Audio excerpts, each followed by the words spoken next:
The audio cinema presents The Return of Sherlock Holmes by Arthur Conan Doyle. The Adventure of the Empty House. It was in the spring of the year 1894 that all London was interested, and the fashionable world dismayed, by the murder of the Honourable Ronald Adair under most unusual and inexplicable circumstances. The public has already learned those particulars of the crime which came out in the police investigation, but a good deal was suppressed upon that occasion, since the case for the prosecution was so overwhelmingly strong that it was not necessary to bring forward all the facts. Only now, at the end of nearly 10 years, am I allowed to supply those missing links which make up the whole of that remarkable chain. The crime was of interest in itself, but that interest was as nothing to me compared to the inconceivable sequel, which afforded me the greatest shock and surprise of any event in my adventurous life. Even now, after this long interval, I find myself thrilling as I think of it, and feeling once more that sudden flood of joy, amazement, and incredulity which utterly submerged my mind. Let me say to that public which has shown some interest in those glimpses which I have occasionally given them of the thoughts and actions of a very remarkable man, that they are not to blame me if I have not shared my knowledge with them, for I should have considered it my first duty to do so, had I not been barred by a positive prohibition from his own lips, which was only withdrawn upon the 3rd of last month. It can be imagined that my close intimacy with Sherlock Holmes had interested me deeply in crime, and that after his disappearance I never failed to read with care the various problems which came before the public. And I even attempted more than once, for my own private satisfaction, to employ his methods in their solution, though with indifferent success. There was none, however, which appealed to me like this tragedy of Ronald Adair. As I read the evidence at the inquest, which led up to a verdict of willful murder against some person or persons unknown, I realized more clearly than I had ever done the loss which the community had sustained by the death of Sherlock Holmes. There were points about this strange business which would, I was sure, have specially appealed to him, and the efforts of the police would have been supplemented, or more probably anticipated, by the trained observation and the alert mind of the first criminal agent in Europe. All day as I drove upon my round, I turned over the case in my mind and found no explanation which appeared to me to be adequate. At the risk of telling a twice-told tale, I will recapitulate the facts as they were known to the public at the conclusion of the inquest. The Honourable Ronald Adair was the second son of the Earl of Maynooth, at that time governor of one of the Australian colonies. Adair's mother had returned from Australia to undergo the operation for cataract, and she, her son Ronald, and her daughter Hilda were living together at 427 Park Lane. The youth moved in the best society, had, so far as was known, no enemies and no particular vices. He had been engaged to Miss Edith Woodley of Carstairs, but the engagement had been broken off by mutual consent some months before, and there was no sign that it had left any very profound feeling behind it. For the rest, the man's life moved in a narrow and conventional circle, for his habits were quiet and his nature unemotional. Yet it was upon this easy-going young aristocrat that death came in most strange and unexpected form, between the hours of 10 and 11:20 on the night of the 30th of March, 1894. Ronald Adair was fond of cards, playing continually, but never for such stakes as would hurt him. He was a member of the Baldwin, the Cavendish, and the Bagatelle card clubs. It was shown that, after dinner on the day of his death, he had played a rubber of whist at the latter club. He had also played there in the afternoon. The evidence of those who had played with him, Mr. Murray, Sir John Hardy, and Colonel Moran, showed that the game was whist, and that there was a fairly equal fall of the cards. Adair might have lost £5, but not more. His fortune was a considerable one, and such a loss could not in any way affect him. He had played nearly every day at one club or other, but he was a cautious player, and usually rose a winner. It came out in evidence that, in partnership with Colonel Moran, he had actually won as much as £420 in a sitting, some weeks before, from Godfrey Milner and Lord Balmoral.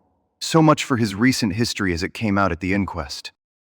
On the evening of the crime, he returned from the club exactly at 10. His mother and sister were out spending the evening with a relation.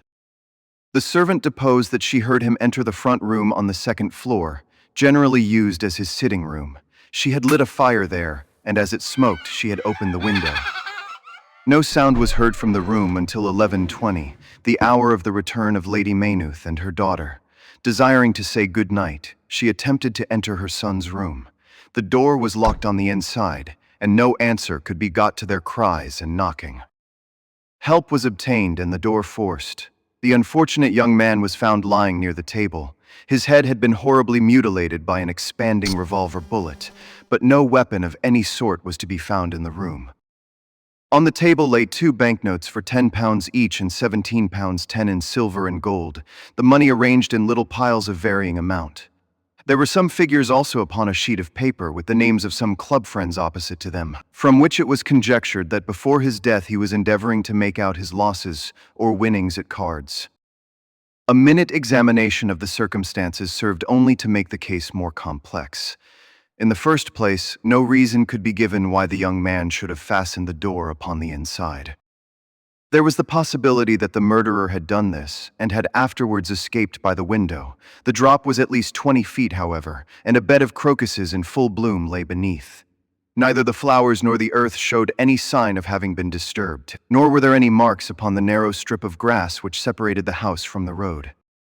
Apparently, therefore, it was the young man himself who had fastened the door. But how did he come by his death? No one could have climbed up to the window without leaving traces. Suppose a man had fired through the window, he would indeed be a remarkable shot who could with a revolver inflict so deadly a wound. Again, Park Lane is a frequented thoroughfare. There is a cab stand within 100 yards of the house. No one had heard a shot. And yet there was the dead man and there the revolver bullet, which had mushroomed out, as soft-nosed bullets will, and so inflicted a wound which must have caused instantaneous death. Such were the circumstances of the Park Lane mystery, which were further complicated by entire absence of motive, since, as I have said, young Adair was not known to have any enemy, and no attempt had been made to remove the money or valuables in the room. All day I turned these facts over in my mind, endeavoring to hit upon some theory which could reconcile them all, and to find that line of least resistance which my poor friend had declared to be the starting point of every investigation. I confess that I made little progress. In the evening I strolled across the park, and found myself about 6 o'clock at the Oxford Street end of Park Lane. A group of loafers upon the pavements, all staring up at a particular window, directed me to the house which I had come to see. A tall, thin man with colored glasses, whom I strongly suspected of being a plainclothes detective, was pointing out some theory of his own, while the others crowded round to listen to what he said. I got as near him as I could, but his observations seemed to me to be absurd, so I withdrew again in some disgust. As I did so, I struck against an elderly, deformed man who had been behind me, and I knocked down several books which he was carrying. I remember that as I picked them up, I observed the title of one of them, The Origin of Tree Worship, and it struck me that the fellow must be some poor bibliophile, who, either as a trade or as a hobby, was a collector of obscure volumes. I endeavored to apologize for the accident, but it was evident that these books which I had so unfortunately maltreated were very precious objects in the eyes of their owner. With a snarl of contempt he turned upon his heel, and I saw his curved back and white side whiskers disappear among the throng. My observations of number 427, Park Lane, did little to clear up the problem in which I was interested. The house was separated from the street by a low wall and railing, the whole not more than 5 feet high. It was perfectly easy, therefore, for anyone to get into the garden, but the window was entirely inaccessible, since there was no water pipe or anything which could help the most active man to climb it. More puzzled than ever, I retraced my steps to Kensington. I had not been in my study 5 minutes when the maid entered to say that a person desired to see me. To my astonishment, it was none other than my strange old book collector, his sharp, wizened face peering out from a frame of white hair, and his precious volumes, a dozen of them at least, wedged under his right arm. You are surprised to see me, sir. I acknowledged that I was. Well, I've a conscience, sir, and when I chanced to see you go into this house as I came hobbling after you, I thought to myself, I'll just step in and see that kind gentleman, and tell him that if I was a bit gruff in my manner, there was not any harm meant, and that I am much obliged to him for picking up my books. You make too much of a trifle. May I ask how you knew who I was? Well, sir, if it isn't too great a liberty, I am a neighbor of yours, for you'll find my little bookshop at the corner of Church Street, and very happy to see you, I am sure. Maybe you collect yourself, sir. Here is British Birds, and Catullus, and the Holy War a bargain, every one of them. With 5 volumes you could just fill that gap on that second shelf. It looks untidy, does it not, sir? I moved my head to look at the cabinet behind me. When I turned again, Sherlock Holmes was standing smiling at me across my study table. I rose to my feet, stared at him for some seconds in utter amazement, and then it appears that I must have fainted for the first and the last time in my life. Certainly a gray mist swirled before my eyes, and when it cleared I found my collar ends undone and the tingling aftertaste of brandy upon my lips. Holmes was bending over my chair, his flask in his hand. My dear Watson, I owe you 1,000 apologies. I had no idea that you would be so affected. I gripped him by the arms. Holmes, is it really you? Can it indeed be that you are alive? Is it possible that you succeeded in climbing out of that awful abyss? Wait a moment. Are you sure that you are really fit to discuss things? I have given you a serious shock by my unnecessarily dramatic reappearance. I am all right, but indeed, Holmes, I can hardly believe my eyes. Good heavens, to think that you of all men should be standing in my study. Again I gripped him by the sleeve and felt the thin, sinewy arm beneath it. Well, you are not a spirit anyhow. My dear chap, I am overjoyed to see you. Sit down and tell me how you came alive out of that dreadful chasm. He sat opposite to me and lit a cigarette in his old nonchalant manner. He was dressed in the seedy frockcoat of the book merchant, but the rest of that individual lay in a pile of white hair and old books upon the table. Holmes looked even thinner and keener than of old, but there was a dead white tinge in his aquiline face which told me that his life recently had not been a healthy one. I am glad to stretch myself, Watson. It is no joke when a tall man has to take a foot off his stature for several hours on end. Now, my dear fellow, in the matter of these explanations we have, if I may ask for your cooperation, a hard and dangerous night's work in front of us. Perhaps it would be better if I gave you an account of the whole situation when that work is finished. I am full of curiosity. I should much prefer to hear now. You'll come with me tonight. When you like and where you like. This is indeed like the old days. We shall have time for a mouthful of dinner before we need go. Well then, about that chasm. I had no serious difficulty in getting out of it, for the very simple reason that I never was in it. You never were in it. No, Watson, I never was in it. My note to you was absolutely genuine. I had little doubt that I had come to the end of my career when I perceived the somewhat sinister figure of the late Professor Moriarty standing upon the narrow pathway which led to safety. I read an inexorable purpose in his gray eyes. I exchanged some remarks with him, therefore, and obtained his courteous permission to write the short note which you afterwards received. I left it with my cigarette box and my stick, and I walked along the pathway, Moriarty still at my heels. When I reached the end, I stood at bay. He drew no weapon, but he rushed at me and threw his long arms around me. He knew that his own game was up and was only anxious to revenge himself upon me. We tottered together upon the brink of the fall. I have some knowledge, however, of Baritsu, or the Japanese system of wrestling, which has more than once been very useful to me. I slipped through his grip, and he with a horrible scream kicked madly for a few seconds and clawed the air with both his hands, but for all his efforts he could not get his balance, and over he went. With my face over the brink, I saw him fall for a long way. Then he struck a rock, bounded off, and splashed into the water. I listened with amazement to this explanation, which Holmes delivered between the puffs of his cigarette. But the tracks I saw with my own eyes, that 2 went down the path and none returned. It came about in this way. The instant that the professor had disappeared, it struck me what a really extraordinarily lucky chance fate had placed in my way. I knew that Moriarty was not the only man who had sworn my death. There were at least 3 others whose desire for vengeance upon me would only be increased by the death of their leader. They were all most dangerous men. One or other would certainly get me.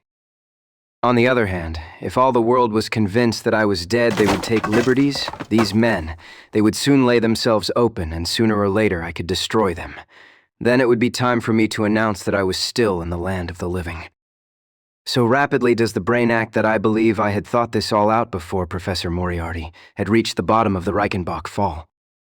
I stood up and examined the rocky wall behind me. In your picturesque account of the matter, which I read with great interest some months later, you assert that the wall was sheer. That was not literally true. A few small footholds presented themselves, and there was some indication of a ledge. The cliff is so high that to climb it all was an obvious impossibility, and it was equally impossible to make my way along the wet path without leaving some tracks. I might, it is true, have reversed my boots as I have done on similar occasions, but the sight of 3 sets of tracks in one direction would certainly have suggested a deception. On the whole, then, it was best that I should risk the climb. It was not a pleasant business, Watson. The fall roared beneath me. I am not a fanciful person, but I give you my word that I seemed to hear Moriarty's voice screaming at me out of the abyss. A mistake would have been fatal. More than once, as tufts of grass came out in my hand or my foot slipped in the wet notches of the rock, I thought that I was gone. But I struggled upward, and at last I reached a ledge several feet deep and covered with soft green moss, where I could lie unseen in the most perfect comfort. There I was stretched, when you, my dear Watson, and all your following were investigating in the most sympathetic and inefficient manner the circumstances of my death. At last, when you had all formed your inevitable and totally erroneous conclusions, you departed for the hotel, and I was left alone. I had imagined that I had reached the end of my adventures, but a very unexpected occurrence showed me that there were surprises still in store for me. A huge rock falling from above boomed past me, struck the path, and bounded over into the chasm. For an instant, I thought that it was an accident, but a moment later, looking up, I saw a man's head against the darkening sky, and another stone struck the very ledge upon which I was stretched, within a foot of my head. Of course, the meaning of this was obvious. Moriarty had not been alone.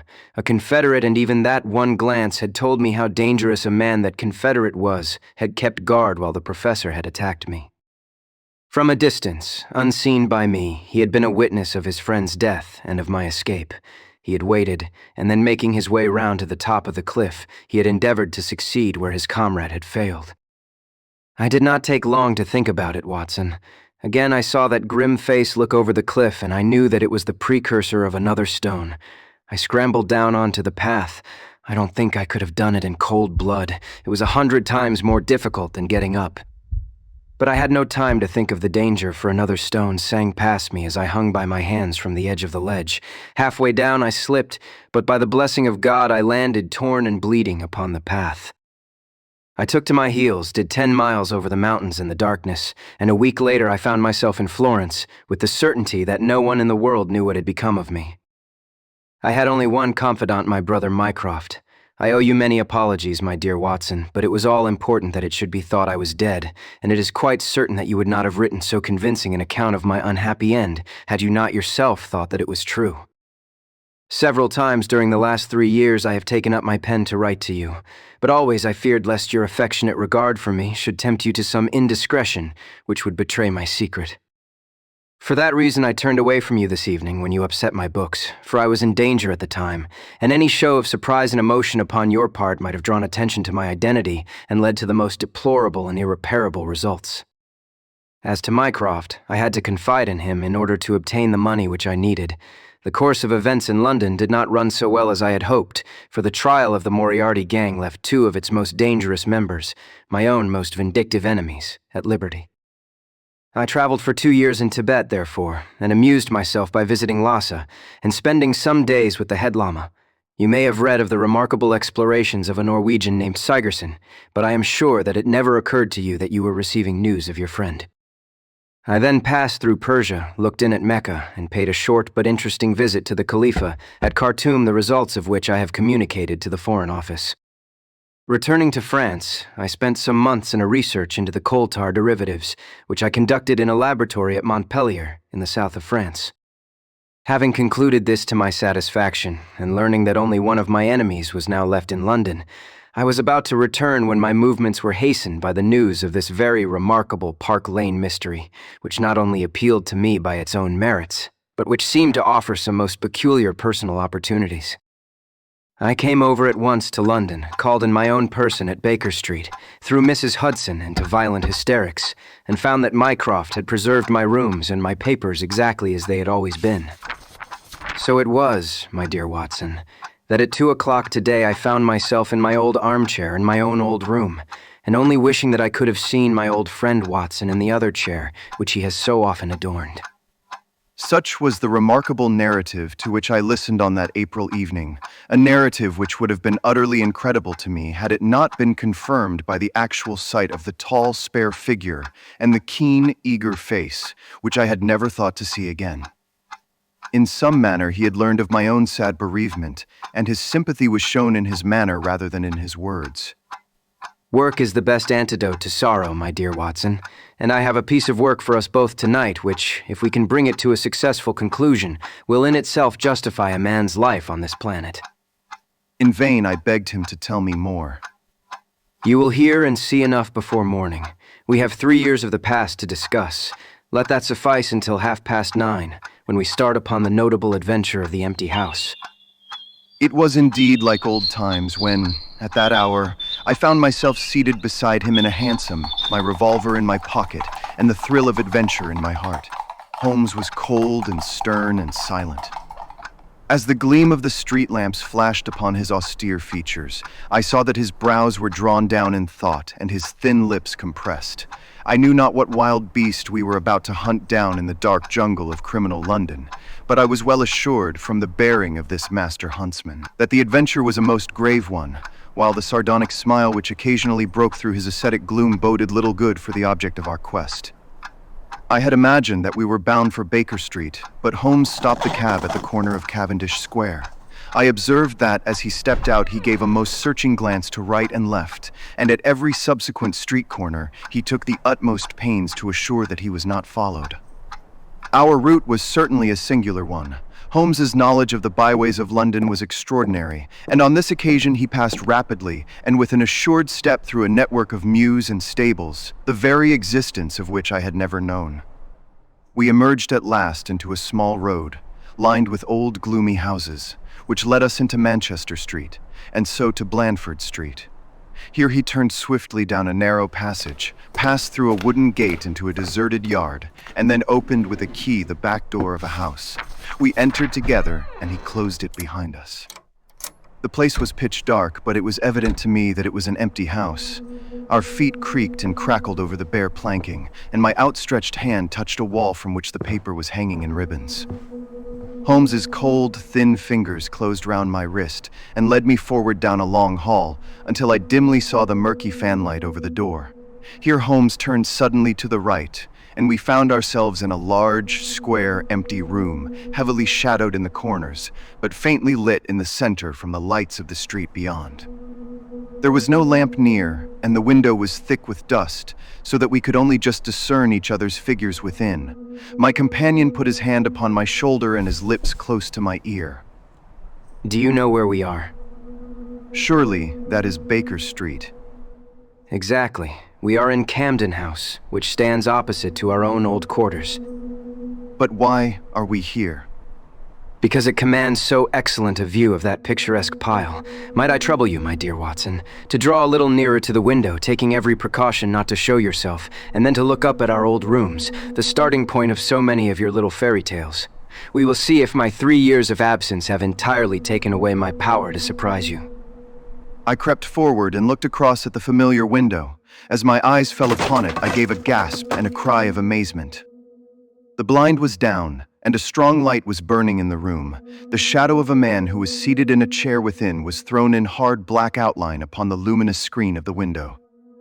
There was no mistaking the poise of the head, the squareness of the shoulders, the sharpness of the features. The face was turned half round, and the effect was that of one of those black silhouettes which our grandparents loved to frame. It was a perfect reproduction of Holmes. So amazed was I that I threw out my hand to make sure that the man himself was standing beside me. He was quivering with silent laughter. Well? Good heavens, it is marvelous. I trust that age doth not wither nor custom stale, my infinite variety. And I recognized in his voice the joy and pride which the artist takes in his own creation. It really is rather like me, is it not? I should be prepared to swear that it was you. The credit of the execution is due to Monsieur Oscar Munier of Grenoble, who spent some days in doing the molding. It is a bust in wax. The rest I arranged myself during my visit to Baker Street this afternoon. But why? Because, my dear Watson, I had the strongest possible reason for wishing certain people to think that I was there when I was really elsewhere. And you thought the rooms were watched? I knew that they were watched. By whom?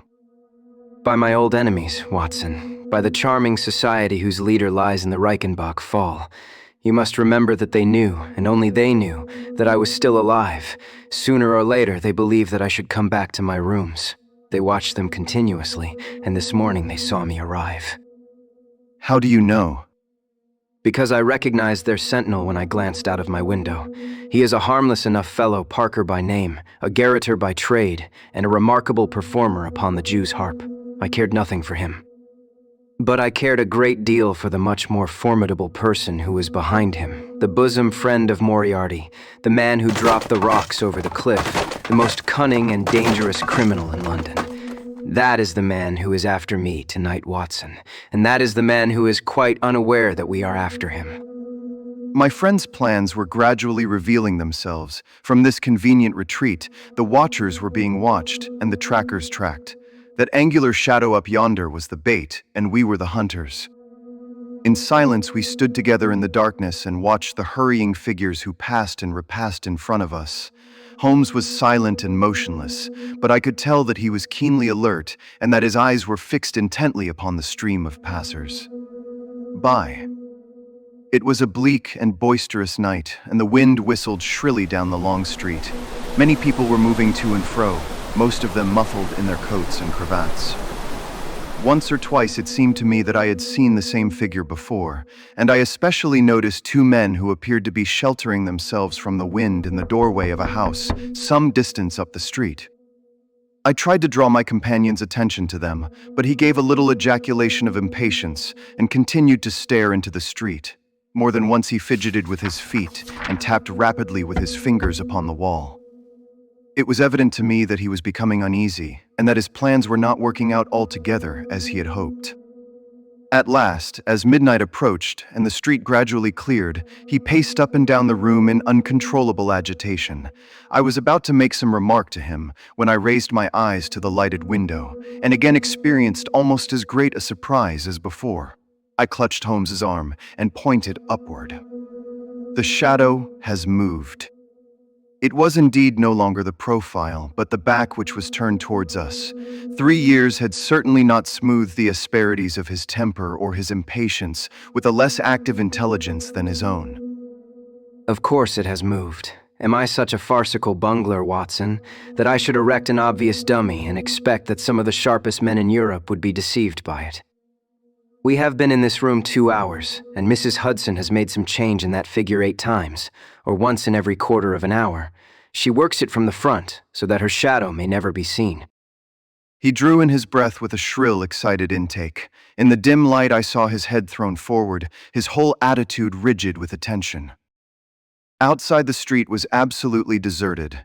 Those 2 men might still be crouching in the doorway, but I could no longer see them. All was still and dark, save only that brilliant yellow screen in front of us with the black figure outlined upon its center.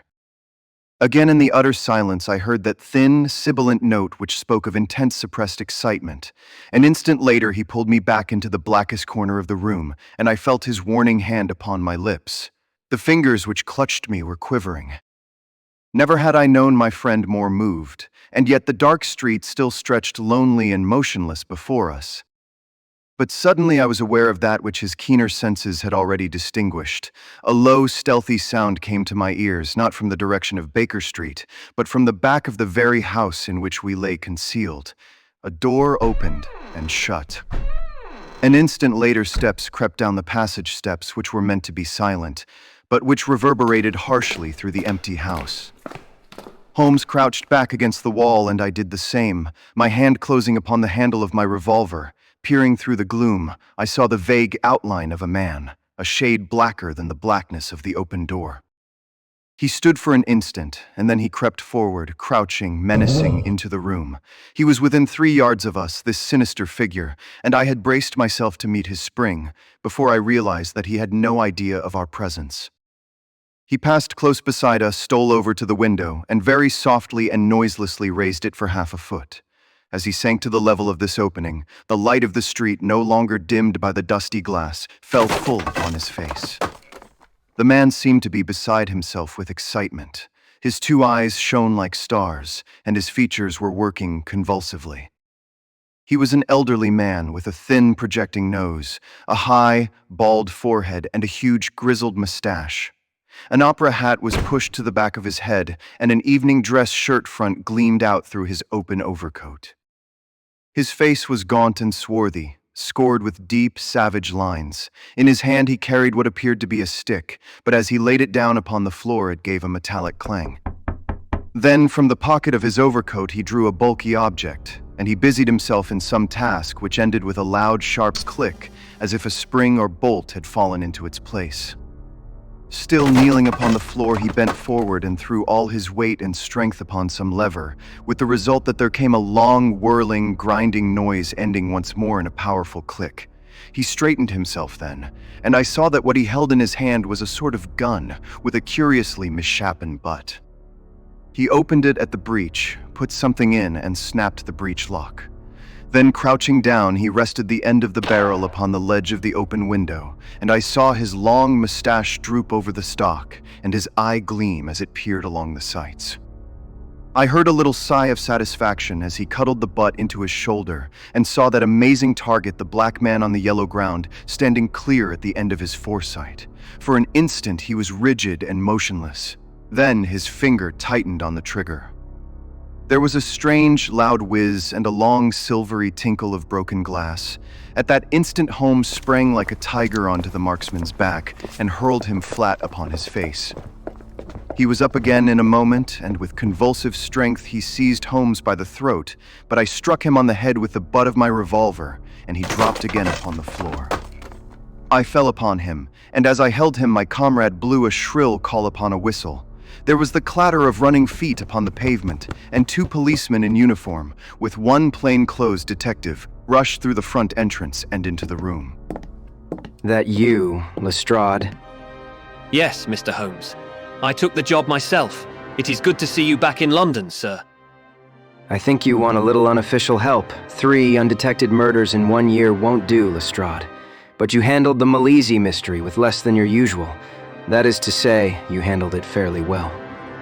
We had all risen to our feet, our prisoner breathing hard with a stalwart constable on each side of him. Already a few loiterers had begun to collect in the street. Holmes stepped up to the window, closed it, and dropped the blinds. Lestrade had produced 2 candles, and the policemen had uncovered their lanterns. I was able at last to have a good look at our prisoner. It was a tremendously virile and yet sinister face which was turned towards us. With the brow of a philosopher above and the jaw of a sensualist below, the man must have started with great capacities for good or for evil. But one could not look upon his cruel blue eyes with their drooping, cynical lids, or upon the fierce, aggressive nose and the threatening, deep-lined brow without reading nature's plainest danger signals. He took no heed of any of us, but his eyes were fixed upon Holmes's face with an expression in which hatred and amazement were equally blended.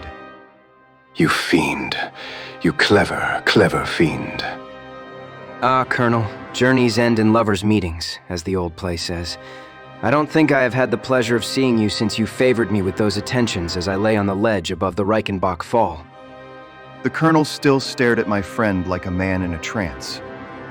You cunning, cunning fiend. I have not introduced you yet. This gentleman is Colonel Sebastian Moran, once of Her Majesty's Indian Army, and the best heavy game shot that our Eastern Empire has ever produced. I believe I am correct, Colonel, in saying that your bag of tigers still remains unrivaled. The fierce old man said nothing but still glared at my companion. With his savage eyes and bristling mustache, he was wonderfully like a tiger himself. I wonder that my very simple stratagem could deceive so old a shikari. It must be very familiar to you. Have you not tethered a young kid under a tree, lain above it with your rifle, and waited for the bait to bring up your tiger? This empty house is my tree, and you are my tiger. You have possibly had other guns in reserve in case there should be several tigers, or in the unlikely supposition of your own aim failing you. These are my other guns. The parallel is exact. Colonel Moran sprang forward with a snarl of rage, but the constables dragged him back. The fury upon his face was terrible to look at. I confess that you had one small surprise for me. I did not anticipate that you would yourself make use of this empty house and this convenient front window. I had imagined you as operating from the street, where my friend, Lestrade, and his merry men were awaiting you. With that exception, all has gone as I expected. Colonel Moran turned to the official detective. You may or may not have just cause for arresting me, but at least there can be no reason why I should submit to the jibes of this person. If I am in the hands of the law, let things be done in a legal way. Well, that is reasonable enough. Nothing further you have to say, Mr. Holmes, before we go. Holmes had picked up the powerful airgun from the floor and was examining its mechanism. An admirable and unique weapon, noiseless and of tremendous power. I knew von Herder, the blind German mechanic, who constructed it to the order of the late Professor Moriarty. For years I have been aware of its existence, though I have never before had the opportunity of handling it. I commend it very specially to your attention, Lestrade, and also the bullets which fit it. You can trust us to look after that, Mr. Holmes. Anything further to say? Only to ask what charge you intend to prefer. What charge, sir? Why, of course, the attempted murder of Mr. Sherlock Holmes. Not so, Lestrade. I do not propose to appear in the matter at all. To you, and to you only, belongs the credit of the remarkable arrest which you have effected. Yes, Lestrade, I congratulate you. With your usual happy mixture of cunning and audacity, you have got him. Got him? Got whom, Mr. Holmes? The man that the whole force has been seeking in vain, Colonel Sebastian Moran, who shot the Honorable Ronald Adair with an expanding bullet from an air gun through the open window of the second-floor front of number 427, Park Lane, upon the 30th of last month. That is the charge, Lestrade. And now, Watson, if you can endure the draught from a broken window, I think that half an hour in my study over a cigar may afford you some profitable amusement. Our old chambers had been left unchanged through the supervision of Mycroft Holmes and the immediate care of Mrs. Hudson. As I entered, I saw, it is true, an unwanted tidiness, but the old landmarks were all in their place. There were the chemical corner and the acid-stained deal-topped table. There upon a shelf was the row of formidable scrapbooks and books of reference which many of our fellow citizens would have been so glad to burn. The diagrams, the violin case, and the pipe rack, even the Persian slipper which contained the tobacco, all met my eyes as I glanced round me. There were two occupants of the room, one, Mrs. Hudson, who beamed upon us both as we entered, the other the strange dummy which had played so important a part in the evening's adventures. It was a wax-colored model of my friend, so admirably done that it was a perfect facsimile. It stood on a small pedestal table with an old dressing gown of Holmes's so draped round it that the illusion from the street was absolutely perfect. I hope you observed all precautions, Mrs. Hudson. I went to it on my knees, sir, just as you told me. Excellent. You carried the thing out very well. Did you observe where the bullet went? Yes, sir, I am afraid it has spoilt your beautiful bust, for it passed right through the head and flattened itself on the wall. I picked it up from the carpet. Here it is. A soft revolver bullet, as you perceive, Watson. There is genius in that, for who would expect to find such a thing fired from an airgun? All right, Mrs. Hudson, I am much obliged for your assistance. And now, Watson, let me see you in your old seat once more, for there are several points which I should like to discuss with you. He had thrown off the seedy frock coat, and now he was the Holmes of old in the mouse-colored dressing gown which he took from his effigy. The old shikari's nerves have not lost their steadiness, nor his eyes their keenness. He said with a laugh, as he inspected the shattered forehead of his bust. Plumb in the middle of the back of the head and smack through the brain. He was the best shot in India, and I expect that there are few better in London. Have you heard the name? No, I have not. Well, such is fame. But then, if I remember right, you had not heard the name of Professor James Moriarty, who had one of the great brains of the century. Just give me down my index of biographies from the shelf. He turned over the pages lazily, leaning back in his chair and blowing great clouds from his cigar. My collection of M's is a fine one. Moriarty himself is enough to make any letter illustrious, and here is Morgan the Poisoner, and Meridew of abominable memory, and Matthews, who knocked out my left canine in the waiting room at Charing Cross, and finally, here is our friend of tonight. He handed over the book, and I read Moran, Sebastian, Colonel, unemployed, formerly 1st Bangalore Pioneers, born London, 1840, son of Sir Augustus Moran, C.B., once British minister to Persia, educated Eton and Oxford. Served in Jawaki Campaign, Afghan Campaign, Chirajab Dispatches, Sherpur and Kabul. Author of Heavy Game of the Western Himalayas 1881. 3 months in the Jungle 1884. Address, Conduit Street. Clubs, the Anglo-Indian, the Tankerville, the Bagatelle Card Club. On the margin was written, in Holmes's precise hand, the second most dangerous man in London. This is astonishing. The man's career is that of an honorable soldier. It is true. Up to a certain point, he did well. He was always a man of iron nerve, and the story is still told in India how he crawled down a drain after a wounded man eating tiger. There are some trees, Watson, which grow to a certain height, and then suddenly develop some unsightly eccentricity. You will see it often in humans. I have a theory that the individual represents in his development the whole procession of his ancestors, and that such a sudden turn to good or evil stands for some strong influence which came into the line of his pedigree. The person becomes, as it were, the epitome of the history of his own family.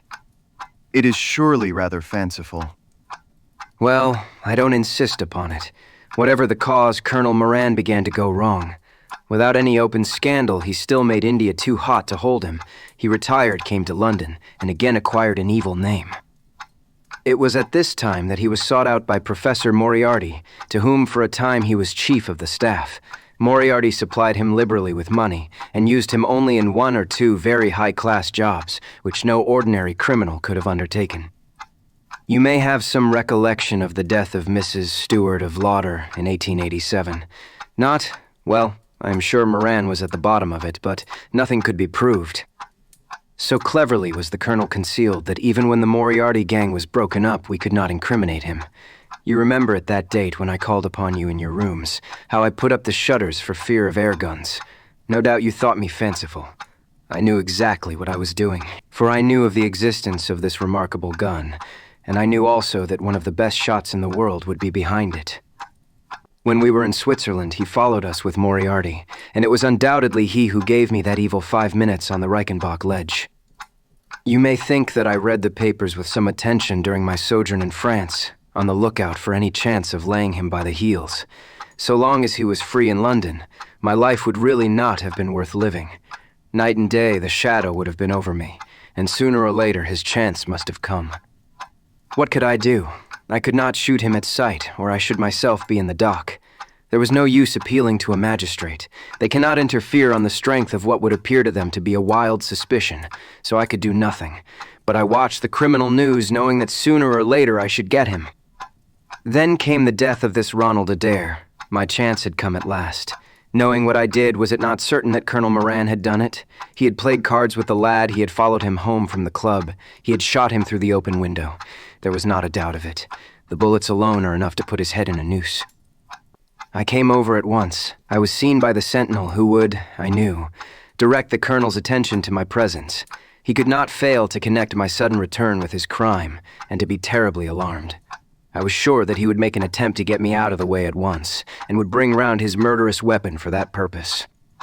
I left him an excellent mark in the window, and, having warned the police that they might be needed— by the way, Watson, you spotted their presence in that doorway with unerring accuracy. I took up what seemed to me to be a judicious post for observation, never dreaming that he would choose the same spot for his attack. Now, my dear Watson, does anything remain for me to explain? Yes. You have not made it clear what was Colonel Moran's motive in murdering the Honorable Ronald Adair. Ah, my dear Watson, There we come into those realms of conjecture, where the most logical mind may be at fault.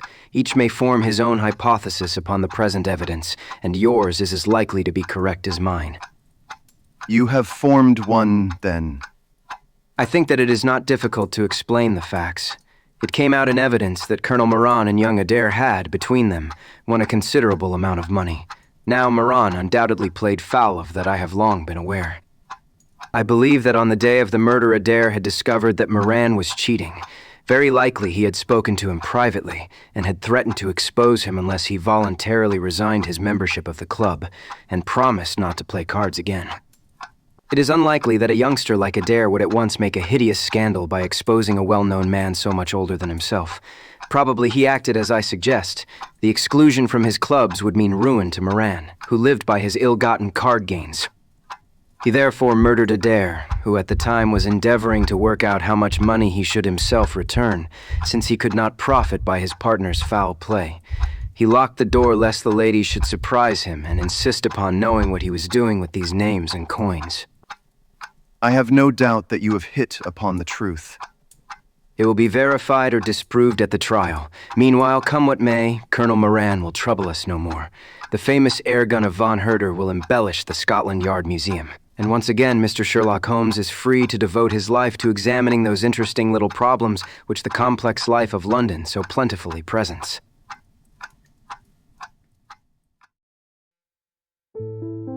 The Adventure of the Norwood Builder.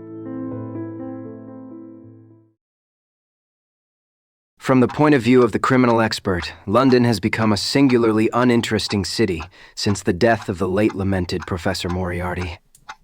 I can hardly think that you would find many decent citizens to agree with you. Well, I must not be selfish. The community is certainly the gainer, and no one the loser save the poor out-of-work specialist, whose occupation is gone. With that man in the field, one's morning paper presented infinite possibilities. Often it was only the smallest trace, Watson, the faintest indication, and yet it was enough to tell me that the great malignant brain was there, as the gentlest tremors of the edges of the web remind one of the foul spider which lurks in the center. Petty thefts, wanton assaults, purposeless outrage, to the man who held the clue all could be worked into one connected whole. To the scientific student of the higher criminal world, no capital in Europe offered the advantages which London then possessed. But now... He shrugged his shoulders in humorous deprecation of the state of things which he had himself done so much to produce. At the time of which I speak, Holmes had been back for some months, and I at his request had sold my practice and returned to share the old quarters in Baker Street. A young doctor named Werner had purchased my small Kensington practice and given with astonishingly little demur the highest price that I ventured to ask, an incident which only explained itself some years later when I found that Werner was a distant relation of Holmes and that it was my friend who had really found the money. Our months of partnership had not been so uneventful as he had stated, for I find on looking over my notes that this period includes the case of the papers of ex-President Murillo and also the shocking affair of the Dutch steamship Friesland, which so nearly cost us both our lives. His cold and proud nature was always averse, however, from anything in the shape of public applause, and he bound me in the most stringent terms to say no further word of himself, his methods, or his successes, a prohibition which, as I have explained, has only now been removed.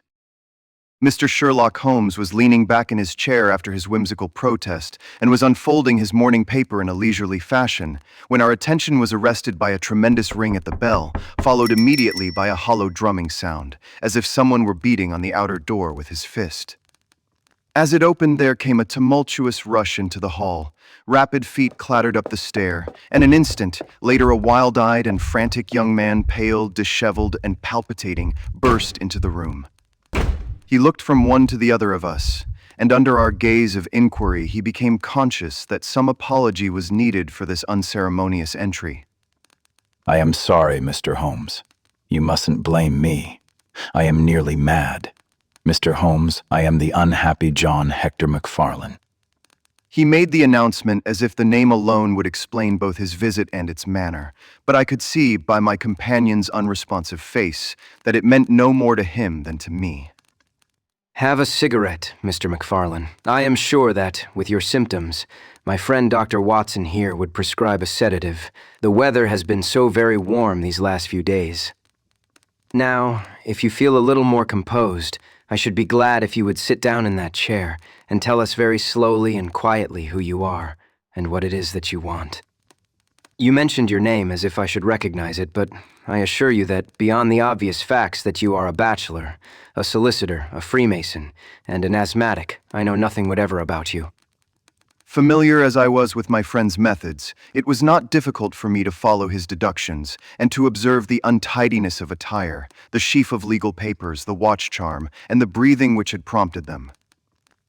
Our client, however, stared in amazement.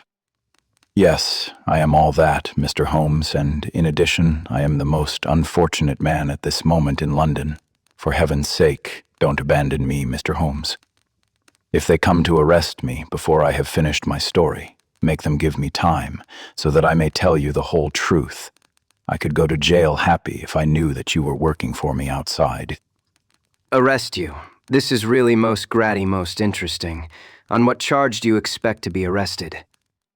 Upon the charge of murdering Mr. Jonas Oldacre of Lower Norwood. My companion's expressive face showed a sympathy which was not, I am afraid, entirely unmixed with satisfaction. Dear me, it was only this moment at breakfast that I was saying to my friend, Dr. Watson, that sensational cases had disappeared out of our papers. Our visitor stretched forward a quivering hand and picked up the Daily Telegraph, which still lay upon Holmes's knee. If you had looked at it, sir, you would have seen at a glance what the errand is on which I have come to you this morning. I feel as if my name and my misfortune must be in every man's mouth. Here it is, and with your permission, I will read it to you. Listen to this, Mr. Holmes. The headlines are, Mysterious Affair at Lower Norwood, Disappearance of a Well-Known Builder, Suspicion of Murder and Arson, a Clue to the Criminal. That is the clue which they are already following, Mr. Holmes, and I know that it leads infallibly to me. I have been followed from London Bridge Station, and I am sure that they are only waiting for the warrant to arrest me. It will break my mother's heart. It will break her heart. He wrung his hands in an agony of apprehension and swayed backward and forward in his chair. I looked with interest upon this man who was accused of being the perpetrator of a crime of violence. He was flaxen-haired and handsome, in a washed-out negative fashion, with frightened blue eyes and a clean-shaven face, with a weak, sensitive mouth. His age may have been about 27, his dress and bearing that of a gentleman. From the pocket of his light summer overcoat protruded the bundle of endorsed papers which proclaimed his profession. We must use what time we have. Watson, would you have the kindness to take the paper and to read the paragraph in question? Underneath the vigorous headlines which our client had quoted, I read the following suggestive narrative. Late last night, or early this morning, an incident occurred at Lower Norwood which points, it is feared, to a serious crime. Mr. Jonas Oldacre is a well-known resident of that suburb, where he has carried on his business as a builder for many years. Mr. Oldacre is a bachelor, 52 years of age, and lives in Deep Dane House, at the Sydenham end of the road of that name. He has had the reputation of being a man of eccentric habits, secretive and retiring. For some years he has practically withdrawn from the business, in which he is said to have amassed considerable wealth. A small timber yard still exists, however, at the back of the house, and last night about 12 o'clock, an alarm was given that one of the stacks was on fire. The engines were soon upon the spot, but the dry wood burned with great fury, and it was impossible to arrest the conflagration until the stack had been entirely consumed. Up to this point, the incident bore the appearance of an ordinary accident, but fresh indications seemed to point to serious crime. Surprise was expressed at the absence of the master of the establishment from the scene of the fire, and an inquiry followed, which showed that he had disappeared from the house. An examination of his room revealed that the bed had not been slept in, that a safe which stood in it was open, that a number of important papers were scattered about the room, and finally, that there were signs of a murderous struggle, slight traces of blood being found within the room, and an oaken walking stick, which also showed stains of blood upon the handle.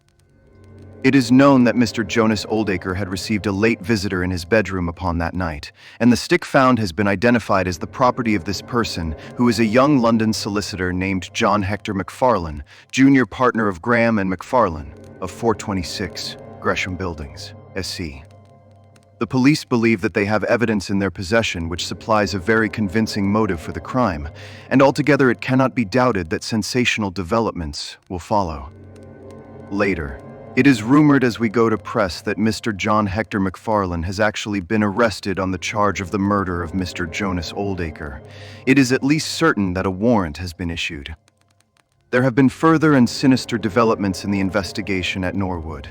Besides the signs of a struggle in the room of the unfortunate builder, it is now known that the French windows of his bedroom, which is on the ground floor, were found to be open, that there were marks as if some bulky object had been dragged across to the woodpile. And finally, it is asserted that charred remains have been found among the charcoal ashes of the fire. The police theory is that a most sensational crime has been committed, that the victim was clubbed to death in his own bedroom, his papers rifled, and his dead body dragged across to the wood stack, which was then ignited so as to hide all traces of the crime. The conduct of the criminal investigation has been left in the experienced hands of Inspector Lestrade of Scotland Yard, who is following up the clues with his accustomed energy and sagacity. Sherlock Holmes listened with closed eyes and fingertips together to this remarkable account. The case has certainly some points of interest, may I ask. In the first place, Mr. McFarlane, how it is that you are still at liberty, since there appears to be enough evidence to justify your arrest. I live at Torrington Lodge, Blackheath, with my parents, Mr. Holmes. But last night, having to do business very late with Mr. Jonas Oldacre, I stayed at an hotel in Norwood and came to my business from there. I knew nothing of this affair until I was in the train when I read what you have just heard. I at once saw the horrible danger of my position, and I hurried to put the case into your hands. I have no doubt that I should have been arrested either at my city office or at my home. A man followed me from London Bridge Station, and I have no doubt, great heaven, what is that? It was a clang of the bell, followed instantly by heavy steps upon the stair. A moment later, our old friend Lestrade appeared in the doorway. Over his shoulder, I caught a glimpse of one or two uniformed policemen outside. Mr. John Hector McFarlane. Our unfortunate client rose with a ghastly face. I arrest you for the willful murder of Mr. Jonas Oldacre, of Lower Norwood. McFarlane turned to us with a gesture of despair and sank into his chair once more like one who is crushed. One moment, Lestrade. Half an hour more or less can make no difference to you, and the gentleman was about to give us an account of this very interesting affair, which might aid us in clearing it up. I think there will be no difficulty in clearing it up. Nonetheless, with your permission, I should be much interested to hear his account. Well, Mr. Holmes, it is difficult for me to refuse you anything, for you have been of use to the force once or twice in the past, and we owe you a good turn at Scotland Yard. At the same time, I must remain with my prisoner, and I am bound to warn him that anything he may say will appear in evidence against him. I wish nothing better. All I ask is that you should hear and recognize the absolute truth. I'll give you half an hour. I must explain first that I knew nothing of Mr. Jonas Oldacre. His name was familiar to me, for many years ago my parents were acquainted with him, but they drifted apart. I was very much surprised, therefore, when yesterday, about 3 o'clock in the afternoon, he walked into my office in the city, but I was still more astonished when he told me the object of his visit. He had in his hand several sheets of a notebook covered with scribbled writing. Here they are, and he laid them on my table. Here is my will. I want you, Mr. McFarlane, to cast it into proper legal shape. I will sit here while you do so. I set myself to copy it, and you can imagine my astonishment when I found that, with some reservations, he had left all his property to me. He was a strange little ferret-like man with white eyelashes, and when I looked up at him, I found his keen gray eyes fixed upon me with an amused expression. I could hardly believe my own as I read the terms of the will, but he explained that he was a bachelor with hardly any living relation, that he had known my parents in his youth, and that he had always heard of me as a very deserving young man and was assured that his money would be in worthy hands. Of course, I could only stammer out my thanks. The will was duly finished, signed, and witnessed by my clerk. This is it on the blue paper, and these slips, as I have explained, are the rough draft. Mr. Jonas Oldacre then informed me that there were a number of documents, building leases, title deeds, mortgages, scrip, and so forth, which it was necessary that I should see and understand. He said that his mind would not be easy until the whole thing was settled, and he begged me to come out to his house at Norwood that night, bringing the will with me, and to arrange matters. Remember, my boy, not one word to your parents about the affair until everything is settled. We will keep it as a little surprise for them. He was very insistent upon this point, and made me promise it faithfully. You can imagine, Mr. Holmes, that I was not in a humor to refuse him anything that he might ask. He was my benefactor, and all my desire was to carry out his wishes in every particular. I sent a telegram home, therefore, to say that I had important business on hand, and that it was impossible for me to say how late I might be. Mr. Oldacre had told me that he would like me to have supper with him at 9, as he might not be home before that hour. I had some difficulty in finding his house, however, and it was nearly 1:30 before I reached it. I found him. One moment. Who opened the door? A middle-aged woman who was, I suppose, his housekeeper. And it was she, I presume, who mentioned your name. Exactly. Pray proceed. McFarlane wiped his damp brow and then continued his narrative. I was shown by this woman into a sitting room where a frugal supper was laid out. Afterwards, Mr. Jonas Oldacre led me into his bedroom, in which there stood a heavy safe. This he opened and took out a mass of documents, which we went over together. It was between 11 and 12 when we finished. He remarked that we must not disturb the housekeeper. He showed me out through his own French window, which had been open all this time. Was the blind down? I will not be sure, but I believe that it was only half down. Yes, I remember how he pulled it up in order to swing open the window. I could not find my stick, and he said, "Never mind, my boy, I shall see a good deal of you now, I hope, and I will keep your stick until you come back to claim it." I left him there, the safe open and the papers made up in packets upon the table. It was so late that I could not get back to Blackheath, so I spent the night at the Annerley Arms, and I knew nothing more until I read of this horrible affair in the morning. Anything more that you would like to ask, Mr. Holmes? Not until I have been to Blackheath. You mean, to Norwood? Oh, yes, no doubt that is what I must have meant. Lestrade had learned by more experiences than he would care to acknowledge that brain could cut through that which was impenetrable to him.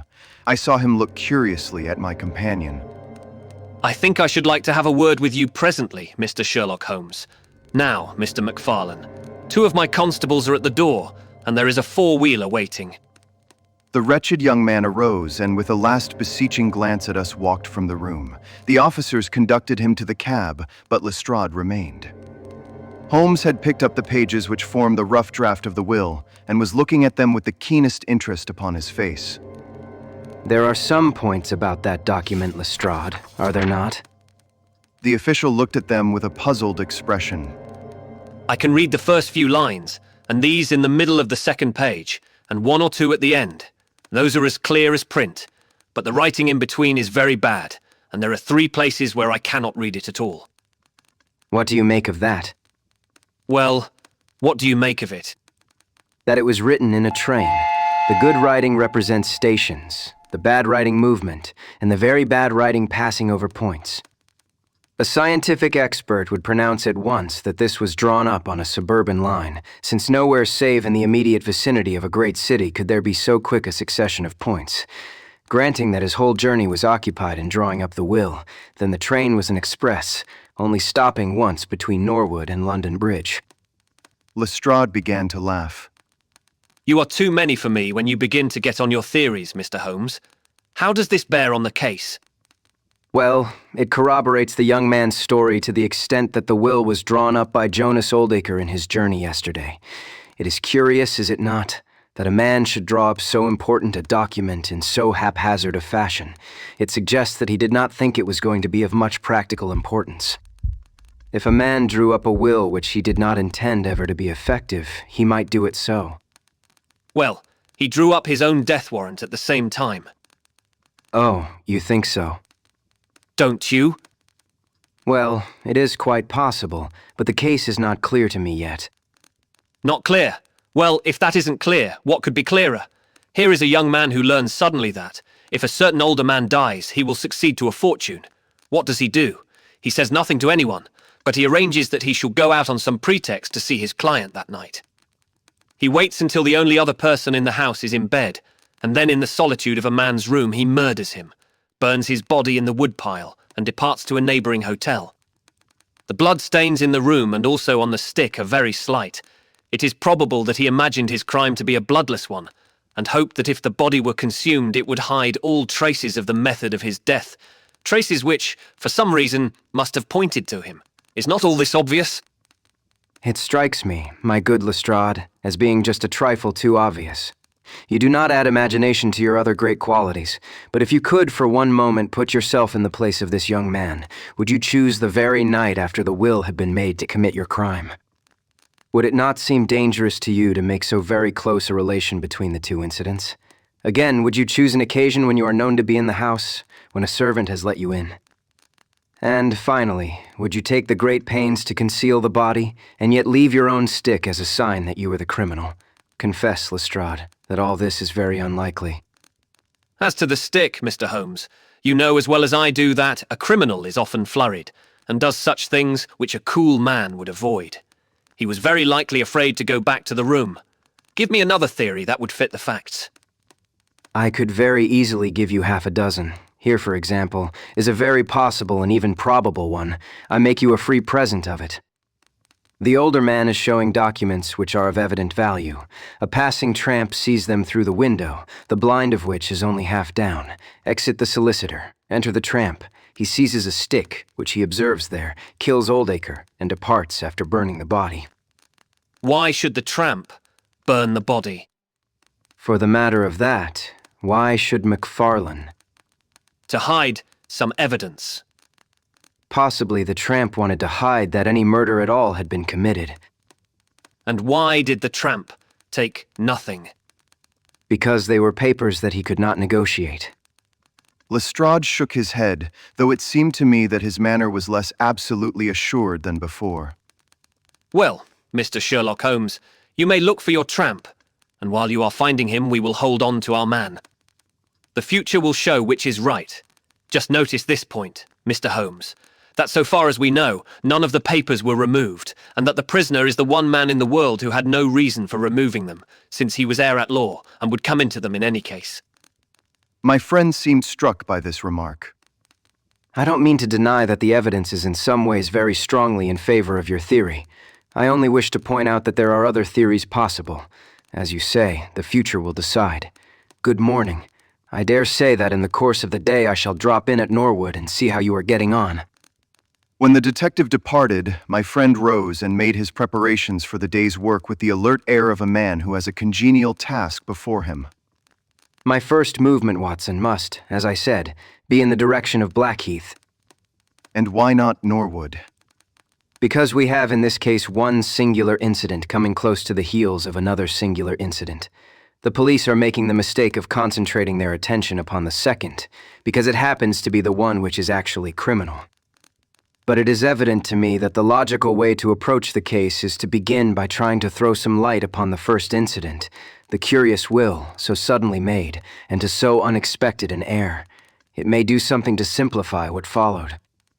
No, my dear fellow, I don't think you can help me. There is no prospect of danger, or I should not dream of stirring out without you. I trust that when I see you in the evening, I will be able to report that I have been able to do something for this unfortunate youngster who has thrown himself upon my protection. It was late when my friend returned, and I could see by a glance at his haggard and anxious face that the high hopes with which he had started had not been fulfilled. For an hour he droned away upon his violin, endeavoring to soothe his own ruffled spirits. At last he flung down the instrument and plunged into a detailed account of his misadventures. It is all going wrong, Watson. All as wrong as it can go. I kept a bold face before Lestrade, but upon my soul, I believe that for once the fellow is on the right track and we are on the wrong. All my instincts are one way, and all the facts are the other, and I much fear that British juries have not yet attained that pitch of intelligence when they will give the preference to my theories over Lestrade's facts. Did you go to Blackheath? Yes, Watson. I went there, and I found very quickly that the late lamented Oldacre was a pretty considerable blackguard. The father was away in search of his son. The mother was at home, a little fluffy, blue-eyed person, in a tremor of fear and indignation. Of course, she would not admit even the possibility of his guilt, but she would not express either surprise or regret over the fate of Oldacre. On the contrary, she spoke of him with such bitterness that she was unconsciously considerably strengthening the case of the police for. Of course, if her son had heard her speak of the man in this fashion, it would predispose him towards hatred and violence. He was more like a malignant and cunning ape than a human being, said she, and he always was, ever since he was a young man. You knew him at that time, said I. Yes, I knew him well. In fact, he was an old suitor of mine. Thank heaven that I had the sense to turn away from him and to marry a better, if poorer, man. I was engaged to him, Mr. Holmes, when I heard a shocking story of how he had turned a cat loose in an aviary, and I was so horrified at his brutal cruelty that I would have nothing more to do with him. She rummaged in a bureau, and presently she produced a photograph of a woman, shamefully defaced and mutilated with a knife.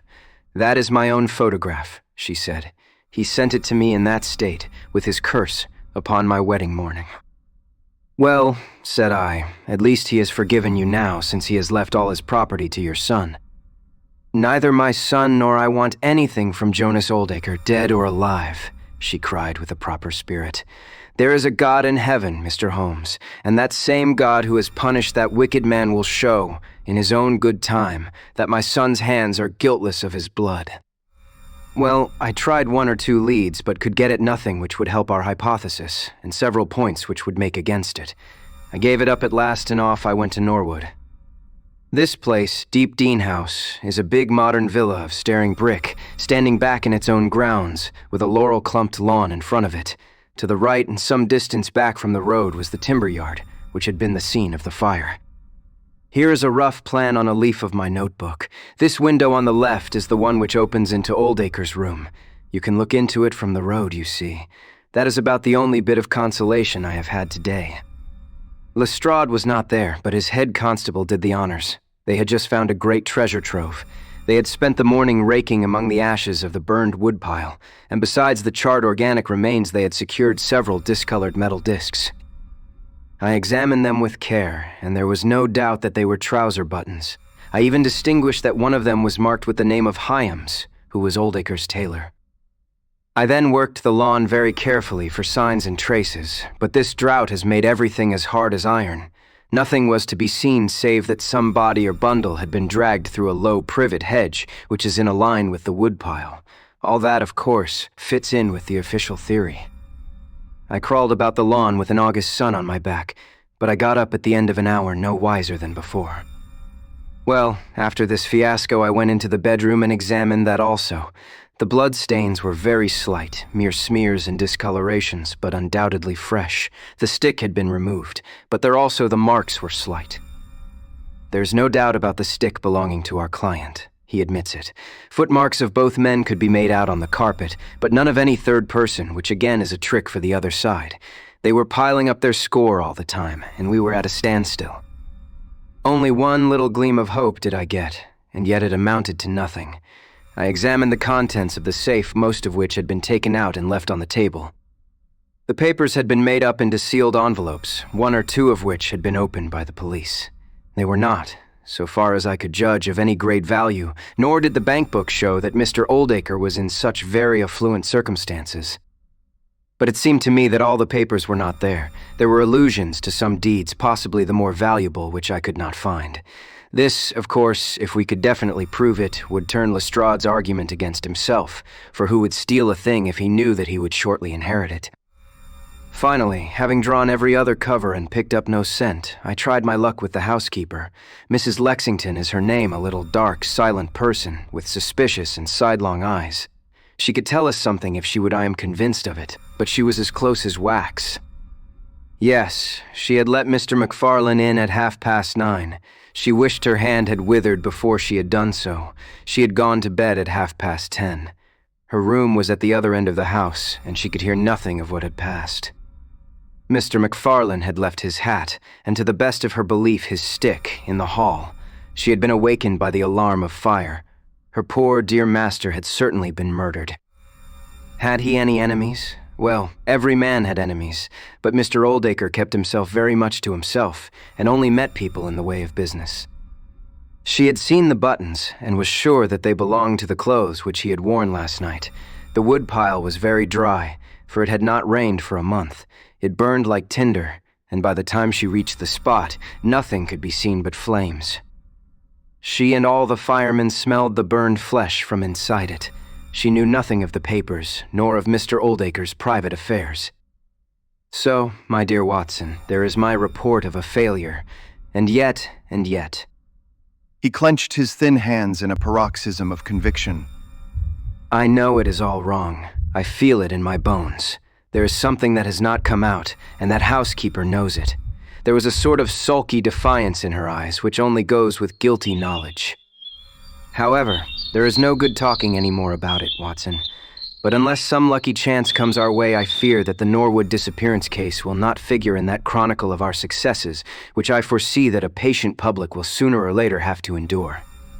Surely, the man's appearance would go far with any jury. That is a dangerous argument, my dear Watson.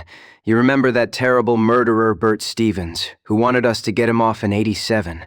Was there ever a more mild-mannered, Sunday school young man? It is true. Unless we succeed in establishing an alternative theory, this man is lost. You can hardly find a flaw in the case which can now be presented against him, and all further investigation has served to strengthen it. By the way, there is one curious little point about those papers which may serve us as the starting point for an inquiry. On looking over the bank book, I found that the low state of the balance was principally due to large checks which have been made out during the last year to Mr. Cornelius. I confess that I should be interested to know who this Mr. Cornelius may be with whom a retired builder has such very large transactions. Is it possible that he has had a hand in the affair? Cornelius might be a broker, but we have found no script to correspond with these large payments. Failing any other indication, my researches must now take the direction of an inquiry at the bank for the gentleman who has cashed these checks. But I fear, my dear fellow, that our case will end ingloriously by Lestrade hanging our client, which will certainly be a triumph for Scotland Yard. I do not know how far Sherlock Holmes took any sleep that night, but when I came down to breakfast I found him pale and harassed, his bright eyes the brighter for the dark shadows round them. The carpet round his chair was littered with cigarette and with the early editions of the morning papers. An open telegram lay upon the table. What do you think of this, Watson? It was from Norwood, and ran as follows: important fresh evidence to hand. McFarlane's guilt definitely established. Advise you to abandon case. Lestrade. This sounds serious. It is Lestrade's little cock-a-doodle of victory, and yet it may be premature to abandon the case. After all, important fresh evidence is a two-edged thing, and may possibly cut in a very different direction to that which Lestrade imagines. Take your breakfast, Watson, and we will go out together and see what we can do. I feel as if I shall need your company and your moral support today. My friend had no breakfast himself, for it was one of his peculiarities that in his more intense moments he would permit himself no food, and I have known him presume upon his iron strength until he has fainted from pure inanition. I was not surprised, therefore, when this morning he left his untouched meal behind him and started with me for Norwood. A crowd of morbid sightseers were still gathered round Deep Dane House, which was just such a suburban villa as I had pictured. Within the gates, Lestrade met us, his face flushed with victory, his manner grossly triumphant. Well, Mr. Holmes, have you proved us to be wrong yet? Have you found your tramp? I have formed no conclusion whatever. But we formed ours yesterday, and now it proves to be correct. So you must acknowledge that we have been a little in front of you this time, Mr. Holmes. You certainly have the air of something unusual having occurred. Lestrade laughed loudly. You don't like being beaten any more than the rest of us do. A man can't expect always to have it his own way, can he? Dr. Watson. Step this way, if you please, gentlemen. And I think I can convince you once for all that it was John McFarlane who did this crime. He led us through the passage and out into a dark hall beyond. This is where young MacFarlane must have come out to get his hat after the crime was done. Now look at this. With dramatic suddenness, he struck a match, and by its light exposed a stain of blood upon the whitewashed wall. As he held the match nearer, I saw that it was more than a stain. It was the well-marked print of a thumb. Look at that, with your magnifying glass, Mr. Holmes. Yes, I am doing so. You are aware that no two thumb marks are alike. I have heard something of the kind. Well then, will you please compare that print with this wax impression of young MacFarlane's right thumb, taken by my orders this morning? As he held the waxen print close to the blood stain, it did not take a magnifying glass to see that the two were undoubtedly from the same thumb. It was evident to me that our unfortunate client was lost. That is final. Yes, that is final. It is final.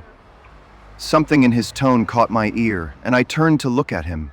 An extraordinary change had come over his face. It was writhing with inward merriment. His two eyes were shining like stars. It seemed to me that he was making desperate efforts to restrain a convulsive attack of laughter. Dear me, dear me. Well, now, who would have thought it? And how deceptive appearances may be, to be sure. Such a nice young man to look at. It is a lesson to us not to trust our own judgment, is it not, Lestrade? Yes, some of us are a little too much inclined to be cock-sure, Mr. Holmes. The man's insolence was maddening, but we could not resent it. What a providential thing that this young man should press his right thumb against the wall in taking his hat from the peg. Such a very natural action, too, if you come to think of it. Holmes was outwardly calm, but his whole body gave a wriggle of suppressed excitement as he spoke. By the way, Lestrade, who made this remarkable discovery? It was the housekeeper, Mrs. Lexington, who drew the night constable's attention to it. Where was the night constable? He remained on guard in the bedroom where the crime was committed, so as to see that nothing was touched. But why didn't the police see this mark yesterday? Well, we had no particular reason to make a careful examination of the hall. Besides, it is not in a very prominent place, as you see. No, of course not. I suppose there is no doubt that the mark was there yesterday. Lestrade looked at Holmes as if he thought he was going out of his mind. I confess that I was myself surprised both at his hilarious manner and at his rather wild observation. I don't know whether you think that MacFarlane came out of jail in the dead of the night in order to strengthen the evidence against himself. I leave it to any expert in the world whether that is not the mark of his thumb. It is unquestionably the mark of his thumb. There, that is enough. I am a practical man, Mr. Holmes, and when I have got my evidence, I come to my conclusions. If you have anything to say, you will find me writing my report in the sitting room. Holmes had recovered his equanimity, though I still seemed to detect gleams of amusement in his expression. Dear me, this is a very sad development, Watson, is it not? And yet there are singular points about it which hold out some hopes for our client. I am delighted to hear it. I was afraid it was all up with him. I would hardly go so far as to say that, my dear Watson. The fact is that there is one really serious flaw in this evidence, to which our friend attaches so much importance. Indeed, Holmes. What is it? Only this, that I know that that mark was not there when I examined the hall yesterday. And now, Watson, let us have a little stroll round in the sunshine. With a confused brain, but with a heart into which some warmth of hope was returning, I accompanied my friend in a walk round the garden.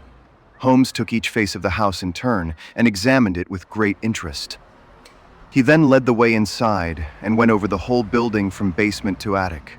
Most of the rooms were unfurnished, but nonetheless Holmes inspected them all minutely. Finally, on the top corridor, which ran outside 3 untenanted bedrooms, he again was seized with a spasm of merriment. There are really some very unique features about this case, Watson. I think it is time now that we took our friend Lestrade into our confidence.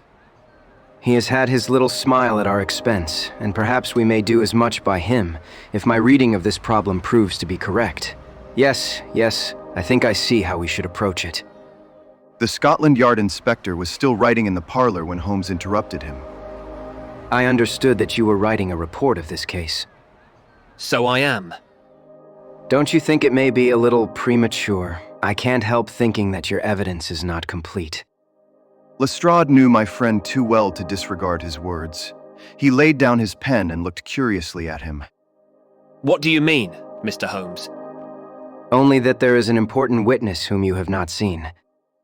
Can you produce him? I think I can. Then do so. I will do my best. How many constables have you? There are 3, within call. Excellent. May I ask if they are all large, able-bodied men with powerful voices?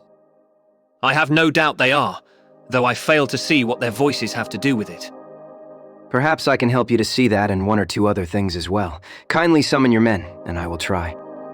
5 minutes later, 3 policemen had assembled in the hall. In the outhouse you will find a considerable quantity of straw. I will ask you to carry in 2 bundles of it. I think it will be of the greatest assistance in producing the witness whom I require. Thank you very much. I believe you have some matches in your pocket, Watson.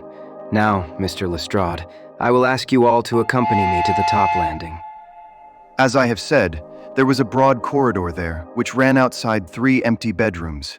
At one end of the corridor we were all marshaled by Sherlock Holmes, the constables grinning and Lestrade staring at my friend with amazement, expectation, and derision chasing each other across his features. Holmes stood before us with the air of a conjurer who is performing a trick. Would you kindly send one of your constables for 2 buckets of water? Put the straw on the floor here, free from the wall on either side. Now, I think that we are all ready. Lestrade's face had begun to grow red and angry. I don't know whether you are playing a game with us, Mr. Sherlock Holmes. If you know anything, you can surely say it without all this tomfoolery. I assure you, my good Lestrade, that I have an excellent reason for everything that I do. You may possibly remember that you chaffed me a little, some hours ago, when the sun seemed on your side of the hedge, so you must not grudge me a little pomp and ceremony now. Might I ask you, Watson, to open that window, and then to put a match to the edge of the straw? I did so, and driven by the draught a coil of gray smoke swirled down the corridor, while the dry straw crackled and flamed. Now we must see if we can find this witness for you, Lestrade. Might I ask you all to join in the cry of fire? Now then, 1, 2, 3. Fire. Thank you. I will trouble you once again. Fire. Just once more, gentlemen, and all together. Fire. The shout must have rung over Norwood. It had hardly died away when an amazing thing happened. A door suddenly flew open out of what appeared to be solid wall at the end of the corridor, and a little, wizened man darted out of it, like a rabbit out of its burrow. Capital, Watson. A bucket of water over the straw, that will do. Lestrade, allow me to present you with your principal missing witness, Mr. Jonas Oldacre. The detective stared at the newcomer with blank amazement. The latter was blinking in the bright light of the corridor, and peering at us and at the smoldering fire. It was an odious face, crafty, vicious, malignant, with shifty, light gray eyes and white lashes. What is this, then? What have you been doing all this time, eh? Oldacre gave an uneasy laugh, shrinking back from the furious red face of the angry detective. I have done no harm. No harm. You have done your best to get an innocent man hanged. If it wasn't for this gentleman here, I am not sure that you would not have succeeded. The wretched creature began to whimper. I am sure, sir. It was only my practical joke. Oh, a joke, was it? You won't find the laugh on your side, I promise you. Take him down, and keep him in the sitting room until I come. Mr. Holmes, I could not speak before the constables, but I don't mind saying, in the presence of Dr. Watson, that this is the brightest thing that you have done yet, though it is a mystery to me how you did it. You have saved an innocent man's life, and you have prevented a very grave scandal, which would have ruined my reputation in the force. Holmes smiled and clapped Lestrade upon the shoulder. Instead of being ruined, my good sir, you will find that your reputation has been enormously enhanced. Just make a few alterations in that report which you are writing, and they will understand how hard it is to throw dust in the eyes of Inspector Lestrade. And you don't want your name to appear? Not at all. The work is its own reward. Perhaps I shall get the credit also at some distant day when I permit my zealous historian to lay out his foolscap once more, eh, Watson? Well, now, let us see where this rat has been lurking. A lath and plaster partition had been run across the passage 6 feet from the end, with a door cunningly concealed in it. It was lit within by slits under the eaves. A few articles of furniture and a supply of food and water were within, together with a number of books and papers. There is the advantage of being a builder. He was able to fix up his own little hiding place without any Confederate save, of course. That precious housekeeper of his, whom I should lose no time in adding to your bag, Lestrade. I'll take your advice, but how did you know of this place, Mr. Holmes? I made up my mind that the fellow was in hiding in the house. When I paced one corridor and found it 6 feet shorter than the corresponding one below, it was pretty clear where he was. I thought he had not the nerve to lie quiet before an alarm of fire. We could, of course, have gone in and taken him, but it amused me to make him reveal himself. Besides, I owed you a little mystification, Lestrade, for your chaff in the morning.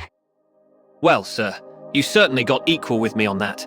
But how in the world did you know that he was in the house at all? The thumb mark, Lestrade. You said it was final, and so it was in a very different sense. I knew it had not been there the day before. I pay a good deal of attention to matters of detail, as you may have observed, and I had examined the hall and was sure that the wall was clear. Therefore, it had been put on during the night. But how? Very simply. When those packets were sealed up, Jonas Oldacre got McFarlane to secure one of the seals by putting his thumb upon the soft wax. It would be done so quickly and so naturally that I dare say the young man himself has no recollection of it. Very likely it just so happened, and Oldacre had himself no notion of the use he would put it to. Brooding over the case in that den of his, it suddenly struck him what absolutely damning evidence he could make against McFarlane by using that thumb mark. It was the simplest thing in the world for him to take a wax impression from the seal, to moisten it in as much blood as he could get from a pinprick, and to put the mark upon the wall during the night, either with his own hand or with that of his housekeeper. If you examine among those documents which he took with him into his retreat, I will lay you a wager that you find the seal with the thumb mark upon it. Wonderful, wonderful. It is all as clear as crystal, as you put it. But what is the object of this deep deception, Mr. Holmes? It was amusing to me to see how the detective's overbearing manner had changed suddenly to that of a child asking questions of its teacher. Well, I don't think that is very hard to explain. A very deep, malicious, vindictive person is the gentleman who is now waiting us downstairs. You know that he was once refused by McFarlane's mother. You don't. I told you that you should go to Blackheath first and Norwood afterwards. Well, this injury, as he would consider it, has rankled in his wicked, scheming brain, and all his life he has longed for vengeance, but never seen his chance. During the last year or two, things have gone against him. Secret speculation. I think, and he finds himself in a bad way. He determines to swindle his creditors, and for this purpose he pays large checks to a certain Mr. Cornelius, who is, I imagine, himself under another name. I have not traced these checks yet, but I have no doubt that they were banked under that name at some provincial town where Oldacre from time to time led a double existence. He intended to change his name altogether, draw this money, and vanish, starting life again elsewhere. Well, that is likely enough.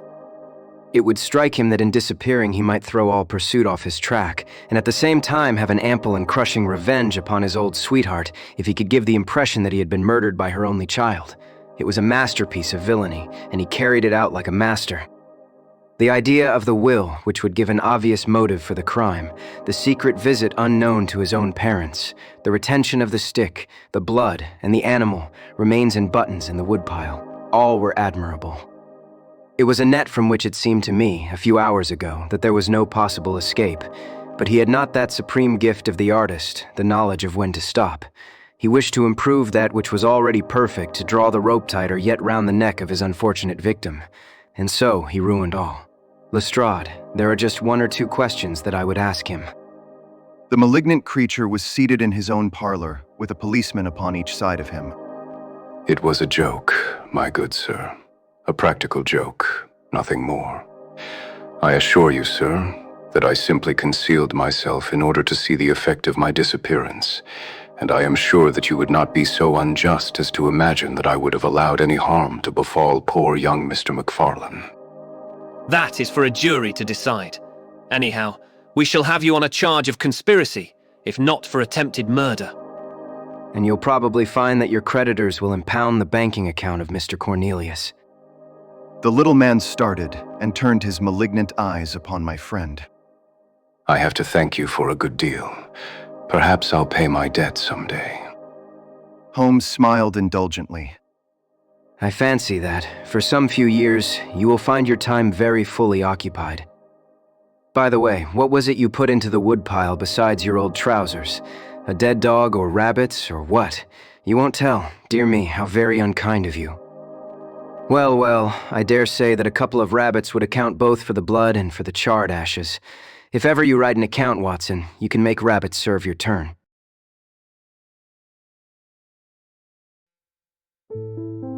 The Adventure of the Dancing Men. Holmes had been seated for some hours in silence with his long, thin back curved over a chemical vessel in which he was brewing a particularly malodorous product. His head was sunk upon his breast, and he looked from my point of view like a strange, lank bird with dull gray plumage and a black topknot. So, Watson, you do not propose to invest in South African securities? I gave a start of astonishment. Accustomed as I was to Holmes's curious faculties, this sudden intrusion into my most intimate thoughts was utterly inexplicable. How on earth do you know that? He wheeled round upon his stool, with a steaming test tube in his hand, and a gleam of amusement in his deep-set eyes. Now, Watson, confess yourself utterly taken aback. I am. I ought to make you sign a paper to that effect. Why? Because in 5 minutes you will say that it is all so absurdly simple. I am sure that I shall say nothing of the kind. You see, my dear Watson, it is not really difficult to construct a series of inferences, each dependent upon its predecessor and each simple in itself. If, after doing so, one simply knocks out all the central inferences and presents one's audience with the starting point and the conclusion, one may produce a startling, though possibly a meretricious effect. Now, it was not really difficult, by an inspection of the groove between your left forefinger and thumb, to feel sure that you did not propose to invest your small capital in the gold fields. I see no connection. Very likely not, but I can quickly show you a close connection. Here are the missing links of the very simple chain. 1, you had chalk between your left finger and thumb when you returned from the club last night. 2, you put chalk there when you play billiards to steady the cue. 3, you never play billiards except with Thurston. 4, you told me 4 weeks ago that Thurston had an option on some South African property which would expire in a month and which he desired you to share with him. 5, your checkbook is locked in my drawer and you have not asked for the key. 6, you do not propose to invest your money in this manner. How absurdly simple. Quite so. Every problem becomes very childish when once it is explained to you. Here is an unexplained one. See what you can make of that, friend Watson. He tossed a sheet of paper upon the table and turned once more to his chemical analysis. I looked with amazement at the absurd hieroglyphics upon the paper. Why, Holmes, it is a child's drawing. Oh, that is your idea. What else should it be? That is what Mr. Hilton Cubitt of Riding Thorpe Manor, Norfolk, is very anxious to know. This little conundrum came by the first post, and he was to follow by the next train. There's a ring at the bell, Watson. I should not be very much surprised if this were he. A heavy step was heard upon the stairs, and an instant later there entered a tall, ruddy, clean-shaven gentleman, whose clear eyes and florid cheeks told of a life led far from the fogs of Baker Street. He seemed to bring a whiff of his strong, fresh, bracing East Coast air with him as he entered. Having shaken hands with each of us, he was about to sit down, when his eye rested upon the paper with the curious markings, which I had just examined and left upon the table. Well, Mr. Holmes, what do you make of these? They told me that you were fond of queer mysteries, and I don't think you can find a queerer one than that. I sent the paper on ahead so that you might have time to study it before I came. It is certainly rather a curious production. At first sight, it would appear to be some childish prank. It consists of a number of absurd little figures dancing across the paper upon which they are drawn. Why should you attribute any importance to so grotesque an object?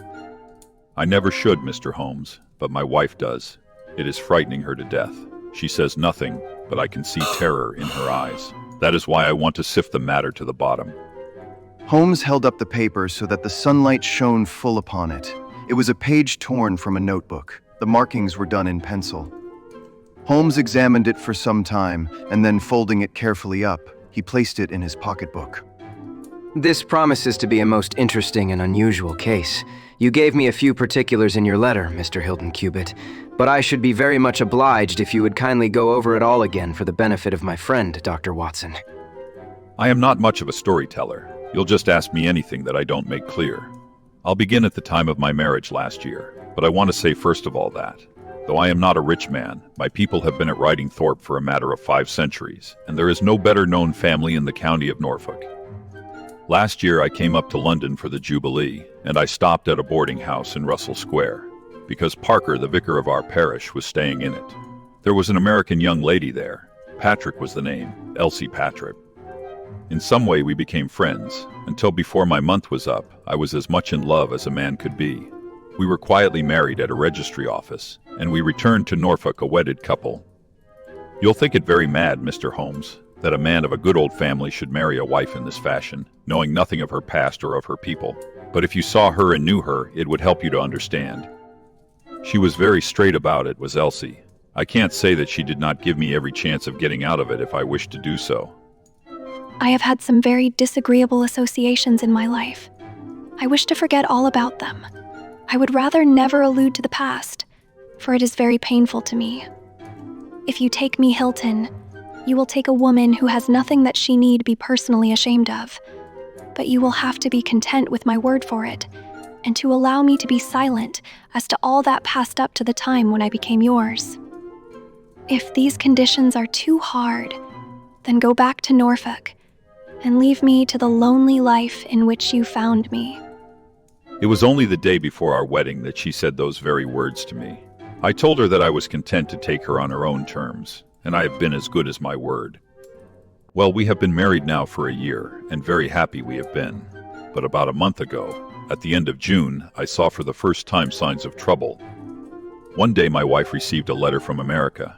I saw the American stamp. She turned deadly white, read the letter, and threw it into the fire. She made no allusion to it afterwards, and I made none, for a promise is a promise. But she has never known an easy hour from that moment. There is always a look of fear upon her face, a look as if she were waiting and expecting. She would do better to trust me. She would find that I was her best friend, but until she speaks, I can say nothing. Mind you, she is a truthful woman, Mr. Holmes, and whatever trouble there may have been in her past life, it has been no fault of hers. I am only a simple Norfolk squire, but there is not a man in England who ranks his family honor more highly than I do. She knows it well, and she knew it well before she married me. She would never bring any stain upon it. Of that I am sure. Well, now I come to the queer part of my story. About a week ago. It was the Tuesday of last week. I found on one of the window sills a number of absurd little dancing figures like these upon the paper. They were scrawled with chalk. I thought that it was the stable boy who had drawn them, but the lad swore he knew nothing about it. Anyhow, they had come there during the night. I had them washed out, and I only mentioned the matter to my wife afterwards. To my surprise, she took it very seriously and begged me if any more came to let her see them. None did come for a week, and then yesterday morning I found this paper lying on the sundial in the garden. I showed it to Elsie, and down she dropped in a dead faint. Since then she has looked like a woman in a dream, half-dazed and with terror always lurking in her eyes. It was then that I wrote and sent the paper to you, Mr. Holmes. It was not a thing that I could take to the police, for they would have laughed at me, but you will tell me what to do. I am not a rich man, but if there is any danger threatening my little woman, I would spend my last copper to shield her. He was a fine creature, this man of the old English soil, simple, straight, and gentle, with his great, earnest blue eyes and broad, comely face. His love for his wife and his trust in her shone in his features. Holmes had listened to his story with the utmost attention, and now he sat for some time in silent thought. Don't you think, Mr. Cubitt, that your best plan would be to make a direct appeal to your wife and to ask her to share her secret with you? Hilton Cubitt shook his massive head. A promise is a promise, Mr. Holmes. If Elsie wished to tell me, she would. If not, it is not for me to force her confidence. But I am justified in taking my own line, and I will. Then I will help you with all my heart. In the first place, have you heard of any strangers being seen in your neighborhood? Number. I presume that it is a very quiet place. Any fresh face would cause comment. In the immediate neighborhood, yes, but we have several small watering places not very far away, and the farmers take in lodgers. These hieroglyphics have evidently a meaning. If it is a purely arbitrary one, it may be impossible for us to solve it. If, on the other hand, it is systematic, I have no doubt that we shall get to the bottom of it. But this particular sample is so short that I can do nothing, and the facts which you have brought me are so indefinite that we have no basis for an investigation. I would suggest that you return to Norfolk, that you keep a keen lookout, and that you take an exact copy of any fresh dancing men which may appear. It is 1,000 pities that we have not a reproduction of those which were done in chalk upon the windowsill. Make a discreet inquiry also as to any strangers in the neighborhood. When you have collected some fresh evidence, come to me again. That is the best advice which I can give you, Mr. Hilton Cubitt. If there are any pressing fresh developments, I shall be always ready to run down and see you in your Norfolk home. The interview left Sherlock Holmes very thoughtful, and several times in the next few days I saw him take his slip of paper from his notebook and look long and earnestly at the curious figures inscribed upon it. He made no allusion to the affair, however, until one afternoon a fortnight or so later. I was going out when he called me back. You had better stay here, Watson. Why? Because I had a wire from Hilton Cubitt this morning. You remember Hilton Cubitt of the Dancing Men. He was to reach Liverpool Street at 1:20. He may be here at any moment. I gather from his wire that there have been some new incidents of importance.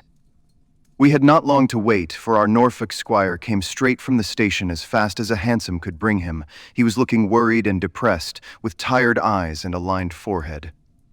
It is getting on my nerves, this business, Mr. Holmes.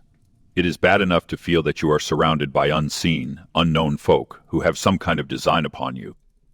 But when, in addition to that, you know that it is just killing your wife by inches, then it becomes as much as flesh and blood can endure. She is wearing away under it, just wearing away before my eyes. Has she said anything yet? No, Mr. Holmes, she has not. And yet there have been times when the poor girl has wanted to speak, and yet could not quite bring herself to take the plunge. I have tried to help her, but I dare say I did it clumsily, and scared her from it. She has spoken about my old family, and our reputation in the county, and our pride in our unsullied honor, and I always felt it was leading to the point, but somehow it turned off before we got there. But you have found out something for yourself. A good deal, Mr. Holmes. I have several fresh dancing men pictures for you to examine, and, what is more important, I have seen the fellow. What? The man who draws them? Yes, I saw him at his work. But I will tell you everything in order. When I got back after my visit to you, the very first thing I saw next morning was a fresh crop of dancing men. They had been drawn in chalk upon the black wooden door of the tool house, which stands beside the lawn in full view of the front windows. I took an exact copy, and here it is. He unfolded a paper and laid it upon the table. Excellent, excellent. Pray continue. When I had taken the copy, I rubbed out the marks, but 2 mornings later a fresh inscription had appeared. I have a copy of it here. Holmes rubbed his hands and chuckled with delight. Our material is rapidly accumulating. 3 days later a message was left scrawled upon paper, and placed under a pebble upon the sundial. Here it is. The characters are, as you see, exactly the same as the last one. After that, I determined to lie in wait, so I got out my revolver and I sat up in my study, which overlooks the lawn and garden. About 2 in the morning I was seated by the window, all being dark save for the moonlight outside, when I heard steps behind me, and there was my wife in her dressing gown. She implored me to come to bed. I told her frankly that I wished to see who it was who played such absurd tricks upon us. She answered that it was some senseless practical joke, and that I should not take any notice of it. If it really annoys you, Hilton, we might go and travel, you and I, and so avoid this nuisance. What, be driven out of our own house by a practical joker? Why? We should have the whole county laughing at us. Well, come to bed, and we can discuss it in the morning. Suddenly, as she spoke, I saw her white face grow whiter yet in the moonlight, and her hand tightened upon my shoulder. Something was moving in the shadow of the Toole house. I saw a dark, creeping figure which crawled round the corner and squatted in front of the door. Seizing my pistol, I was rushing out, when my wife threw her arms round me and held me with convulsive strength. I tried to throw her off, but she clung to me most desperately. At last I got clear, but by the time I had opened the door and reached the house, the creature was gone. He had left a trace of his presence, however, for there on the door was the very same arrangement of dancing men which had already twice appeared, and which I have copied on that paper. There was no other sign of the fellow anywhere, though I ran all over the grounds, and yet the amazing thing is that he must have been there all the time, for when I examined the door again in the morning, he had scrawled some more of his pictures under the line which I had already seen. Have you that fresh drawing? Yes, it is very short, but I made a copy of it, and here it is. Again he produced a paper. Tell me, was this a mere addition to the first, or did it appear to be entirely separate? It was on a different panel of the door. Excellent. This is far the most important of all for our purpose. It fills me with hopes. Now, Mr. Hilton Cubitt, please continue your most interesting statement. I have nothing more to say, Mr. Holmes, except that I was angry with my wife that night for having held me back when I might have caught the skulking rascal. She said that she feared that I might come to harm. For an instant it had crossed my mind that perhaps what she really feared was that he might come to harm, for I could not doubt that she knew who this man was and what he meant by these strange signals. But there is a tone in my wife's voice, Mr. Holmes, and a look in her eyes which forbid doubt, and I am sure that it was indeed my own safety that was in her mind. There is the whole case, and now I want your advice as to what I ought to do. My own inclination is to put 6 of my farm lads in the shrubbery, and when this fellow comes again to give him such a hiding that he will leave us in peace for the future. I fear it is too deep a case for such simple remedies. How long can you stay in London? I must go back today. I would not leave my wife alone all night for anything. She is very nervous, and begged me to come back. I dare say you are right, but if you could have stopped, I might possibly have been able to return with you in a day or two. Meanwhile, you will leave me these papers, and I think that it is very likely that I shall be able to pay you a visit shortly, and to throw some light upon your case. Sherlock Holmes preserved his calm professional manner until our visitor had left us, although it was easy for me, who knew him so well, to see that he was profoundly excited. The moment that Hilton Cubitt's broad back had disappeared through the door, my comrade rushed to the table, laid out all the slips of paper containing dancing men in front of him, and threw himself into an intricate and elaborate calculation. For 2 hours I watched him as he covered sheet after sheet of paper with figures and letters, so completely absorbed in his task that he had evidently forgotten my presence. Sometimes he was making progress and whistled and sang at his work. Sometimes he was puzzled and would sit for long spells with a furrowed brow and a vacant eye. Finally, he sprang from his chair with a cry of satisfaction and walked up and down the room, rubbing his hands together. Then he wrote a long telegram upon a cable form. If my answer to this is as I hope, you will have a very pretty case to add to your collection, Watson. I expect that we shall be able to go down to Norfolk tomorrow, and to take our friend some very definite news as to the secret of his annoyance. I confess that I was filled with curiosity, but I was aware that Holmes liked to make his disclosures at his own time and in his own way, so I waited until it should suit him to take me into his confidence. But there was a delay in that answering telegram, and 2 days of impatience followed, during which Holmes pricked up his ears at every ring of the bell. On the evening of the 2nd, there came a letter from Hilton Cubitt. All was quiet with him, save that a long inscription had appeared that morning upon the pedestal of the sundial. He enclosed a copy of it. Holmes bent over this grotesque frieze for some minutes, and then suddenly sprang to his feet with an exclamation of surprise and dismay. His face was haggard with anxiety. We have let this affair go far enough. Is there a train to North Walsham tonight? I turned up the timetable. The last had just gone. Then we shall breakfast early and take the very first in the morning. Our presence is most urgently needed. Ah, here is our expected cablegram. One moment, Mrs. Hudson, there may be an answer. No, that is quite as I expected. This message makes it even more essential that we should not lose an hour in letting Hilton Cubitt know how matters stand, for it is a singular and a dangerous web in which our simple Norfolk squire is entangled. So indeed it proved, and as I come to the dark conclusion of a story which had seemed to me to be only childish and bizarre, I experience once again the dismay and horror with which I was filled. Would that I had some brighter ending to communicate to my readers, but these are the chronicles of fact, and I must follow to their dark crisis the strange chain of events, which for some days made riding Thorpe Manor a household word through the length and breadth of England.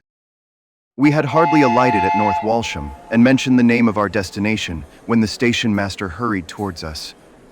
"I suppose that you are the detectives from London." A look of annoyance passed over Holmes's face.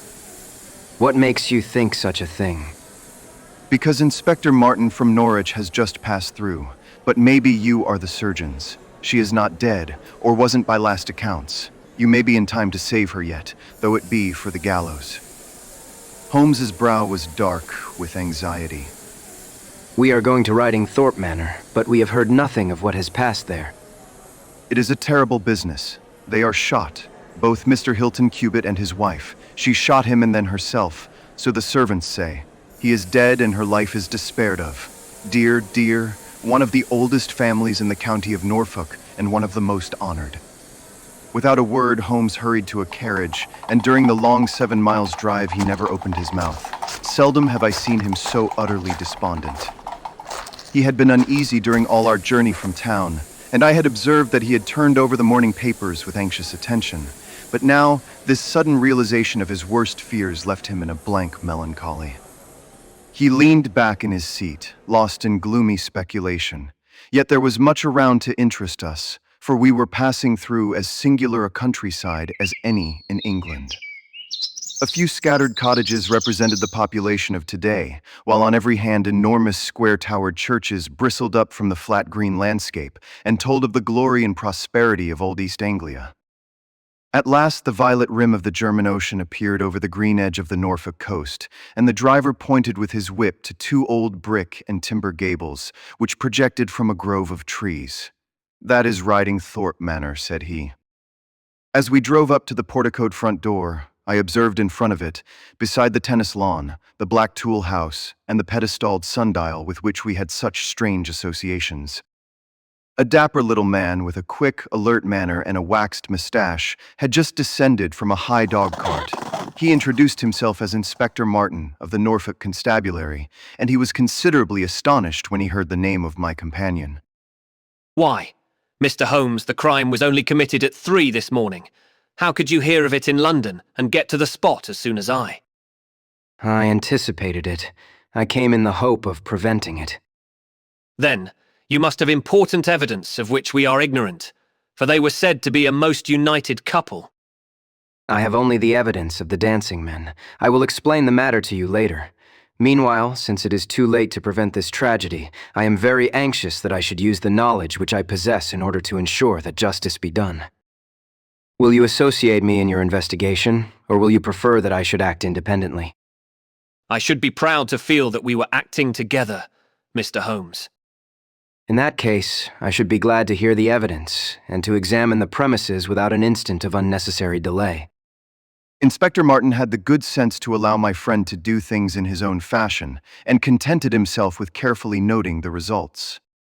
The local surgeon, an old, white-haired man, had just come down from Mrs. Hilton Cubitt's room, and he reported that her injuries were serious, but not necessarily fatal. The bullet had passed through the front of her brain, and it would probably be some time before she could regain consciousness. On the question of whether she had been shot or had shot herself, he would not venture to express any decided opinion. Certainly the bullet had been discharged at very close quarters. There was only the one pistol found in the room, 2 barrels of which had been emptied. Mr. Hilton Cubitt had been shot through the heart. It was equally conceivable that he had shot her and then himself, or that she had been the criminal, for the revolver lay upon the floor midway between them. Has he been moved? We have moved nothing except the lady. We could not leave her lying wounded upon the floor. How long have you been here, Doctor? Since 4 o'clock. Anyone else? Yes, the constable here. And you have touched nothing? Nothing.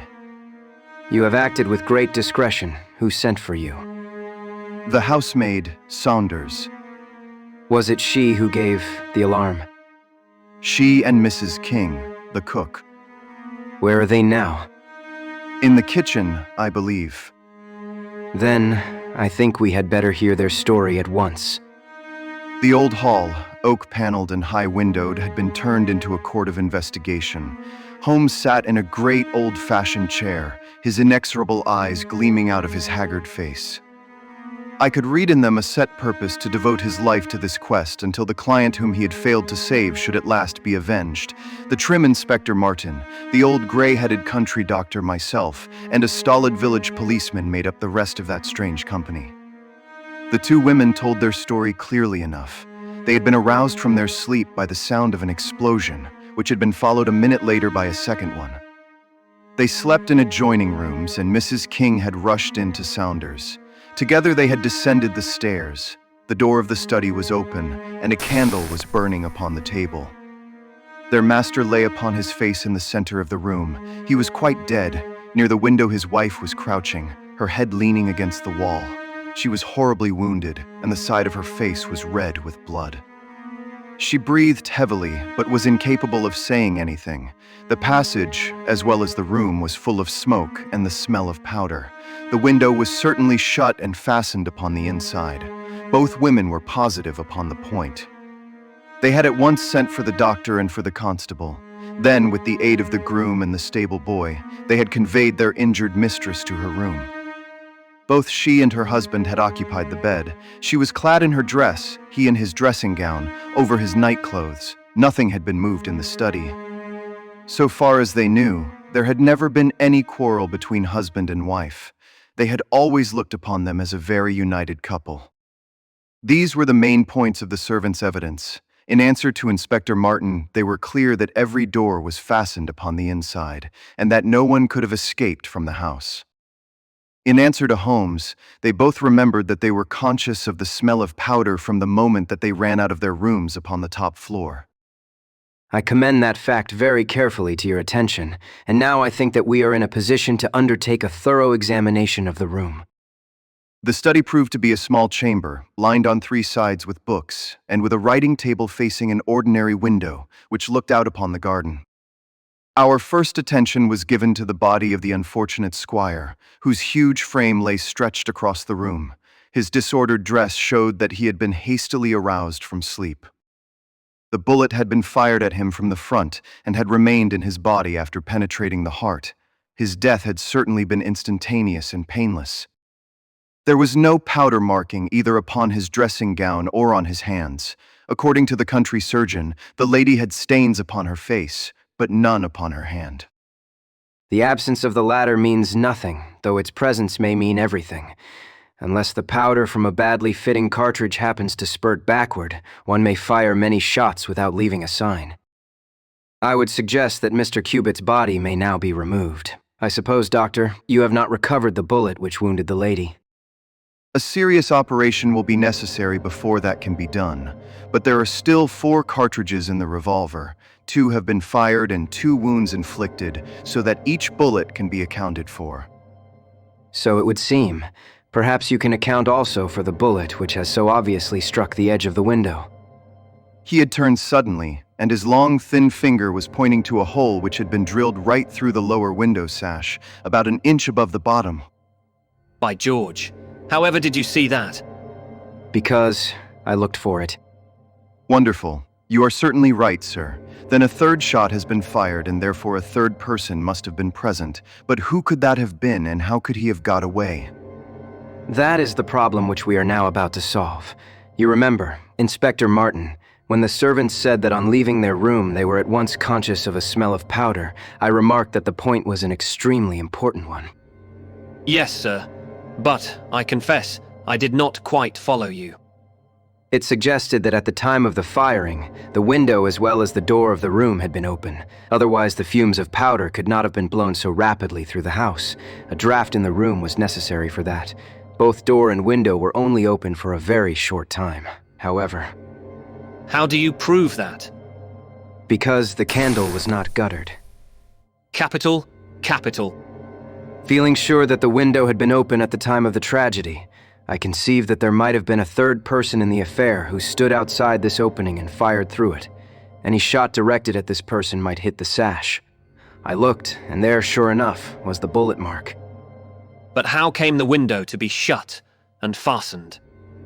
The woman's first instinct would be to shut and fasten the window, but, Halloa, what is this? It was a lady's handbag which stood upon the study table, a trim little handbag of crocodile skin and silver. Holmes opened it and turned the contents out. There were 20 50-pound notes of the Bank of England, held together by an India rubber band, nothing else. This must be preserved, for it will figure in the trial. It is now necessary that we should try to throw some light upon this third bullet, which has clearly, from the splintering of the wood, been fired from inside the room. I should like to see Mrs. King, the cook, again. You said, Mrs. King, that you were awakened by a loud explosion. When you said that, did you mean that it seemed to you to be louder than the second one? Well, sir, it wakened me from my sleep, so it is hard to judge, but it did seem very loud. You don't think that it might have been 2 shots fired almost at the same instant? I am sure I couldn't say, sir. I believe that it was undoubtedly so. I rather think, Inspector Martin, that we have now exhausted all that this room can teach us. If you will kindly step round with me, we shall see what fresh evidence the garden has to offer. A flower bed extended up to the study window, and we all broke into an exclamation as we approached it. The flowers were trampled down, and the soft soil was imprinted all over with footmarks. Large masculine feet they were, with peculiarly long, sharp toes. Holmes hunted about among the grass and leaves like a retriever after a wounded bird. Then, with a cry of satisfaction, he bent forward and picked up a little brazen cylinder. I thought so. The revolver had an ejector, and here is the third cartridge. I really think, Inspector Martin, that our case is almost complete. The country inspector's face had shown his intense amazement at the rapid and masterful progress of Holmes's investigation. At first he had shown some disposition to assert his own position, but now he was overcome with admiration and ready to follow without question wherever Holmes led. Whom do you suspect? I'll go into that later. There are several points in this problem which I have not been able to explain to you yet. Now that I have got so far, I had best proceed on my own lines, and then clear the whole matter up once and for all. Just as you wish, Mr. Holmes, so long as we get our man. I have no desire to make mysteries, but it is impossible at the moment of action to enter into long and complex explanations.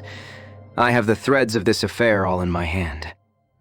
Even if this lady should never recover consciousness, we can still reconstruct the events of last night and ensure that justice be done. First of all, I wish to know whether there is any inn in this neighborhood known as Elridge's. The servants were cross-questioned, but none of them had heard of such a place. The stable boy threw a light upon the matter by remembering that a farmer of that name lived some miles off, in the direction of East Ruston. Is it a lonely farm? Very lonely, sir. Perhaps they have not heard yet of all that happened here during the night. Maybe not, sir. Holmes thought for a little, and then a curious smile played over his face. Saddle a horse, my lad. I shall wish you to take a note to Elridge's farm. He took from his pocket the various slips of the dancing men. With these in front of him, he worked for some time at the study table. Finally, he handed a note to the boy, with directions to put it into the hands of the person to whom it was addressed, and especially to answer no questions of any sort which might be put to him. I saw the outside of the note addressed in straggling, irregular characters very unlike Holmes's usual precise hand. It was consigned to Mr. Abe Slaney, Elridge's farm, East Ruston, Norfolk. I think, Inspector, that you would do well to telegraph for an escort as, if my calculations prove to be correct, you may have a particularly dangerous prisoner to convey to the county jail. The boy who takes this note could no doubt forward your telegram. If there is an afternoon train to town, Watson, I think we should do well to take it, as I have a chemical analysis of some interest to finish, and this investigation draws rapidly to a close. When the youth had been dispatched with the note, Sherlock Holmes gave his instructions to the servants. If any visitor were to call asking for Mrs. Hilton Cubitt, no information should be given as to her condition, but he was to be shown at once into the drawing room. He impressed these points upon them with the utmost earnestness.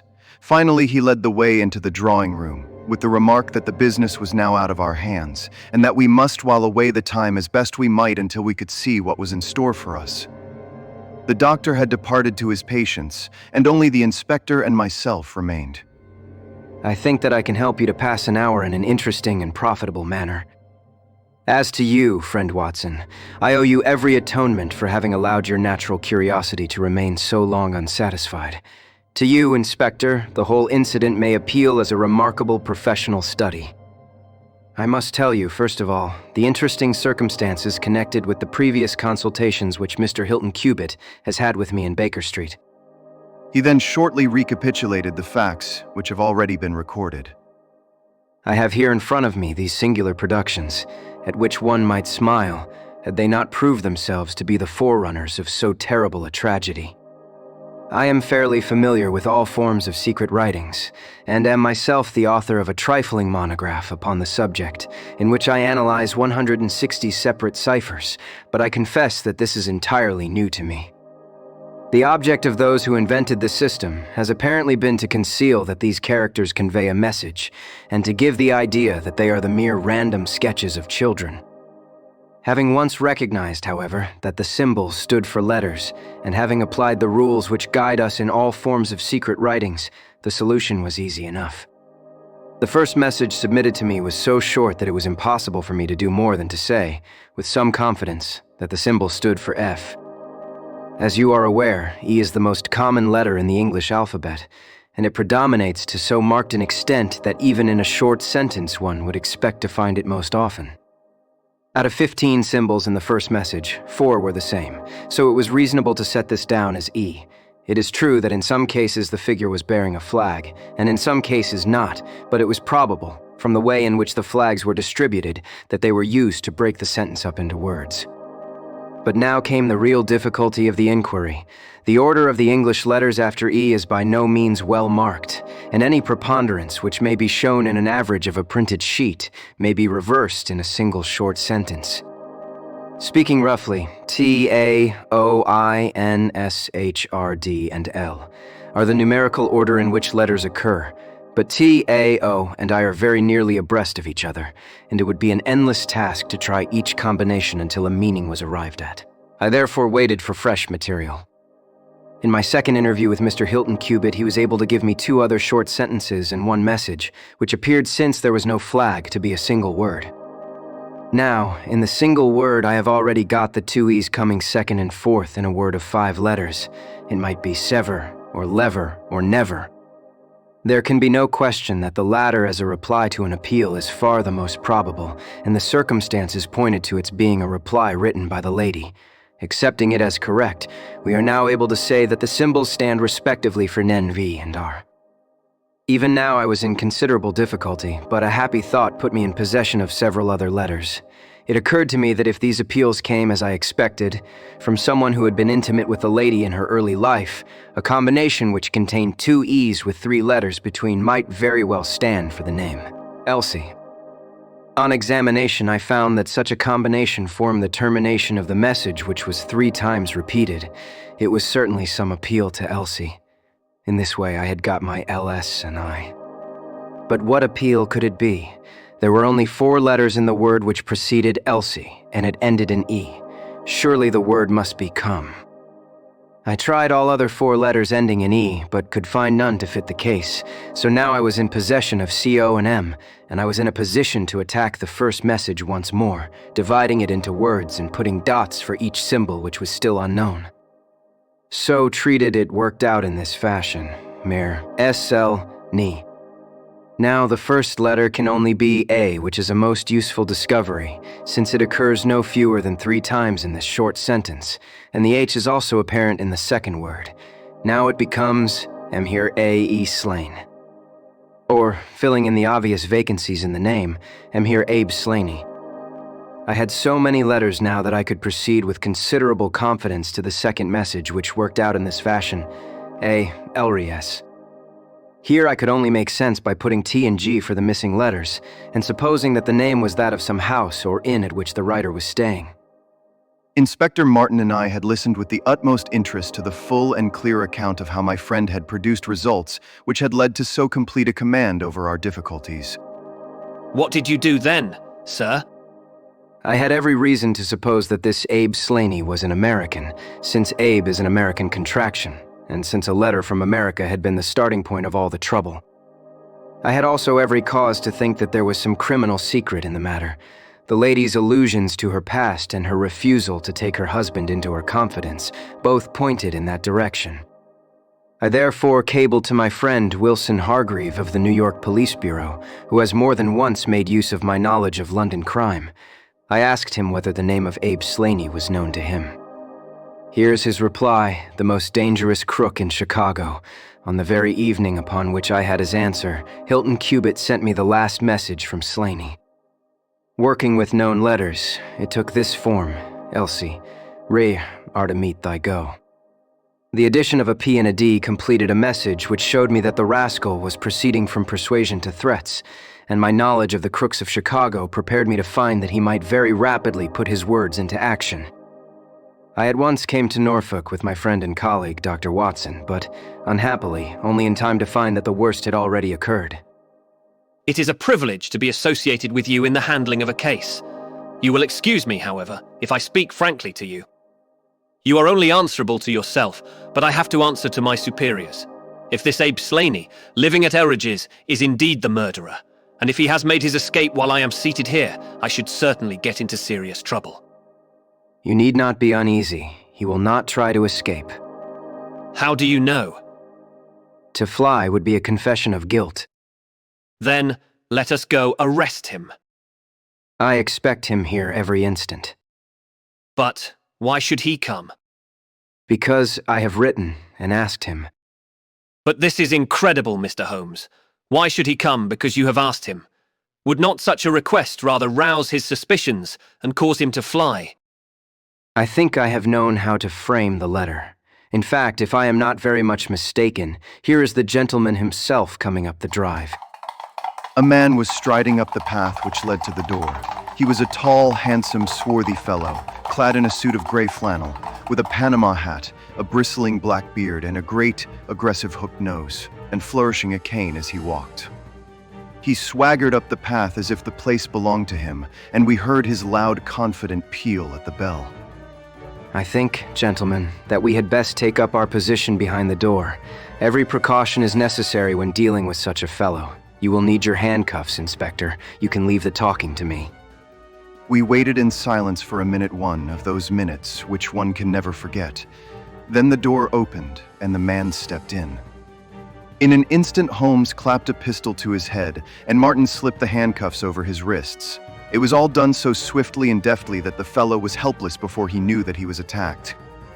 He glared from one to the other of us with a pair of blazing black eyes. Then he burst into a bitter laugh. Well, gentlemen, you have the drop on me this time. I seem to have knocked up against something hard, but I came here in answer to a letter from Mrs. Hilton Cubitt. Don't tell me that she is in this. Don't tell me that she helped to set a trap for me. Mrs. Hilton Cubitt was seriously injured and is at death's door. The man gave a hoarse cry of grief, which rang through the house. You are crazy. It was he that was hurt, not she. Who would have hurt little Elsie? I may have threatened her. God forgive me. But I would not have touched a hair of her pretty head. Take it back, you. Say that she is not hurt. She was found badly wounded by the side of her dead husband. He sank with a deep groan on the settee and buried his face in his manacled hands. For 5 minutes he was silent. Then he raised his face once more and spoke with the cold composure of despair. I have nothing to hide from you, gentlemen. If I shot the man, he had his shot at me, and there is no murder in that. But if you think I could have hurt that woman, then you don't know either me or her. I tell you, there was never a man in this world loved a woman more than I loved her. I had a right to her. She was pledged to me years ago. Who was this Englishman that he should come between us? I tell you that I had the first right to her, and that I was only claiming my own. She broke away from your influence when she found the man that you are. She fled from America to avoid you, and she married an honorable gentleman in England. You dogged her and followed her and made her life a misery to her in order to induce her to abandon the husband whom she loved and respected in order to fly with you, whom she feared and hated. You have ended by bringing about the death of a noble man and driving his wife to suicide. That is your record in this business, Mr. Abe Slaney, and you will answer for it to the law. If Elsie dies, I care nothing what becomes of me. He opened one of his hands and looked at a note crumpled up in his palm. See here, mister. You are not trying to scare me over this, are you? If the lady is hurt as bad as you say, who was it that wrote this note? He tossed it forward onto the table. I wrote it to bring you here. You wrote it. There was no one on earth outside the joint who knew the secret of the dancing men. How came you to write it? What one man can invent, another can discover. There is a cab coming to convey you to Norwich, Mr. Slaney. But meanwhile, you have time to make some small reparation for the injury you have wrought. Are you aware that Mrs. Hilton Cubitt has herself lain under grave suspicion of the murder of her husband, and that it was only my presence here, and the knowledge which I happen to possess, which has saved her from the accusation? The least that you owe her is to make it clear to the whole world that she was in no way, directly or indirectly, responsible for his tragic end. I ask nothing better. I guess the very best case I can make for myself is the absolute naked truth. It is my duty to warn you that it will be used against you. Slaney shrugged his shoulders. I'll chance that. First of all, I want you gentlemen to understand that I have known this lady since she was a child. There were 7 of us in a gang in Chicago, and Elsie's father was the boss of the joint. He was a clever man, was old Patrick. It was he who invented that writing, which would pass as a child's scrawl unless you just happened to have the key to it. Well, Elsie learned some of our ways, but she couldn't stand the business, and she had a bit of honest money of her own, so she gave us all the slip and got away to London. She had been engaged to me, and she would have married me, I believe, if I had taken over another profession, but she would have nothing to do with anything on the cross.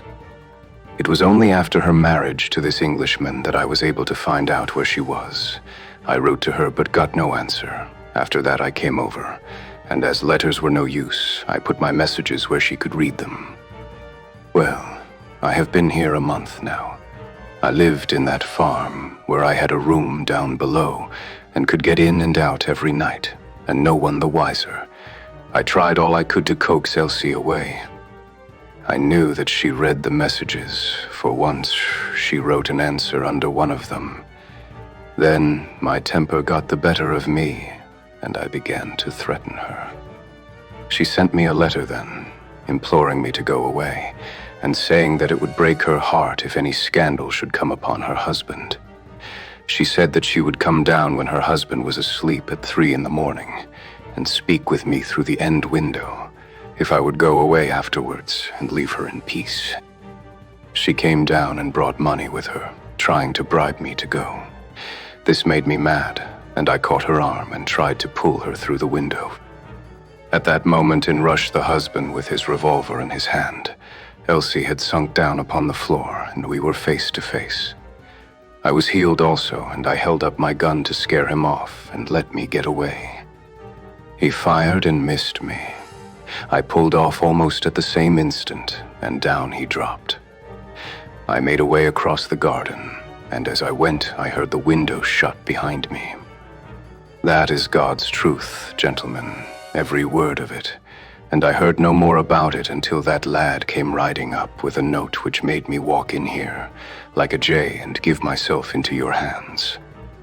A cab had driven up whilst the American had been talking. 2 uniformed policemen sat inside. Inspector Martin rose and touched his prisoner on the shoulder.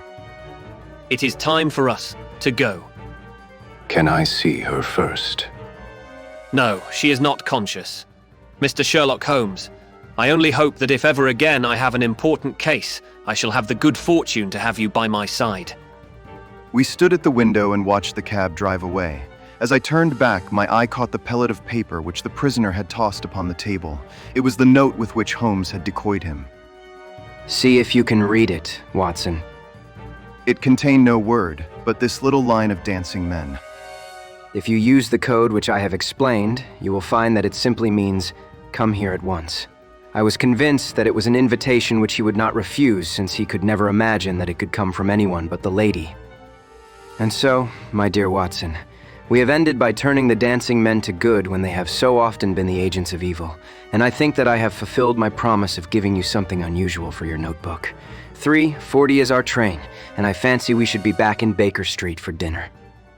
Only one word of epilogue. The American, Abe Slaney, was condemned to death at the winter assizes at Norwich, but his penalty was changed to penal servitude in consideration of mitigating circumstances and the certainty that Hilton Cubitt had fired the first shot.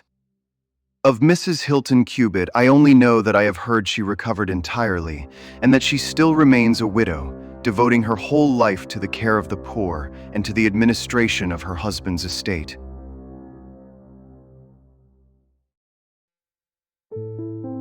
The Adventure of the Solitary Cyclist. From the years 1894 to 1901 inclusive, Mr. Sherlock Holmes was a very busy man. It is safe to say that there was no public case of any difficulty in which he was not consulted during those 8 years, and there were hundreds of private cases, some of them of the most intricate and extraordinary character, in which he played a prominent part. Many startling successes and a few unavoidable failures were the outcome of this long period of continuous work. As I have preserved very full notes of all these cases, and was myself personally engaged in many of them, it may be imagined that it is no easy task to know which I should select to lay before the public. I shall, however, preserve my former rule, and give the preference to those cases which derive their interest not so much from the brutality of the crime as from the ingenuity and dramatic quality of the solution. For this reason, I will now lay before the reader the facts connected with Miss Violet Smith, the solitary cyclist of Charlington, and the curious sequel of our investigation, which culminated in unexpected tragedy. It is true that the circumstance did not admit of any striking illustration of those powers for which my friend was famous, but there were some points about the case which made it stand out in those long records of crime from which I gather the material for these little narratives. On referring to my notebook for the year 1895, I find that it was upon Saturday, the 23rd of April, that we first heard of Miss Violet Smith. Her visit was, I remember, extremely unwelcome to Holmes, for he was immersed at the moment in a very abstruse and complicated problem concerning the peculiar persecution to which John Vincent Harden, the well-known tobacco millionaire, had been subjected. My friend, who loved above all things precision and concentration of thought, resented anything which distracted his attention from the matter in hand. And yet, without a harshness which was foreign to his nature, it was impossible to refuse to listen to the story of the young and beautiful woman, tall, graceful, and queenly, who presented herself at Baker Street late in the evening and implored his assistance and advice. It was vain to urge that his time was already fully occupied, for the young lady had come with the determination to tell her story, and it was evident that nothing short of force could get her out of the room until she had done so. With a resigned air and a somewhat weary smile, Holmes begged the beautiful intruder to take a seat and to inform us what it was that was troubling her. At least it cannot be your health, so ardent a bicyclist must be full of energy. She glanced down in surprise at her own feet, and I observed the slight roughening of the side of the sole caused by the friction of the edge of the pedal. Yes, I bicycle a good deal, Mr. Holmes, and that has something to do with my visit to you today.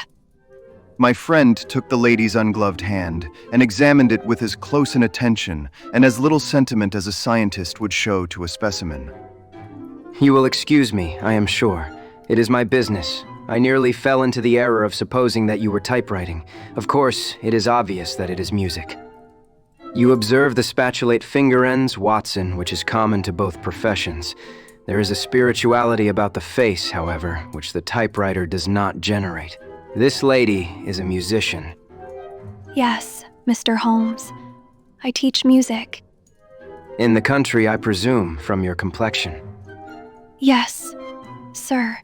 Near Farnham, on the borders of Surrey. A beautiful neighborhood and full of the most interesting associations. You remember, Watson, that it was near there that we took Archie Stamford the forger. Now, Miss Violet, what has happened to you near Farnham, on the borders of Surrey?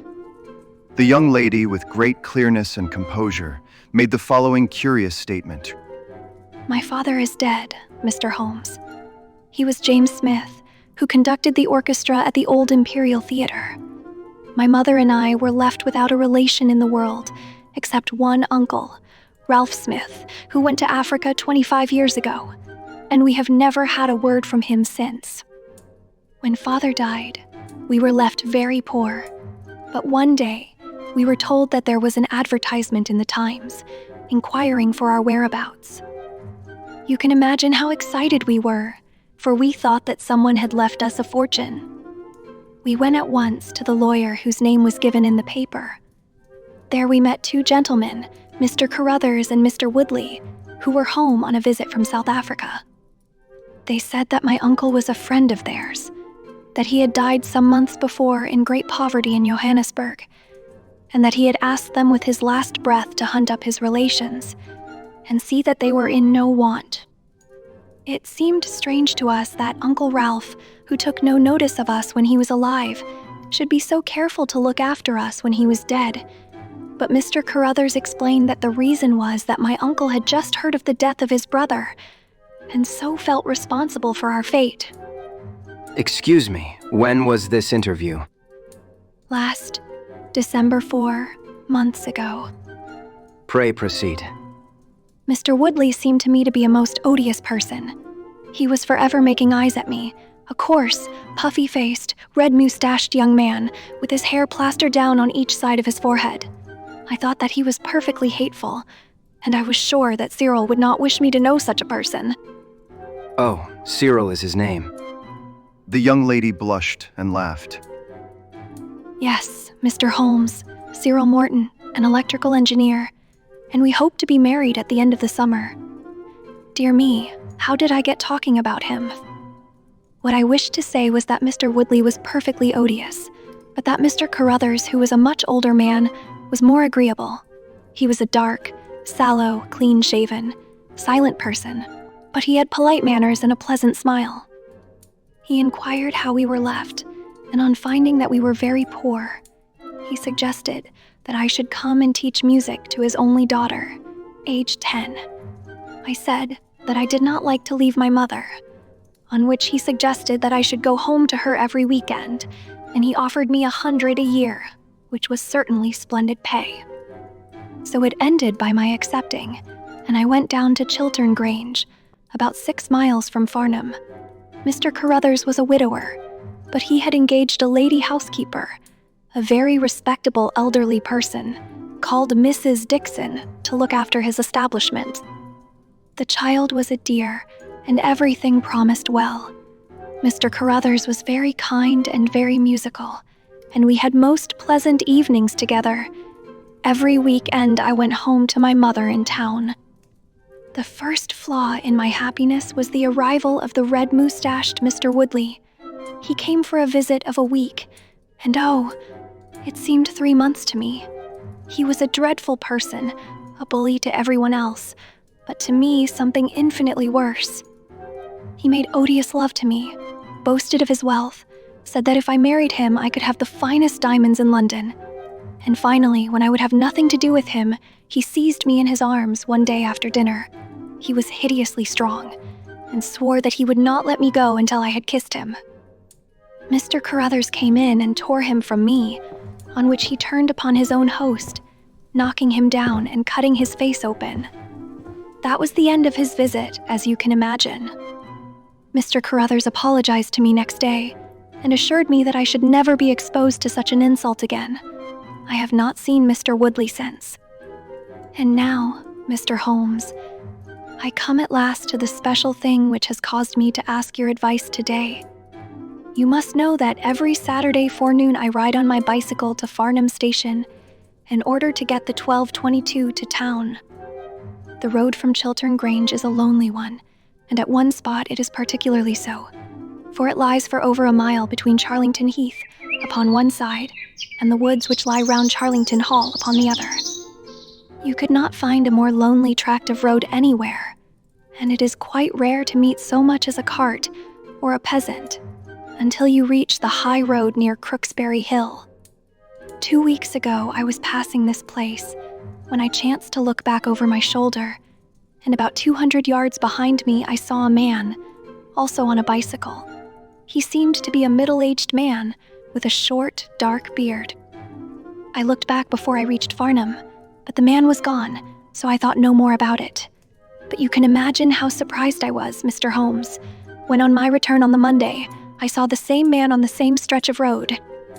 My astonishment was increased when the incident occurred again, exactly as before, on the following Saturday and Monday.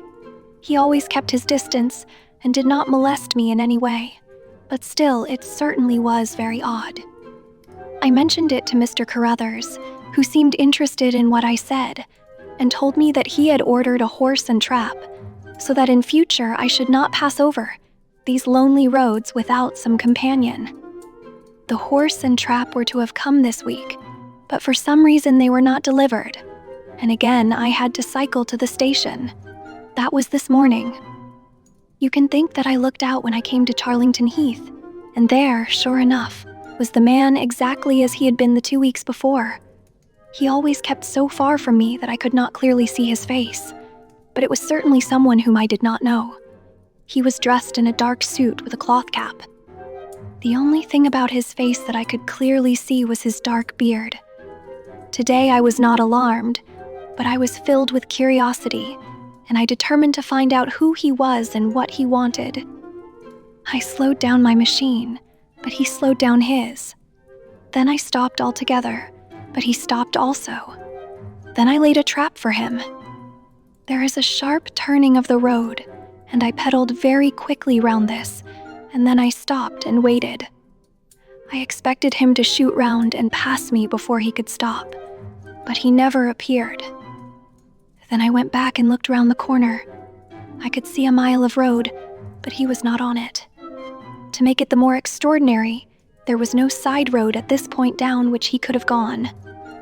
This case certainly presents some features of its own. How much time elapsed between your turning the corner and your discovery that the road was clear? 2 or 3 minutes. Then he could not have retreated down the road, and you say that there are no side roads. None. Then he certainly took a footpath on one side or the other. It could not have been on the side of the heath, or I should have seen him. So, by the process of exclusion, we arrive at the fact that he made his way toward Charlington Hall, which, as I understand, is situated in its own grounds on one side of the road. Anything else? Nothing, Mr. Holmes, save that I was so perplexed that I felt I should not be happy until I had seen you and had your advice. Holmes sat in silence for some little time. Where is the gentleman to whom you are engaged? He is in the Midland Electrical Company, at Coventry. He would not pay you a surprise visit.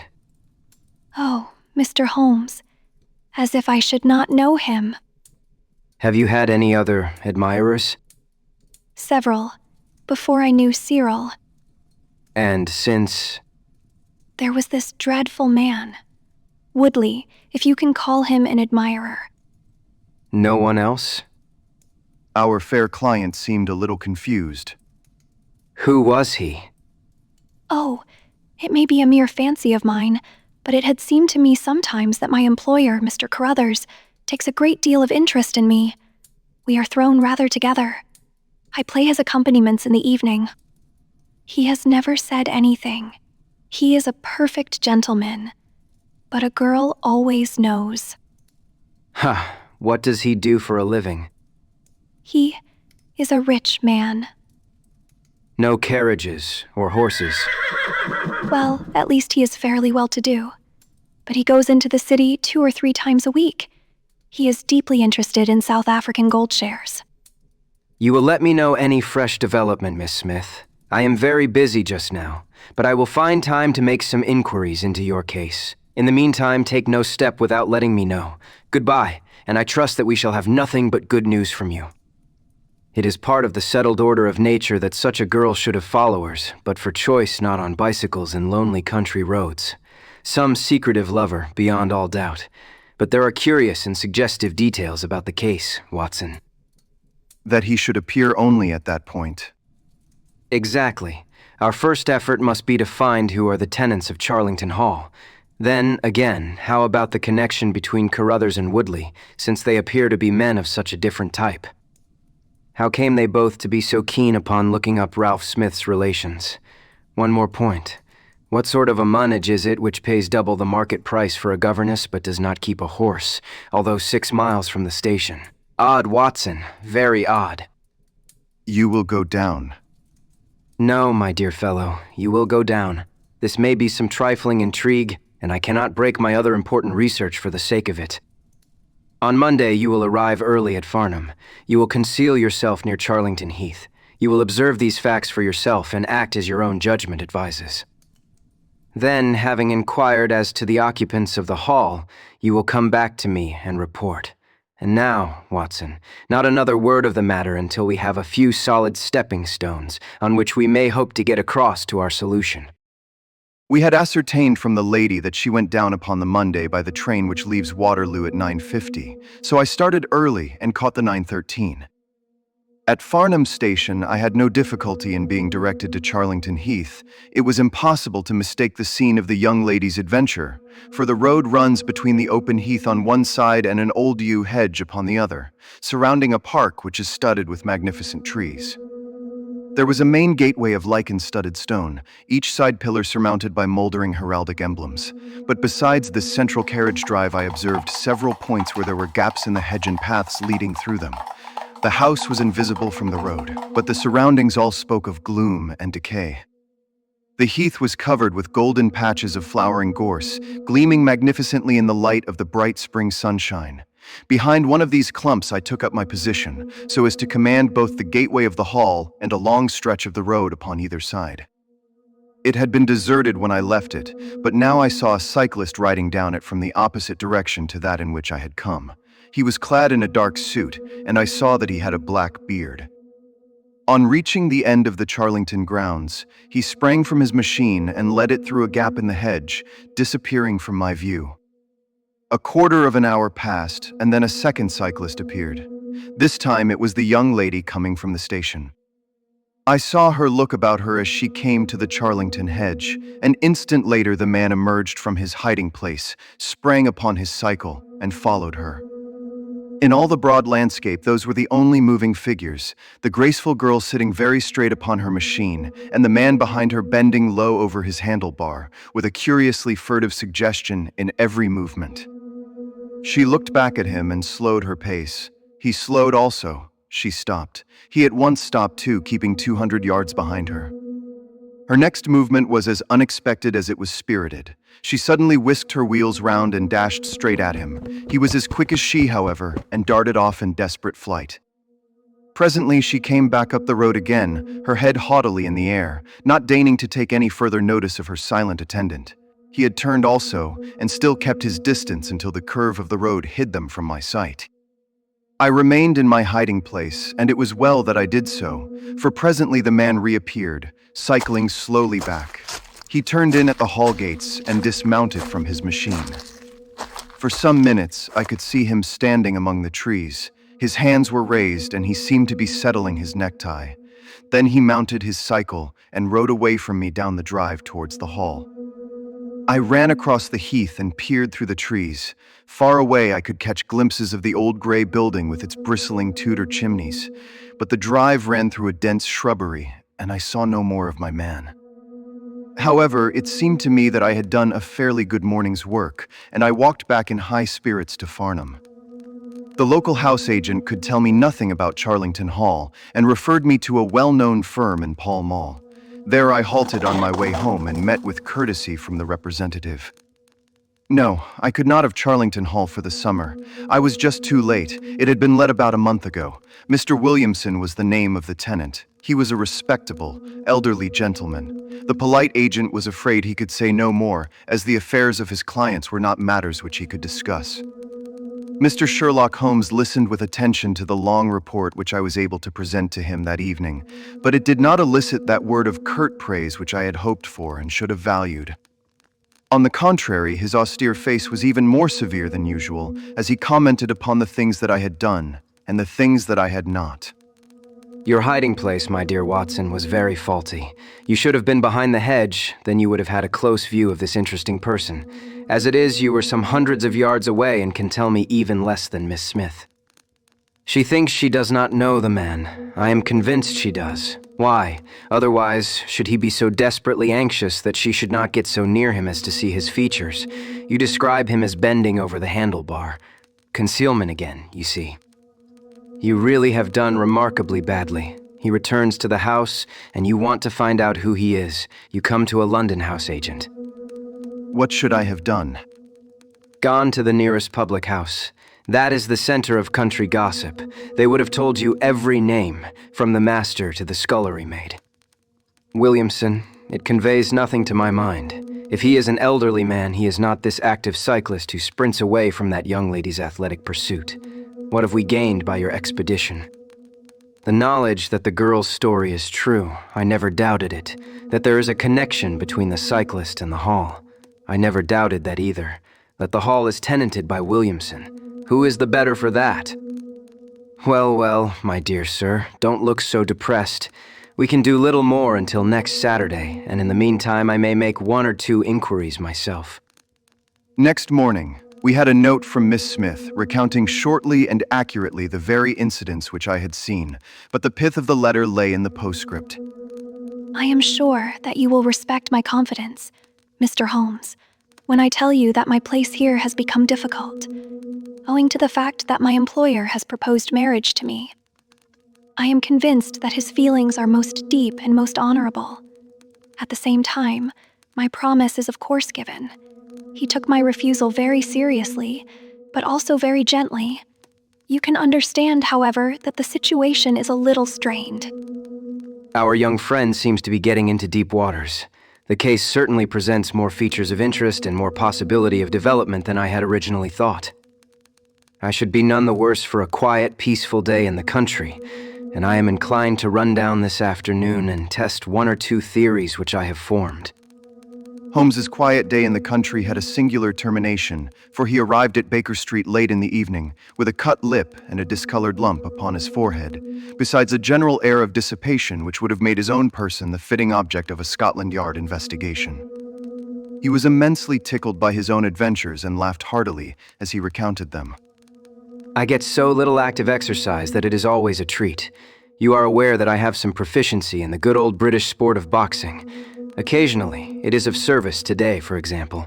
I should have come to very ignominious grief without it. I begged him to tell me what had occurred. I found that country pub which I had already recommended to your notice, and there I made my discreet inquiries. I was in the bar, and a garrulous landlord was giving me all that I wanted. Williamson is a white-bearded man, and he lives alone with a small staff of servants at the hall. There is some rumor that he is or has been a clergyman, but 1 or 2 incidents of his short residence at the hall struck me as peculiarly unecclesiastical. I have already made some inquiries at a clerical agency, and they tell me that there was a man of that name in orders, whose career has been a singularly dark one. The landlord further informed me that there are usually weekend visitors, a warm lot, sir, at the hall, and especially one gentleman with a red mustache, Mr. Woodley by name, who was always there. We had got as far as this, when who should walk in but the gentleman himself, who had been drinking his beer in the tap room and had heard the whole conversation. Who was I? What did I want? What did I mean by asking questions? He had a fine flow of language, and his adjectives were very vigorous. He ended a string of abuse by a vicious backhander, which I failed to entirely avoid. The next few minutes were delicious. It was a straight left against a slogging ruffian. I emerged as you see me. Mr. Woodley went home in a cart. so ended my country trip, and it must be confessed that, however enjoyable, my day on the Surrey border has not been much more profitable than your own. The Thursday brought us another letter from our client. You will not be surprised, Mr. Holmes, to hear that I am leaving Mr. Carruthers's employment. Even the high pay cannot reconcile me to the discomforts of my situation. On Saturday I come up to town, and I do not intend to return. Mr. Carruthers has got a trap, and so, the dangers of the lonely road, if there ever were any dangers, are now over. As to the special cause of my leaving, it is not merely the strained situation with Mr. Carruthers, but it is the reappearance of that odious man, Mr. Woodley. He was always hideous, but he looks more awful than ever now, for he appears to have had an accident, and he is much disfigured. I saw him out of the window, but I am glad to say I did not meet him. He had a long talk with Mr. Carruthers, who seemed much excited afterwards. Woodley must be staying in the neighborhood, for he did not sleep here, and yet I caught a glimpse of him again this morning, slinking about in the shrubbery. I would sooner have a savage wild animal loose about the place. I loathe and fear him more than I can say. How can Mr. Carruthers endure such a creature for a moment?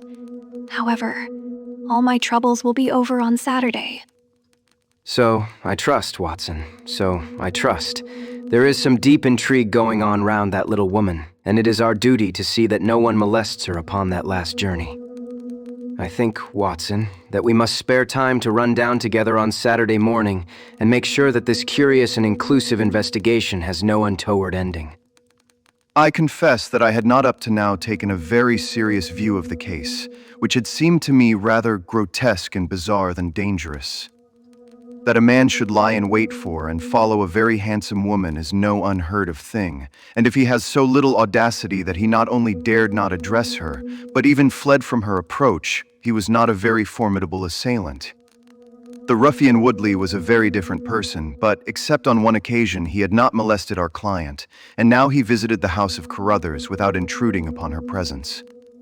The man on the bicycle was doubtless a member of those weekend parties at the hall of which the publican had spoken, but who he was or what he wanted was as obscure as ever. It was the severity of Holmes's manner and the fact that he slipped a revolver into his pocket before leaving our rooms which impressed me with the feeling that tragedy might prove to lurk behind this curious train of events. A rainy night had been followed by a glorious morning, and the heath-covered countryside, with the glowing clumps of flowering gorse, seemed all the more beautiful to eyes which were weary of the duns and drabs and slate-grays of London. Holmes and I walked along the broad, sandy road, inhaling the fresh morning air and rejoicing in the music of the birds and the fresh breath of the spring. From a rise of the road on the shoulder of Crooksbury Hill, we could see the grim hall bristling out from amidst the ancient oaks, which, old as they were still younger than the building which they surrounded. Holmes pointed down the long tract of road which wound a reddish-yellow band between the brown of the heath and the budding green of the woods. Far away, a black dot. We could see a vehicle moving in our direction. Holmes gave an exclamation of impatience. I have given a margin of half an hour. If that is her trap, she must be making for the earlier train. I fear, Watson, that she will be past Charlington before we can possibly meet her.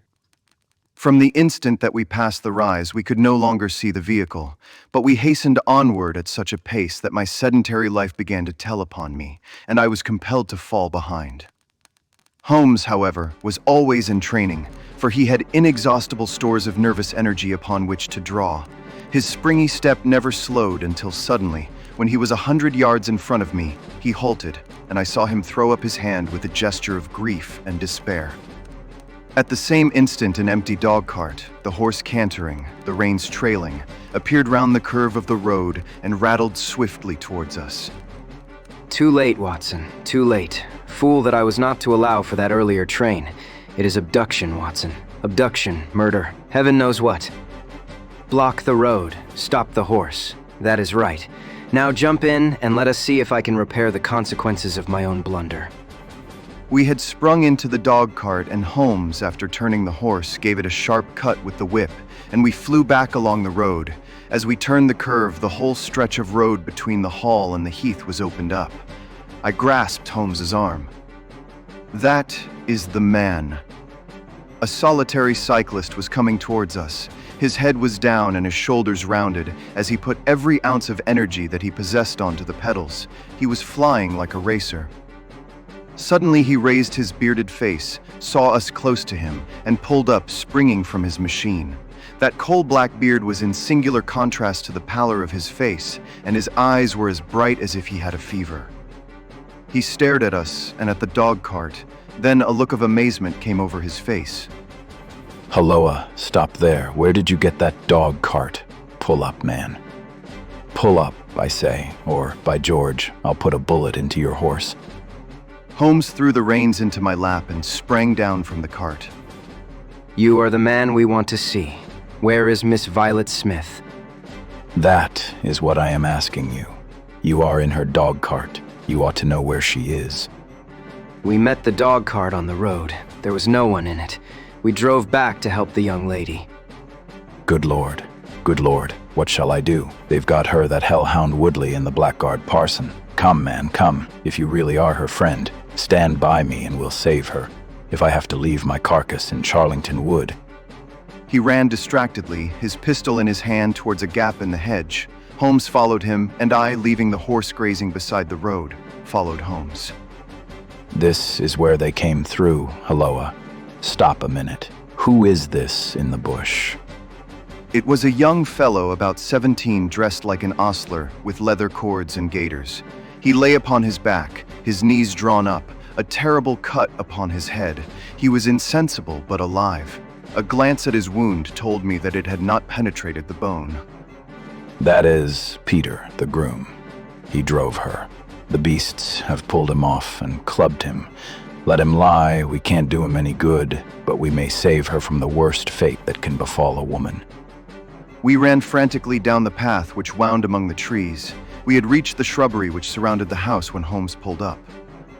They didn't go to the house. Here are their marks on the left here, beside the laurel bushes. Ah, I said so. As he spoke, a woman's shrill scream, a scream which vibrated with a frenzy of horror, burst from the thick, green clump of bushes in front of us. It ended suddenly on its highest note with a choke and a gurgle. This way, this way. They are in the bowling alley. Ah, the cowardly dogs. Follow me, gentlemen. Too late. By the living Jingo. We had broken suddenly into a lovely glade of greensward surrounded by ancient trees. On the farther side of it, under the shadow of a mighty oak, there stood a singular group of 3 people. One was a woman, our client, drooping and faint, a handkerchief round her mouth. Opposite her stood a brutal, heavy-faced, red-mustached young man, his gaitered legs parted wide, one arm akimbo, the other waving a riding crop, his whole attitude suggestive of triumphant bravado. Between them, an elderly gray-bearded man, wearing a short surplice over a light tweed suit, had evidently just completed the wedding service, for he pocketed his prayer book as we appeared, and slapped the sinister bridegroom upon the back in jovial congratulation. They're married. Come on. He rushed across the glade, Holmes and I at his heels. As we approached, the lady staggered against the trunk of the tree for support. Williamson, the ex-clergyman, bowed to us with mock politeness, and the bully, Woodley, advanced with a shout of brutal and exultant laughter. You can take your beard off, Bob. I know you, right enough. Well, you and your pals have just come in time for me to be able to introduce you to Mrs. Woodley. Our guide's answer was a singular one. He snatched off the dark beard which had disguised him and threw it on the ground, disclosing a long, sallow, clean-shaven face below it. Then he raised his revolver and covered the young ruffian who was advancing upon him with his dangerous riding, crop swinging in his hand. Yes, I am Bob Carruthers, and I'll see this woman righted if I have to swing for it. I told you what I'd do if you molested her, and by the Lord, I'll be as good as my word. You are too late. She is my wife. No, she is your widow. His revolver cracked, and I saw the blood spurt from the front of Woodley's waistcoat. He spun round with a scream and fell upon his back, his hideous red face turning suddenly to a dreadful mottled pallor. The old man, still clad in his surplice, burst into such a string of foul oaths as I have never heard, and pulled out a revolver of his own. But before he could raise it, he was looking down the barrel of Holmes's weapon. Enough of this. Drop that pistol. Watson, pick it up. Hold it to his head. Thank you, you Carruthers. Give me that revolver. We'll have no more violence. Come, hand it over. Who are you, then? My name is Sherlock Holmes. Good Lord. You have heard of me, I see. I will represent the official police until their arrival. Hear you. He shouted to a frightened groom who had appeared at the edge of the glade. Come here. Take this note as hard as you can ride to Farnham. Give it to the superintendent at the police station. Until he comes, I must detain you all under my personal custody. The strong, masterful personality of Holmes dominated the tragic scene, and all were equally puppets in his hands. Williamson and Carruthers found themselves carrying the wounded Woodley into the house, and I gave my arm to the frightened girl. The injured man was laid on his bed, and at Holmes's request I examined him. I carried my report to where he sat in the old tapestry-hung dining room with his 2 prisoners before him. He will live. What? I'll go upstairs and finish him first. Do you tell me that that angel is to be tied to roaring Jack Woodley for life? You need not concern yourself about that. There are 2 very good reasons why she should, under no circumstances, be his wife. In the first place, we are very safe in questioning Mr. Williamson's right to solemnize a marriage. I have been ordained. And also unfrocked. Once a clergyman, always a clergyman. I think not. How about the license? We had a license for the marriage. I have it here in my pocket. Then you got it by trick, but in any case, a forced marriage is no marriage. But it is a very serious felony, as you will discover before you have finished. You'll have time to think the point out during the next 10 years or so, unless I am mistaken. As to you, Carruthers, you would have done better to keep your pistol in your pocket. I begin to think so, Mr. Holmes.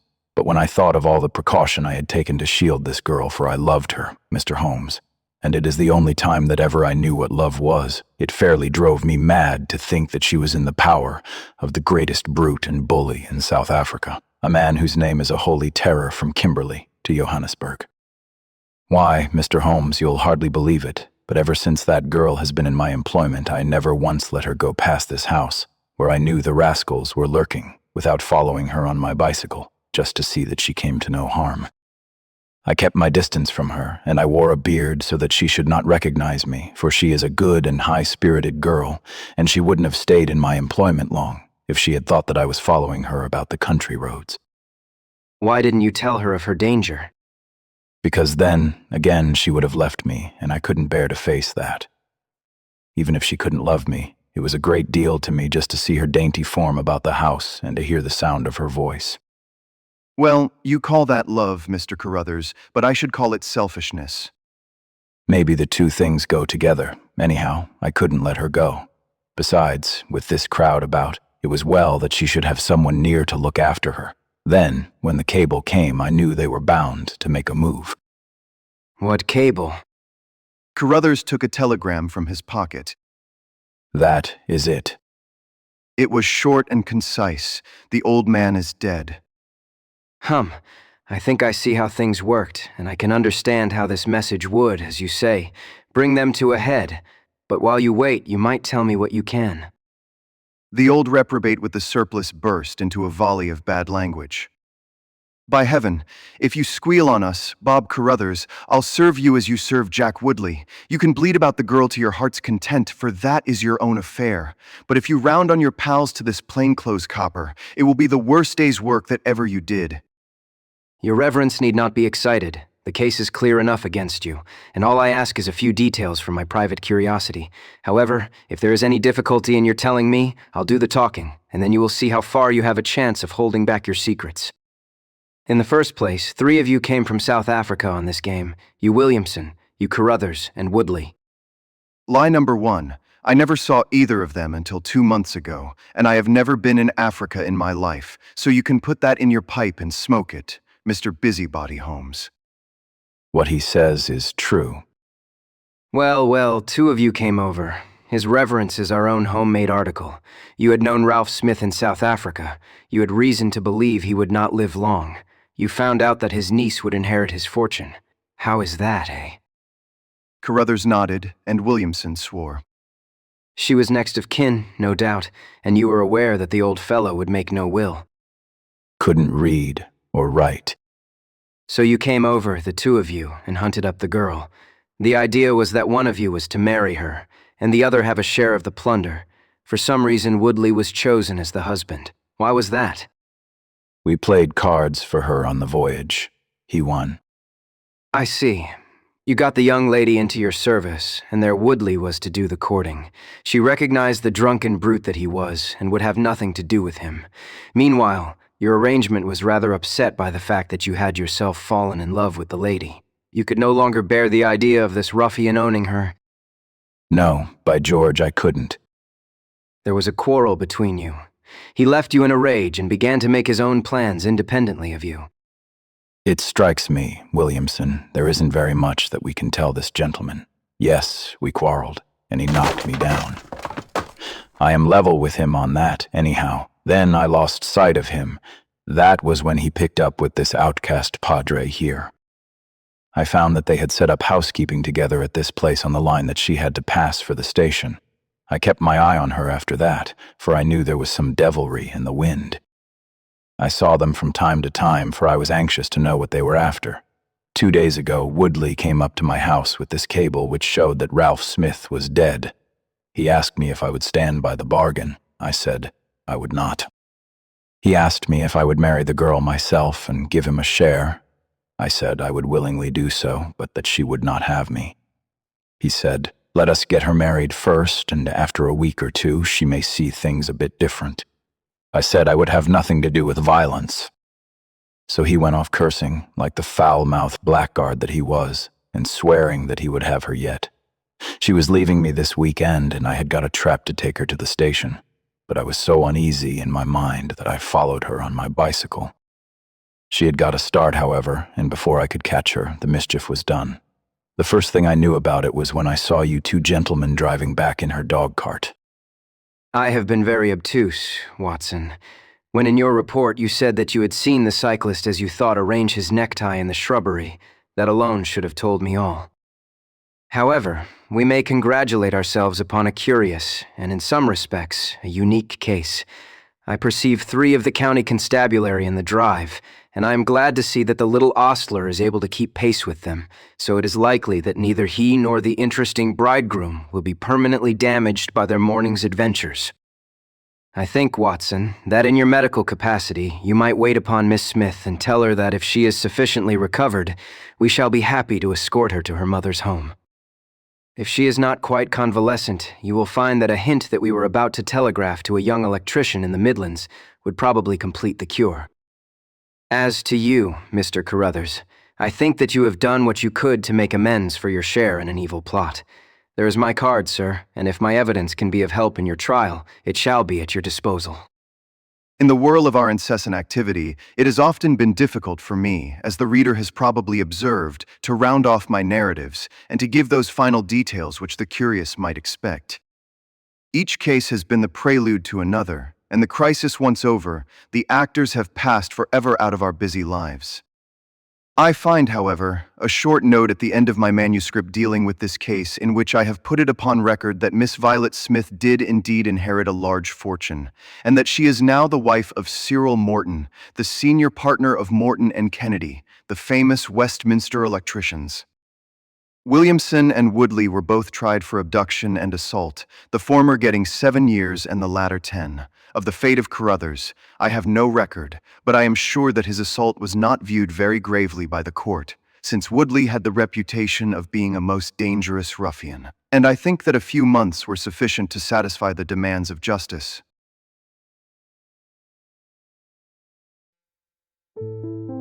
The Adventure of the Priory School. We have had some dramatic entrances and exits upon our small stage at Baker Street, but I cannot recollect anything more sudden and startling than the first appearance of Thornycroft Huxtable, Massachusetts, Ph.D., etc. His card, which seemed too small to carry the weight of his academic distinctions, preceded him by a few seconds, and then he entered himself so large, so pompous, and so dignified that he was the very embodiment of self-possession and solidity. And yet his first action, when the door had closed behind him, was to stagger against the table, whence he slipped down upon the floor, and there was that majestic figure prostrate and insensible upon our bearskin hearth-rug. We had sprung to our feet, and for a few moments we stared in silent amazement at this ponderous piece of wreckage, which told of some sudden and fatal storm far out on the ocean of life. Then Holmes hurried with a cushion for his head, and I with brandy for his lips.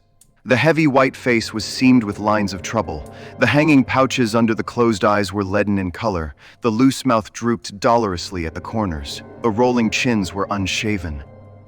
Collar and shirt bore the grime of a long journey, and the hair bristled unkempt from the well-shaped head. It was a sorely stricken man who lay before us. What is it, Watson? Absolute exhaustion, possibly mere hunger and fatigue. Return ticket from Mackleton in the north of England. It is not 12 o'clock yet.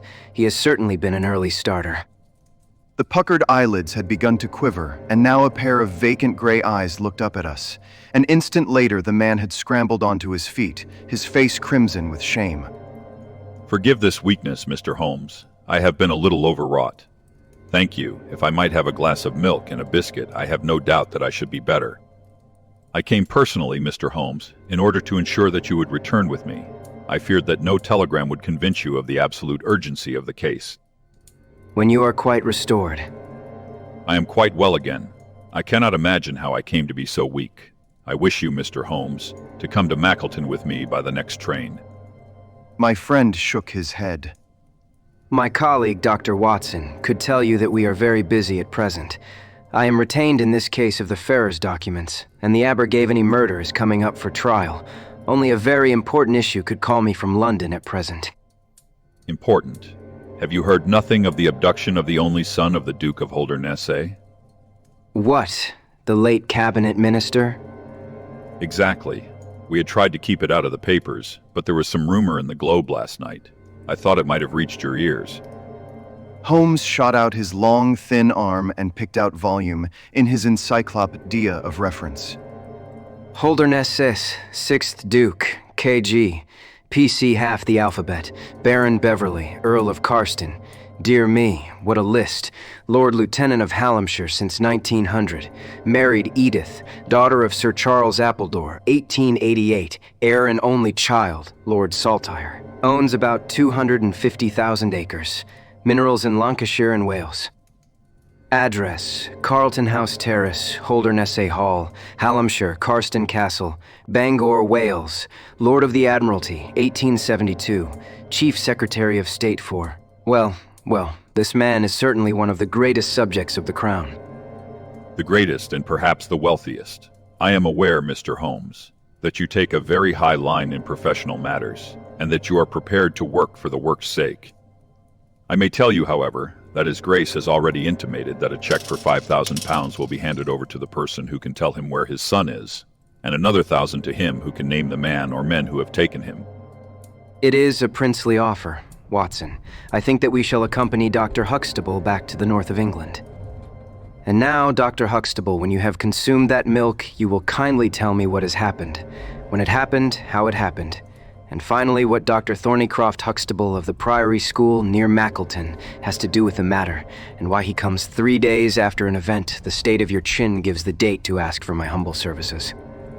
Our visitor had consumed his milk and biscuits. The light had come back to his eyes and the color to his cheeks as he set himself with great vigor and lucidity to explain the situation. I must inform you, gentlemen, that the Priory is a preparatory school, of which I am the founder and principal. Huxtable's sidelights on Horace may possibly recall my name to your memories. The Priory is, without exception, the best and most select preparatory school in England. Lord Leverstoke, the Earl of Blackwater, Sir Cathcart Soames, they all have entrusted their sons to me. But I felt that my school had reached its zenith when, weeks ago, the Duke of Holdernesse sent Mr. James Wilder, his secretary, with intimation that young Lord Saltire, 10 years old, his only son and heir, was about to be committed to my charge. Little did I think that this would be the prelude to the most crushing misfortune of my life. On May 1st, the boy arrived, that being the beginning of the summer term. He was a charming youth, and he soon fell into our ways. I may tell you, I trust that I am not indiscreet, but half-confidences are absurd in such a case, that he was not entirely happy at home. It is an open secret that the Duke's married life had not been a peaceful one, and the matter had ended in a separation by mutual consent, the Duchess taking up her residence in the south of France. This had occurred very shortly before, and the boy's sympathies are known to have been strongly with his mother. He moped after her departure from Holderness Hall, and it was for this reason that the Duke desired to send him to my establishment. In a fortnight the boy was quite at home with us and was apparently happy. He was last seen on the night of May 13th, that is, the night of last Monday. His room was on the second floor, and was approached through another larger room, in which 2 boys were sleeping. These boys saw and heard nothing, so that it is certain that young Saltire did not pass out that way. His window was open, and there is a stout ivy plant leading to the ground. We could trace no footmarks below, but it is sure that this is the only possible exit. His absence was discovered at 7 o'clock on Tuesday morning. His bed had been slept in. He had dressed himself fully before going off, in his usual school suit of black Eton jacket and dark gray trousers. There were no signs that anyone had entered the room, and it is quite certain that anything in the nature of cries or a struggle would have been heard, since Caunter, the elder boy in the inner room, is a very light sleeper. When Lord Saltire's disappearance was discovered, I at once called a roll of the whole establishment, boys, masters, and servants. It was then that we ascertained that Lord Saltire had not been alone in his flight. Heidegger, the German master, was missing. His room was on the second floor, at the farther end of the building, facing the same way as Lord Saltire's. His bed had also been slept in, but he had apparently gone away partly dressed, since his shirt and socks were lying on the floor. He had undoubtedly let himself down by the ivy, for we could see the marks of his feet where he had landed on the lawn. His bicycle was kept in a small shed beside this lawn, and it also was gone. He had been with me for 2 years, and came with the best references, but he was a silent, morose man, not very popular either with masters or boys. No trace could be found of the fugitives, and now, on Thursday morning, we are as ignorant as we were on Tuesday. Inquiry was, of course, made at once at Holderness Hall. It is only a few miles away, and we imagined that, in some sudden attack of homesickness, he had gone back to his father, but nothing had been heard of him. The Duke is greatly agitated, and as to me, you have seen yourselves the state of nervous prostration to which the suspense and the responsibility have reduced me. Mr. Holmes, if ever you put forward your full powers, I implore you to do so now, for never in your life could you have a case which is more worthy of them. Sherlock Holmes had listened with the utmost intentness to the statement of the unhappy schoolmaster. His drawn brows and the deep furrow between them showed that he needed no exhortation to concentrate all his attention upon a problem which, apart from the tremendous interests involved, must appeal so directly to his love of the complex and the unusual. He now drew out his notebook and jotted down 1 or 2 memoranda. You have been very remiss in not coming to me sooner. You start me on my investigation with a very serious handicap. It is inconceivable, for example, that this ivy and this lawn would have yielded nothing to an expert observer. I am not to blame, Mr. Holmes. His Grace was extremely desirous to avoid all public scandal. He was afraid of his family unhappiness being dragged before the world. He has a deep horror of anything of the kind. But there has been some official investigation. Yes, sir, and it has proved most disappointing. An apparent clue was at once obtained, since a boy and a young man were reported to have been seen leaving a neighboring station by an early train. Only last night we had news that the couple had been hunted down in Liverpool, and they proved to have no connection whatever with the matter in hand. Then it was that in my despair and disappointment, after a sleepless night, I came straight to you by the early train. I suppose the local investigation was relaxed while this false clue was being followed up. It was entirely dropped. So that 3 days have been wasted. The affair has been most deplorably handled. I feel it and admit it. And yet the problem should be capable of ultimate solution. I shall be very happy to look into it. Have you been able to trace any connection between the missing boy and this German master? None at all. Was he in the master's class? No, he never exchanged a word with him, so far as I know. That is certainly very singular. Had the boy a bicycle? Number. Was any other bicycle missing? Number. Is that certain? Quite. Well, now, you do not mean to seriously suggest that this German rode off upon a bicycle in the dead of the night, bearing the boy in his arms? Certainly not. Then what is the theory in your mind? The bicycle may have been a blind. It may have been hidden somewhere, and the pair gone off on foot. Quite so, but it seems rather an absurd blind, does it not? Were there other bicycles in this shed? Several. Would he not have hidden a couple, had he desired to give the idea that they had gone off upon them? I suppose he would. Of course he would. The blind theory won't do, but the incident is an admirable starting point for an investigation. After all, a bicycle is not an easy thing to conceal or to destroy. One other question. Did anyone call to see the boy on the day before he disappeared? Number. Did he get any letters? Yes, one letter. From whom? From his father. Do you open the boys' letters? Number. How do you know it was from the father? The coat of arms was on the envelope, and it was addressed in the Duke's peculiar stiff hand. Besides, the Duke remembers having written. When had he a letter before that? Not for several days. Had he ever one from France? No, never.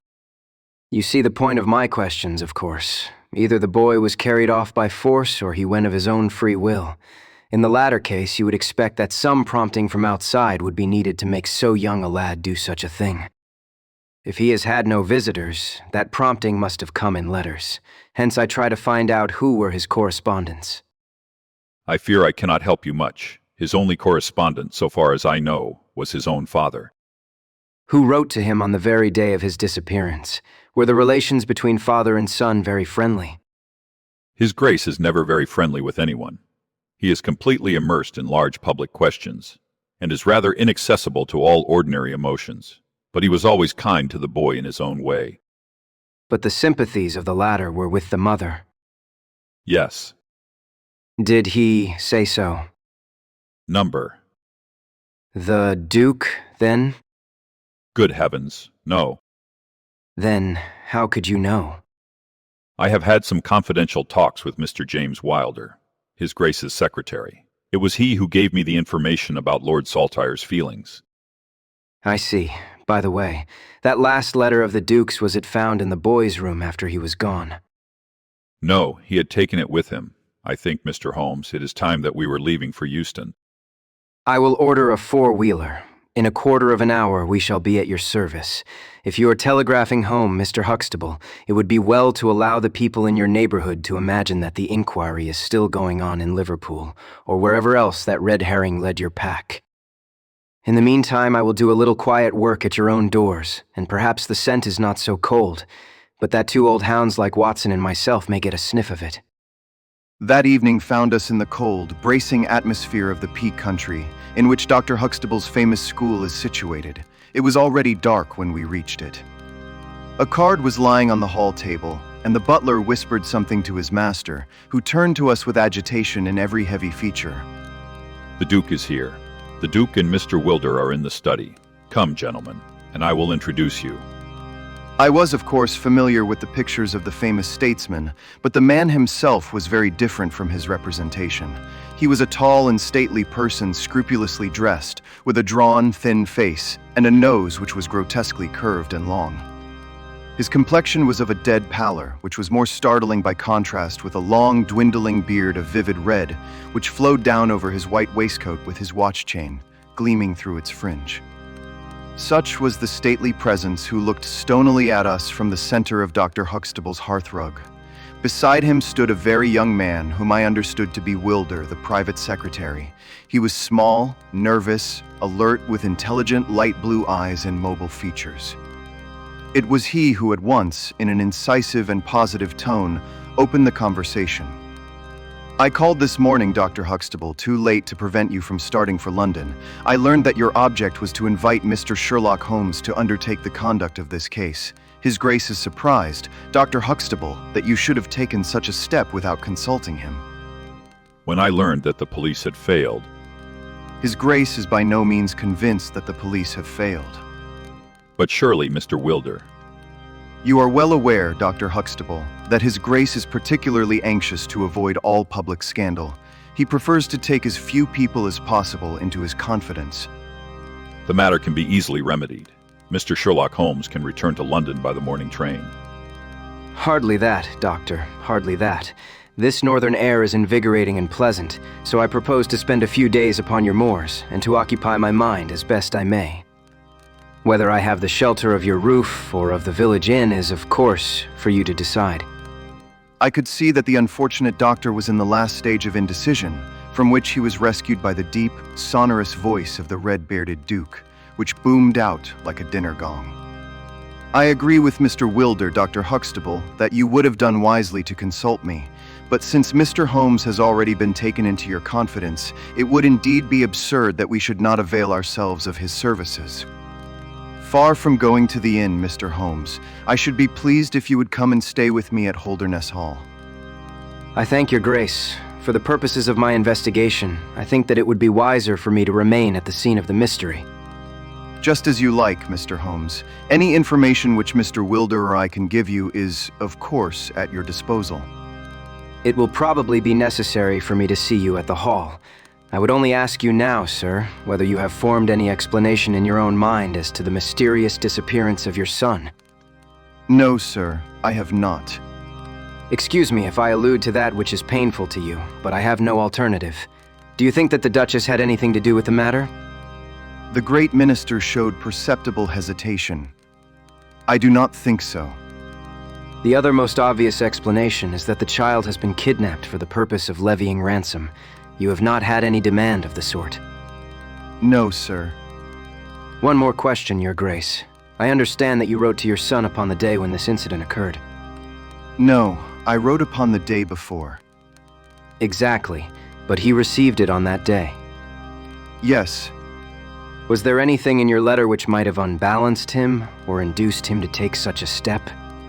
No, sir, certainly not. Did you post that letter yourself?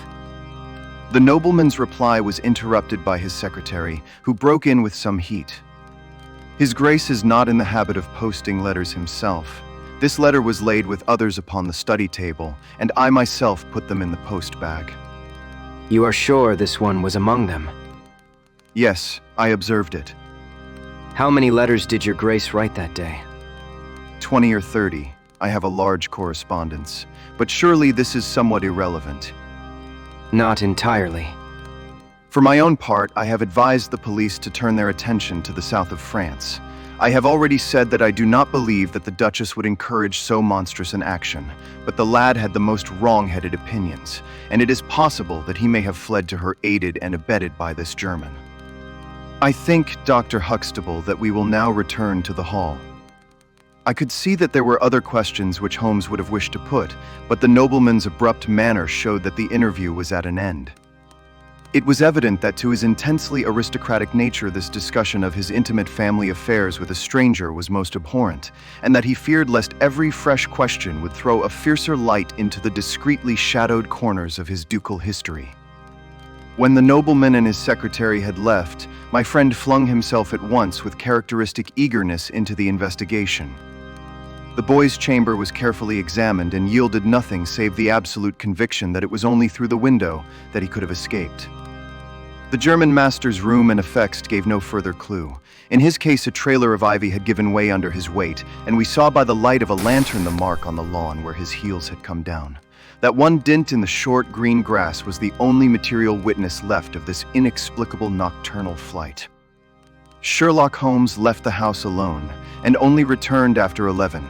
He had obtained a large ordnance map of the neighborhood, and this he brought into my room, where he laid it out on the bed, and having balanced the lamp in the middle of it, he began to smoke over it, and occasionally to point out objects of interest with the reeking amber of his pipe. This case grows upon me, Watson. There are decidedly some points of interest in connection with it. In this early stage, I want you to realize those geographical features which may have a good deal to do with our investigation. Look at this map. This dark square is the Priory School. I'll put a pin in it now. This line is the main road. You see that it runs east and west past the school, and you see also that there is no side road for a mile either way. If these two folk passed away by road, it was this road. Exactly. By a singular and happy chance, we are able to some extent to check what passed along this road during the night in question. At this point, where my pipe is now resting, a county constable was on duty from 12 to 6. It is, as you perceive, the first crossroad on the east side. This man declares that he was not absent from his post for an instant, and he is positive that neither boy nor man could have gone that way unseen. I have spoken with this policeman tonight, and he appears to me to be a perfectly reliable person. That blocks this end. We have now to deal with the other. There is an inn here, the Red Bull, the landlady of which was ill. She had sent to Mackleton for a doctor, but he did not arrive until morning, being absent at another case.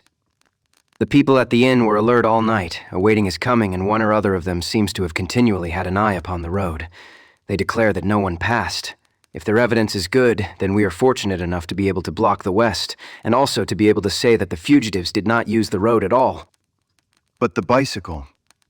Quite so. We will come to the bicycle presently. To continue our reasoning, if these people did not go by the road, they must have traversed the country to the north of the house, or to the south of the house. That is certain. Let us weigh the one against the other. On the south of the house is, as you perceive, a large district of arable land, cut up into small fields, with stone walls between them. There, I admit that a bicycle is impossible. We can dismiss the idea. We turn to the country on the north. Here there lies a grove of trees marked as the Ragged Shaw, and on the farther side stretches a great rolling moor, Lower Gill Moor, extending for 10 miles and sloping gradually upward. Here, at one side of this wilderness, is Holderness Hall, 10 miles by road, but only 6 across the moor. It is a peculiarly desolate plain. A few more farmers have small holdings, where they rear sheep and cattle.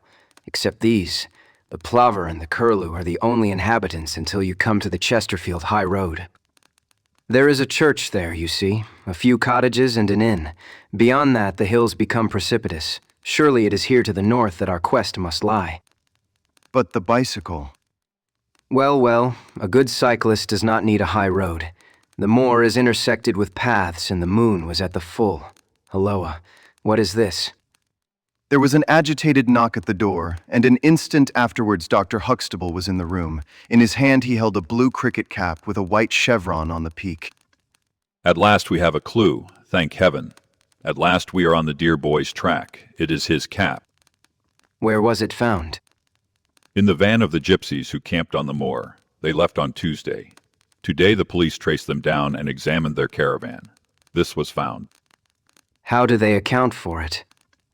They shuffled and lied, said that they found it on the moor on Tuesday morning. They know where he is, the rascals.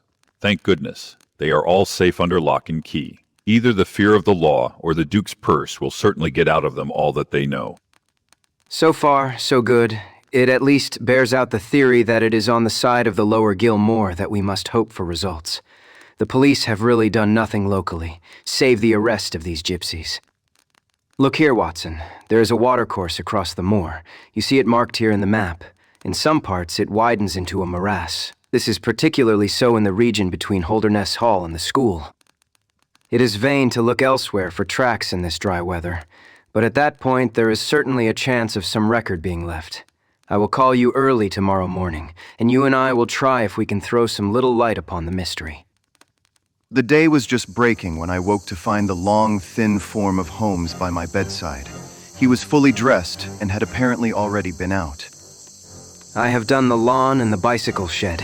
I have also had a rumble through the Ragged Shaw.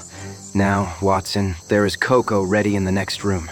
I must beg you to hurry, for we have a great day before us. His eyes shone, and his cheek was flushed with the exhilaration of the master workman who sees his work lie ready before him. A very different Holmes, this active, alert man, from the introspective and pallid dreamer of Baker Street. I felt, as I looked upon that supple figure, alive with nervous energy, that it was indeed a strenuous day that awaited us. And yet it opened in the blackest disappointment. With high hopes we struck across the peaty, russet moor, intersected with 1,000 sheep paths, until we came to the broad light green belt, which marked the morass between us and Holdernesse. Certainly, if the lad had gone homeward, he must have passed this, and he could not pass it without leaving his traces, but no sign of him or the German could be seen. With a darkening face, my friend strode along the margin, eagerly observant of every muddy stain upon the mossy surface.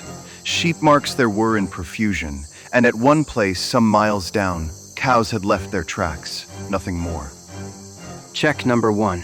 There is another morass down yonder, and a narrow neck between. Halloa, halloa, halloa. What have we here? We had come on a small black ribbon of pathway.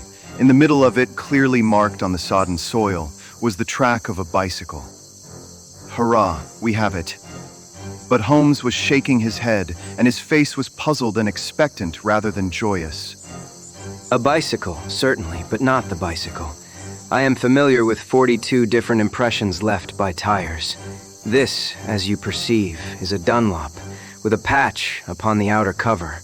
Heidegger's tires were palmers leaving longitudinal stripes. Aveling, the mathematical master, was sure upon the point.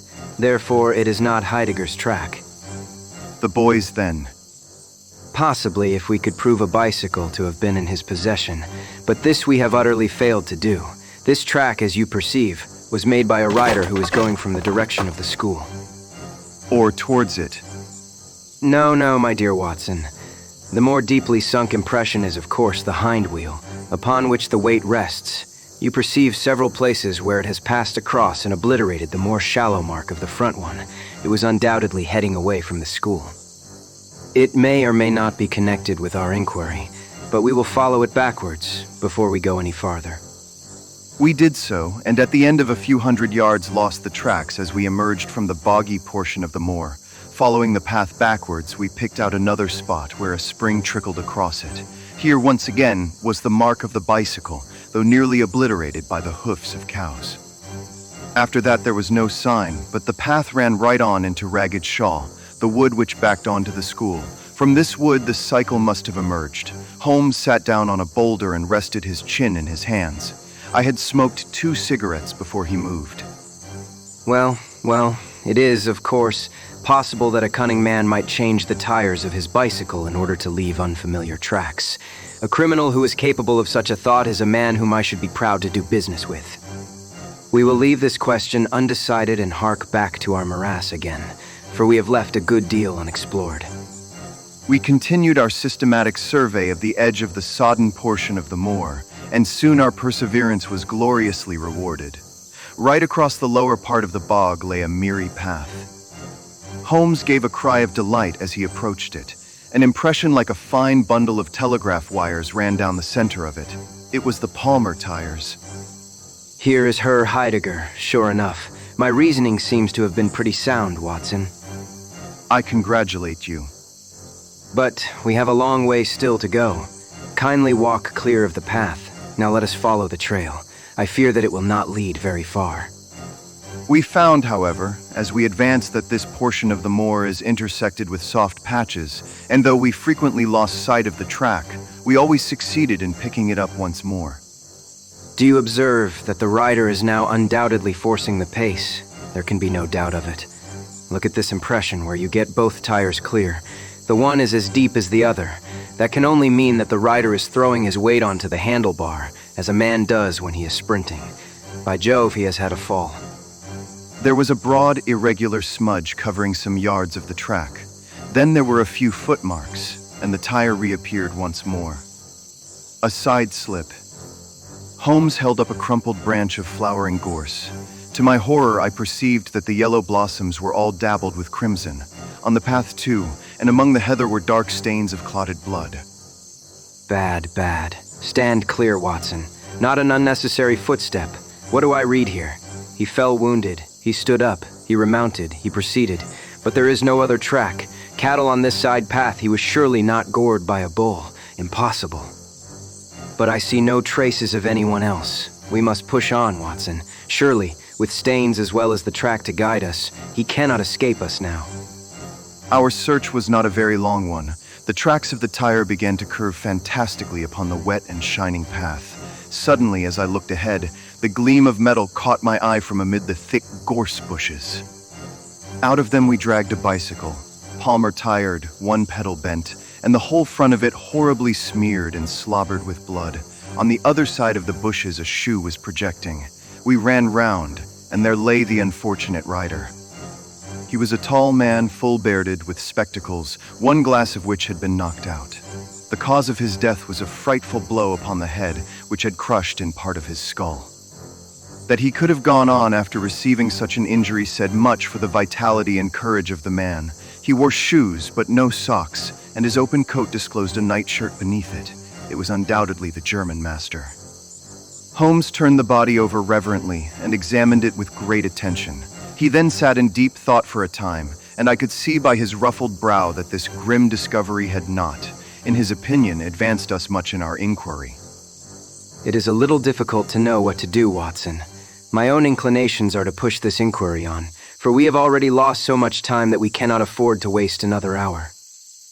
On the other hand, we are bound to inform the police of the discovery, and to see that this poor fellow's body is looked after. I could take a note back. But I need your company and assistance. Wait a bit. There is a fellow cutting peat up yonder. Bring him over here, and he will guide the police.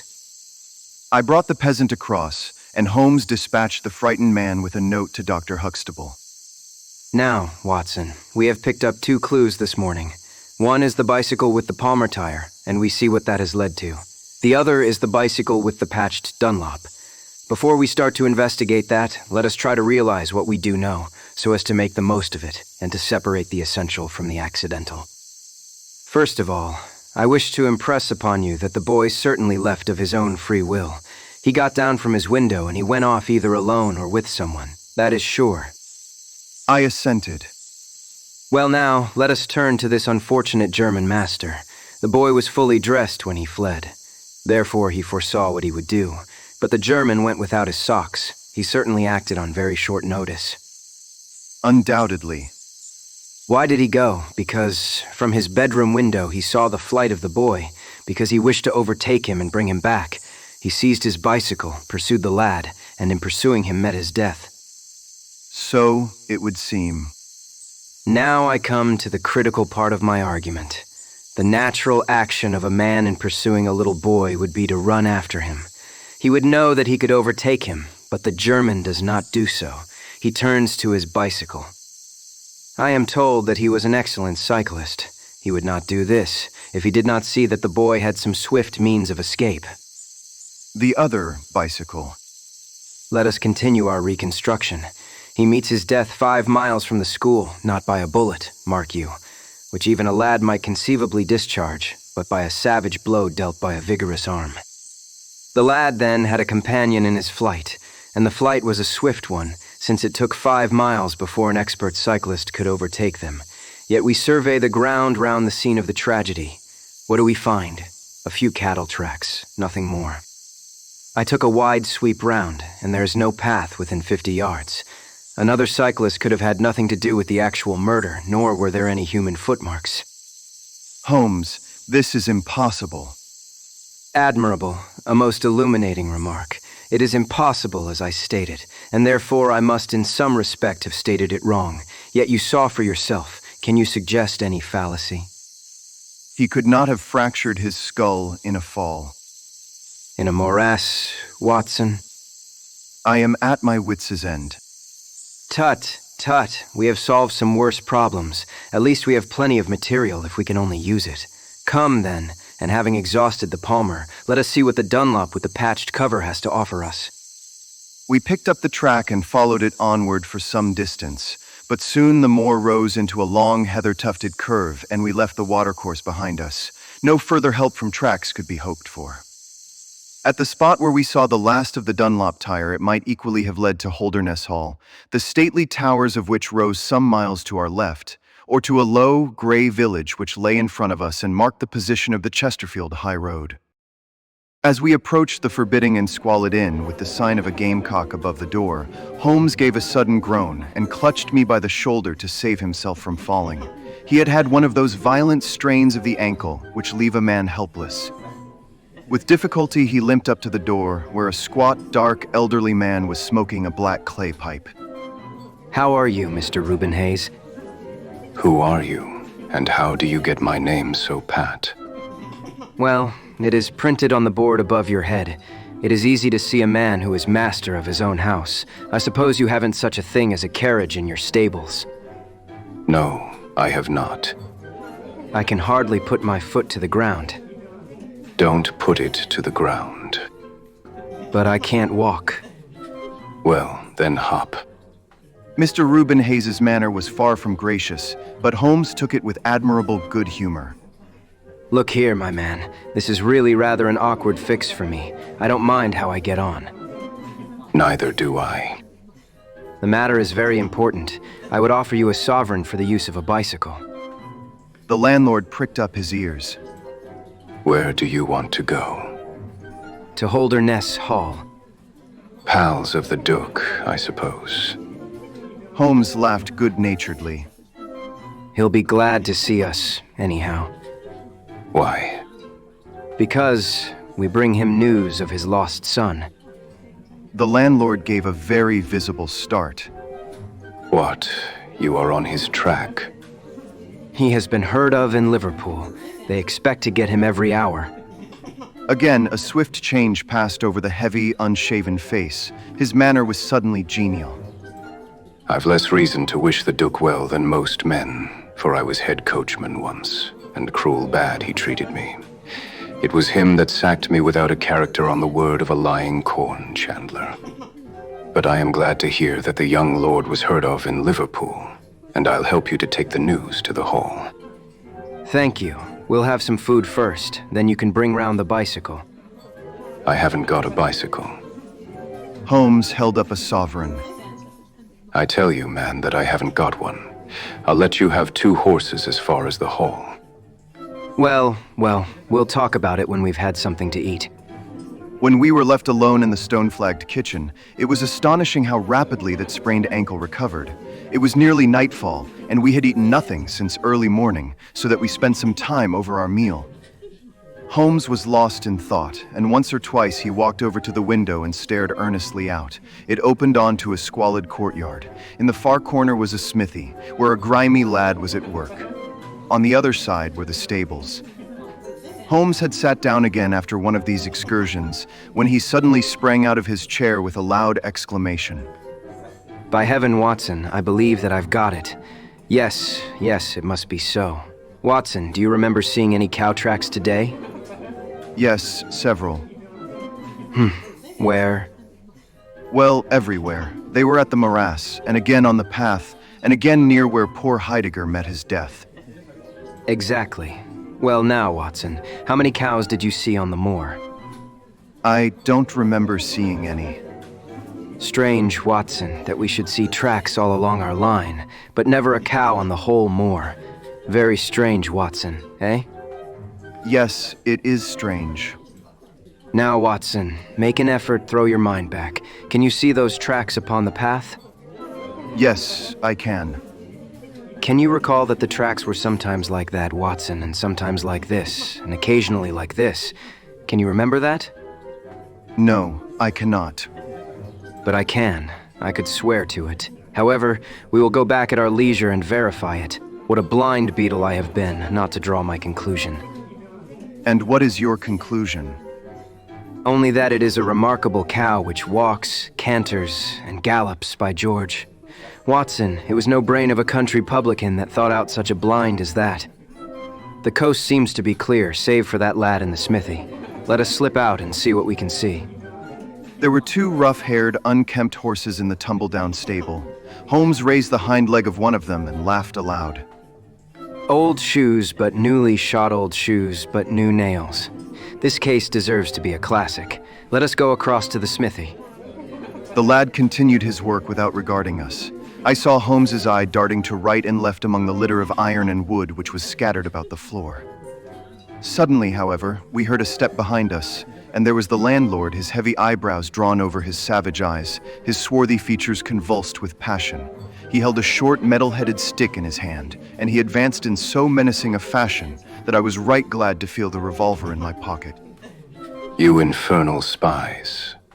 What are you doing there? Why, Mr. Reuben Hayes? One might think that you were afraid of our finding something out. The man mastered himself with a violent effort, and his grim mouth loosened into a false laugh, which was more menacing than his frown. You are welcome to all you can find out in my smithy. But look here, mister. I don't care for folk poking about my place without my leave. So the sooner you pay your score and get out of this, the better I shall be pleased. All right, Mr. Hayes. No harm meant. We have been having a look at your horses, but I think I'll walk after all. It is not far, I believe. Not more than 2 miles to the hall gates. That is the road to the left. He watched us with sullen eyes until we had left his premises. We did not go very far along the road, for Holmes stopped the instant that the curve hid us from the landlord's view. We were warm, as the children say, at that inn. I seem to grow colder every step that I take away from it. No, I can't possibly leave it. I am convinced that this Reuben Hayes knows all about it. A more self-evident villain I never saw. Oh, he impressed you in that way, did he? There are the horses, there is the smithy. Yes, it is an interesting place, this Fighting Cock. I think we shall have another look at it in an unobtrusive way. A long, sloping hillside, dotted with gray limestone boulders, stretched behind us. We had turned off the road and were making our way up the hill when, looking in the direction of Holdernesse Hall, I saw a cyclist coming swiftly along. Get down, Watson. We had hardly sunk from view when the man flew past us on the road. Amid a rolling cloud of dust, I caught a glimpse of a pale, agitated face, a face with horror in every lineament, the mouth open, the eyes staring wildly in front. It was like some strange caricature of the dapper James Wilder, whom we had seen the night before. The Duke's secretary. Come, Watson, let us see what he does. We scrambled from rock to rock until in a few moments we had made our way to a point from which we could see the front door of the inn. Wilder's bicycle was leaning against the wall beside it. No one was moving about the house, nor could we catch a glimpse of any faces at the windows. Slowly the twilight crept down as the sun sank behind the high towers of Holdernesse Hall. Then in the gloom, we saw the 2 side lamps of a trap light up in the stable yard of the inn, and shortly afterwards heard the rattle of hoofs, as it wheeled out into the road and tore off at a furious pace in the direction of Chesterfield. What do you make of that, Watson? It looks like a flight. A single man in a dog cart, so far as I could see. Well, it certainly was not Mr. James Wilder, for there he is at the door. A red square of light had sprung out of the darkness. In the middle of it was the black figure of the secretary, his head advanced, peering out into the night. It was evident that he was expecting someone. Then at last there were steps in the road. A second figure was visible for an instant against the light. The door shut, and all was black once more. 5 minutes later, a lamp was lit in a room upon the first floor. It seems to be a curious class of custom that is done by the Fighting Cock. The bar is on the other side. Quite so. These are what one may call the private guests. Now, what in the world is Mr. James Wilder doing in that den at this hour of night, and who is the companion who comes to meet him there? Come, Watson, we must really take a risk and try to investigate this a little more closely. Together we stole down to the road and crept across to the door of the inn. The bicycle still leaned against the wall. Holmes struck a match and held it to the back wheel, and I heard him chuckle as the light fell upon a patched Dunlop tire. Up above us was the lighted window. I must have a peep through that, Watson. If you bend your back and support yourself upon the wall, I think that I can manage. An instant later, his feet were on my shoulders, but he was hardly up before he was down again. Come, my friend. Our day's work has been quite long enough. I think that we have gathered all that we can. It is a long walk to the school, and the sooner we get started, the better. He hardly opened his lips during that weary trudge across the moor, nor would he enter the school when he reached it, but went on to Mackleton Station, whence he could send some telegrams. Late at night I heard him consoling Dr. Huxtable, prostrated by the tragedy of his master's death, and later still he entered my room as alert and vigorous as he had been when he started in the morning. All goes well, my friend. I promise that before tomorrow evening we shall have reached the solution of the mystery. At 11 o'clock next morning, my friend and I were walking up the famous yew avenue of Holdernesse Hall. We were ushered through the magnificent Elizabethan doorway and into His Grace's study. There we found Mr. James Wilder, demure and courtly, but with some trace of that wild terror of the night before still lurking in his furtive eyes and in his twitching features. "You have come to see His Grace. I am sorry, but the fact is that the Duke is far from well. He has been very much upset by the tragic news. We received a telegram from Dr. Huxtable yesterday afternoon, which told us of your discovery." I must see the Duke, Mr. Wilder. "But he is in his room." Then, I must go to his room. "I believe he is in his bed." I will see him there. Holmes's cold and inexorable manner showed the secretary that it was useless to argue with him. "Very good, Mr. Holmes. I will tell him that you are here." After an hour's delay, the great nobleman appeared. His face was more cadaverous than ever. His shoulders had rounded, and he seemed to me to be an altogether older man than he had been the morning before. He greeted us with a stately courtesy and seated himself at his desk, his red beard streaming down on the table. "Well, Mr. Holmes." But my friend's eyes were fixed upon the secretary, who stood by his master's chair. I think, Your Grace, that I could speak more freely in Mr. Wilder's absence. The man turned a shade paler and cast a malignant glance at Holmes. "If Your Grace wishes—" Yes, you had better go. Now, Mr. Holmes, what have you to say?" My friend waited until the door had closed behind the retreating secretary. The fact is, Your Grace, that my colleague, Dr. Watson, and myself had an assurance from Dr. Huxtable that a reward had been offered in this case. I should like to have this confirmed from your own lips. "Certainly, Mr. Holmes." It amounted, if I am correctly informed, to £5,000 to anyone who will tell you where your son is. Exactly. And another 1,000 to the man who will name the person or persons who keep him in custody. Exactly. Under the latter heading is included, no doubt, not only those who may have taken him away, but also those who conspire to keep him in his present position. Yes. If you do your work well, Mr. Sherlock Holmes, you will have no reason to complain of niggardly treatment. My friend rubbed his thin hands together with an appearance of avidity which was a surprise to me, who knew his frugal tastes. I fancy that I see Your Grace's checkbook upon the table. I should be glad if you would make me out a check for £6,000.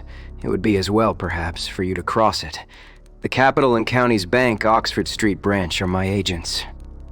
His Grace sat very stern and upright in his chair and looked stonily at my friend. "Is this a joke, Mr. Holmes? It is hardly a subject for pleasantry." Not at all, Your Grace. I was never more earnest in my life. "What do you mean, then?" I mean that I have earned the reward. I know where your son is, and I know some, at least, of those who are holding him. The Duke's beard had turned more aggressively red than ever against his ghastly white face. "Where is he?" He is, or was last night, at the Fighting Cock Inn about 2 miles from your park gate. The Duke fell back in his chair. "And whom do you accuse?" Sherlock Holmes's answer was an astounding one. He stepped swiftly forward and touched the Duke upon the shoulder. I accuse you. And now, Your Grace, I'll trouble you for that check. Never shall I forget the Duke's appearance as he sprang up and clawed with his hands like one who is sinking into an abyss. Then, with an extraordinary effort of aristocratic self-command, he sat down and sank his face in his hands. It was some minutes before he spoke. "How much do you know?" I saw you together last night. "Does anyone else beside your friend know?" I have spoken to no one. The Duke took a pen in his quivering fingers and opened his checkbook. "I shall be as good as my word, Mr. Holmes. I am about to write your check, however unwelcome the information which you have gained may be to me. When the offer was first made, I little thought the turn which events might take. But you and your friend are men of discretion, Mr. Holmes." I hardly understand, Your Grace. "I must put it plainly, Mr. Holmes. If only you two know of this incident, there is no reason why it should go any farther. I think £12,000 is the sum that I owe you, is it not?" But Holmes smiled and shook his head. I fear, Your Grace, that matters can hardly be arranged so easily. There is the death of this schoolmaster to be accounted for. But James knew nothing of that. You cannot hold him responsible for that. It was the work of this brutal ruffian whom he had the misfortune to employ. I must take the view, Your Grace, that when a man embarks upon a crime, he is morally guilty of any other crime which may spring from it. Morally, Mr. Holmes, no doubt you are right, but surely not in the eyes of the law. A man cannot be condemned for a murder at which he was not present, and which he loathes and abhors as much as you do. The instant that he heard of it, he made a complete confession to me, so filled was he with horror and remorse. He lost not an hour in breaking entirely with the murderer. Oh, Mr. Holmes, you must save him. You must save him. I tell you that you must save him. The Duke had dropped the last attempt at self-command, and was pacing the room with a convulsed face and with his clenched hands raving in the air. At last he mastered himself and sat down once more at his desk. I appreciate your conduct in coming here before you spoke to anyone else. At least we may take counsel how far we can minimize this hideous scandal. Exactly.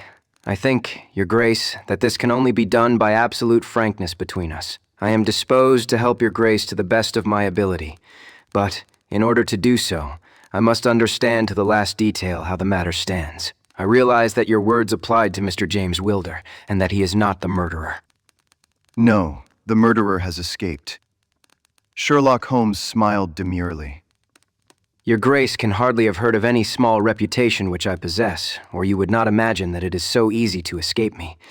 Mr. Reuben Hayes was arrested at Chesterfield, on my information, at 11 o'clock last night. I had a telegram from the head of the local police before I left the school this morning. The Duke leaned back in his chair and stared with amazement at my friend. You seem to have powers that are hardly human, so Reuben Hayes is taken. I am right glad to hear it, if it will not react upon the fate of James. Your secretary? No, sir, my son. It was Holmes's turn to look astonished. I confess that this is entirely new to me, Your Grace. I must beg you to be more explicit. I will conceal nothing from you. I agree with you that complete frankness, however painful it may be to me, is the best policy in this desperate situation to which James's folly and jealousy have reduced us. When I was a very young man, Mr. Holmes, I loved with such a love as comes only once in a lifetime. I offered the lady marriage, but she refused it on the grounds that such a match might mar my career. Had she lived, I would certainly never have married anyone else. She died and left this one child, whom for her sake I have cherished and cared for. I could not acknowledge the paternity to the world, but I gave him the best of educations, and since he came to manhood I have kept him near my person. He surmised my secret, and has presumed ever since upon the claim which he has upon me, and upon his power of provoking a scandal which would be abhorrent to me. His presence had something to do with the unhappy issue of my marriage.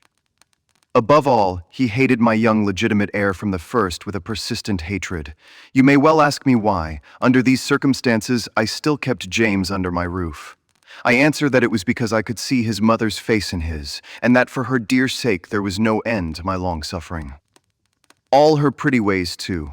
There was not one of them which he could not suggest and bring back to my memory. I could not send him away, but I feared so much lest he should do Arthur, that is, Lord Saltire, a mischief, that I dispatched him for safety to Dr. Huxtable's school.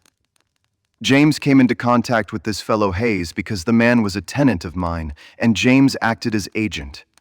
The fellow was a rascal from the beginning, but, in some extraordinary way, James became intimate with him. He had always a taste for low company. When James determined to kidnap Lord Saltire, it was of this man's service that he availed himself.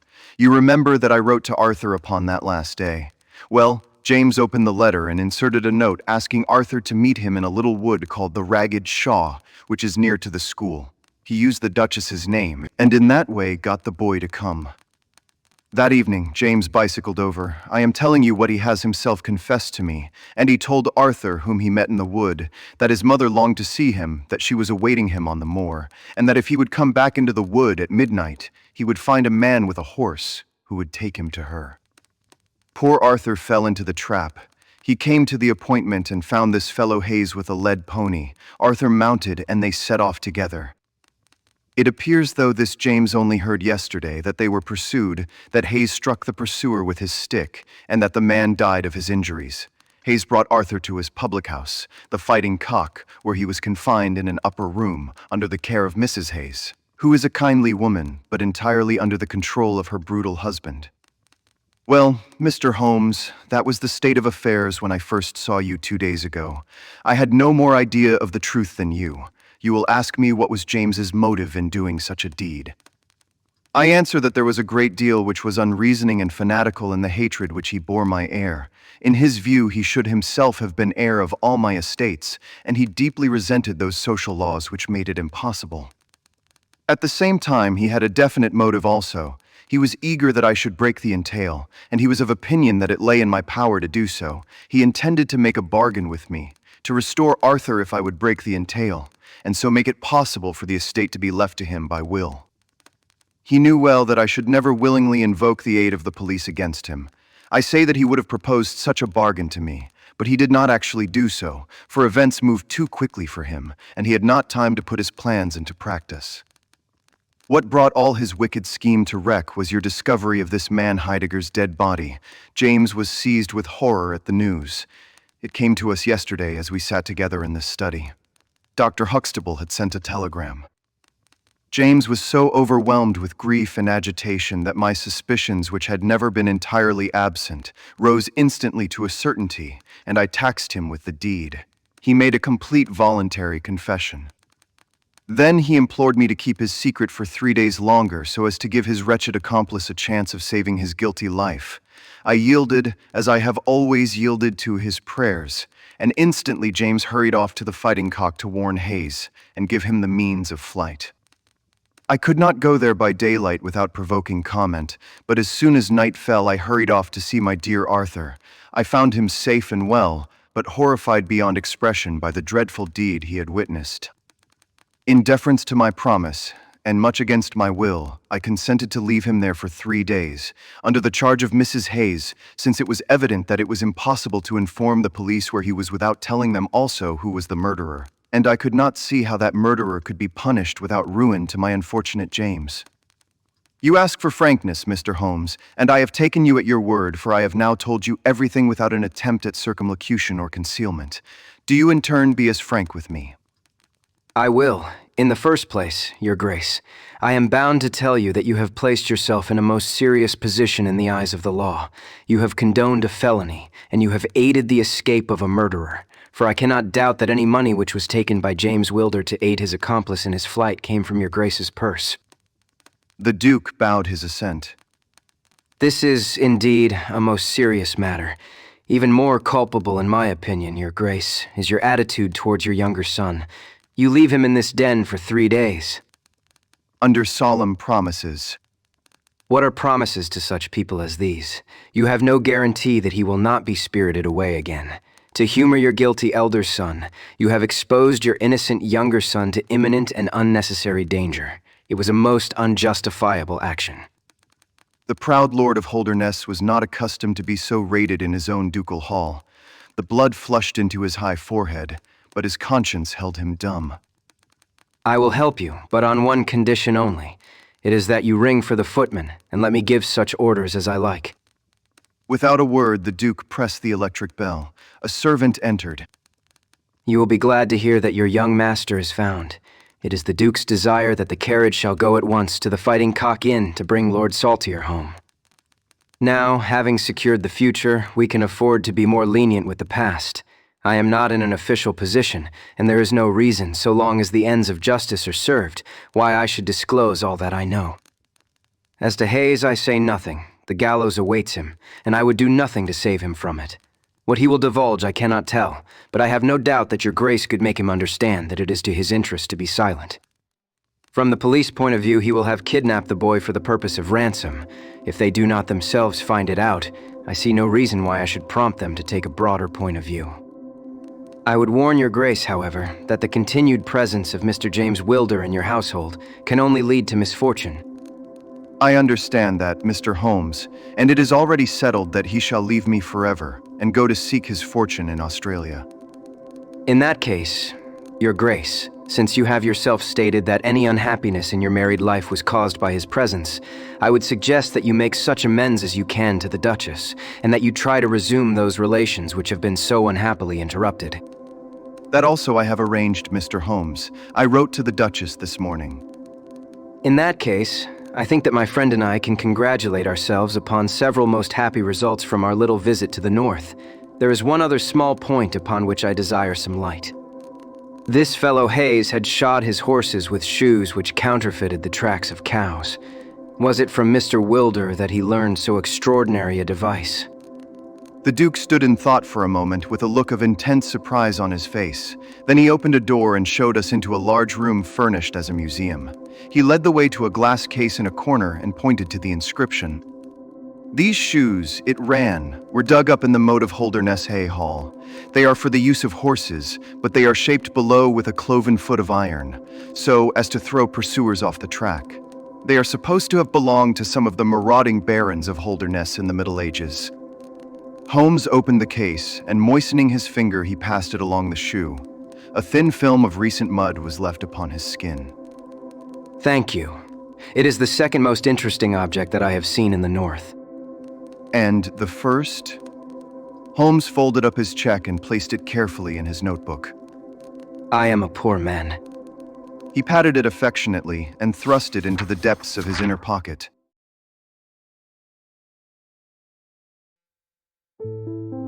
The Adventure of Black Peter. I have never known my friend to be in better form, both mental and physical, than in the year 95. His increasing fame had brought with it an immense practice, and I should be guilty of an indiscretion if I were even to hint at the identity of some of the illustrious clients who crossed our humble threshold in Baker Street. Holmes, however, like all great artists, lived for his art's sake, and save in the case of the Duke of Holderness, I have seldom known him claim any large reward for his inestimable services. So unworldly was he, or so capricious, that he frequently refused his help to the powerful and wealthy, where the problem made no appeal to his sympathies, while he would devote weeks of most intense application to the affairs of some humble client whose case presented those strange and dramatic qualities which appealed to his imagination and challenged his ingenuity. In this memorable year, 985, a curious and incongruous succession of cases had engaged his attention, ranging from his famous investigation of the sudden death of Cardinal Tosca, an inquiry which was carried out by him at the express desire of His Holiness the Pope, down to his arrest of Wilson, the notorious canary trainer, which removed a plague spot from the East End of London. Close on the heels of these two famous cases came the tragedy of Woodman's Lee and the very obscure circumstances which surrounded the death of Captain Peter Carey. No record of the doings of Mr. Sherlock Holmes would be complete, which did not include some account of this very unusual affair. During the first week of July, my friend had been absent so often and so long from our lodgings that I knew he had something on hand. The fact that several rough-looking men called during that time and inquired for Captain Basil made me understand that Holmes was working somewhere under one of the numerous disguises and names with which he concealed his own formidable identity. He had at least 5 small refuges in different parts of London in which he was able to change his personality. He said nothing of his business to me, and it was not my habit to force a confidence. The first positive sign which he gave me of the direction which his investigation was taking was an extraordinary one. He had gone out before breakfast, and I had sat down to mine when he strode into the room, his hat upon his head and a huge barbed-headed spear tucked like an umbrella under his arm. Good gracious, Holmes, you don't mean to say that you have been walking about London with that thing? I drove to the butcher's and back. The butcher's? And I return with an excellent appetite. There can be no question, my dear Watson, of the value of exercise before breakfast, but I am prepared to bet that you will not guess the form that my exercise has taken. I will not attempt it. He chuckled as he poured out the coffee. If you could have looked into Allardyce's back shop, you would have seen a dead pig swung from a hook in the ceiling, and a gentleman in his shirt sleeves furiously stabbing at it with this weapon. I was that energetic person, and I have satisfied myself that by no exertion of my strength can I transfix the pig with a single blow. Perhaps you would care to try. Not for worlds, but why were you doing this? because it seemed to me to have an indirect bearing upon the mystery of Woodman's Lee. Ah, Hopkins, I got your wire last night, and I have been expecting you. Come and join us. Our visitor was an exceedingly alert man, 30 years of age, dressed in a quiet tweed suit, but retaining the erect bearing of one who was accustomed to official uniform. I recognized him at once as Stanley Hopkins, a young police inspector for whose future Holmes had high hopes, while he in turn professed the admiration and respect of a pupil for the scientific methods of the famous amateur. Hopkins's brow was clouded, and he sat down with an air of deep dejection. No, thank you, sir. I breakfasted before I came round. I spent the night in town, for I came up yesterday to report. And what had you to report? Failure, sir. Absolute failure. You have made no progress? None. Dear me, I must have a look at the matter. I wish to heavens that you would, Mr. Holmes. It is my first big chance, and I am at my wits' end. For goodness sake, come down and lend me a hand. Well, it just happens that I have already read all the available evidence, including the report of the inquest, with some care. By the way, what do you make of that tobacco pouch, found on the scene of the crime? Is there no clue there? Hopkins looked surprised. It was the man's own pouch, sir. His initials were inside it, and it was of sealskin, and he was an old sealer. But he had no pipe. No, sir. We could find no pipe. Indeed, he smoked very little, and yet he might have kept some tobacco for his friends. No doubt. I only mention it because if I had been handling the case, I should have been inclined to make that the starting point of my investigation. However, my friend Dr. Watson knows nothing of this matter, and I should be none the worse for hearing the sequence of events once more. Just give us some short sketches of the essentials. Stanley Hopkins drew a slip of paper from his pocket. I have a few dates here which will give you the career of the dead man, Captain Peter Carey. He was born in 45-50 years of age. He was a most daring and successful seal and whale fisher. In 1883, he commanded the steam sealer Sea Unicorn of Dundee. He had then had several successful voyages in succession, and in the following year, 1884, he retired. After that, he travelled for some years, and finally he bought a small place called Woodman's Lee, near Forest Row in Sussex. There he has lived for 6 years, and there he died just a week ago today. There were some most singular points about the man. In ordinary life, he was a strict Puritan, a silent, gloomy fellow. His household consisted of his wife, his daughter, aged 20, and 2 female servants. These last were continually changing, for it was never a very cheery situation, and sometimes it became past all bearing. The man was an intermittent drunkard, and when he had the fit on him, he was a perfect fiend. He has been known to drive his wife and daughter out of doors in the middle of the night, and flog them through the park until the whole village, outside the gates, was aroused by their screams. He was summoned once for a savage assault upon the old vicar, who had called upon him to remonstrate with him upon his conduct.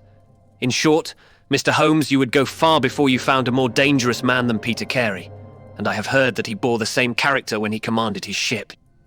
He was known in the trade as Black Peter, and the name was given him, not only on account of his swarthy features and the colour of his huge beard, but for the humours which were the terror of all around him.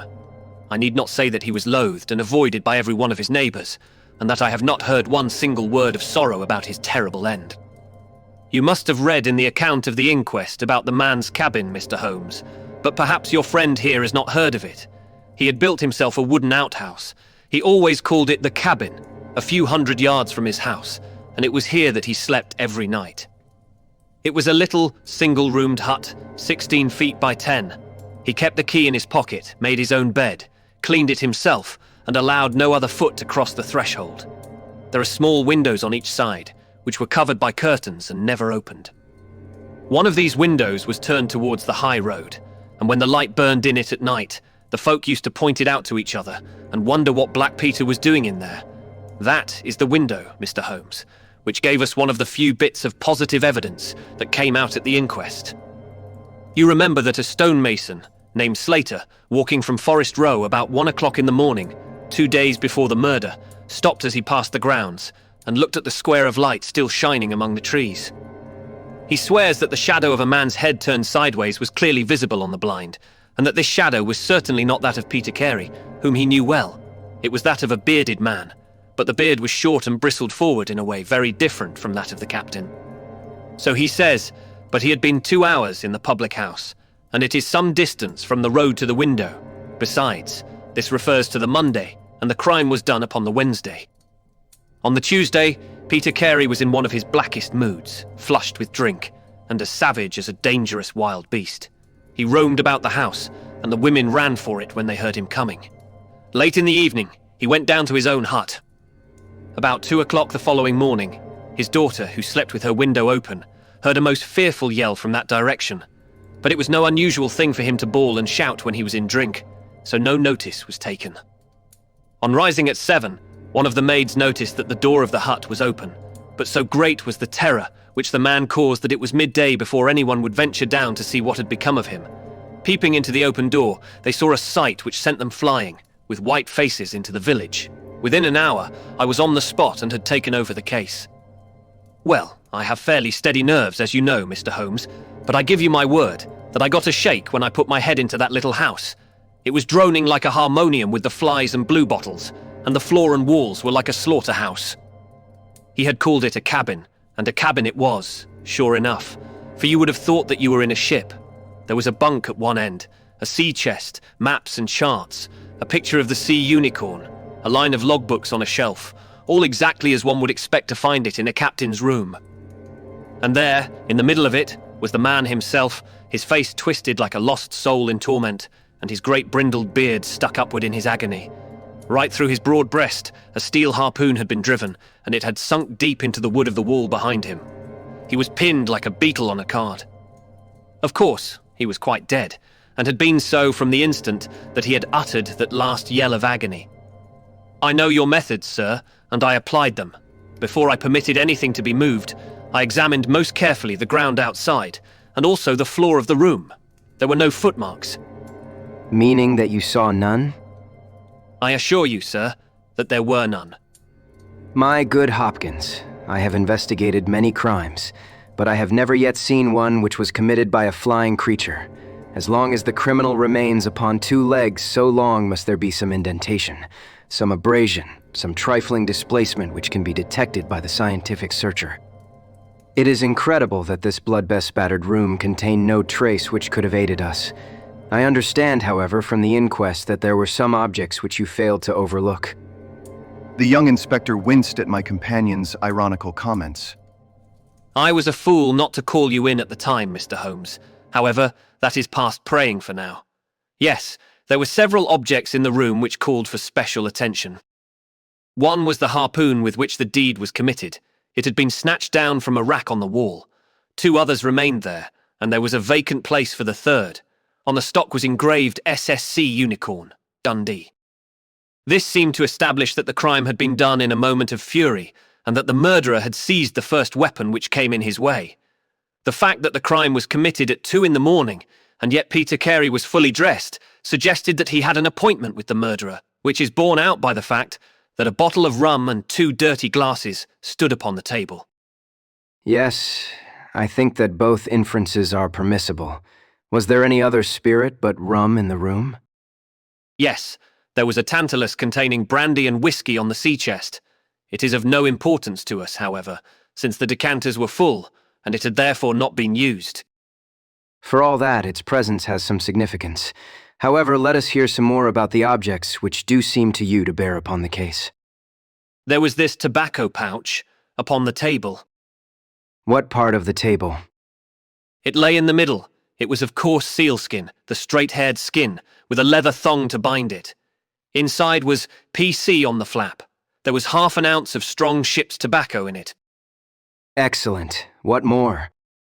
Stanley Hopkins drew from his pocket a drab-covered notebook.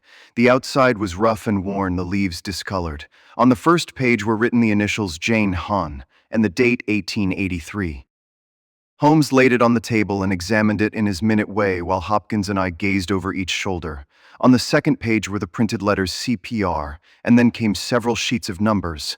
Another heading was Argentine, another Costa Rica, and another San Paulo, each with pages of signs and figures after it. What do you make of these? They appear to be lists of stock exchange securities. I thought that JN, were the initials of a broker, and that CPR may have been his client. Tri-Canadian Pacific Railway. Stanley Hopkins swore between his teeth and struck his thigh with his clenched hand. What a fool I have been, of course. It is as you say. Then, J, are the only initials we have to solve. I have already examined the old stock exchange lists, and I can find no one in 1883, either in the house or among the outside brokers, whose initials correspond with these. Yet I feel that the clue is the most important one that I hold. You will admit, Mr. Holmes, that there is a possibility that these initials are those of the second person who was present, in other words, of the murderer. I would also urge that the introduction into the case of a document relating to large masses of valuable securities gives us for the first time some indication of a motive for the crime. Sherlock Holmes's face showed that he was thoroughly taken aback by this new development. I must admit both your points. I confess that this notebook, which did not appear at the inquest, modifies any views which I may have formed. I had come to a theory of the crime in which I can find no place for this. Have you endeavored to trace any of the securities here mentioned? Inquiries are now being made at the offices, but I fear that the complete register of the stockholders of these South American concerns is in South America, and that some weeks must elapse before we can trace the shares. Holmes had been examining the cover of the notebook with his magnifying lens. Surely there is some discoloration here.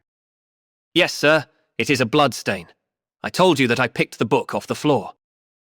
Was the blood stain above or below? On the side next, the boards. Which proves, of course, that the book was dropped after the crime was committed. Exactly, Mr. Holmes. I appreciated that point, and I conjectured that it was dropped by the murderer in his hurried flight. It lay near the door. I suppose that none of these securities have been found among the property of the dead man. No, sir. Have you any reason to suspect robbery? No, sir. Nothing seemed to have been touched. Dear me, it is certainly a very interesting case. Then there was a knife, was there not? A sheath knife, still in its sheath. It lay at the feet of the dead man. Mrs. Carey has identified it as being her husband's property. Holmes was lost in thought for some time. Well, I suppose I shall have to come out and have a look at it. Stanley Hopkins gave a cry of joy. Thank you, sir. That will indeed be a weight off my mind. Holmes shook his finger at the inspector. It would have been an easier task a week ago, but even now my visit may not be entirely fruitless. Watson, if you can spare the time, I should be very glad of your company. If you will call a four-wheeler Hopkins, we shall be ready to start for Forest Row in a quarter of an hour. Alighting at the small wayside station, we drove for some miles through the remains of widespread woods, which were once part of that great forest which for so long held the Saxon invaders at bay, the impenetrable Weald, for 60 years the bulwark of Britain. Vast sections of it have been cleared, for this is the seat of the first iron works of the country, and the trees have been felled to smelt the ore. Now the richer fields of the north have absorbed the trade, and nothing save these ravaged groves and great scars in the earth show the work of the past. Here, in a clearing upon the green slope of a hill, stood a long, low stone house, approached by a curving drive running through the fields. Nearer the road and surrounded on three sides by bushes was a small outhouse, one window, and the door facing in our direction.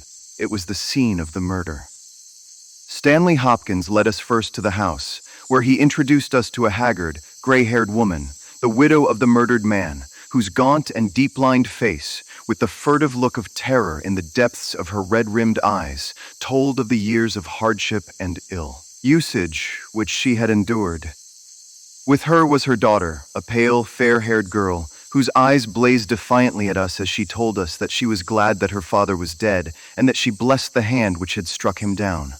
It was a terrible household that Black Peter Carey had made for himself, and it was with a sense of relief that we found ourselves in the sunlight again, and making our way along a path which had been worn across the fields by the feet of the dead man.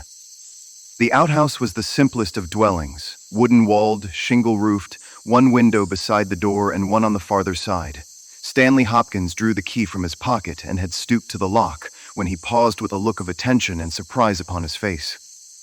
Someone has been tampering with it. There could be no doubt of the fact. The woodwork was cut, and the scratches showed white through the paint, as if they had been that instant done. Holmes had been examining the window. Someone has tried to force this also. Whoever it was has failed to make his way in. He must have been a very poor burglar. This is a most extraordinary thing. I could swear that these marks were not here yesterday evening. Some curious person from the village, perhaps. Very unlikely. Few of them would dare to set foot in the grounds, far less try to force their way into the cabin. What do you think of it, Mr. Holmes? I think that fortune is very kind to us. You mean that the person will come again? It is very probable. He came expecting to find the door open. He tried to get in with the blade of a very small penknife. He could not manage it. What would he do? Come again next night, with a more useful tool. So I should say, it will be our fault if we are not there to receive him. Meanwhile, let me see the inside of the cabin. The traces of the tragedy had been removed, but the furniture within the little room still stood as it had been on the night of the crime. For 2 hours, with most intense concentration, Holmes examined every object in turn, but his face showed that his quest was not a successful one. Once only he paused in his patient investigation. Have you taken anything off this shelf, Hopkins? No, I have moved nothing. Something has been taken. There is less dust in this corner of the shelf than elsewhere. It may have been a book lying on its side. It may have been a box. Well, well, I can do nothing more. Let us walk in these beautiful woods, Watson, and give a few hours to the birds and the flowers. We shall meet you here later, Hopkins, and see if we can come to closer quarters with the gentleman who has paid this visit in the night. It was past 11 o'clock when we formed our little ambuscade. Hopkins was for leaving the door of the hut open, but Holmes was of the opinion that this would rouse the suspicions of the stranger. The lock was a perfectly simple one, and only a strong blade was needed to push it back. Holmes also suggested that we should wait not inside the hut, but outside it, among the bushes which grew round the farther window. In this way we should be able to watch our man if he struck a light, and see what his object was in this stealthy nocturnal visit. It was a long and melancholy vigil, and yet brought with it something of the thrill which the hunter feels when he lies beside the water pool and waits for the coming of the thirsty beast of prey. What savage creature was it which might steal upon us out of the darkness? Was it a fierce tiger of crime, which could only be taken fighting hard with flashing fang and claw, or would it prove to be some skulking jackal, dangerous only to the weak and unguarded? In absolute silence we crouched amongst the bushes, waiting for whatever might come. At first the steps of a few belated villagers, or the sound of voices from the village, lightened our vigil, but one by one these interruptions died away, and an absolute stillness fell upon us, save for the chimes of the distant church, which told us of the progress of the night and for the rustle and whisper of a fine rain falling amid the foliage which roofed us in. 2:30 had chimed, and it was the darkest hour which precedes the dawn, when we all started as a low but sharp click came from the direction of the gate. Someone had entered the drive. Again there was a long silence, and I had begun to fear that it was a false alarm, when a stealthy step was heard upon the other side of the hut, and a moment later a metallic scraping and clinking. The man was trying to force the lock. This time his skill was greater or his tool was better, for there was a sudden snap and the creak of the hinges. Then a match was struck, and next instant the steady light from a candle filled the interior of the hut. Through the gauze curtain our eyes were all riveted upon the scene within. The nocturnal visitor was a young man, frail and thin, with a black mustache, which intensified the deadly pallor of his face. He could not have been much above 20 years of age. I have never seen any human being who appeared to be in such a pitiable fright, for his teeth were visibly chattering, and he was shaking in every limb. He was dressed like a gentleman in Norfolk jacket and knickerbockers with a cloth cap upon his head. We watched him staring round with frightened eyes. Then he laid the candle end upon the table and disappeared from our view into one of the corners. He returned with a large book, one of the log books which formed a line upon the shelves.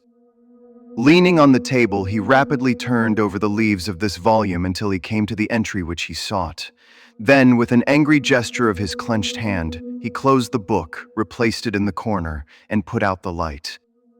He had hardly turned to leave the hut when Hopkins's hand was on the fellow's collar, and I heard his loud gasp of terror as he understood that he was taken. The candle was relit, and there was our wretched captive shivering and cowering in the grasp of the detective. He sank down upon the sea chest and looked helplessly from one of us to the other. Now, my fine fellow, who are you, and what do you want here? The man pulled himself together and faced us with an effort at self-composure. You are detectives, I suppose. You imagine I am connected with the death of Captain Peter Carey. I assure you that I am innocent. We'll see about that. First of all, what is your name? It is John Hopley Nelligan. I saw Holmes and Hopkins exchange a quick glance. What are you doing here? Can I speak confidentially? No, certainly not. Why should I tell you? If you have no answer, it may go badly with you at the trial. The young man winced. Well, I will tell you.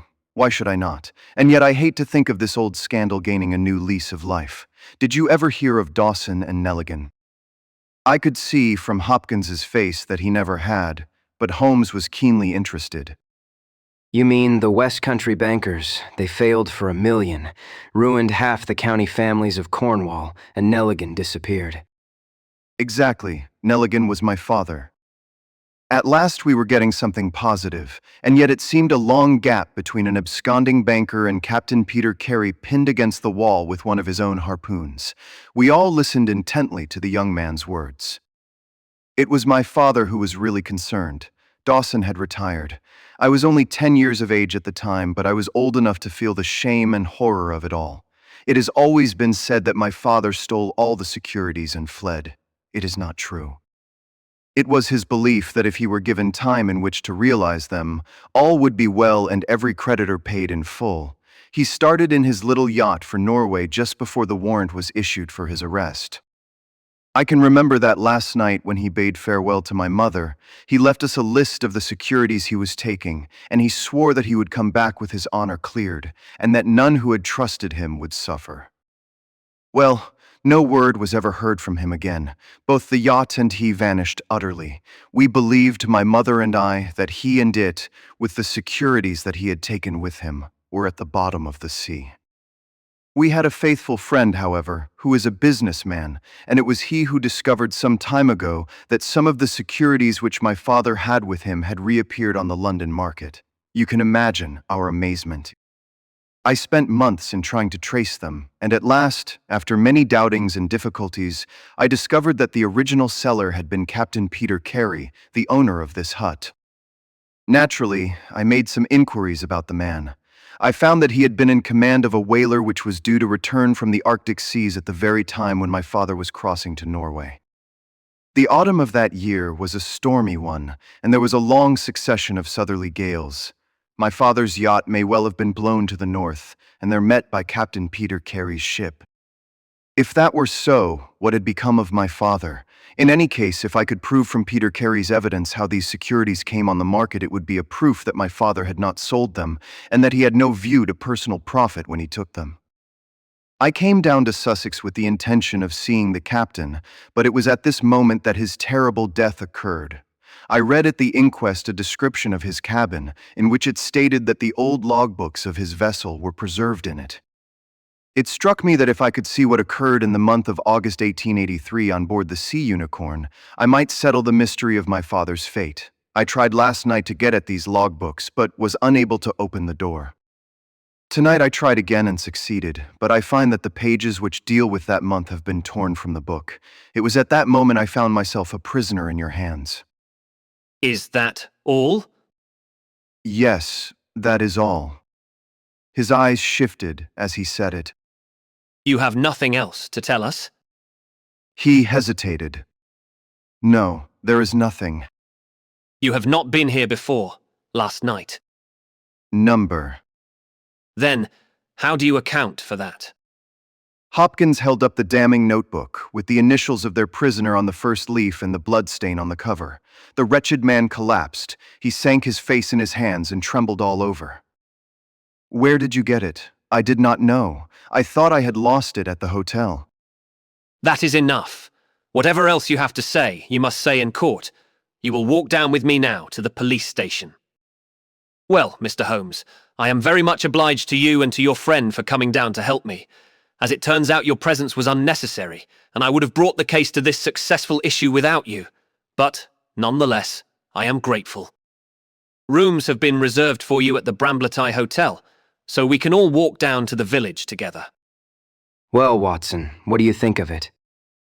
I can see that you are not satisfied. Oh, yes, my dear Watson. I am perfectly satisfied. At the same time, Stanley Hopkins's methods do not commend themselves to me. I am disappointed in Stanley Hopkins. I had hoped for better things from him.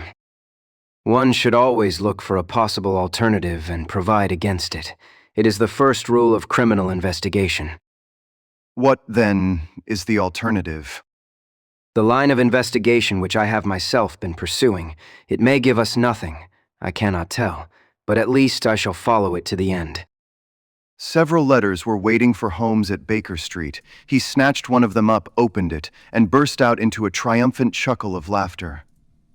Excellent, Watson. The alternative develops. Have you telegraph forms? Just write a couple of messages for me. Sumner, shipping agent, Ratcliffe Highway. Send 3 men on to arrive 10 tomorrow morning. Basil. That is my name in those parts. The other is Inspector Stanley Hopkins, 46 Lord Street, Brixton. Come breakfast tomorrow at 9:30. Important wire, if unable to come. Sherlock Holmes. There, Watson. This infernal case has haunted me for 10 days. I hereby banish it completely from my presence. Tomorrow, I trust that we shall hear the last of it forever. Sharp at the hour named, Inspector Stanley Hopkins appeared, and we sat down together to the excellent breakfast which Mrs. Hudson had prepared. The young detective was in high spirits at his success. You really think that your solution must be correct? I could not imagine a more complete case. It did not seem to me conclusive. You astonish me, Mr. Holmes. What more could one ask for? Does your explanation cover every point? Undoubtedly. I find that young Nelligan arrived at the Brambletye Hotel on the very day of the crime. He came on the pretense of playing golf. His room was on the ground floor, and he could get out when he liked. That very night he went down to Woodman's Lee, saw Peter Carey at the hut, quarrelled with him, and killed him with the harpoon. Then, horrified by what he had done, he fled out of the hut, dropping the notebook which he had brought with him in order to question Peter Carey about these different securities. You may have observed that some of them were marked with ticks, and the others, the great majority, were not. Those which are ticked have been traced on the London market, but the others, presumably, were still in the possession of Carey, and young Nelligan, according to his own account, was anxious to recover them in order to do the right thing by his father's creditors. After his flight, he did not dare to approach the hut again for some time, but at last he forced himself to do so in order to obtain the information which he needed. Surely, that is all simple and obvious. Holmes smiled and shook his head. It seems to me to have only one drawback, Hopkins, and that is that it is intrinsically impossible. Have you tried to drive a harpoon through a body? No. Tut. Tut, my dear sir, you must really pay attention to these details. My friend Watson could tell you that I spent a whole morning in that exercise. It is no easy matter and requires a strong and practiced arm. But this blow was delivered with such violence that the head of the weapon sank deep into the wall. Do you imagine that this anemic youth was capable of so frightful an assault? Is he the man who hobnobbed in rum and water with Black Peter in the dead of the night? Was it his profile that was seen on the blind 2 nights before? No, Hopkins. It is another and more formidable person for whom we must seek. The detective's face had grown longer and longer during Holmes's speech. His hopes and his ambitions were all crumbling about him, but he would not abandon his position without a struggle. You can't deny that Nelligan was present that night, Mr. Holmes. The book will prove that. I fancy that I have evidence enough to satisfy a jury, even if you are able to pick a hole in it. Besides, Mr. Holmes, I have laid my hand upon my man. As to this terrible person of yours, where is he? I rather fancy that he is on the stair, I think, Watson, that you would do well to put that revolver where you can reach it. He rose and laid a written paper upon a side table. Now, we are ready. There had been some talking in gruff voices outside, and now Mrs. Hudson opened the door to say that there were 3 men inquiring for Captain Basil. Show them in one by one. The first who entered was a little Ribston Pippin of a man with ruddy cheeks and fluffy white side whiskers. Holmes had drawn a letter from his pocket. What name? James Lancaster. I am sorry, Lancaster, but the berth is full. Here is half a sovereign for your trouble. Just step into this room and wait there for a few minutes. The second man was a long, dried-up creature with lank hair and sallow cheeks. His name was Hugh Pattens. He also received his dismissal, his half-sovereign, and the order to wait. The third applicant was a man of remarkable appearance.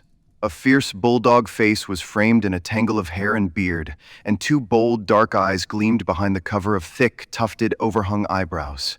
He saluted and stood sailor fashion, turning his cap round in his hands. Your name? Patrick Cairns. Harpooner. Yes, sir. 26 voyages. Dundee, I suppose. Yes, sir. And ready to start with an exploring ship. Yes, sir. What wages? £8 a month. Could you start at once? As soon as I get my kit. Have you your papers? Yes, sir. He took a sheaf of worn and greasy forms from his pocket. Holmes glanced over them and returned them. You are just the man I want. Here is the agreement on the side table. If you sign it, the whole matter will be settled. The seaman lurched across the room and took up the pen. Shall I sign here? Holmes leaned over his shoulder and passed both hands over his neck. This will do. I heard a click of steel and a bellow like an enraged bull. The next instant Holmes and the seaman were rolling on the ground together. He was a man of such gigantic strength that, even with the handcuffs which Holmes had so deftly fastened upon his wrists, he would have very quickly overpowered my friend had Hopkins, and I not rushed to his rescue. Only when I pressed the cold muzzle of the revolver to his temple did he at last understand that resistance was vain. We lashed his ankles with cord and rose breathless from the struggle. I must really apologize, Hopkins. I fear that the scrambled eggs are cold. However, you will enjoy the rest of your breakfast all the better, will you not, for the thought that you have brought your case to a triumphant conclusion? Stanley Hopkins was speechless with amazement. I don't know what to say, Mr. Holmes.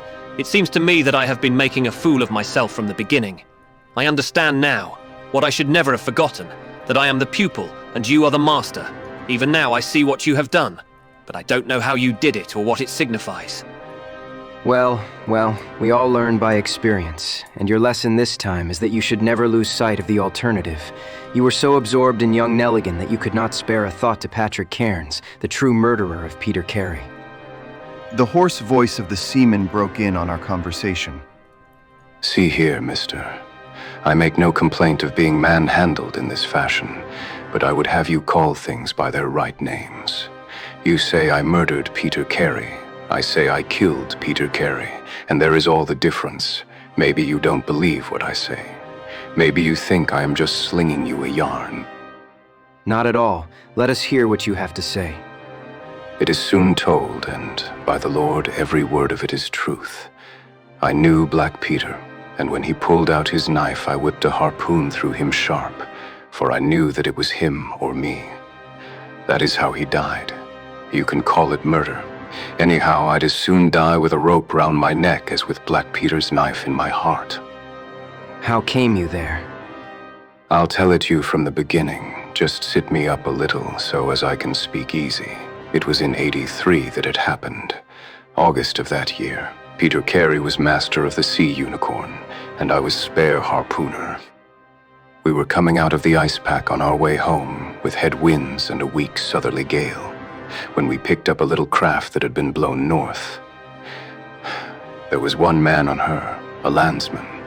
The crew had thought she would founder and had made for the Norwegian coast in the dinghy. I guess they were all drowned.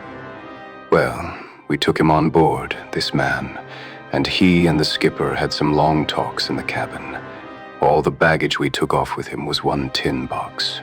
So far as I know, the man's name was never mentioned, and on the second night he disappeared as if he had never been.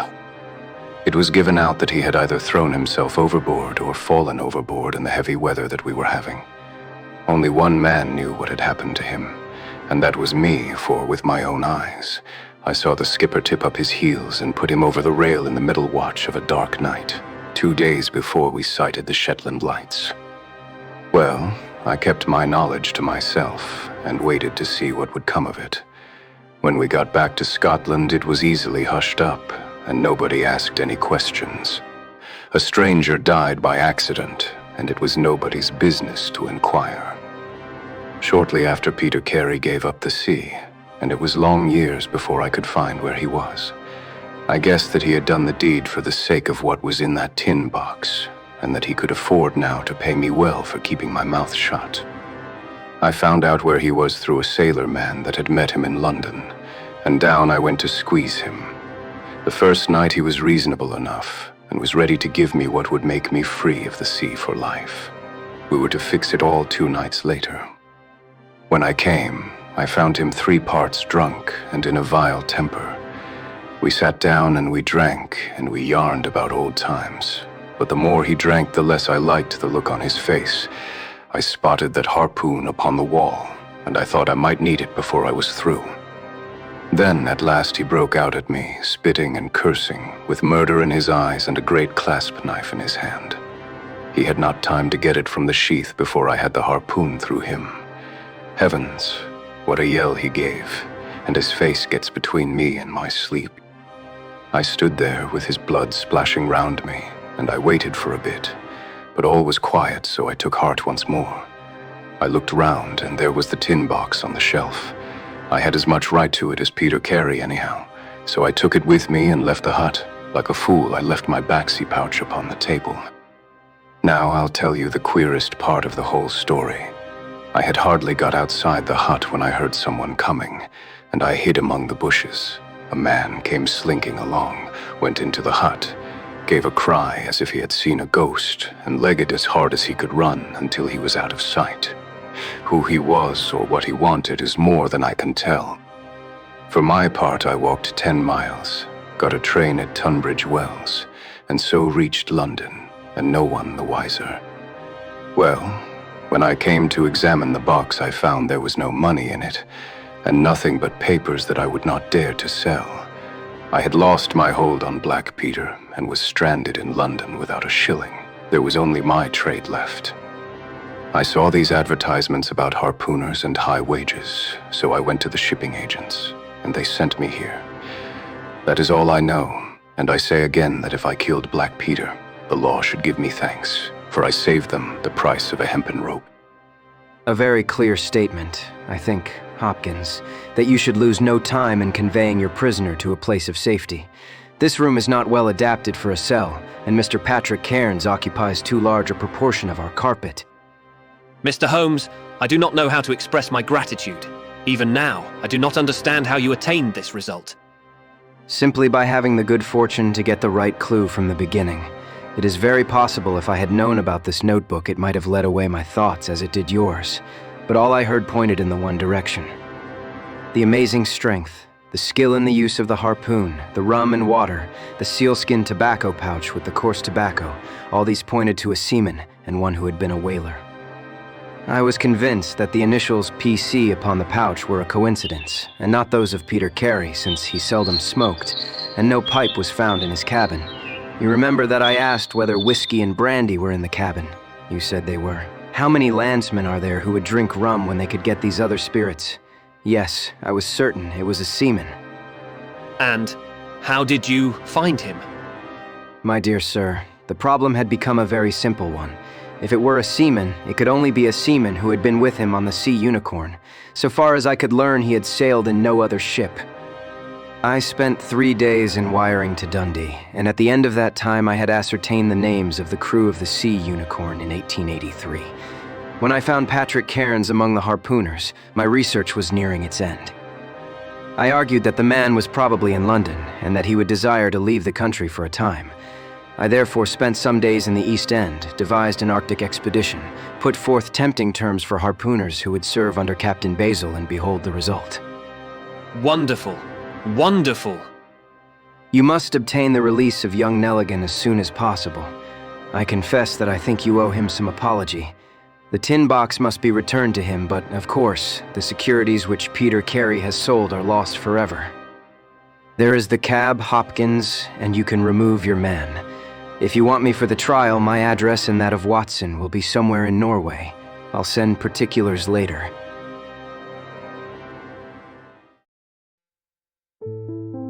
The Adventure of Charles Augustus, Milverton.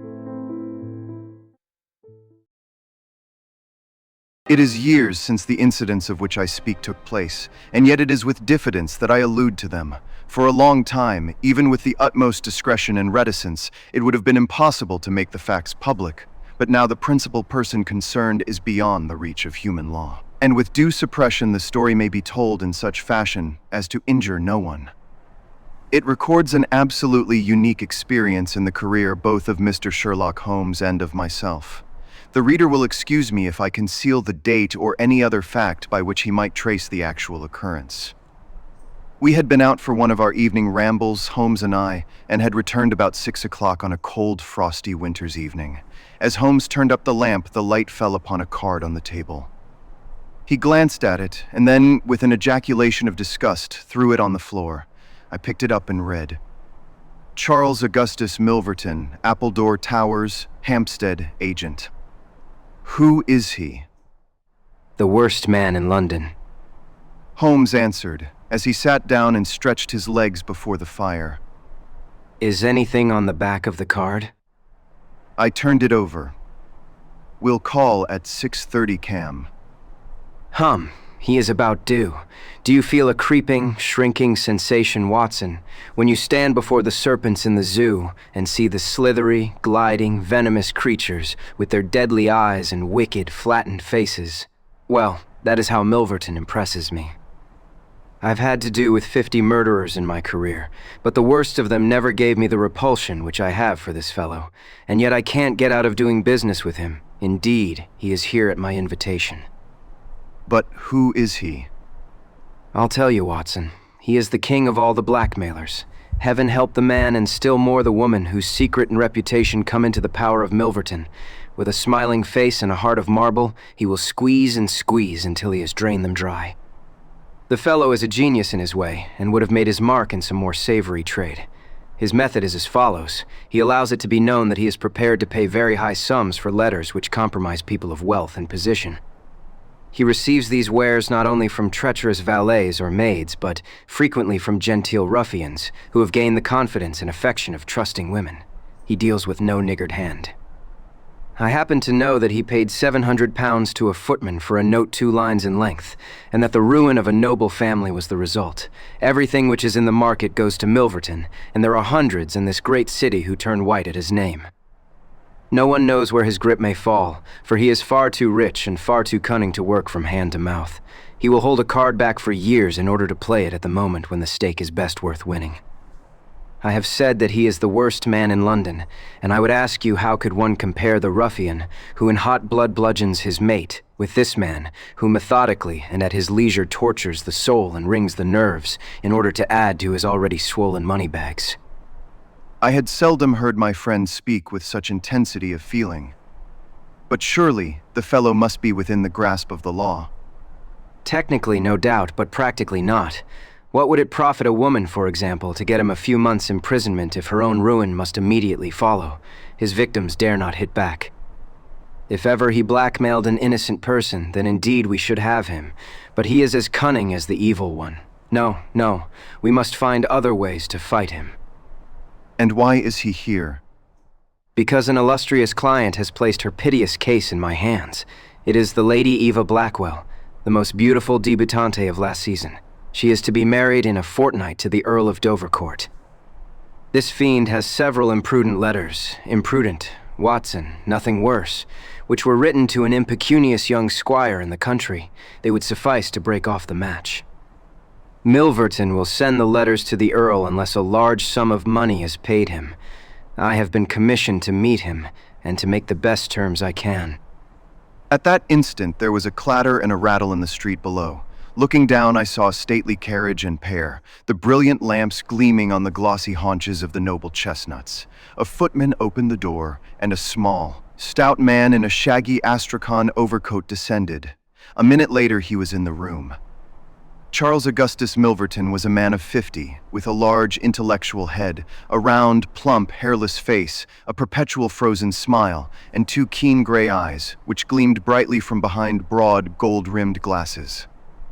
There was something of Mr. Pickwick's benevolence in his appearance, marred only by the insincerity of the fixed smile and by the hard glitter of those restless and penetrating eyes.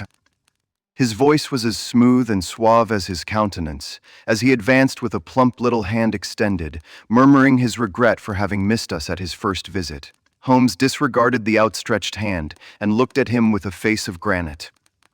Milverton's smile broadened. He shrugged his shoulders, removed his overcoat, folded it with great deliberation over the back of a chair, and then took a seat. This gentleman, is it discreet? Is it right? Dr. Watson is my friend and partner.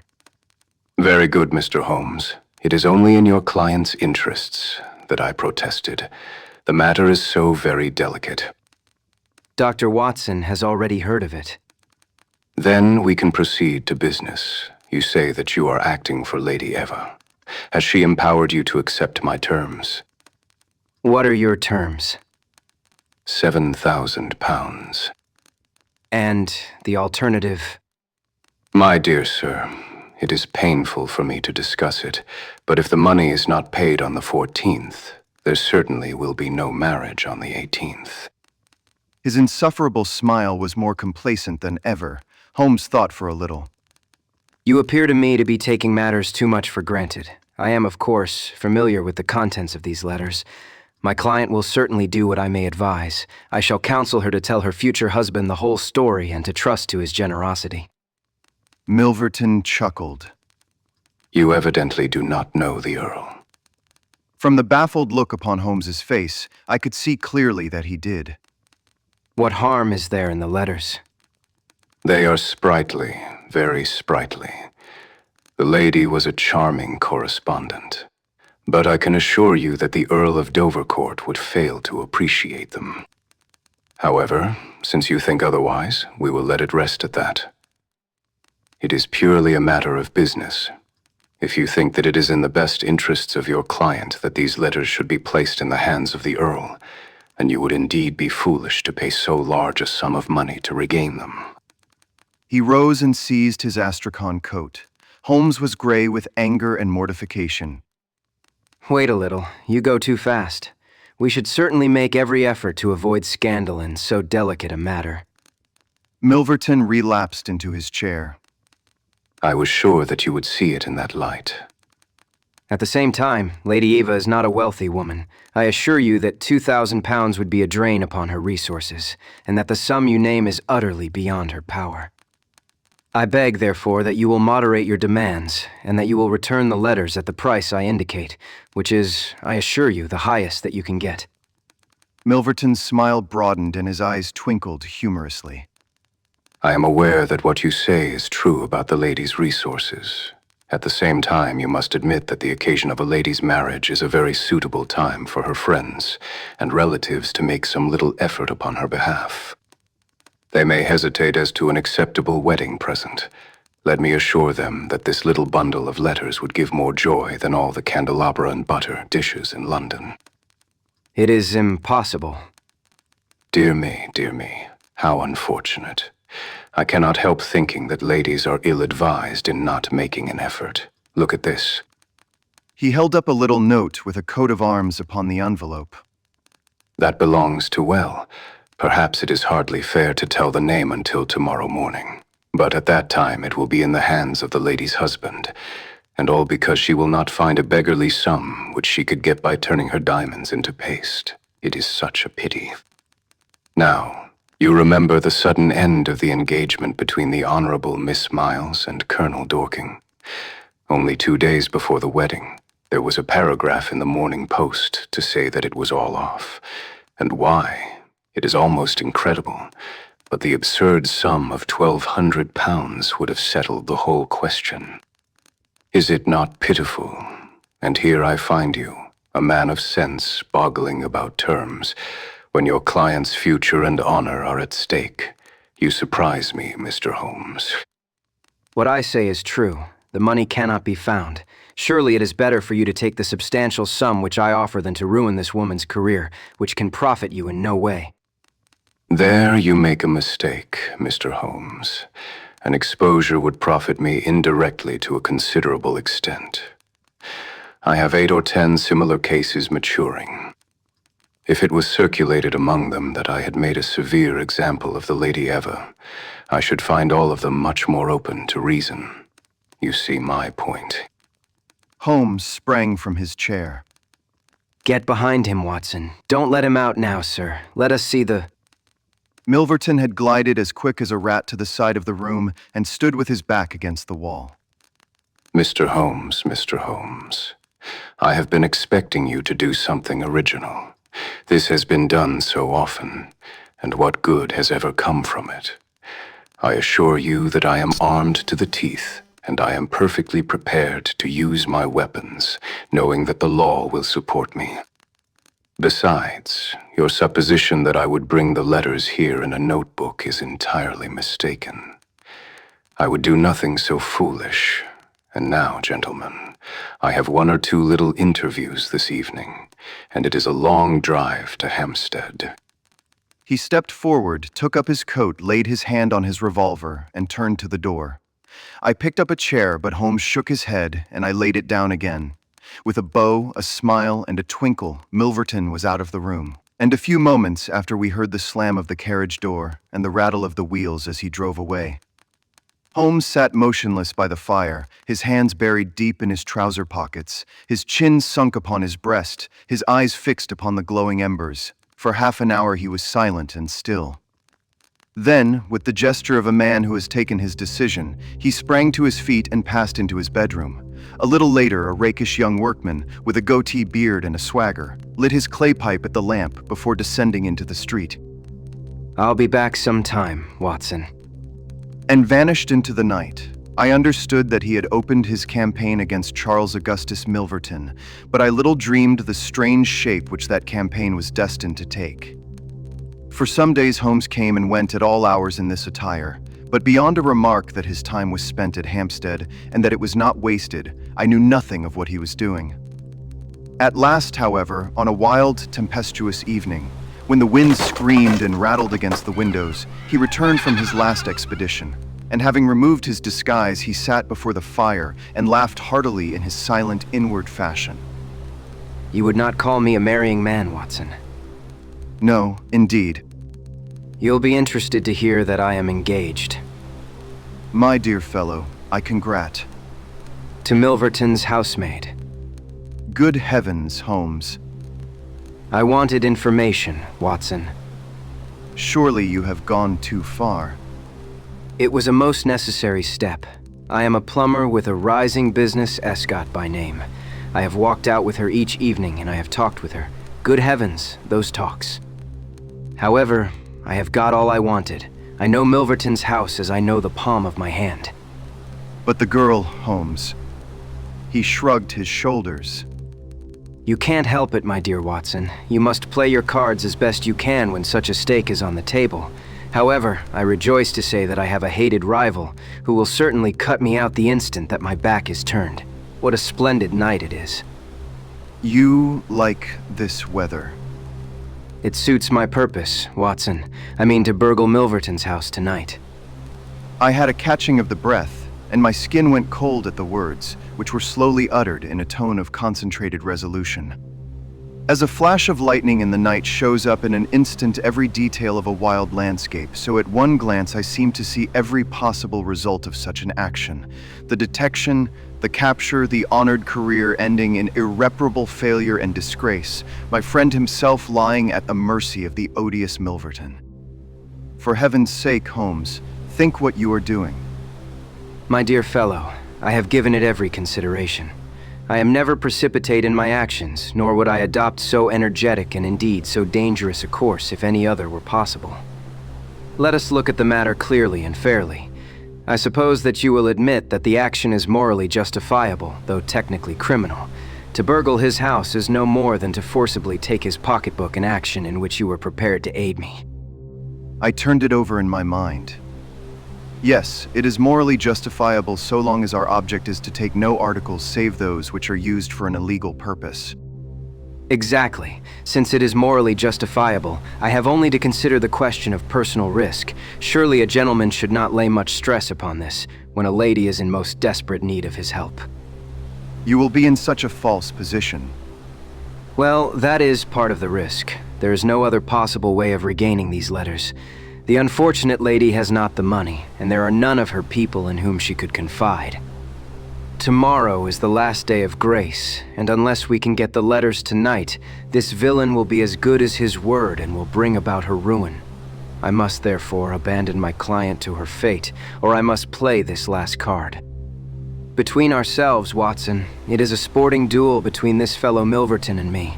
He had, as you saw, the best of the first exchanges, but my self-respect and my reputation are concerned to fight it to a finish. Well, I don't like it, but I suppose it must be. When do we start? You are not coming. Then you are not going. I give you my word of honor, and I never broke it in my life, that I will take a cab straight to the police station and give you away, unless you let me share this adventure with you. You can't help me. How do you know that? You can't tell what may happen anyway. My resolution is taken. Other people besides you have self-respect and even reputations.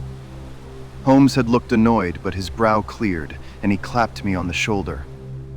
Well, well, my dear fellow, be it so. We have shared this same room for some years, and it would be amusing if we ended by sharing the same cell.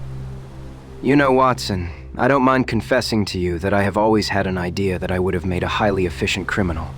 This is the chance of my lifetime in that direction. See here. He took a neat little leather case out of a drawer, and opening it, he exhibited a number of shining instruments. This is a first-class, up-to-date burgling kit with nickel-plated jemmy, diamond-tipped glass cutter, adaptable keys, and every modern improvement which the march of civilization demands. Here, too, is my dark lantern. Everything is in order. Have you a pair of silent shoes? I have rubber-soled tennis shoes. Excellent. And a mask. I can make a couple out of black silk. I can see that you have a strong natural turn for this sort of thing. Very good do you make the masks. We shall have some cold supper before we start. It is now 9:30. At 11, we shall drive as far as Church Row. It is a quarter of an hour's walk from there to Appledore Towers. We shall be at work before midnight. Milverton is a heavy sleeper and retires punctually at 10:30. With any luck, we should be back here by 2, with the Lady Eva's letters in my pocket. Holmes and I put on our dress clothes so that we might appear to be 2 theater-goers homeward bound. In Oxford Street, we picked up a hansom and drove to an address in Hampstead. Here we paid off our cab, and with our great coats buttoned up, for it was bitterly cold, and the wind seemed to blow through us, we walked along the edge of the heath. It is a business that needs delicate treatment. These documents are contained in a safe in the fellow's study, and the study is the ante-room of his bedchamber. On the other hand, like all these stout little men who do themselves well, he is a plethoric sleeper. Agatha, that is my fiancée, says it is a joke in the servants' hall that it is impossible to wake the master. He has a secretary who is devoted to his interests and never budges from the study all day. That is why we are going at night. Then he has a beast of a dog which roams the garden. I met Agatha late the last 2 evenings, and she locks the brute up so as to give me a clear run. This is the house. This big one in its own grounds. Through the gate now to the right among the laurels. We might put on our masks here, I think. You see, there is not a glimmer of light in any of the windows, and everything is working splendidly. With our black silk face coverings, which turned us into 2 of the most truculent figures in London, we stole up to the silent, gloomy house. A sort of tiled veranda extended along one side of it, lined by several windows and 2 doors.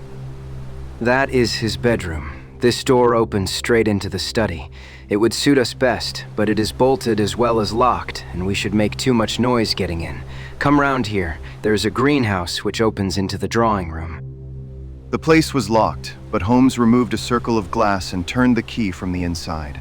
An instant afterwards he had closed the door behind us, and we had become felons in the eyes of the law. The thick, warm air of the conservatory and the rich, choking fragrance of exotic plants took us by the throat. He seized my hand in the darkness and led me swiftly past banks of shrubs which brushed against our faces. Holmes had remarkable powers, carefully cultivated, of seeing in the dark. Still holding my hand in one of his, he opened a door, and I was vaguely conscious that we had entered a large room in which a cigar had been smoked not long before. He felt his way among the furniture, opened another door, and closed it behind us. Putting out my hand, I felt several coats hanging from the wall, and I understood that I was in a passage. We passed along it, and Holmes very gently opened a door upon the right-hand side. Something rushed out at us, and my heart sprang into my mouth, but I could have laughed when I realized that it was the cat. A fire was burning in this new room, and again the air was heavy with tobacco smoke. Holmes entered on tiptoe, waited for me to follow, and then very gently closed the door. We were in Milverton's study, and a portiere at the farther side showed the entrance to his bedroom. It was a good fire, and the room was illuminated by it. Near the door I saw the gleam of an electric switch, but it was unnecessary, even if it had been safe to turn it on. At one side of the fireplace was a heavy curtain which covered the bay window we had seen from outside. On the other side was the door which communicated with the veranda. A desk stood in the center, with a turning chair of shining red leather. Opposite was a large bookcase with a marble bust of Athene on the top. In the corner between the bookcase and the wall, there stood a tall green safe, the firelight flashing back from the polished brass knobs upon its face. Holmes stole across and looked at it. Then he crept to the door of the bedroom and stood with slanting head listening intently. No sound came from within. Meanwhile, it had struck me that it would be wise to secure our retreat through the outer door, so I examined it. To my amazement, it was neither locked nor bolted. I touched Holmes on the arm, and he turned his masked face in that direction. I saw him start, and he was evidently as surprised as I. I don't like it. I can't quite make it out. Anyhow, we have no time to lose. Can I do anything? Yes, stand by the door. If you hear anyone come, bolt it on the inside, and we can get away as we came. If they come the other way, we can get through the door if our job is done, or hide behind these window curtains if it is not. Do you understand?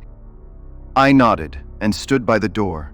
My first feeling of fear had passed away, and I thrilled now with a keener zest than I had ever enjoyed when we were the defenders of the law instead of its defiers. The high object of our mission, the consciousness that it was unselfish and chivalrous, the villainous character of our opponent, all added to the sporting interest of the adventure. Far from feeling guilty, I rejoiced and exulted in our dangers. With a glow of admiration, I watched Holmes unrolling his case of instruments and choosing his tool with the calm, scientific accuracy of a surgeon who performs a delicate operation. I knew that the opening of safes was a particular hobby with him, and I understood the joy which it gave him to be confronted with this green and gold monster, the dragon which held in its maw the reputations of many fair ladies. Turning up the cuffs of his dress coat, he had placed his overcoat on a chair. Holmes laid out 2 drills, a jemmy, and several skeleton keys. I stood at the center door with my eyes glancing at each of the others, ready for any emergency, though indeed my plans were somewhat vague as to what I should do if we were interrupted. For half an hour, Holmes worked with concentrated energy, laying down one tool, picking up another, handling each with the strength and delicacy of the trained mechanic. Finally, I heard a click, the broad green door swung open, and inside I had a glimpse of a number of paper packets, each tied, sealed, and inscribed. Holmes picked one out, but it was hard to read by the flickering fire, and he drew out his little dark lantern, for it was too dangerous, with Milverton in the next room, to switch on the electric light. Suddenly I saw him halt, listen intently, and then in an instant he had swung the door of the safe to, picked up his coat, stuffed his tools into the pockets, and darted behind the window curtain, motioning me to do the same. It was only when I had joined him there that I heard what had alarmed his quicker senses. There was a noise somewhere within the house. A door slammed in the distance. Then a confused, dull murmur broke itself into the measured thud of heavy footsteps rapidly approaching. They were in the passage outside the room. They paused at the door. The door opened. There was a sharp snick as the electric light was turned on. The door closed once more, and the pungent reek of a strong cigar was borne to our nostrils. Then the footsteps continued backward and forward, within a few yards of us. Finally, there was a creak from a chair, and the footsteps ceased. Then a key clicked in a lock, and I heard the rustle of papers. So far, I had not dared to look out, but now I gently parted the division of the curtains in front of me and peeped through. From the pressure of Holmes's shoulder against mine, I knew that he was sharing my observations. Right in front of us, and almost within our reach, was the broad, rounded back of Milverton. It was evident that we had entirely miscalculated his movements, that he had never been to his bedroom, but that he had been sitting up in some smoking or billiard room in the farther wing of the house, the windows of which we had not seen.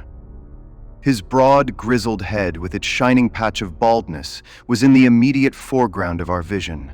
He was leaning far back in the red leather chair, his legs outstretched, a long black cigar projecting at an angle from his mouth. He wore a semi-military smoking jacket, claret-colored with a black velvet collar. In his hand he held a long legal document which he was reading in an indolent fashion, blowing rings of tobacco smoke from his lips as he did so. There was no promise of a speedy departure in his composed bearing and his comfortable attitude. I felt Holmes's hand steal into mine and give me a reassuring shake, as if to say that the situation was within his powers and that he was easy in his mind. I was not sure whether he had seen what was only too obvious from my position, that the door of the safe was imperfectly closed, and that Milverton might at any moment observe it. In my own mind, I had determined that if I were sure from the rigidity of his gaze that it had caught his eye, I would at once spring out, throw my greatcoat over his head, pinion him, and leave the rest to Holmes. But Milverton never looked up. He was languidly interested by the papers in his hand, and page after page was turned as he followed the argument of the lawyer. At least, I thought, when he has finished the document and the cigar, he will go to his room. But before he had reached the end of either, there came a remarkable development, which turned our thoughts into quite another channel. Several times I had observed that Milverton looked at his watch, and once he had risen and sat down again with a gesture of impatience. The idea, however, that he might have an appointment at so strange an hour never occurred to me until a faint sound reached my ears from the veranda outside.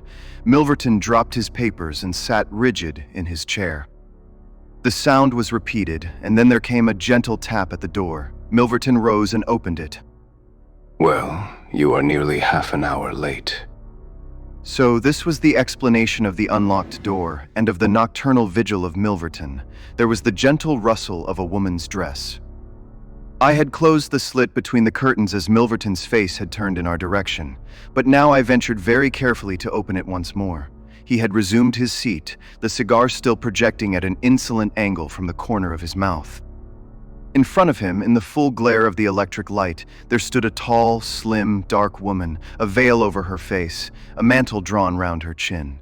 Her breath came quick and fast, and every inch of the lithe figure was quivering with strong emotion. Well, you made me lose a good night's rest, my dear. I hope you'll prove worth it. You couldn't come any other time, eh? The woman shook her head. Well, if you couldn't, you couldn't. If the Countess is a hard mistress, you have your chance to get level with her now. Bless the girl, what are you shivering about? That is right. Pull yourself together. Now, let us get down to business. He took a notebook from the drawer of his desk. You say that you have 5 letters which compromise the Countess d'Albert. You want to sell them. I want to buy them. So far, so good. It only remains to fix a price. I should want to inspect the letters, of course. If they are really good specimens, great heavens, is it you? The woman, without a word, had raised her veil and dropped the mantle from her chin. It was a dark, handsome, clear-cut face which confronted Milverton, a face with a curved nose, strong dark eyebrows shading hard, glittering eyes, and a straight, thin-lipped mouth set in a dangerous smile. It is I, the woman whose life you have ruined. Milverton laughed, but fear vibrated in his voice. You were so very obstinate. Why did you drive me to such extremities? I assure you I wouldn't hurt a fly of my own accord, but every man has his business, and what was I to do?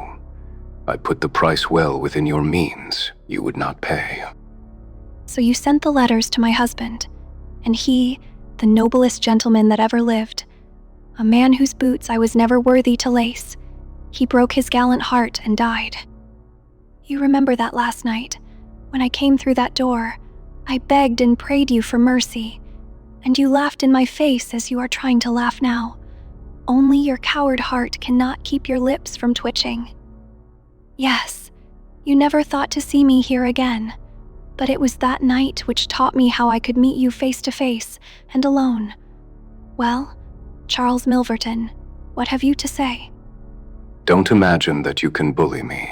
I have only to raise my voice, and I could call my servants and have you arrested. But I will make allowance for your natural anger.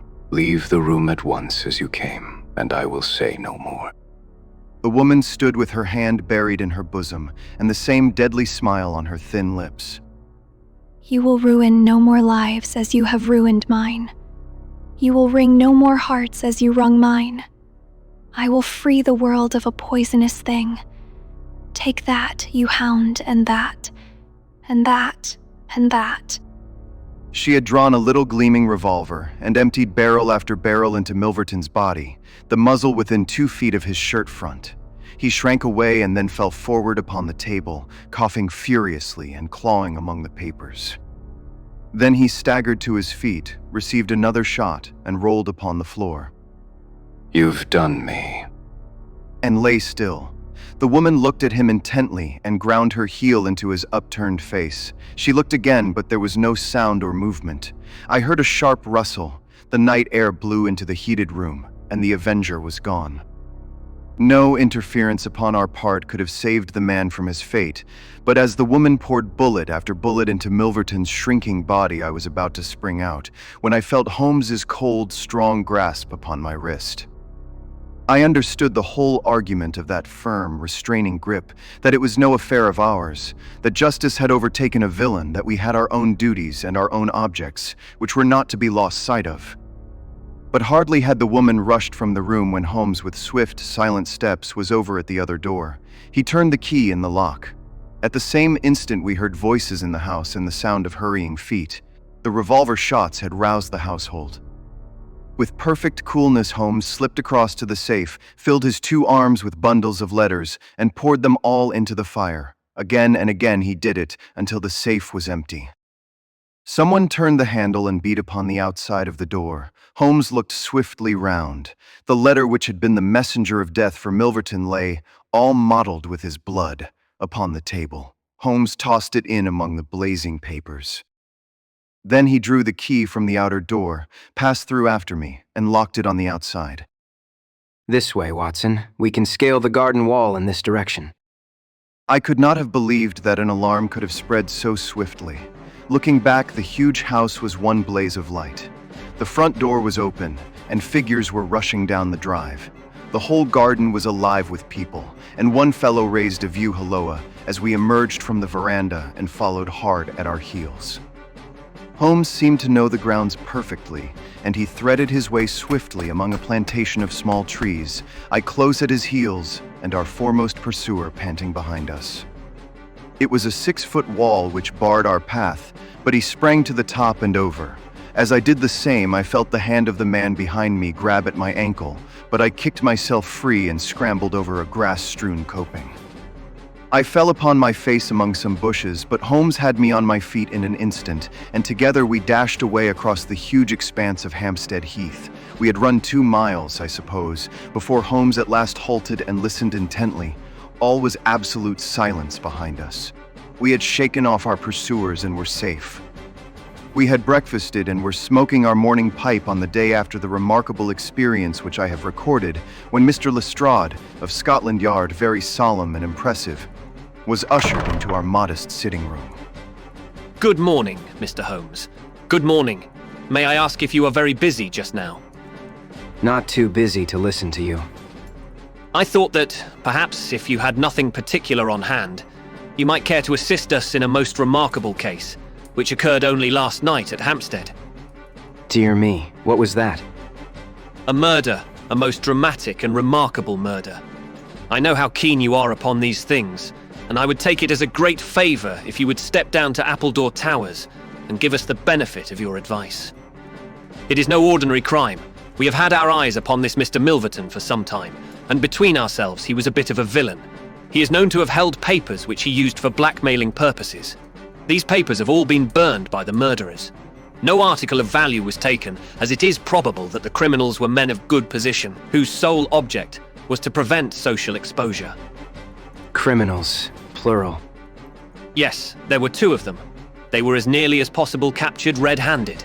We have their footmarks. We have their description. It is 10 to 1 that we trace them. The first fellow was a bit too active, but the second was caught by the under-gardener and only got away after a struggle.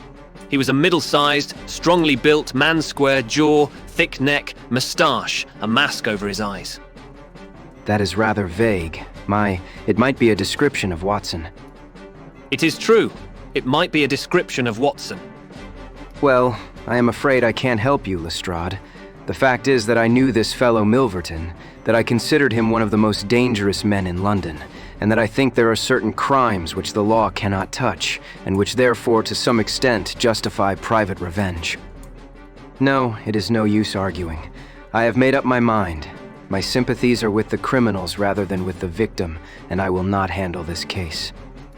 Holmes had not said one word to me about the tragedy which we had witnessed, but I observed all the morning that he was in his most thoughtful mood, and he gave me the impression, from his vacant eyes and his abstracted manner, of a man who is striving to recall something to his memory. We were in the middle of our lunch when he suddenly sprang to his feet. By Jove, Watson, I've got it. Take your hat. Come with me. He hurried at his top speed down Baker Street and along Oxford Street until we had almost reached Regent Circus. Here on the left hand, there stands a shop window filled with photographs of the celebrities and beauties of the day. Holmes's eyes fixed themselves upon one of them, and following his gaze I saw the picture of a regal and stately lady in court dress with a high diamond tiara upon her noble head. I looked at that delicately curved nose, at the marked eyebrows, at the straight mouth, and the strong little chin beneath it. Then I caught my breath as I read the time-honored title of the great nobleman and statesman whose wife she had been. My eyes met those of Holmes, and he put his finger to his lips as we turned away from the window.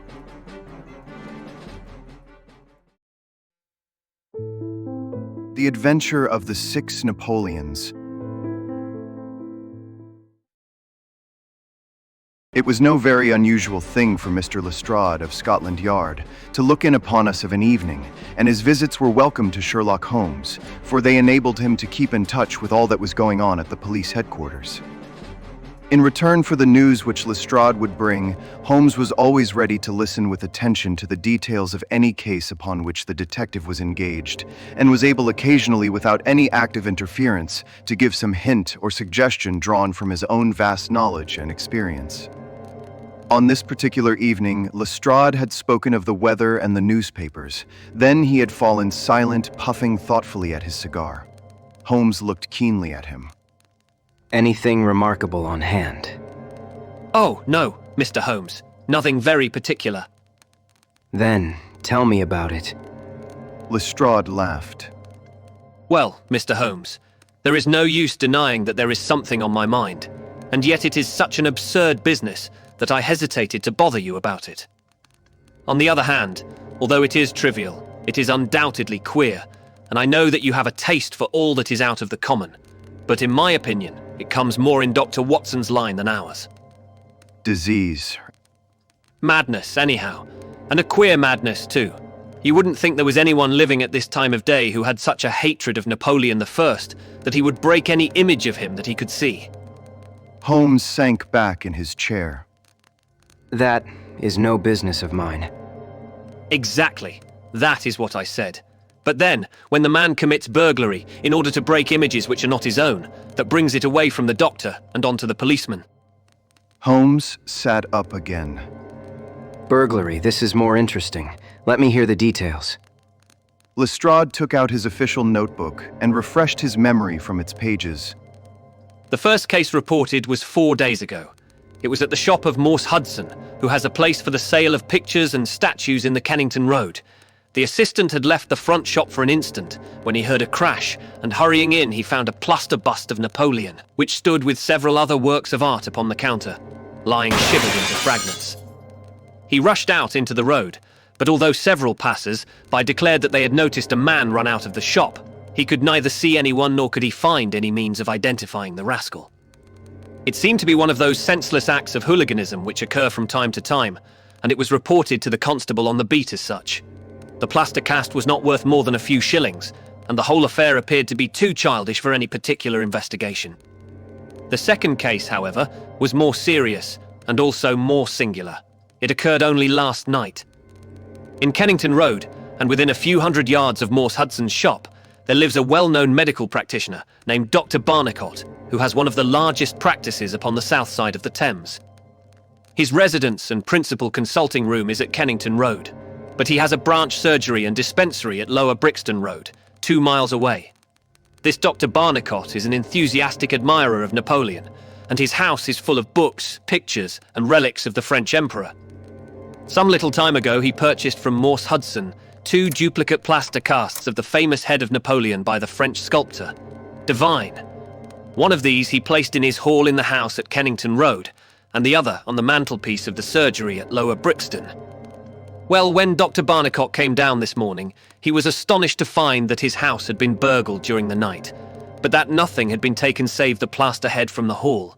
It had been carried out and had been dashed savagely against the garden wall, under which its splintered fragments were discovered. Holmes rubbed his hands. This is certainly very novel. I thought it would please you, but I have not got to the end yet. Dr. Barnicott was due at his surgery at 12 o'clock, and you can imagine his amazement when, on arriving there, he found that the window had been opened in the night and that the broken pieces of his second bust were strewn all over the room. It had been smashed to atoms where it stood. In neither case were there any signs which could give us a clue as to the criminal or lunatic who had done the mischief. Now, Mr. Holmes, you have got the facts. They are singular, not to say grotesque. May I ask whether the 2 busts smashed in Dr. Barnicott's rooms were the exact duplicates of the one which was destroyed in Morse Hudson's shop? They were taken from the same mold. Such a fact must tell against the theory that the man who breaks them is influenced by any general hatred of Napoleon. Considering how many hundreds of statues of the great emperor must exist in London, it is too much to suppose such a coincidence as that a promiscuous iconoclast should chance to begin upon 3 specimens of the same bust. Well, I thought as you do. On the other hand, this Morse Hudson is the purveyor of busts in that part of London, and these 3 were the only ones which had been in his shop for years. So, although, as you say, there are many hundreds of statues in London, it is very probable that these 3 were the only ones in that district. Therefore, a local fanatic would begin with them. What do you think, Dr. Watson? There are no limits to the possibilities of monomania. There is the condition which the modern French psychologists have called the EDE fix, which may be trifling in character and accompanied by complete sanity in every other way. A man who had read deeply about Napoleon, or who had possibly received some hereditary family injury through the Great War, might conceivably form such an IDE fix and under its influence be capable of any fantastic outrage. That won't do, my dear Watson, for no amount of ID fix would enable your interesting monomaniac to find out where these busts were situated. Well, how do you explain it? I don't attempt to do so. I would only observe that there is a certain method in the gentleman's eccentric proceedings. For example, in Dr. Barnicott's hall, where a sound might arouse the family, the bust was taken outside before being broken, whereas in the surgery, where there was less danger of an alarm, it was smashed where it stood. The affair seems absurdly trifling, and yet I dare call nothing trivial when I reflect that some of my most classic cases have had the least promising commencement. You will remember, Watson, how the dreadful business of the Abernethy family was first brought to my notice by the depth which the parsley had sunk into the butter upon a hot day. I can't afford, therefore, to smile at your 3 broken busts, Lestrade, and I shall be very much obliged to you if you will let me hear of any fresh development of so singular a chain of events.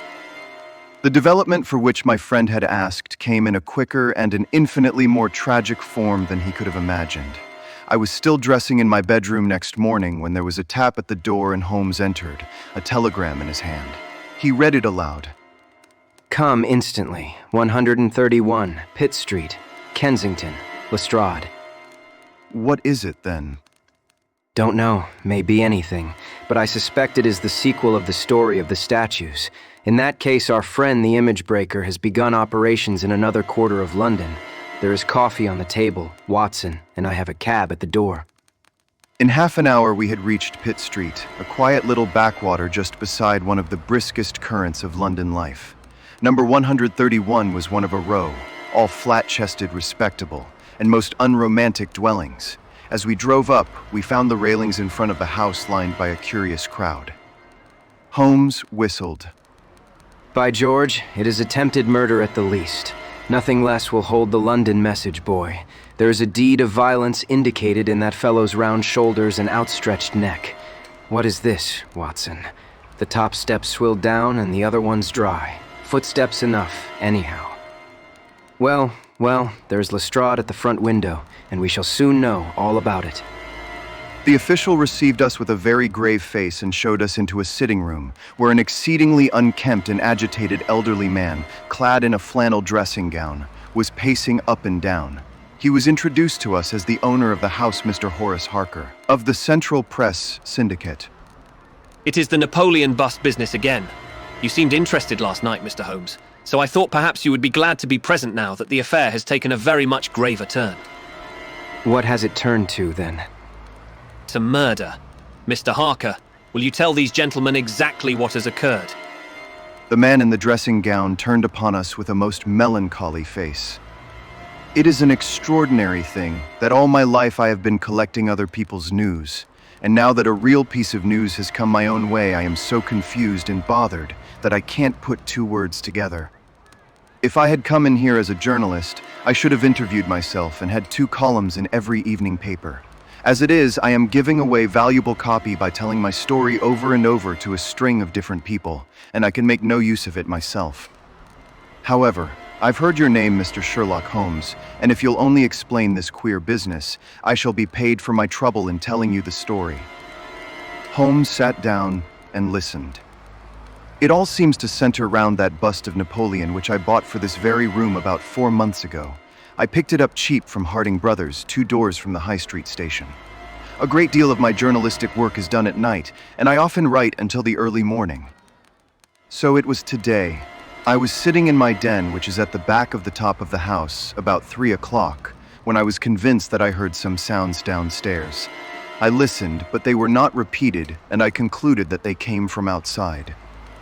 Then suddenly, about 5 minutes later, there came a most horrible yell, the most dreadful sound, Mr. Holmes, that ever I heard. It will ring in my ears as long as I live. I sat frozen with horror for a minute or two. Then I seized the poker and went downstairs. When I entered this room, I found the window wide open, and I at once observed that the bust was gone from the mantelpiece. Why any burglar should take such a thing passes my understanding, for it was only a plaster cast and of no real value whatever. You can see for yourself that anyone going out through that open window could reach the front doorstep by taking a long stride.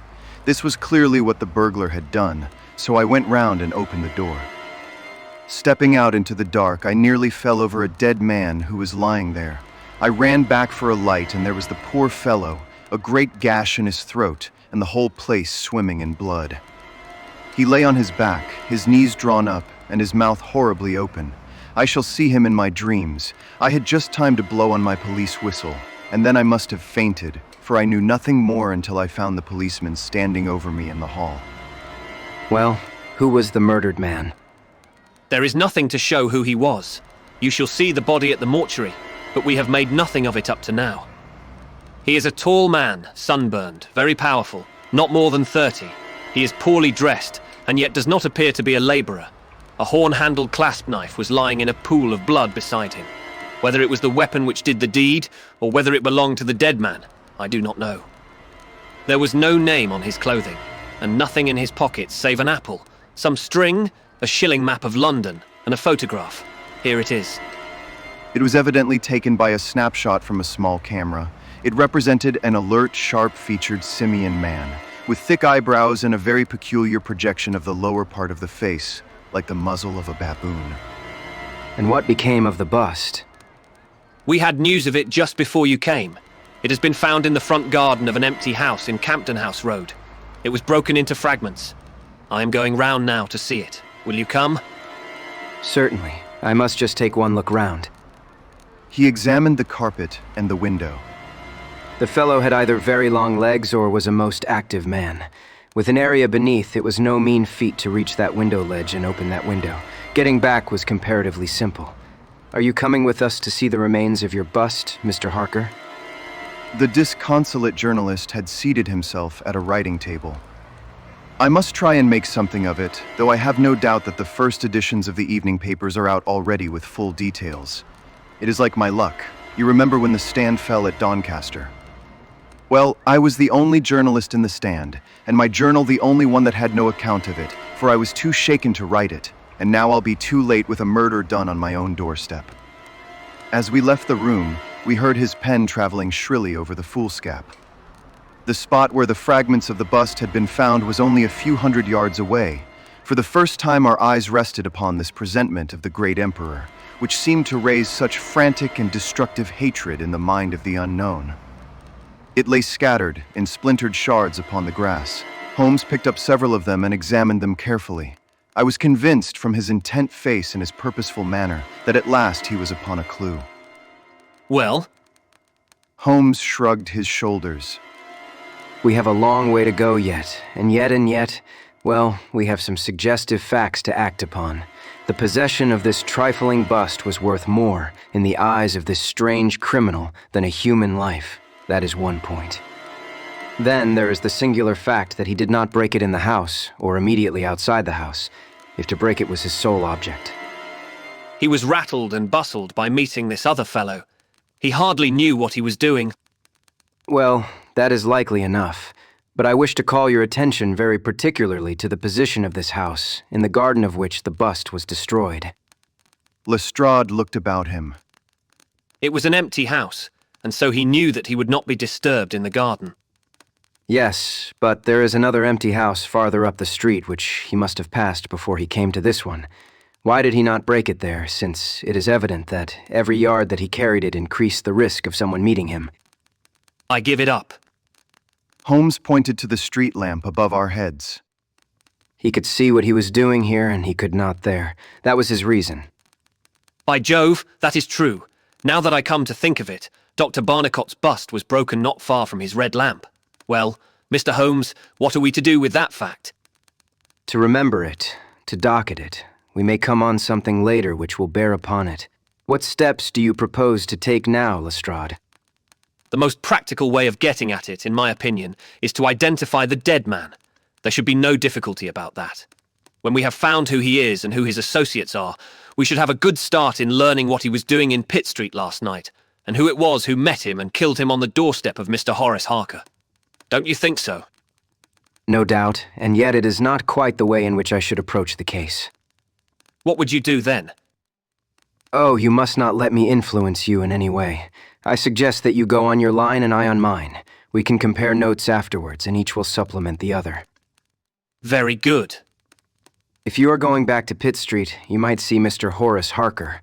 Tell him for me that I have quite made up my mind, and that it is certain that a dangerous homicidal lunatic with Napoleonic delusions was in his house last night. It will be useful for his article. Lestrade stared. You don't seriously believe that? Holmes smiled. Don't I? Well, perhaps I don't. But I am sure that it will interest Mr. Horace Harker and the subscribers of the Central Press Syndicate. Now, Watson, I think that we shall find that we have a long and rather complex day's work before us. I should be glad, Lestrade, if you could make it convenient to meet us at Baker Street at 6 o'clock this evening. Until then, I should like to keep this photograph found in the dead man's pocket. It is possible that I may have to ask your company and assistance upon a small expedition which will have to be undertaken tonight, if my chain of reasoning should prove to be correct. Until then, goodbye and good luck.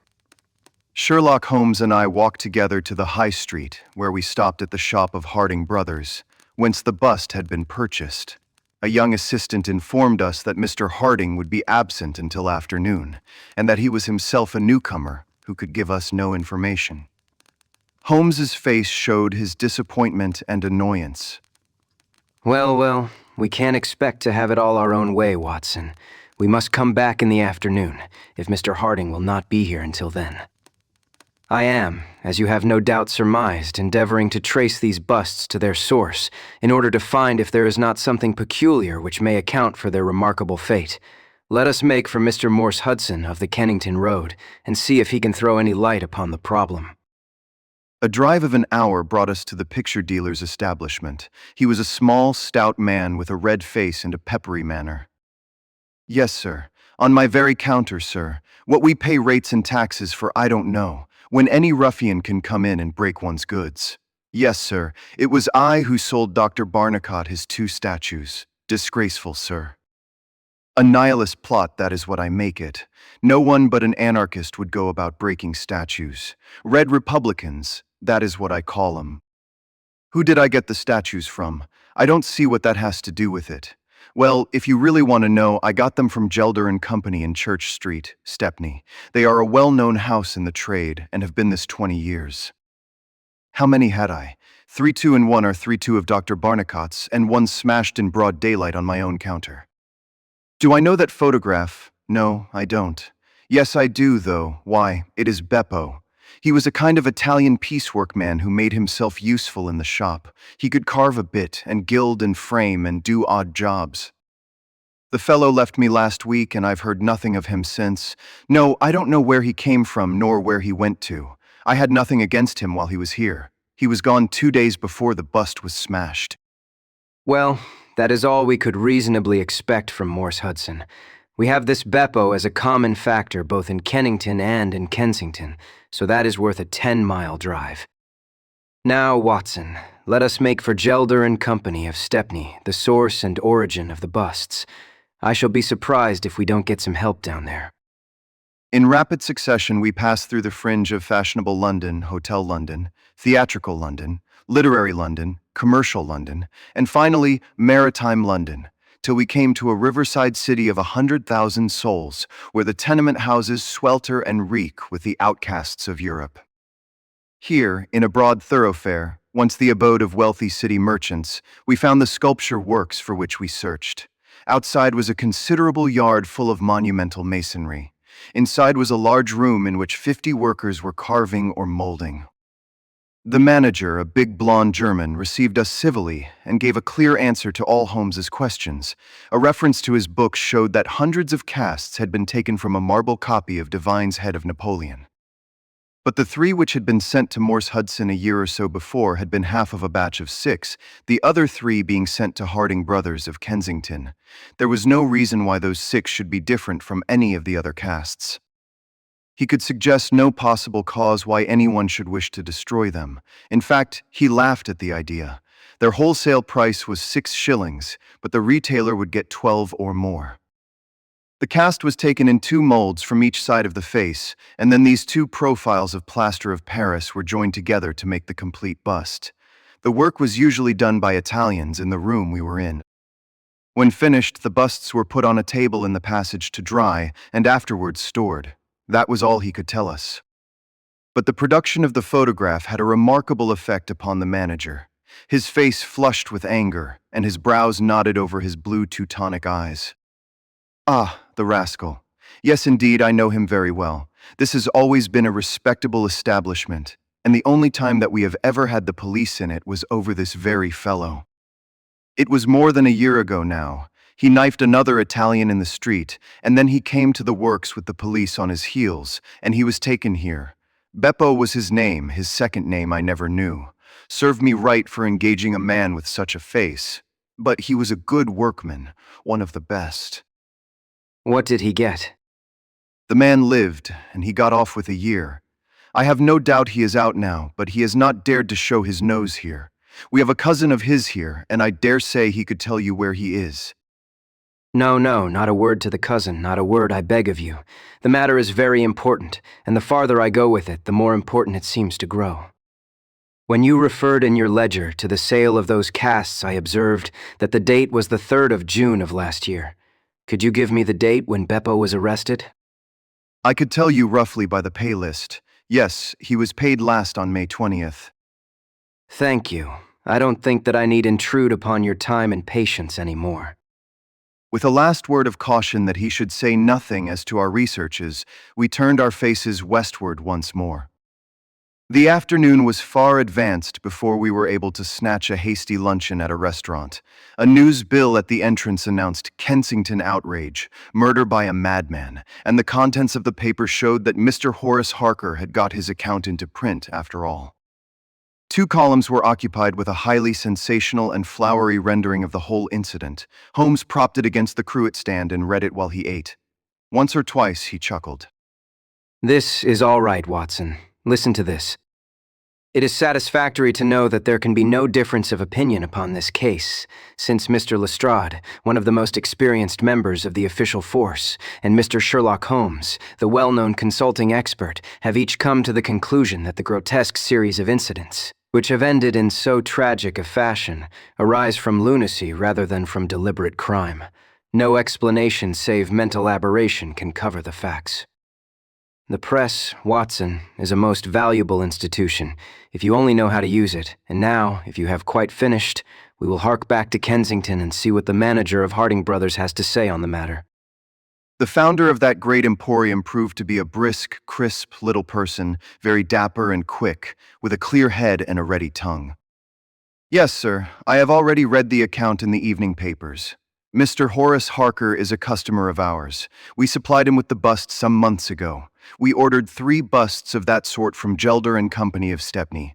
They are all sold now. To whom? Oh, I dare say by consulting our sales book we could very easily tell you. Yes, we have the entries here. One to Mr. Harker, you see, and one to Mr. Josiah Brown, of Laburnum Lodge, Laburnum Vale, Chiswick, and one to Mr. Sandiford, of Lower Grove Road, Reading. No, I have never seen this face which you show me in the photograph. You would hardly forget it, would you, sir? For I've seldom seen an uglier. Have we any Italians on the staff? Yes, sir. We have several among our workpeople and cleaners. I dare say they might get a peep at that sales book if they wanted to. There is no particular reason for keeping a watch upon that book. Well, it is a very strange business, and I hope that you will let me know if anything comes of your inquiries. Holmes had taken several notes during Mr. Harding's evidence, and I could see that he was thoroughly satisfied by the turn which affairs were taking. He made no remark, however, save that, unless we hurried, we should be late for our appointment with Lestrade. Sure enough, when we reached Baker Street, the detective was already there, and we found him pacing up and down in a fever of impatience. His look of importance showed that his day's work had not been in vain. Well, what luck, Mr. Holmes? We have had a very busy day and not entirely a wasted one. We have seen both the retailers and also the wholesale manufacturers. I can trace each of the busts now from the beginning. The busts. Well, you have your own methods, Mr. Sherlock Holmes, and it is not for me to say a word against them. But I think I have done a better day's work than you. I have identified the dead man. You don't say so. And found a cause for the crime. Splendid. We have an inspector who makes a specialty of Saffron Hill and the Italian Quarter. Well, this dead man had some Catholic emblem round his neck, and that, along with his colour, made me think he was from the south. Inspector Hill knew him the moment he caught sight of him. His name is Pietro Vannucci, from Naples, and he is one of the greatest cutthroats in London. He is connected with the Mafia, which, as you know, is a secret political society, enforcing its decrees by murder. Now, you see how the affair begins to clear up. The other fellow is probably an Italian also, and a member of the Mafia. He has broken the rules in some fashion. Pietro is set upon his track. Probably the photograph we found in his pocket is the man himself, so that he may not knife the wrong person.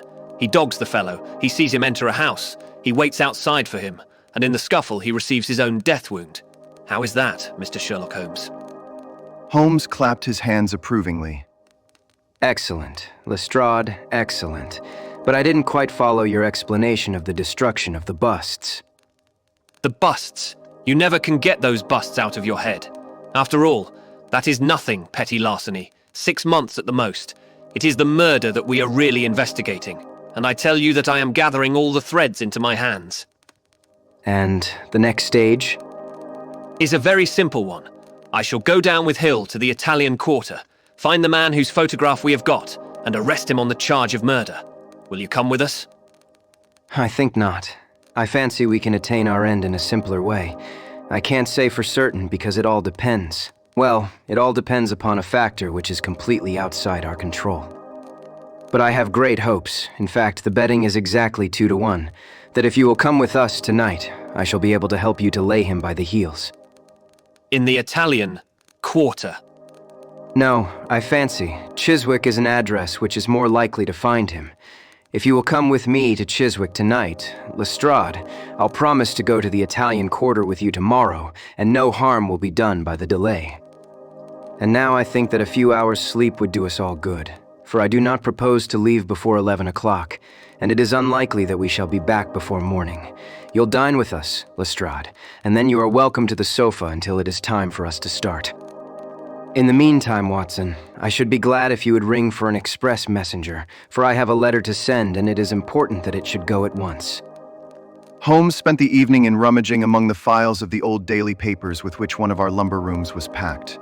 When at last he descended, it was with triumph in his eyes, but he said nothing to either of us as to the result of his researches.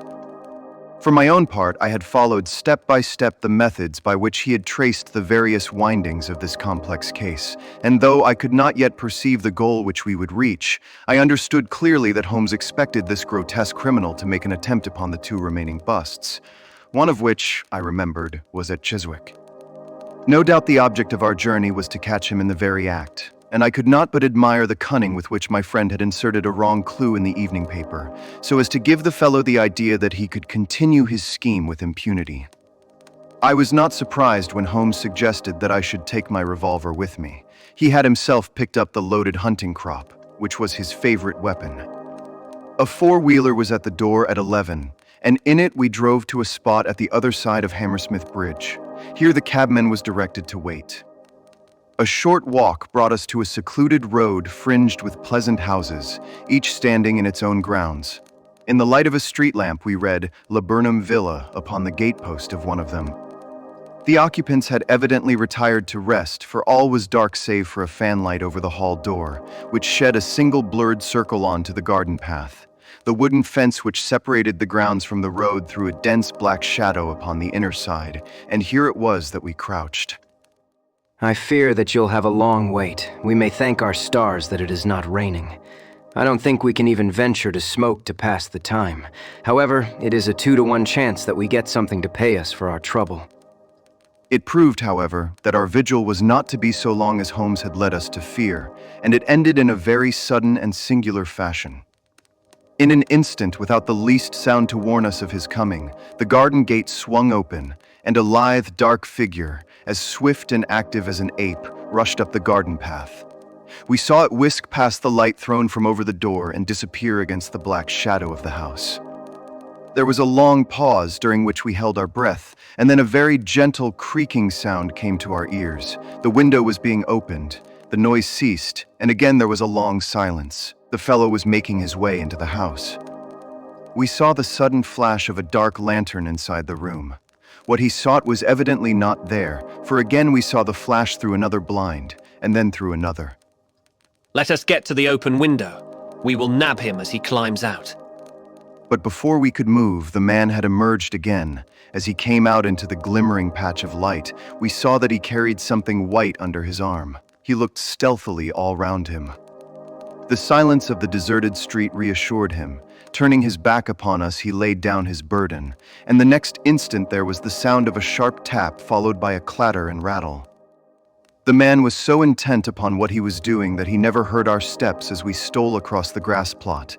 With the bound of a tiger, Holmes was on his back, and an instant later Lestrade and I had him by either wrist, and the handcuffs had been fastened. As we turned him over, I saw a hideous, sallow face with writhing, furious features glaring up at us, and I knew that it was indeed the man of the photograph whom we had secured. But it was not our prisoner to whom Holmes was giving his attention. Squatted on the doorstep, he was engaged in most carefully examining that which the man had brought from the house. It was a bust of Napoleon, like the one which we had seen that morning, and it had been broken into similar fragments. Carefully Holmes held each separate shard to the light, but in no way did it differ from any other shattered piece of plaster. He had just completed his examination when the hall lights flew up, the door opened, and the owner of the house, a jovial, rotund figure in shirt and trousers, presented himself. Mr. Josiah Brown, I suppose. Yes, sir, and you no doubt are Mr. Sherlock Holmes. I had the note which you sent by the express messenger, and I did exactly what you told me. We locked every door on the inside and awaited developments. Well, I am very glad to see that you have got the rascal. I hope, gentlemen, that you will come in and have some refreshment. However, Lestrade was anxious to get his man into safe quarters, so within a few minutes our cab had been summoned, and we were all four upon our way to London. Not a word would our captive say, but he glared at us from the shadow of his matted hair, and once, when my hand seemed within his reach, he snapped at it like a hungry wolf. We stayed long enough at the police station to learn that a search of his clothing revealed nothing save a few shillings and a long sheath knife, the handle of which bore copious traces of recent blood. That is all right. Hill knows all these gentry, and he will give a name to him. You'll find that my theory of the mafia will work out all right. But I am sure I am exceedingly obliged to you, Mr. Holmes, for the workmanlike way in which you laid hands upon him.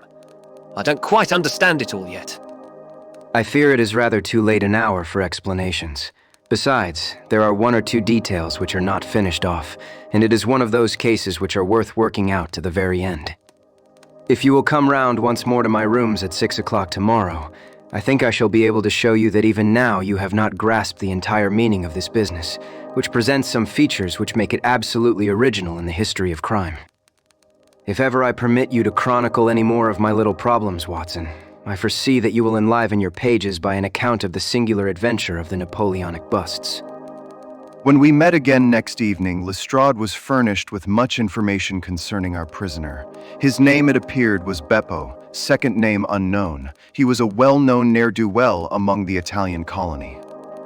He had once been a skillful sculptor and had earned an honest living, but he had taken to evil courses and had twice already been in jail-once for a petty theft, and once, as we had already heard, for stabbing a fellow countryman. He could talk English perfectly well. His reasons for destroying the busts were still unknown, and he refused to answer any questions upon the subject, but the police had discovered that these same busts might very well have been made by his own hands, since he was engaged in this class of work at the establishment of Gelder and Company. To all this information, much of which we already knew, Holmes listened with polite attention, but I, who knew him so well, could clearly see that his thoughts were elsewhere, and I detected a mixture of mingled uneasiness and expectation beneath that mask which he was wont to assume. At last he started in his chair, and his eyes brightened. There had been a ring at the bell. A minute later we heard steps upon the stairs, and an elderly red-faced man with grizzled side whiskers was ushered in. In his right hand he carried an old-fashioned carpet bag, which he placed upon the table. "Is Mr. Sherlock Holmes here?" My friend bowed and smiled. Mr. Sandeford of Reading, I suppose? "Yes, sir, I fear that I am a little late, but the trains were awkward. You wrote to me about a bust that is in my possession." Exactly. "I have your letter here," you said. "I desire to possess a copy of Devine's Napoleon and am prepared to pay you £10 for the one which is in your possession. Is that right?" Certainly. "I was very much surprised at your letter, for I could not imagine how you knew that I owned such a thing." Of course, you must have been surprised, but the explanation is very simple. Mr. Harding, of Harding Brothers, said that they had sold you their last copy, and he gave me your address. "Oh, that was it, was it? Did he tell you what I paid for it?" No, he did not. "Well, I am an honest man, though not a very rich one. I only gave 15 shillings for the bust, and I think you ought to know that before I take £10 from you." I am sure the scruple does you honor, Mr. Sandeford, but I have named that price, so I intend to stick to it. "Well, it is very handsome of you, Mr. Holmes. I brought the bust up with me as you asked me to do. Here it is." He opened his bag, and at last we saw placed upon our table a complete specimen of that bust, which we had already seen more than once in fragments. Holmes took a paper from his pocket and laid a £10 note upon the table. You will kindly sign that paper, Mr. Sandeford, in the presence of these witnesses. It is simply to say that you transfer every possible right that you ever had in the bust to me. I am a methodical man, you see, and you never know what turn events might take afterwards. Thank you, Mr. Saunders. Here is your money, and I wish you a very good evening. When our visitor had disappeared, Sherlock Holmes's movements were such as to rivet our attention. He began by taking a clean white cloth from a drawer and laying it over the table. Then he placed his newly acquired bust in the center of the cloth. Finally, he picked up his hunting crop and struck Napoleon a sharp blow on the top of the head. The figure broke into fragments, and Holmes bent eagerly over the shattered remains. Next instant, with a loud shout of triumph, he held up one splinter, in which a round, dark object was fixed like a plum in a pudding. Gentlemen, let me introduce you to the famous Black Pearl of the Borgias. Lestrade and I sat silent for a moment, and then, with a spontaneous impulse, we both broke at clapping, as at the well-wrought crisis of a play. A flush of color sprang to Holmes's pale cheeks, and he bowed to us like the master dramatist who receives the homage of his audience. It was at such moments that for an instant he ceased to be a reasoning machine and betrayed his human love for admiration and applause. The same singularly proud and reserved nature which turned away with disdain from popular notoriety was capable of being moved to its depths by spontaneous wonder and praise from a friend. Yes, gentlemen, it is the most famous pearl now existing in the world, and it has been my good fortune, by a connected chain of inductive reasoning, to trace it from the Prince of Colonna's bedroom at the Dacre Hotel, where it was lost to the interior of this. The last of the 6 busts of Napoleon, which were manufactured by Gelder and Company of Stepney. You will remember, Lestrade, the sensation caused by the disappearance of this valuable jewel and the vain efforts of the London police to recover it. I was myself consulted upon the case, but I was unable to throw any light upon it. Suspicion fell upon the maid of the princess, who was an Italian, and it was proved that she had a brother in London, but we failed to trace any connection between them. The maid's name was Lucretia Venucci, and there is no doubt in my mind that this Pietro who was murdered 2 nights ago was the brother. I have been looking up the dates in the old files of the paper, and I find that the disappearance of the pearl was exactly 2 days before the arrest of Beppo, for some crime of violence and event, which took place in the factory of Gelder and Company, at the very moment when these busts were being made.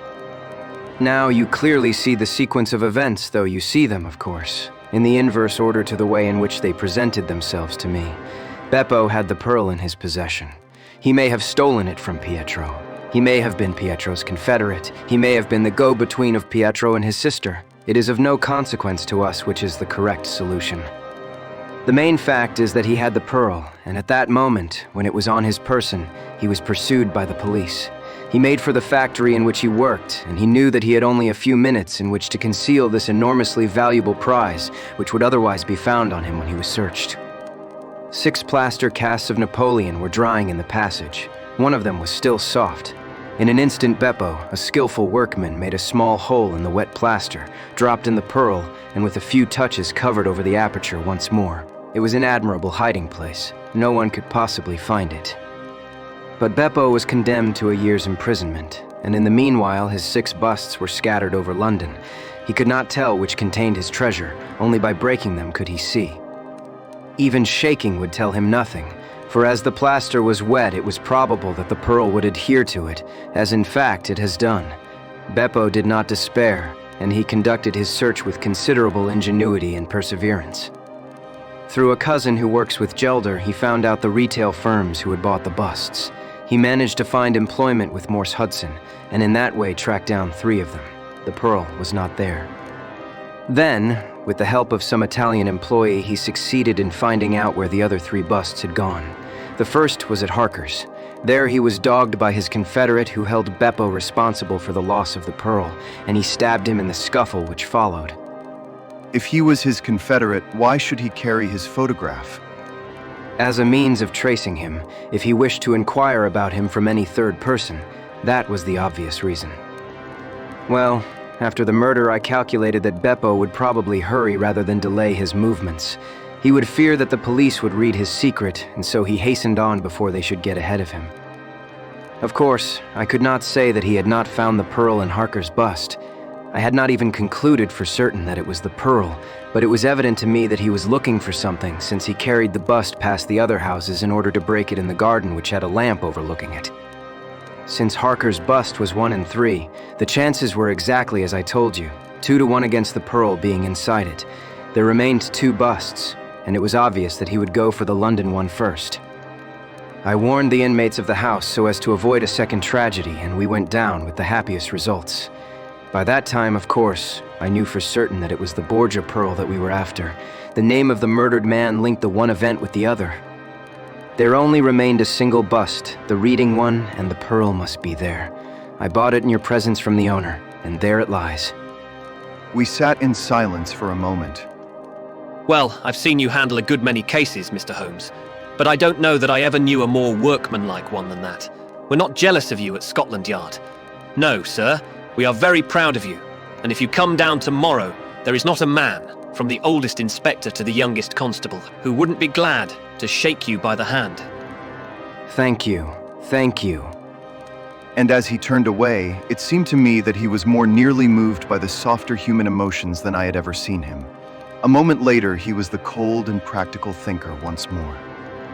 Put the pearl in the safe, Watson, and get out the papers of the Conch-Singleton forgery case. Goodbye, Lestrade. If any little problem comes your way, I shall be happy, if I can, to give you a hint or two as to its solution.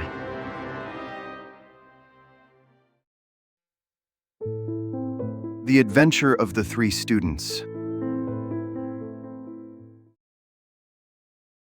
It was in the year 95 that a combination of events into which I need not enter caused Mr. Sherlock Holmes and myself to spend some weeks in one of our great university towns, and it was during this time that the small but instructive adventure which I am about to relate befell us.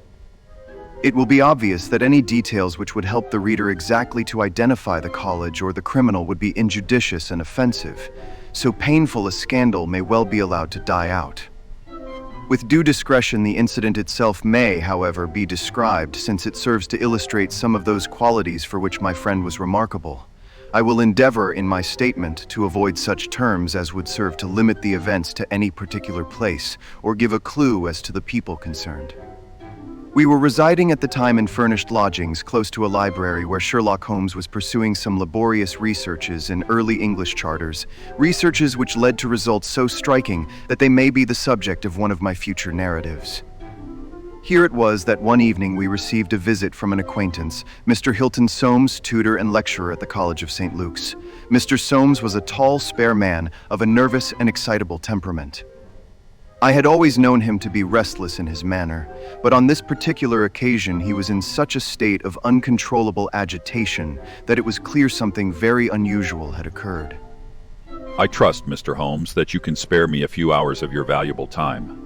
We have had a very painful incident at St. Luke's, and really, but for the happy chance of your being in town, I should have been at a loss what to do. I am very busy just now, and I desire no distractions. I should much prefer that you called in the aid of the police. No, my dear sir. Such a course is utterly impossible. When once the law is evoked, it cannot be stayed again. And this is just one of those cases where, for the credit of the college, it is most essential to avoid scandal. Your discretion is as well known as your powers, and you are the one man in the world who can help me. I beg you, Mr. Holmes, to do what you can. My friend's temper had not improved since he had been deprived of the congenial surroundings of Baker Street. Without his scrapbooks, his chemicals, and his homely untidiness, he was an uncomfortable man. He shrugged his shoulders in ungracious acquiescence, while our visitor in hurried words and, with much excitable gesticulation, poured forth his story. I must explain to you, Mr. Holmes, that tomorrow is the first day of the examination for the Fortescue Scholarship. I am one of the examiners. My subject is Greek, and the first of the papers consists of a large passage of Greek translation which the candidate has not seen. This passage is printed on the examination paper, and it would naturally be an immense advantage if the candidate could prepare it in advance. For this reason, great care is taken to keep the paper secret. Today, about 3 o'clock, the proofs of this paper arrive from the printers. The exercise consists of half a chapter of Thucydides. I had to read it over carefully, as the text must be absolutely correct. At 4:30, my task was not yet completed. I had, however, promised to take tea in a friend's rooms, so I left the proof upon my desk. I was absent rather more than an hour. You are aware, Mr. Holmes, that our college doors are double a green baize one within and a heavy oak one without. As I approached my outer door, I was amazed to see a key in it. For an instant, I imagined that I had left my own there, but on feeling in my pocket, I found that it was all right. The only duplicate which existed, so far as I knew, was that which belonged to my servant, Bannister, a man who has looked after my room for 10 years, and whose honesty is absolutely above suspicion. I found that the key was indeed his, that he had entered my room to know if I wanted tea, and that he had very carelessly left the key in the door when he came out. His visit to my room must have been within a very few minutes of my leaving it. His forgetfulness about the key would have mattered little upon any other occasion, but on this one day it has produced the most deplorable consequences. The moment I looked at my table, I was aware that someone had rummaged among my papers. The proof was in 3 long slips. I had left them all together now. I found that one of them was lying on the floor, one was on the side table near the window, and the third was where I had left it. Holmes stirred for the first time. The first page on the floor, the second in the window, the third where you left it. Exactly, Mr. Holmes. You amaze me. How could you possibly know that? Pray continue your very interesting statement. For an instant, I imagined that Bannister had taken the unpardonable liberty of examining my papers. He denied it, however, with the utmost earnestness, and I am convinced that he was speaking the truth. The alternative was that someone passing had observed the key in the door, had known that I was out, and had entered to look at the papers. A large sum of money is at stake, for the scholarship is a very valuable one, and an unscrupulous man might very well run a risk in order to gain an advantage over his fellows. Bannister was very much upset by the incident. He had nearly fainted when we found that the papers had undoubtedly been tampered with. I gave him a little brandy and left him collapsed in a chair, while I made a most careful examination of the room. I soon saw that the intruder had left other traces of his presence besides the rumpled papers. On the table and the window were several shreds from a pencil which had been sharpened. A broken tip of lead was lying there also. Evidently the rascal had copied the paper in a great hurry, had broken his pencil, and had been compelled to put a fresh point to it. Excellent. Fortune has been your friend. This was not all. I have a new writing table with a fine surface of red leather. I am prepared to swear, and so is Bannister, that it was smooth and unstained. Now I found a clean cut in it about 3 inches long, not a mere scratch, but a positive cut. Not only this, but on the table I found a small ball of black dough or clay, with specks of something which looks like sawdust in it. I am convinced that these marks were left by the man who rifled the papers. There were no footmarks and no other evidence as to his identity. I was at my wits' end when suddenly the happy thought occurred to me that you were in the town, and I came straight round to put the matter into your hands. Do help me, Mr. Holmes. You see my dilemma. Either I must find the man, or else the examination must be postponed until fresh papers are prepared. And since this cannot be done without explanation, there will ensue a hideous scandal, which will throw a cloud not only on the college, but on the university. Above all things, I desire to settle the matter quietly and discreetly. I shall be happy to look into it, and to give you such advice as I can. The case is not entirely devoid of interest. Had anyone visited you in your room after the papers came to you? Yes, young Dawlet Raz, an Indian student who lives on the same stair, came in to ask me some particulars about the examination. For which he was entered? Yes. And the papers were on your table? To the best of my belief, they were rolled up. But might be recognized as proofs? Possibly. No one else in your room? Number. Did anyone know that these proofs would be there? No one save the printer. Did this man Bannister know? No, certainly not. No one knew. Where is Bannister now? He was very ill, poor fellow. I left him collapsed in the chair. I was in such a hurry to come to you. You left your door open. I locked up the papers first. Then it amounts to this, Mr. Soames, that unless the Indian student recognized the roll as being proofs, the man who tampered with them came upon them accidentally, without knowing that they were there. So it seems to me. Holmes gave an enigmatic smile. Well, let us go round. Not one of your cases, Watson mental, not physical. All right, come if you want to. Now, Mr. Soames, at your disposal. The sitting room of our client opened by a long, low, latticed window onto the ancient lichen-tinted court of the old college. A Gothic arched door led to a worn stone staircase. On the ground floor was the tutor's room. Above were 3 students, one on each story. It was already twilight when we reached the scene of our problem. Holmes halted and looked earnestly at the window. Then he approached it and, standing on tiptoe with his neck craned, he looked into the room. He must have entered through the door. There is no opening, except the one pane. Dear me. Well, if there is nothing to be learned here, we had best go inside.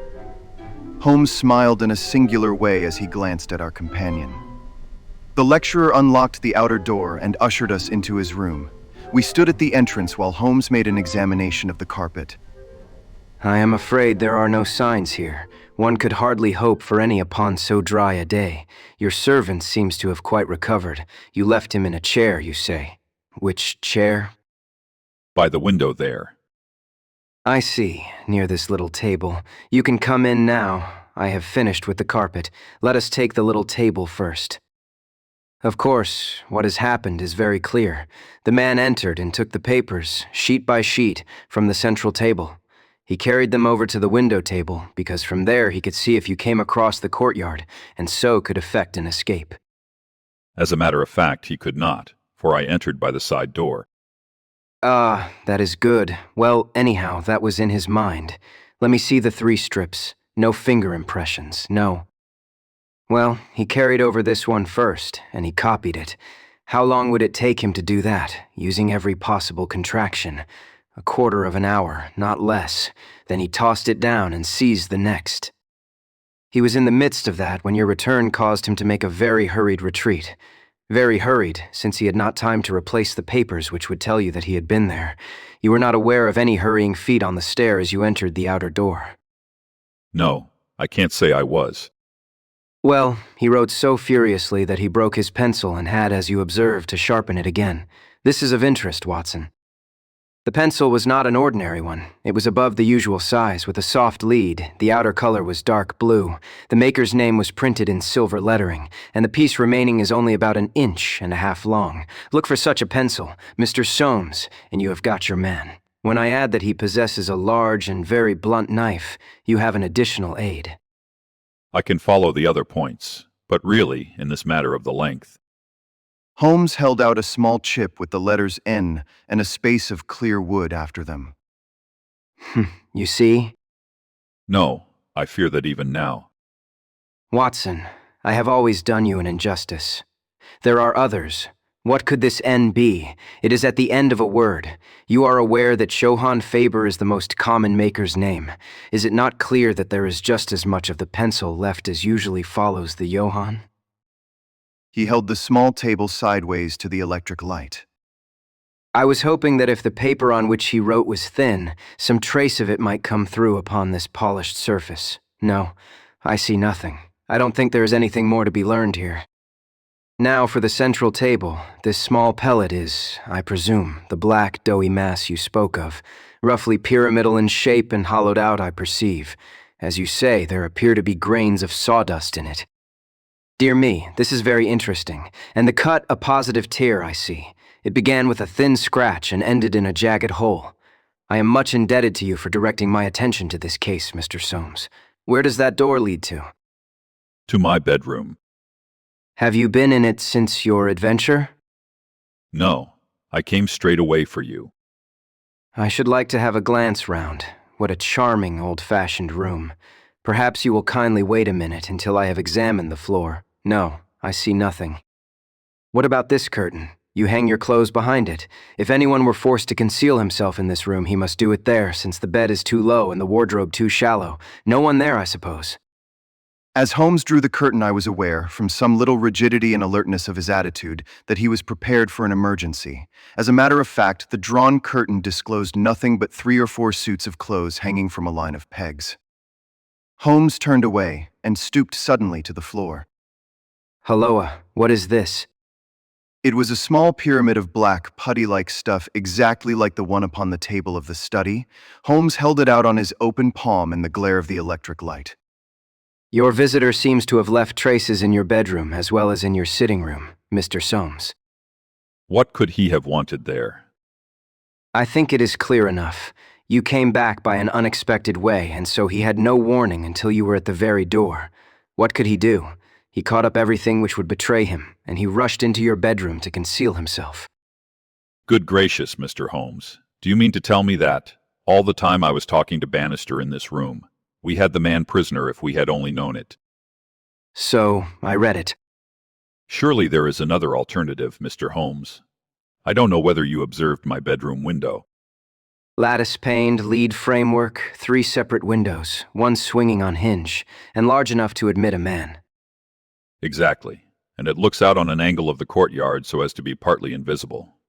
The man might have effected his entrance there, left traces as he passed through the bedroom, and finally finding the door open, have escaped that way. Holmes shook his head impatiently. Let us be practical. I understand you to say that there are 3 students who use this stair and are in the habit of passing your door. Yes, there are. And they are all in for this examination. Yes. Have you any reason to suspect any one of them more than the others? Soames hesitated. It is a very delicate question. One hardly likes to throw suspicion where there are no proofs. Let us hear the suspicions. I will look after the proofs. I will tell you then, in a few words, the character of the 3 men who inhabit these rooms. The lower of the 3 is Gilchrist, a fine scholar and athlete, plays in the rugby team and the cricket team for the college, and got his blue for the hurdles and the long jump. He is a fine, manly fellow. His father was the notorious Sir Jabez Gilchrist, who ruined himself on the turf. My scholar has been left very poor, but he is hard-working and industrious. He will do well. The second floor is inhabited by Daulat Raz, the Indian. He is a quiet, inscrutable fellow, as most of those Indians are. He is well up in his work, though his Greek is his weak subject. He is steady and methodical. The top floor belongs to Miles McLaren. He is a brilliant fellow when he chooses to work, one of the brightest intellects of the university. But he is wayward, dissipated, and unprincipled. He was nearly expelled over a card scandal in his first year. He has been idling all this term, and he must look forward with dread to the examination. Then it is he whom you suspect. I dare not go so far as that, but of the 3, he is perhaps the least unlikely. Exactly. Now, Mr. Soames, let us have a look at your servant, Bannister. He was a little white-faced, clean-shaven, grizzly-haired fellow of 50. He was still suffering from this sudden disturbance of the quiet routine of his life. His plump face was twitching with his nervousness, and his fingers could not keep still. We are investigating this unhappy business, Bannister. Yes, sir. I understand that you left your key in the door. Yes, sir. Was it not very extraordinary that you should do this on the very day when there were these papers inside? It was most unfortunate, sir, but I have occasionally done the same thing at other times. When did you enter the room? It was about 4:30. That is Mr. Soames' tea time. How long did you stay? When I saw that he was absent, I withdrew at once. Did you look at these papers on the table? No, sir, certainly not. How came you to leave the key in the door? I had the tea tray in my hand. I thought I would come back for the key, then I forgot. Has the outer door a spring lock? No, sir. Then it was open all the time. Yes, sir. Anyone in the room could get out. Yes, sir. When Mr. Soames returned and called for you, you were very much disturbed. Yes, sir. Such a thing has never happened during the many years that I have been here. I nearly fainted, sir. So, I understand. Where were you when you began to feel bad? Where was I, sir? Why, here, near the door. That is singular because you sat down in that chair over yonder near the corner. Why did you pass these other chairs? I don't know, sir. It didn't matter to me where I sat. I really don't think he knew much about it, Mr. Holmes. He was looking very bad, quite ghastly.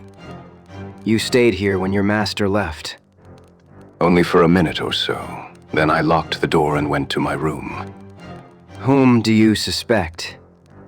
Oh, I would not venture to say, sir. I don't believe there is any gentleman in this university who is capable of profiting by such an action. No, sir, I'll not believe it. Thank you, that will do. Oh, one more word. You have not mentioned to any of the three gentlemen whom you attend that anything is amiss. No, sir, not a word. You haven't seen any of them. No, sir. Very good. Now, Mr. Soames, we will take a walk in the quadrangle, if you please. 3 yellow squares of light shone above us in the gathering gloom. Your 3 birds are all in their nests. Helloa. What is that? One of them seems restless enough. It was the Indian whose dark silhouette appeared suddenly upon his blind. He was pacing swiftly up and down his room. I should like to have a peep at each of them. Is it possible? No difficulty in the world. This set of rooms is quite the oldest in the college, and it is not unusual for visitors to go over them. Come along, and I will personally conduct you. No names, please. We knocked at Gilchrist's door. A tall, flaxen-haired, slim young fellow opened it and made us welcome when he understood our errand. There were some really curious pieces of medieval domestic architecture within. Holmes was so charmed with one of them that he insisted on drawing it in his notebook, broke his pencil, had to borrow one from our host, and finally borrowed a knife to sharpen his own. The same curious accident happened to him in the rooms of the Indian, a silent, little hook-nosed fellow who eyed us askance and was obviously glad when Holmes's architectural studies had come to an end. I could not see that in either case Holmes had come upon the clue for which he was searching. Only at the third did our visit prove abortive. The outer door would not open to our knock, and nothing more substantial than a torrent of bad language came from behind it. I don't care who you are, you can go to blazes. Tomorrow's the exam, and I won't be drawn by anyone. A rude fellow, of course. He did not realize that it was I who was knocking, but nonetheless his conduct was very uncourteous, and indeed, under the circumstances, rather suspicious. Holmes's response was a curious one. Can you tell me his exact height? Really, Mr. Holmes, I cannot undertake to say. He is taller than the Indian, not so tall as Gilchrist. I suppose 5'6" would be about it. That is very important. And now, Mr. Soames, I wish you good night. Our guide cried aloud in his astonishment and dismay. Good gracious, Mr. Holmes. You are surely not going to leave me in this abrupt fashion. You don't seem to realize the position. Tomorrow is the examination. I must take some definite action tonight. I cannot allow the examination to be held if one of the papers has been tampered with. The situation must be faced. You must leave it as it is. I shall drop round early tomorrow morning and chat the matter over. It is possible that I may be in a position then to indicate some course of action. Meanwhile, you change nothing at all. Very good, Mr. Holmes. You can be perfectly easy in your mind. We shall certainly find some way out of your difficulties. I will take the black clay with me, also the pencil cuttings. Goodbye. When we were out in the darkness of the quadrangle, we again looked up at the windows. The Indian still paced his room. The others were invisible. Well, Watson, what do you think of it? Quite a little parlor game sort of 3-card trick, is it not? There are your 3 men. It must be one of them. You take your choice, which is yours. The foul-mouthed fellow at the top. He is the one with the worst record. And yet that Indian was a sly fellow also. Why should he be pacing his room all the time? There is nothing in that. Many men do it when they are trying to learn anything by heart. He looked at us in a queer way. So would you, if a flock of strangers came in on you when you were preparing for an examination next day, and every moment was of value. No, I see nothing in that. Pencils too, and knives, always satisfactory. But that fellow does puzzle me. Who? Why, Bannister, the servant. What is his game in the matter? He impressed me as being a perfectly honest man. So he did me. That is the puzzling part. Why should a perfectly honest man? Well, here is a large stationer's. We shall begin our researches here. There were only 4 stationers of any consequences in the town, and at each Holmes produced his pencil chips and bid high for a duplicate. All were agreed that one could be ordered, but that it was not a usual size of pencil, and that it was seldom kept in stock. My friend did not appear to be depressed by his failure, but shrugged his shoulders in half-humorous resignation. No good, my dear Watson. This, the best and only final clue, has run to nothing. But, indeed, I have little doubt that we can build up a sufficient case without it. By Jove, my dear fellow, it is nearly 9, and the landlady babbled of green peas at 7:30. What with your eternal tobacco, Watson, and your irregularity at meals, I expect that you will get notice to quit, and that I shall share your downfall. Not, however, before we have solved the problem of the nervous tutor, the careless servant, and the 3 enterprising students. Holmes made no further allusion to the matter that day, though he sat lost in thought for a long time after our belated dinner. At 8 in the morning, he came into my room just as I finished my toilet. Well, Watson, it is time we went down to St. Luke's. Can you do without breakfast? Certainly. Soames will be in a dreadful fidget until we are able to tell him something positive. Have you anything positive to tell him? I think so. You have formed a conclusion. Yes, my dear Watson, I have solved the mystery. But what fresh evidence could you have got? Aha, it is not for nothing that I have turned myself out of bed at the untimely hour of 6. I have put in 2 hours' hard work and covered at least 5 miles, with something to show for it. Look at that. He held out his hand. On the palm were 3 little pyramids of black, doughy clay. Why, Holmes, you had only 2 yesterday. And 1 more this morning. It is a fair argument that wherever number 3 came from is also the source of no S. 1 and 2. Watson, well, come along and put friend Soames out of his pain. The unfortunate tutor was certainly in a state of pitiable agitation when we found him in his chambers. In a few hours the examination would commence, and he was still in the dilemma between making the facts public and allowing the culprit to compete for the valuable scholarship. He could hardly stand still, so great was his mental agitation, and he ran towards Holmes with 2 eager hands outstretched. Thank heaven that you have come. I feared that you had given it up in despair. What am I to do? Shall the examination proceed? Yes, let it proceed, by all means. But this rascal... He shall not compete. You know him? I think so. If this matter is not to become public, we must give ourselves certain powers and resolve ourselves into a small private court-martial. You there, if you please, Soames. Watson, you here. I'll take the armchair in the middle. I think that we are now sufficiently imposing to strike terror into a guilty breast. Kindly ring the bell. Bannister entered and shrank back in evident surprise and fear at our judicial appearance. You will kindly close the door now. Bannister, will you please tell us the truth about yesterday's incident? The man turned white to the roots of his hair. I have told you everything, sir. Nothing to add. Nothing at all, sir. Well then, I must make some suggestions to you. When you sat down on that chair yesterday, did you do so in order to conceal some object which would have shown who had been in the room? Bannister's face was ghastly. No, sir. Certainly not. It is only a suggestion. I frankly admit that I am unable to prove it, but it seems probable enough, since the moment that Mr. Soames's back was turned, you released the man who was hiding in that bedroom. Bannister licked his dry lips. There was no man, sir. That is a pity, Bannister. Up to now you may have spoken the truth, but now I know that you have lied. The man's face set in sullen defiance. Sir. There was no man, sir. Come, Bannister. No, sir. There was no one. In that case, you can give us no further information. Would you please remain in the room? Stand over there near the bedroom door. Now, Soames, I'm going to ask you to have the great kindness to go up to the room of young Gilchrist and to ask him to step down into yours. An instant later the tutor returned, bringing with him the student.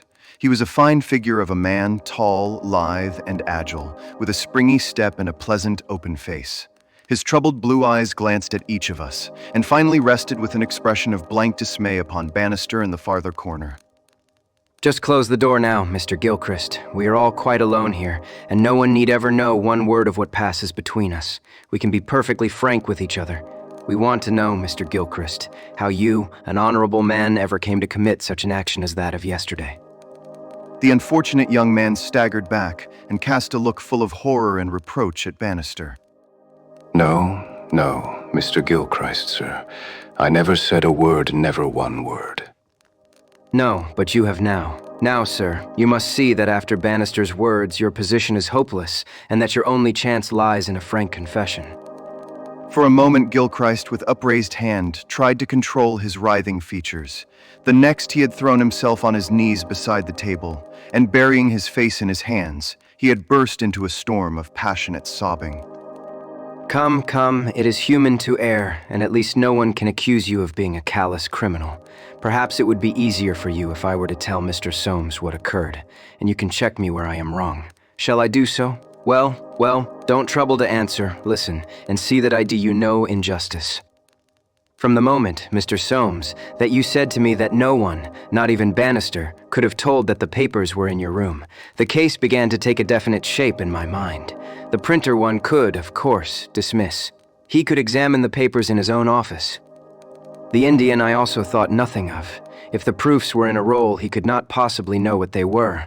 On the other hand, it seemed an unthinkable coincidence that a man should dare to enter the room, and that by chance on that very day the papers were on the table. I dismissed that. The man who entered knew that the papers were there. How did he know? When I approached your room, I examined the window. You amused me by supposing that I was contemplating the possibility of someone having in broad daylight, under the eyes of all these opposite rooms, forced himself through it. Such an idea was absurd. I was measuring how tall a man would need to be in order to see, as he passed, what papers were on the central table. I am 6 feet high, and I could do it with an effort. No one less than that would have a chance. Already, you see, I had reason to think that, if one of your 3 students was a man of unusual height, he was the most worth watching of the 3. I entered, and I took you into my confidence as to the suggestions of the side table. Of the center table I could make nothing, until in your description of Gilchrist you mentioned that he was a long-distance jumper. Then the whole thing came to me in an instant, and I only needed certain corroborative proofs, which I speedily obtained. What happened was this. This young fellow had employed his afternoon at the athletic grounds, where he had been practicing the jump. He returned carrying his jumping shoes, which are provided, as you are aware, with several sharp spikes. As he passed your window, he saw, by means of his great height, these proofs upon your table and conjectured what they were. No harm would have been done had it not been that. As he passed your door, he perceived the key which had been left by the carelessness of your servant. A sudden impulse came over him to enter and see if they were indeed the proofs. It was not a dangerous exploit, for he could always pretend that he had simply looked in to ask a question. Well, when he saw that they were indeed the proofs, it was then that he yielded to temptation.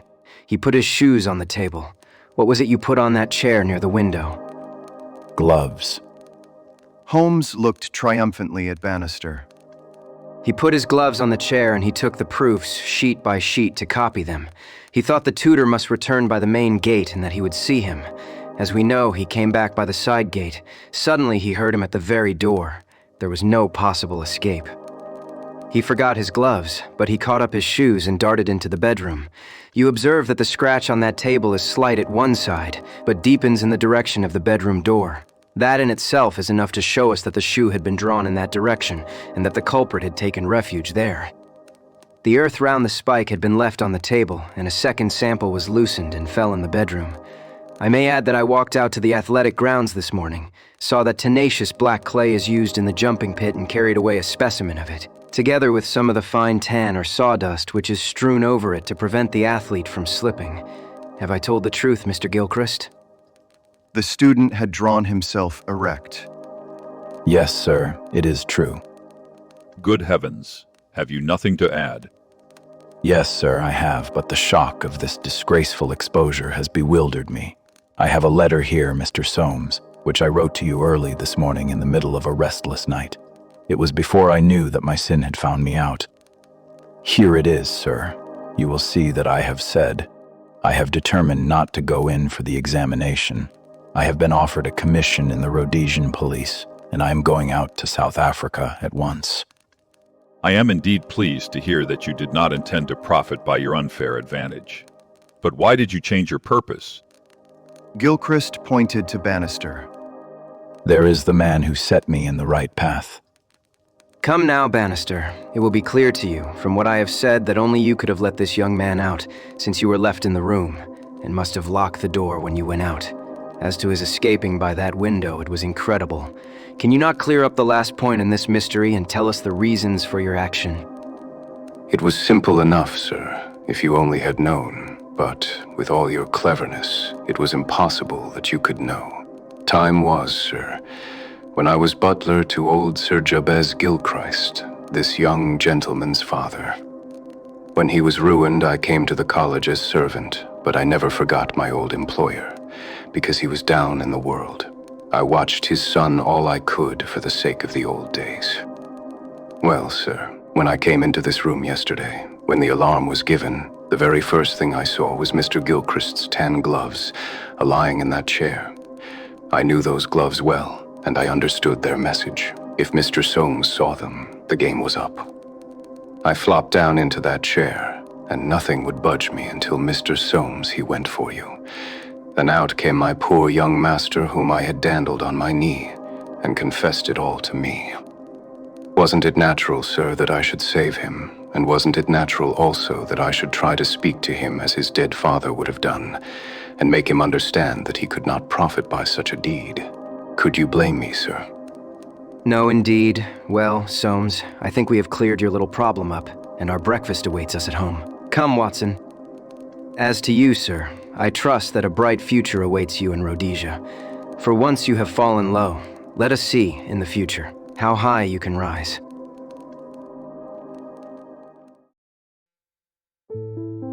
The Adventure of the Golden Pince-Nez.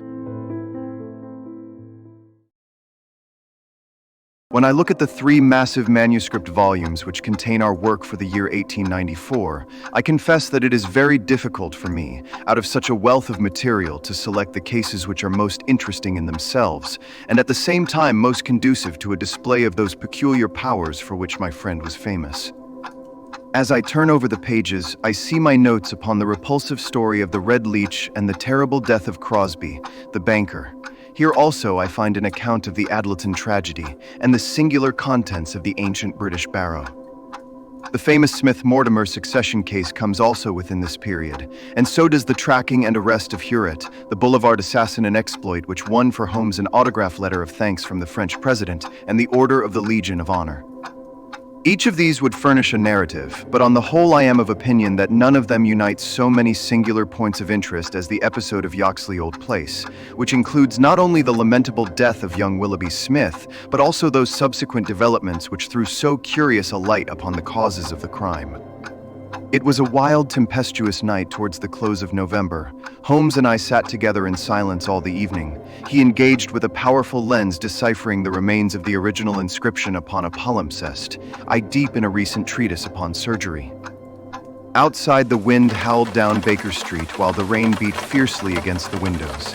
It was strange there, in the very depth of the town, with 10 miles of man's handiwork on every side of us, to feel the iron grip of nature, and to be conscious that to the huge elemental forces all London was no more than the molehills that dot the fields. I walked to the window and looked out on the deserted street. The occasional lamps gleamed on the expanse of muddy road and shining pavement. A single cab was splashing its way from the Oxford Street end. Well, Watson, it is as well we have not to turn out tonight, said Holmes, laying aside his lens and rolling up the palimpsest. I've done enough for one sitting. It is trying work for the eyes. So far as I can make out, it is nothing more exciting than an Abbey's accounts dating from the second half of the 15th century. Halloa, halloa, halloa, what is this? Amid the droning of the wind there had come the stamping of a horse's hoofs and the long grind of a wheel as it rasped against the curb. The cab which I had seen had pulled up at our door. "What can he want?" I ejaculated as a man stepped out of it. Want, he wants us. And we, my poor Watson, want overcoats and cravats and galoshes, and every aid that man ever invented to fight the weather.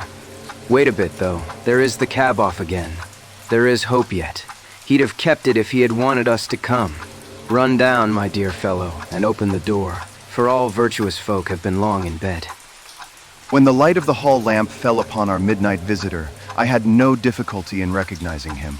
It was young Stanley Hopkins, a promising detective in whose career Holmes had several times shown a very practical interest. Is he in? He asked eagerly. Come up, my dear sir. I hope you have no designs upon us such a night as this. The detective mounted the stairs, and our lamp gleamed upon his shining waterproof. I helped him out of it, while Holmes knocked a blaze out of the logs in the grate. Now, my dear Hopkins, draw up and warm your toes. Here's a cigar, and the doctor has a prescription containing hot water and a lemon, which is good medicine on a night like this. It must be something important which has brought you out in such a gale. It is indeed, Mr. Holmes. I've had a bustling afternoon, I promise you. Did you see anything of the Yoxley case in the latest editions? I've seen nothing later than the 15th century today. Well, it was only a paragraph, and all wrong at that, so you have not missed anything. I haven't let the grass grow under my feet. It is down in Kent, 7 miles from Chatham and 3 from the railway line. I was wired for at 3:15, reached Yoxley Old Place at 5, conducted my investigation, was back at Charing Cross by the last train, and straight to you, by cab. Which means, I suppose, that you are not quite clear about your case? It means that I can make neither head nor tail of it. So far as I can see, it is just as tangled a business as ever I handled. And yet at first it seems so simple that one couldn't go wrong. There is no motive, Mr. Holmes. That is what bothers me. I can't put my hand on a motive. Here is a man dead. There is no denying that. But so far as I can see, no reason on earth why anyone should wish him harm. Holmes lit his cigar and leaned back in his chair. Let us hear about it. I've got my facts pretty clear. All I want now is to know what they all mean. The story, so far as I can make it out, is like this. Some years ago, this country house, Yoxley Old Place, was taken by an elderly man who gave the name of Professor Coram. He was an invalid, keeping his bed half the time, and the other half hobbling round the house with a stick, or being pushed about the grounds by the gardener in a bath chair. He was well liked by the few neighbours who called upon him, and he has the reputation down there of being a very learned man. His household used to consist of an elderly housekeeper, Mrs. Marker, and of a maid, Susan Tarleton. These have both been with him since his arrival, and they seem to be women of excellent character. The professor is writing a learned book, and he found it necessary about a year ago to engage a secretary. The first 2 that he tried were not successes, but the third, Mr. Willoughby Smith, a very young man straight from the university, seems to have been just what his employer wanted. His work consisted in writing all the morning to the professor's dictation, and he usually spent the evening in hunting up references and passages, which bore upon the next day's work. This Willoughby Smith has nothing against him, either as a boy at Uppingham or as a young man at Cambridge. I have seen his testimonials, and from the first he was a decent, quiet, hard-working fellow, with no weak spot in him at all. And yet this is the lad who has met his death this morning, in the professor's study under circumstances which can point only to murder. The wind howled and screamed at the windows. Holmes and I drew closer to the fire, while the young inspector slowly and point by point developed his singular narrative. If you were to search all England, I don't suppose you could find a household more self-contained or freer from outside influences. Whole weeks would pass, and not one of them go past the garden gate. The professor was buried in his work and existed for nothing else. Young Smith knew nobody in the neighbourhood, and lived very much as his employer did. The 2 women had nothing to take them from the house. Mortimer, the gardener, who wheels the bath chair, is an army pensioner, an old Crimean man of excellent character. He does not live in the house, but in a 3-roomed cottage at the other end of the garden. Those are the only people that you would find within the grounds of Yoxley Old Place. At the same time, the gate of the garden is 100 yards from the main London to Chatham Road. It opens with a latch, and there is nothing to prevent anyone from walking in. Now, I will give you the evidence of Susan Tarleton, who is the only person who can say anything positive about the matter. It was in the forenoon, between 11 and 12. She was engaged at the moment in hanging some curtains in the upstairs front bedroom. Professor Coram was still in bed, for when the weather is bad, he seldom rises before midday. The housekeeper was busied with some work in the back of the house. Willoughby Smith had been in his bedroom, which he uses as a sitting room, but the maid heard him at that moment passage and descend to the study immediately below her. She did not see him, but she says that she could not be mistaken in his quick, firm tread. She did not hear the study door close, but a minute or so later there was a dreadful cry in the room below. It was a wild, hoarse scream, so strange and unnatural that it might have come either from a man or a woman. At the same instant there was a heavy thud, which shook the old house, and then all was silence. The maid stood petrified for a moment, and then recovering her courage, she ran downstairs. The study door was shut and she opened it. Inside, young Mr. Willoughby Smith was stretched upon the floor. At first she could see no injury, but as she tried to raise him, she saw that blood was pouring from the underside of his neck. It was pierced by a very small but very deep wound, which had divided the carotid artery. The instrument with which the injury had been inflicted lay upon the carpet beside him. It was one of those small sealing wax knives to be found on old-fashioned writing tables, with an ivory handle and a stiff blade. It was part of the fittings of the professor's own desk. At first, the maid thought that young Smith was already dead, but on pouring some water from the carafe over his forehead, he opened his eyes for an instant. "The professor," he murmured. It was she. The maid is prepared to swear that those were the exact words. He tried desperately to say something else, and he held his right hand up in the air. Then he fell back dead. In the meantime, the housekeeper had also arrived upon the scene, but she was just too late to catch the young man's dying words. Leaving Susan with the body, she hurried to the professor's room. He was sitting up in bed, horribly agitated, for he had heard enough to convince him that something terrible had occurred. Mrs. Marker is prepared to swear that the professor was still in his nightclothes, and indeed it was impossible for him to dress without the help of Mortimer, whose orders were to come at 12 o'clock. The professor declares that he heard the distant cry, but that he knows nothing more. He can give no explanation of the young man's last words. The professor, it was she, but imagines that they were the outcome of delirium. He believes that Willoughby Smith had not an enemy in the world, and can give no reason for the crime. His first action was to send Mortimer, the gardener, for the local police. A little later, the chief constable sent for me. Nothing was moved before I got there, and strict orders were given that no one should walk upon the paths leading to the house. It was a splendid chance of putting your theories into practice, Mr. Sherlock Holmes. There was really nothing wanting. Except Mr. Sherlock Holmes. Well, let us hear about it. What sort of a job did you make of it? I must ask you first, Mr. Holmes, to glance at this rough plan, which will give you a general idea of the position of the professor's study and the various points of the case. It will help you in following my investigation. He unfolded the rough chart, which I here reproduce, and he laid it across Holmes's knee. I rose and, standing behind Holmes, studied it over his shoulder. It is very rough, of course, and it only deals with the points which seem to me to be essential. All the rest you will see later for yourself. Now, first of all, presuming that the assassin entered the house, how did he or she come in? Undoubtedly by the garden path and the back door, from which there is direct access to the study. Any other way would have been exceedingly complicated. The escape must have also been made along that line, for of the two other exits from the room, one was blocked by Susan as she ran downstairs, and the other leads straight to the professor's bedroom.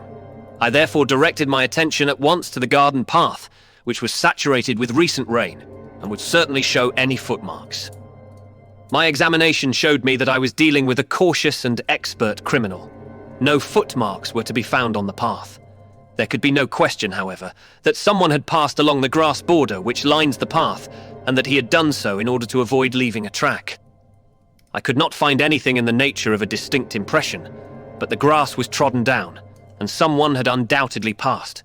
It could only have been the murderer, since neither the gardener nor anyone else had been there that morning, and the rain had only begun during the night. One moment. Where does this path lead to? To the road. How long is it? 100 yards or so.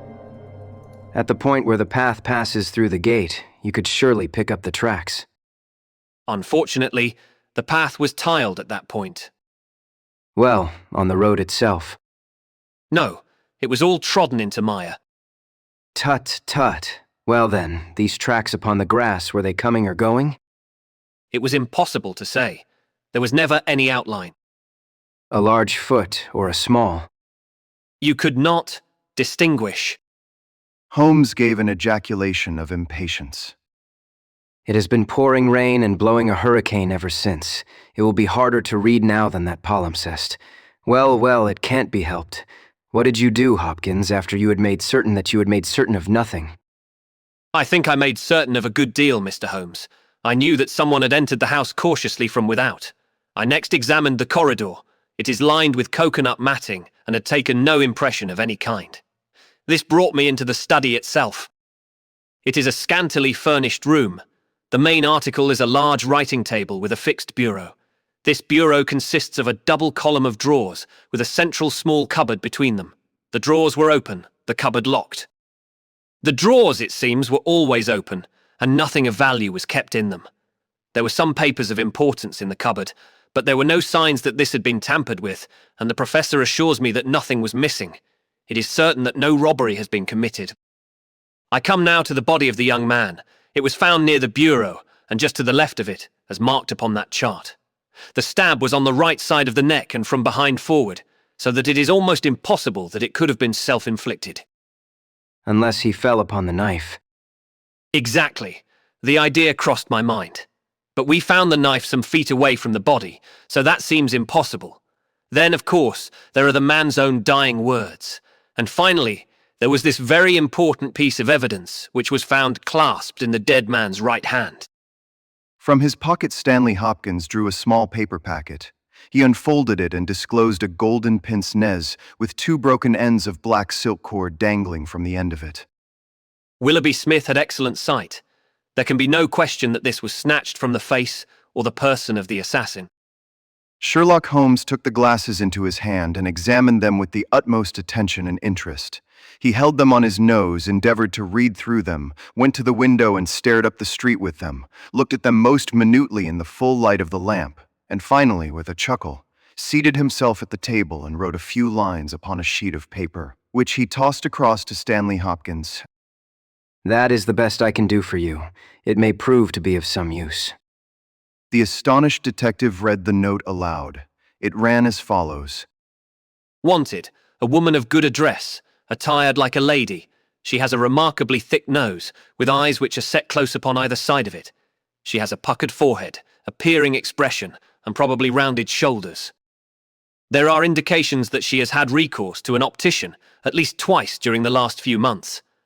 As her glasses are of remarkable strength, and as opticians are not very numerous, there should be no difficulty in tracing her. Holmes smiled at the astonishment of Hopkins, which must have been reflected upon my features. Surely my deductions are simplicity itself. It would be difficult to name any articles which afford a finer field for inference than a pair of glasses, especially so remarkable a pair as these. That they belong to a woman I infer from their delicacy, and also, of course, from the last words of the dying man. As to her being a person of refinement and well-dressed, they are, as you perceive, handsomely mounted in solid gold, and it is inconceivable that anyone who wore such glasses could be slatternly in other respects. You will find that the clips are too wide for your nose, showing that the lady's nose was very broad at the base. This sort of nose is usually a short and coarse one, but there is a sufficient number of exceptions to prevent me from being dogmatic or from insisting upon this point in my description. My own face is a narrow one, and yet I find that I cannot get my eyes into the center nor near the center of these glasses. Therefore, the lady's eyes are set very near to the sides of the nose. You will perceive, Watson, that the glasses are concave and of unusual strength. A lady whose vision has been so extremely contracted all her life is sure to have the physical characteristics of such vision, which are seen in the forehead, the eyelids, and the shoulders. Yes, I said. I can follow each of your arguments. I confess, however, that I am unable to understand how you arrive at the double visit to the optician. Holmes took the glasses in his hand. You will perceive that the clips are lined with tiny bands of cork to soften the pressure upon the nose. One of these is discolored and worn to some slight extent, but the other is new. Evidently one has fallen off and been replaced. I should judge that the older of them has not been there more than a few months. They exactly correspond, so I gather that the lady went back to the same establishment for the second. By George, it is marvelous. To think that I had all that evidence in my hand and never knew it. I had intended, however, to go the round of the London opticians. Of course you would. Meanwhile, have you anything more to tell us about the case? Nothing, Mr. Holmes. I think that you know as much as I do now, probably more. We've had inquiries made as to any stranger seen on the country roads or at the railway station. We have heard of none. What beats me is the utter want of all object in the crime. Not a ghost of a motive can anyone suggest. There I am not in a position to help you. But I suppose you want us to come out tomorrow. If it is not asking too much, Mr. Holmes, There is a train from Charing Cross to Chatham at 6 in the morning, and we should be at Yoxley Old Place between 8 and 9. Then we shall take it. Your case has certainly some features of great interest, and I shall be delighted to look into it. Well, it is nearly 1, and we had best get a few hours' sleep. I dare say you can manage all right on the sofa in front of the fire. I'll light my spirit lamp and give you a cup of coffee before we start. The gale had blown itself out next day, but it was a bitter morning when we started upon our journey. We saw the cold winter sun rise over the dreary marshes of the Thames and the long sullen reaches of the river, which I shall ever associate with our pursuit of the Andaman Islander in the earlier days of our career. After a long and weary journey, we alighted at a small station some miles from Chatham. While a horse was being put into a trap at the local inn, we snatched a hurried breakfast, and so we were all ready for business when we at last arrived at Yoxley Old Place. A constable met us at the garden gate. Well, Wilson, any news? No, sir, nothing. No reports of any stranger seen? No, sir. Down at the station, they are certain that no stranger either came or went yesterday. Have you had inquiries made at inns and lodgings? Yes, sir. There is no one that we cannot account for. Well, it is only a reasonable walk to Chatham. Anyone might stay there or take a train without being observed. This is the garden path of which I spoke, Mr. Holmes. I'll pledge my word there was no mark on it yesterday. On which side were the marks on the grass? This side, sir. This narrow margin of grass between the path and the flower bed. I can't see the traces now, but they were clear to me then. Yes, someone has passed along. Our lady must have picked her steps carefully, must she not? Since on the one side she would leave a track on the path, and on the other an even clearer one on the soft bed. Yes, sir. She must have been a cool hand. I saw an intent look pass over Holmes's face. You say that she must have come back this way. Yes, sir. There is no other. On this strip of grass. Certainly, Mr. Holmes. It was a very remarkable performance, very remarkable. Well, I think we have exhausted the path. Let us go farther. This garden door is usually kept open, I suppose. Then this visitor had nothing to do but to walk in. The idea of murder was not in her mind, or she would have provided herself with some sort of weapon, instead of having to pick this knife off the writing table. She advanced along this corridor, leaving no traces upon the coconut matting. Then she found herself in this study. How long was she there? We have no means of judging. Not more than a few minutes, sir. I forgot to tell you that Mrs. Marker, the housekeeper, had been in there tidying not very long before. About a quarter of an hour, she says. Well, that gives us a limit. Our lady enters this room, and what does she do? She goes over to the writing table. What for? Not for anything in the drawers. If there had been anything worth her taking, it would surely have been locked up. No, it was for something in that wooden bureau. Halloa, what is that scratch upon the face of it? Just hold a match, Watson. Why did you not tell me of this, Hopkins? The mark which he was examining began upon the brass work on the right-hand side of the keyhole and extended for about 4 inches where it had scratched the varnish from the surface. I noticed it, Mr. Holmes, but you'll always find scratches round a keyhole. This is recent, quite recent. See how the brass shines where it is cut. An old scratch would be the same color as the surface. Look at it through my lens. There is the varnish, too, like earth on each side of a furrow. Is Mrs. Marker there? A sad-faced, elderly woman came into the room. Did you dust this bureau yesterday morning? Yes, sir. Did you notice this scratch? No, sir, I did not. I am sure you did not, for a duster would have swept away these shreds of varnish. Who has the key of this bureau? The professor keeps it on his watch chain. Is it a simple key? No, sir, it is a Chubb's key. Very good. Mrs. Marker, you can go. Now we are making a little progress. Our lady enters the room, advances to the bureau, and either opens it or tries to do so. While she is thus engaged, young Willoughby Smith enters the room. In her hurry to withdraw the key, she makes this scratch upon the door. He seizes her and she, snatching up the nearest object, which happens to be this knife, strikes at him in order to make him let go his hold. The blow is a fatal one. He falls and she escapes, either with or without the object for which she has come. Is Susan the maid there? Could anyone have got away through that door after the time that you heard the cry, Susan? No, sir, it is impossible. Before I got down the stair, I'd have seen anyone in the passage. Besides, the door never opened, or I would have heard it. That settles this exit. Then no doubt the lady went out the way she came. I understand that this other passage leads only to the professor's room. There is no exit that way.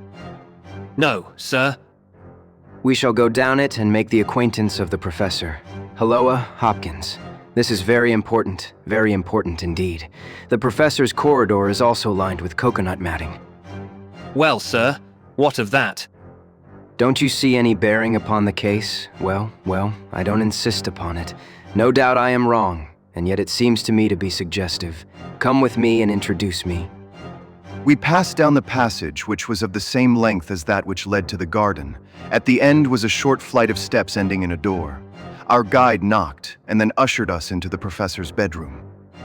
It was a very large chamber lined with innumerable volumes, which had overflowed from the shelves and lay in piles in the corners or were stacked all round at the base of the cases. The bed was in the center of the room, and in it, propped up with pillows, was the owner of the house. I have seldom seen a more remarkable-looking person. It was a gaunt, aquiline face which was turned towards us, with piercing dark eyes, which lurked in deep hollows under overhung and tufted brows. His hair and beard were white, save that the latter was curiously stained with yellow around his mouth. A cigarette glowed amid the tangle of white hair, and the air of the room was fetid with stale tobacco smoke. As he held out his hand to Holmes, I perceived that it was also stained with yellow nicotine. A smoker, Mr. Holmes. Pray take a cigarette, and you, sir. I can recommend them, for I have them especially prepared by Ionides of Alexandria. He sends me 1,000 at a time, and I grieve to say that I have to arrange for a fresh supply every fortnight. Bad, sir, very bad. But an old man has few pleasures. Tobacco and my work, that is all that is left to me. Holmes had lit a cigarette and was shooting little darting glances all over the room. Tobacco and my work, but now only tobacco, alas. What a fatal interruption. Who could have foreseen such a terrible catastrophe? So estimable a young man. I assure you that after a few months' training, he was an admirable assistant. What do you think of the matter, Mr. Holmes? I have not yet made up my mind. I shall indeed be indebted to you if you can throw a light where all is so dark to us. To a poor bookworm and invalid like myself, such a blow is paralyzing. I seem to have lost the faculty of thought. But you are a man of action. You are a man of affairs. It is part of the everyday routine of your life. You can preserve your balance in every emergency. We are fortunate, indeed, in having you at our side. Holmes was pacing up and down one side of the room whilst the old professor was talking. I observed that he was smoking with extraordinary rapidity. It was evident that he shared our host's liking for the fresh Alexandrian cigarettes. Yes, sir, it is a crushing blow. That is my magnum opus, the pile of papers on the side table yonder. It is my analysis of the documents found in the Coptic monasteries of Syria and Egypt. A work which will cut deep at the very foundation of revealed religion. With my enfeebled health, I do not know whether I shall ever be able to complete it now that my assistant has been taken from me. Dear me, Mr. Holmes. Why, you are even a quicker smoker than I am myself. Holmes smiled. I am a connoisseur. I will not trouble you with any lengthy cross-examination, Professor Coram, since I gather that you were in bed at the time of the crime and could know nothing about it. I would only ask this: what do you imagine that this poor fellow meant by his last words? The professor, it was she. The professor shook his head. Susan is a country girl, and you know the incredible stupidity of that class. I fancy that the poor fellow murmured some incoherent, delirious words, and that she twisted them into this meaningless message. I see. You have no explanation yourself of the tragedy. Possibly an accident, possibly. I only breathe it among ourselves. A suicide. Young men have their hidden troubles, some affair of the heart, perhaps, which we have never known. It is a more probable supposition than murder. But the eyeglasses. Ah, I am only a student, a man of dreams. I cannot explain the practical things of life, but still, we are aware, my friend, that love gauges may take strange shapes. By all means, take another cigarette. It is a pleasure to see anyone appreciate them so. A fan, a glove, glasses, who knows what article may be carried as a token or treasured when a man puts an end to his life. This gentleman speaks of footsteps in the grass, but after all, it is easy to be mistaken on such a point. As to the knife, it might well be thrown far from the unfortunate man as he fell. It is possible that I speak as a child, but to me it seems that Willoughby Smith has met his fate by his own hand. Holmes seemed struck by the theory thus put forward, and he continued to walk up and down for some time, lost in thought and consuming cigarette after cigarette. Tell me, Professor Coram, what is in that cupboard in the bureau? Nothing that would help a thief. Family papers, letters from my poor wife, diplomas of universities which have done me honor. Here is the key. You can look for yourself. Holmes picked up the key and looked at it for an instant. Then he handed it back. No, I hardly think that it would help me. I should prefer to go quietly down to your garden and turn the whole matter over in my head. There is something to be said for the theory of suicide which you have put forward. We must apologize for having intruded upon you, Professor Coram, and I promise that we won't disturb you until after lunch. At 2 o'clock we will come again and report to you anything which may have happened in the interval. Holmes was curiously distrait, and we walked up and down the garden path for some time in silence. "Have you a clue?" I asked, at last. It depends upon those cigarettes that I smoked. It is possible that I am utterly mistaken. The cigarettes will show me. "My dear Holmes," I exclaimed, "how on earth?" Well, you may see for yourself. If not, there is no harm done. Of course, we always have the optician clue to fall back upon, but I take a short cut when I can get it. Here is the good Mrs. Marker. Let us enjoy 5 minutes of instructive conversation with her. I may have remarked before that Holmes had, when he liked a peculiarly ingratiating way with women, and that he very readily established terms of confidence with them. In half the time which he had named, he had captured the housekeeper's goodwill and was chatting with her as if he had known her for years. Yes, Mr. Holmes, it is as you say, sir. He does smoke something terrible. All day and sometimes all night, sir. I've seen that room of a morning. Well, sir, you'd have thought it was a London fog. Poor young Mr. Smith. He was a smoker also, but not as bad as the professor. His health, well, I don't know that it is better nor worse for the smoking.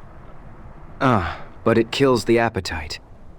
Well, I don't know about that, sir. I suppose the professor eats hardly anything. Well, he is variable. I'll say that for him. I'll wager he took no breakfast this morning, and won't face his lunch after all the cigarettes I saw him consume. Well, you are out there, sir, as it happens, for he ate a remarkable big breakfast this morning. I don't know when I've known him make a better one, and he has ordered a good dish of cutlets for his lunch. I am surprised myself, for since I came into that room yesterday and saw young Mr. Smith lying there on the floor, I couldn't bear to look at food. Well, it takes all sorts to make a world, and the professor hasn't let it take his appetite away. We loitered the morning away in the garden. Stanley Hopkins had gone down to the village to look into some rumors of a strange woman who had been seen by some children on the Chatham Road the previous morning. As to my friend, all his usual energy seemed to have deserted him. I had never known him handle a case in such a half-hearted fashion. Even the news brought back by Hopkins that he had found the children, and that they had undoubtedly seen a woman exactly corresponding with Holmes's description, and wearing either spectacles or eyeglasses, failed to rouse any sign of keen interest. He was more attentive when Susan, who waited upon us at lunch, volunteered the information that she believed Mr. Smith had been out for a walk yesterday morning, and that he had only returned half an hour before the tragedy occurred. I could not myself see the bearing of this incident, but I clearly perceived that Holmes was weaving it into the general scheme which he had formed in his brain. Suddenly he sprang from his chair and glanced at his watch. 2 o'clock, gentlemen. We must go up and have it out with our friend, the professor. The old man had just finished his lunch, and certainly his empty dish bore evidence to the good appetite with which his housekeeper had credited him. He was indeed a weird figure as he turned his white mane and his glowing eyes towards us. The eternal cigarette smoldered in his mouth. He had been dressed and was seated in an armchair by the fire. Well, Mr. Holmes, have you solved this mystery yet? He shoved the large tin of cigarettes which stood on a table beside him towards my companion. Holmes stretched out his hand at the same moment, and between them they tipped the box over the edge. For a minute or two, we were all on our knees retrieving stray cigarettes from impossible places. When we rose again, I observed Holmes's eyes were shining and his cheeks tinged with color. Only at a crisis have I seen those battle signals flying. Yes, I have solved it. Stanley Hopkins and I stared in amazement. Something like a sneer quivered over the gaunt features of the old professor. Indeed, in the garden. No, here. Here, when? This instant. You are surely joking, Mr. Sherlock Holmes. You compel me to tell you that this is too serious a matter to be treated in such a fashion. I have forged and tested every link of my chain, Professor Coram, and I am sure that it is sound. What your motives are, or what exact part you play in this strange business, I am not yet able to say.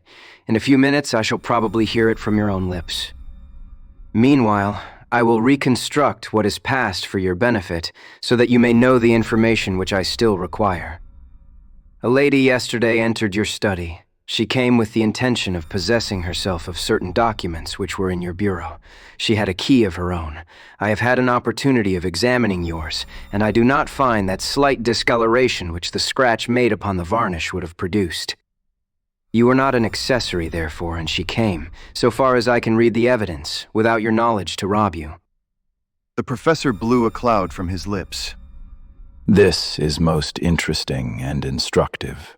Have you no more to add? Surely, having traced this lady so far, you can also say what has become of her.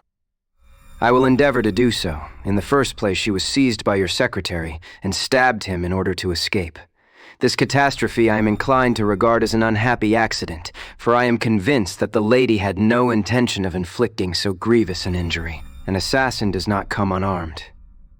Horrified by what she had done, she rushed wildly away from the scene of the tragedy.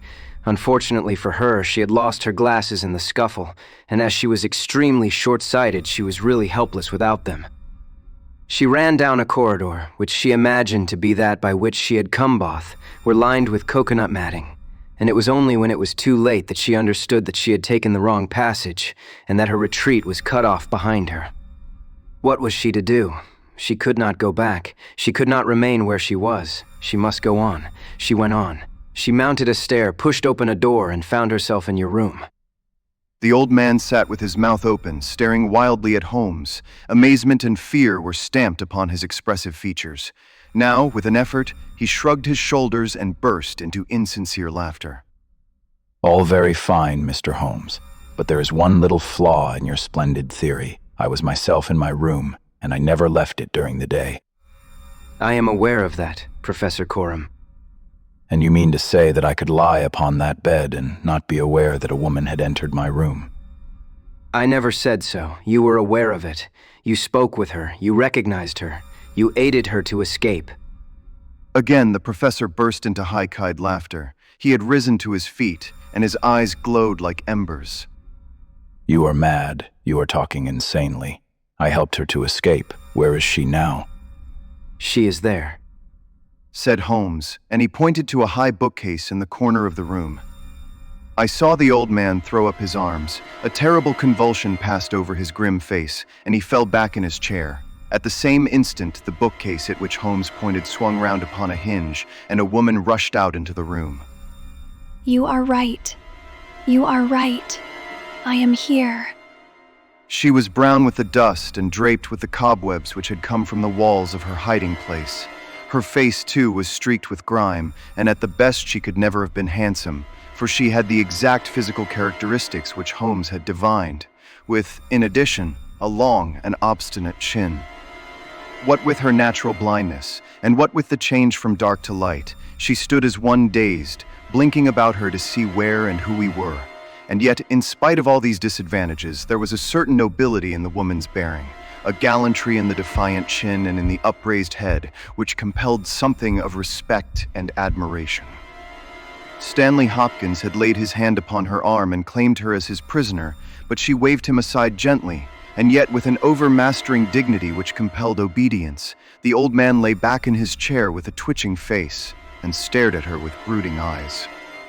Yes, sir. I am your prisoner. From where I stood, I could hear everything. And I know that you have learned the truth. I confess it all. It was I who killed the young man. But you are right. You who say it was an accident. I did not even know that it was a knife which I held in my hand. For in my despair I snatched anything from the table and struck at him to make him let me go. It is the truth that I tell. Madam, I am sure that it is the truth. I fear that you are far from well. She had turned a dreadful color, the more ghastly under the dark dust streaks upon her face. She seated herself on the side of the bed, then she resumed.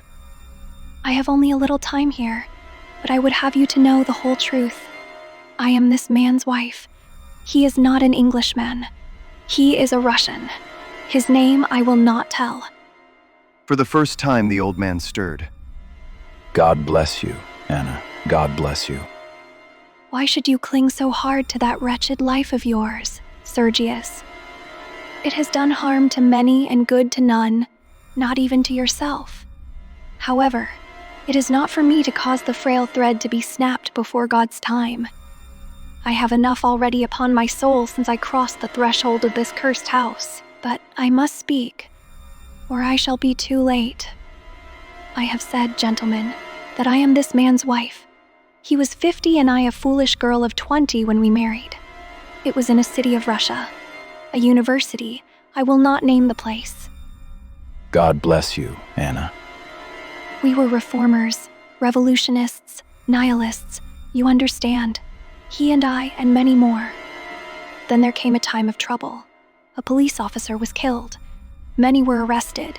Evidence was wanted. And in order to save his own life and to earn a great reward, my husband betrayed his own wife and his companions. Yes, we were all arrested upon his confession. Some of us found our way to the gallows, and some to Siberia.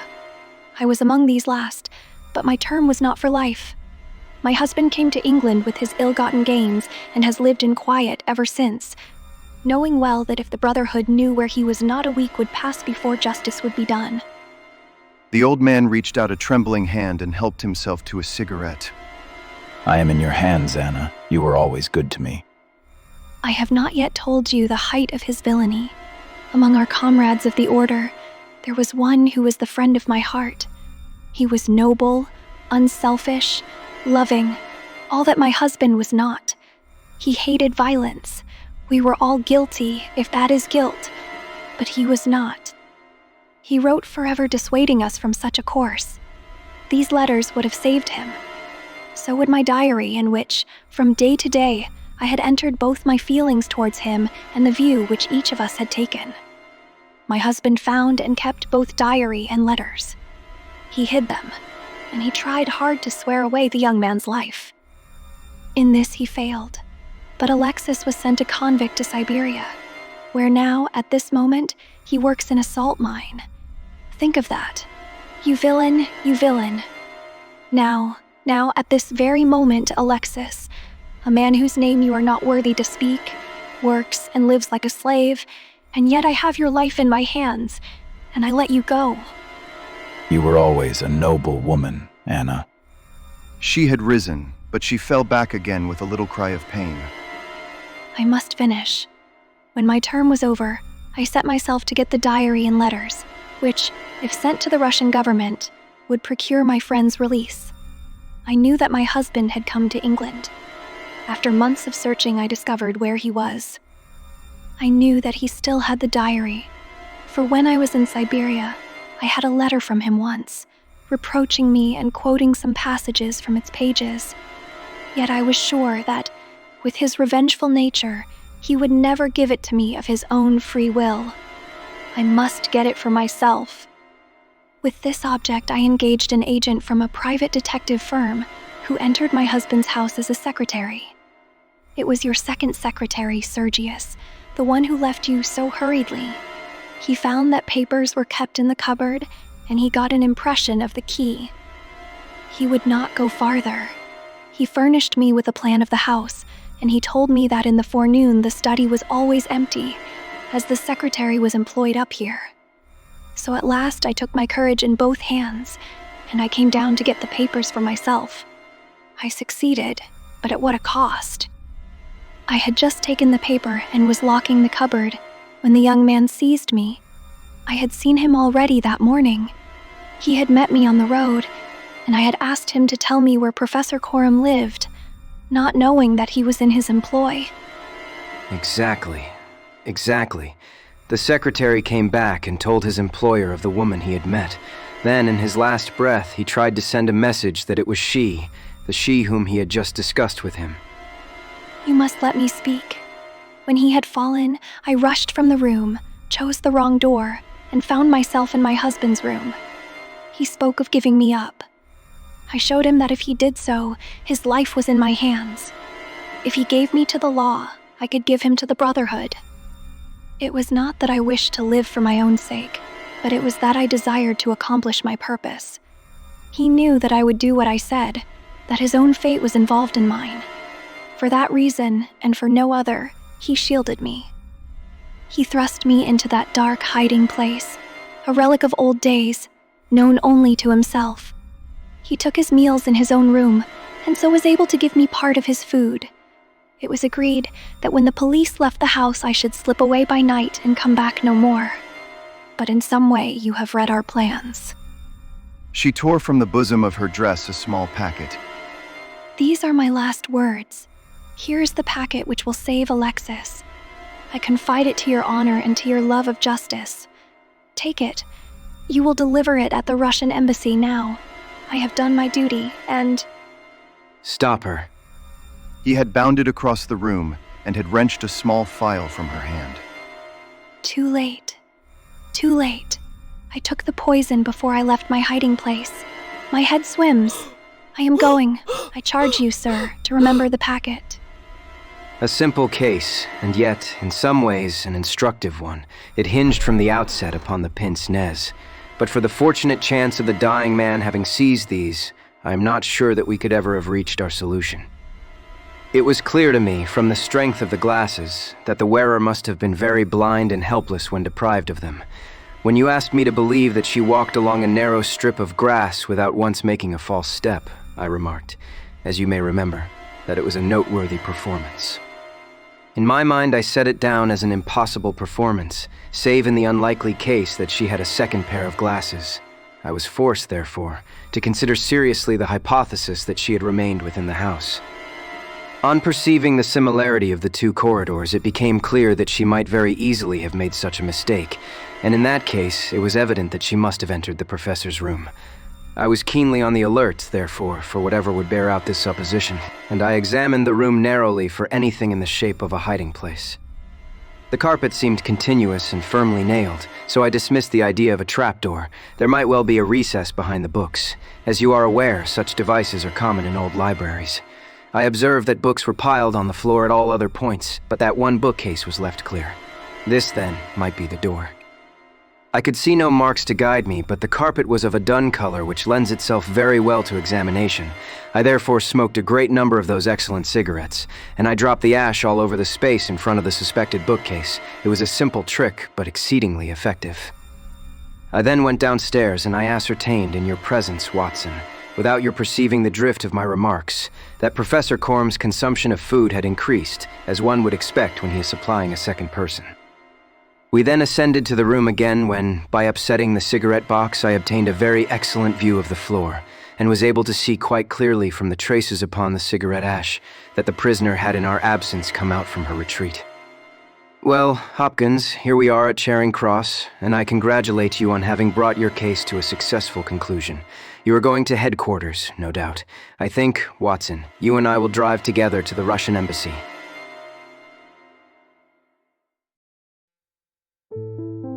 The Adventure of the Missing Three-Quarter. We were fairly accustomed to receive weird telegrams at Baker Street, but I have a particular recollection of one which reached us on a gloomy February morning, some 7 or 8 years ago, and gave Mr. Sherlock Holmes a puzzled quarter of an hour. It was addressed to him and ran thus: "Please await me. Terrible misfortune. Right wing 3/4 missing. Indispensable tomorrow. Overton." Strand postmark and dispatch 1036. Mr. Overton was evidently considerably excited when he sent it, and somewhat incoherent in consequence. Well, he will be here, I dare say, by the time I have looked through the Times, and then we shall know all about it. Even the most insignificant problem would be welcome in these stagnant days. Things had indeed been very slow with us, and I had learned to dread such periods of inaction, for I knew by experience that my companion's brain was so abnormally active that it was dangerous to leave it without material upon which to work. For years, I had gradually weaned him from that drug mania which had threatened once to check his remarkable career. Now I knew that under ordinary conditions he no longer craved for this artificial stimulus, but I was well aware that the fiend was not dead but sleeping. And I have known that the sleep was a light one and the waking near, when in periods of idleness I have seen the drawn look upon Holmes's ascetic face and the brooding of his deep-set and inscrutable eyes. Therefore, I blessed this Mr. Overton, whoever he might be, since he had come with his enigmatic message to break that dangerous calm which brought more peril to my friend than all the storms of his tempestuous life. As we had expected, the telegram was soon followed by its sender, and the card of Mr. Cyril Overton, Trinity College, Cambridge, announced the arrival of an enormous young man, 16 stone of solid bone and muscle, who spanned the doorway with his broad shoulders, and looked from one of us to the other with a comely face which was haggard with anxiety. Mr. Sherlock Holmes. My companion bowed. I've been down to Scotland Yard, Mr. Holmes. I saw Inspector Stanley Hopkins. He advised me to come to you. He said the case, so far as he could see, was more in your line than in that of the regular police. Pray sit down and tell me what is the matter. It is awful, Mr. Holmes. Simply awful. I wonder my hair isn't gray. Godfrey Staunton. You've heard of him, of course. He is simply the hinge that the whole team turns on. I'd rather spare 2 from the pack and have Godfrey for my 3/4 line. Whether it is passing or tackling or dribbling, there is no one to touch him, and then he has got the head and can hold us all together. What am I to do? That is what I ask you, Mr. Holmes. There is Morehouse, first reserve, but he is trained as a half, and he always edges right in onto the scrum instead of keeping out on the touchline. He is a fine-placed kick, it is true, but then he has no judgment, and he can't sprint for nuts. Why, Morton or Johnson, the Oxford Flyers, could romp round him. Stevenson is fast enough, but he couldn't drop from the 25 line, and a 3/4 who can't either punt or drop isn't worth a place for pace alone. No, Mr. Holmes, we are done unless you can help me to find Godfrey Staunton. My friend had listened with amused surprise to this long speech, which was poured forth with extraordinary vigor and earnestness, every point being driven home by the slapping of a brawny hand upon the speaker's knee. When our visitor was silent, Holmes stretched out his hand and took down letters of his commonplace book. For once he dug in vain into that mine of varied information. There is Arthur H. Staunton, the rising young forger, and there was Henry Staunton, whom I helped to hang. But Godfrey Staunton is a new name to me. It was our visitor's turn to look surprised. Why, Mr. Holmes, I thought you knew things, I suppose, then. If you have never heard of Godfrey Staunton, you don't know Cyril Overton either. Holmes shook his head good-humoredly. Great Scott, why, I was first reserve for England against Wales, and I've skippered the varsity all this year. But that is nothing. I didn't think there was a soul in England who didn't know Godfrey Staunton. The crack 3, Quarter, Cambridge, Blackheath, and 5 internationals. Good Lord, Mr. Holmes, where have you lived? Holmes laughed at the young giant's naïve astonishment. You live in a different world to me, Mr. Overton, a sweeter and healthier one. My ramifications stretch out into many sections of society, but never, I am happy to say, into amateur sport, which is the best and soundest thing in England. However, your unexpected visit this morning shows me that even in that world of fresh air and fair play, there may be work for me to do. So now, my good sir, I beg you to sit down and to tell me, slowly and quietly, exactly what it is that has occurred, and how you desire that I should help you. Young Overton's face assumed the bothered look of the man who is more accustomed to using his muscles than his wits, but by degrees, with many repetitions and obscurities which I may omit from his narrative, he laid his strange story before us. It is this way, Mr. Holmes, as I have said. I am the skipper of the rugger team of Cambridge varsity, and Godfrey Staunton is my best man. Tomorrow we play Oxford. Yesterday we all came up, and we settled at Bentley's private hotel. At 10 o'clock I went round and saw that all the fellows had gone to roost, for I believe in strict training and plenty of sleep to keep a team fit. I had a word or two with Godfrey before he turned in. He seemed to me to be pale and bothered. I asked him what was the matter. He said he was all right, just a touch of headache. I bade him good night and left him. Half an hour later, the porter tells me that a rough-looking man with a beard called with a note for Godfrey.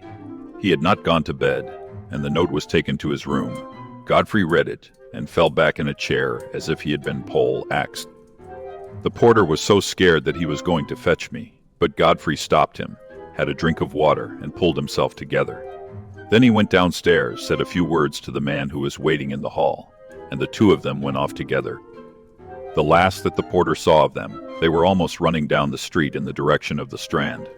This morning Godfrey's room was empty. His bed had never been slept in, and his things were all just as I had seen them the night before. He had gone off at a moment's notice with this stranger, and no word has come from him since. I don't believe he will ever come back. He was a sportsman, was Godfrey, down to his marrow, and he wouldn't have stopped his training and let in his skipper if it were not for some cause that was too strong for him.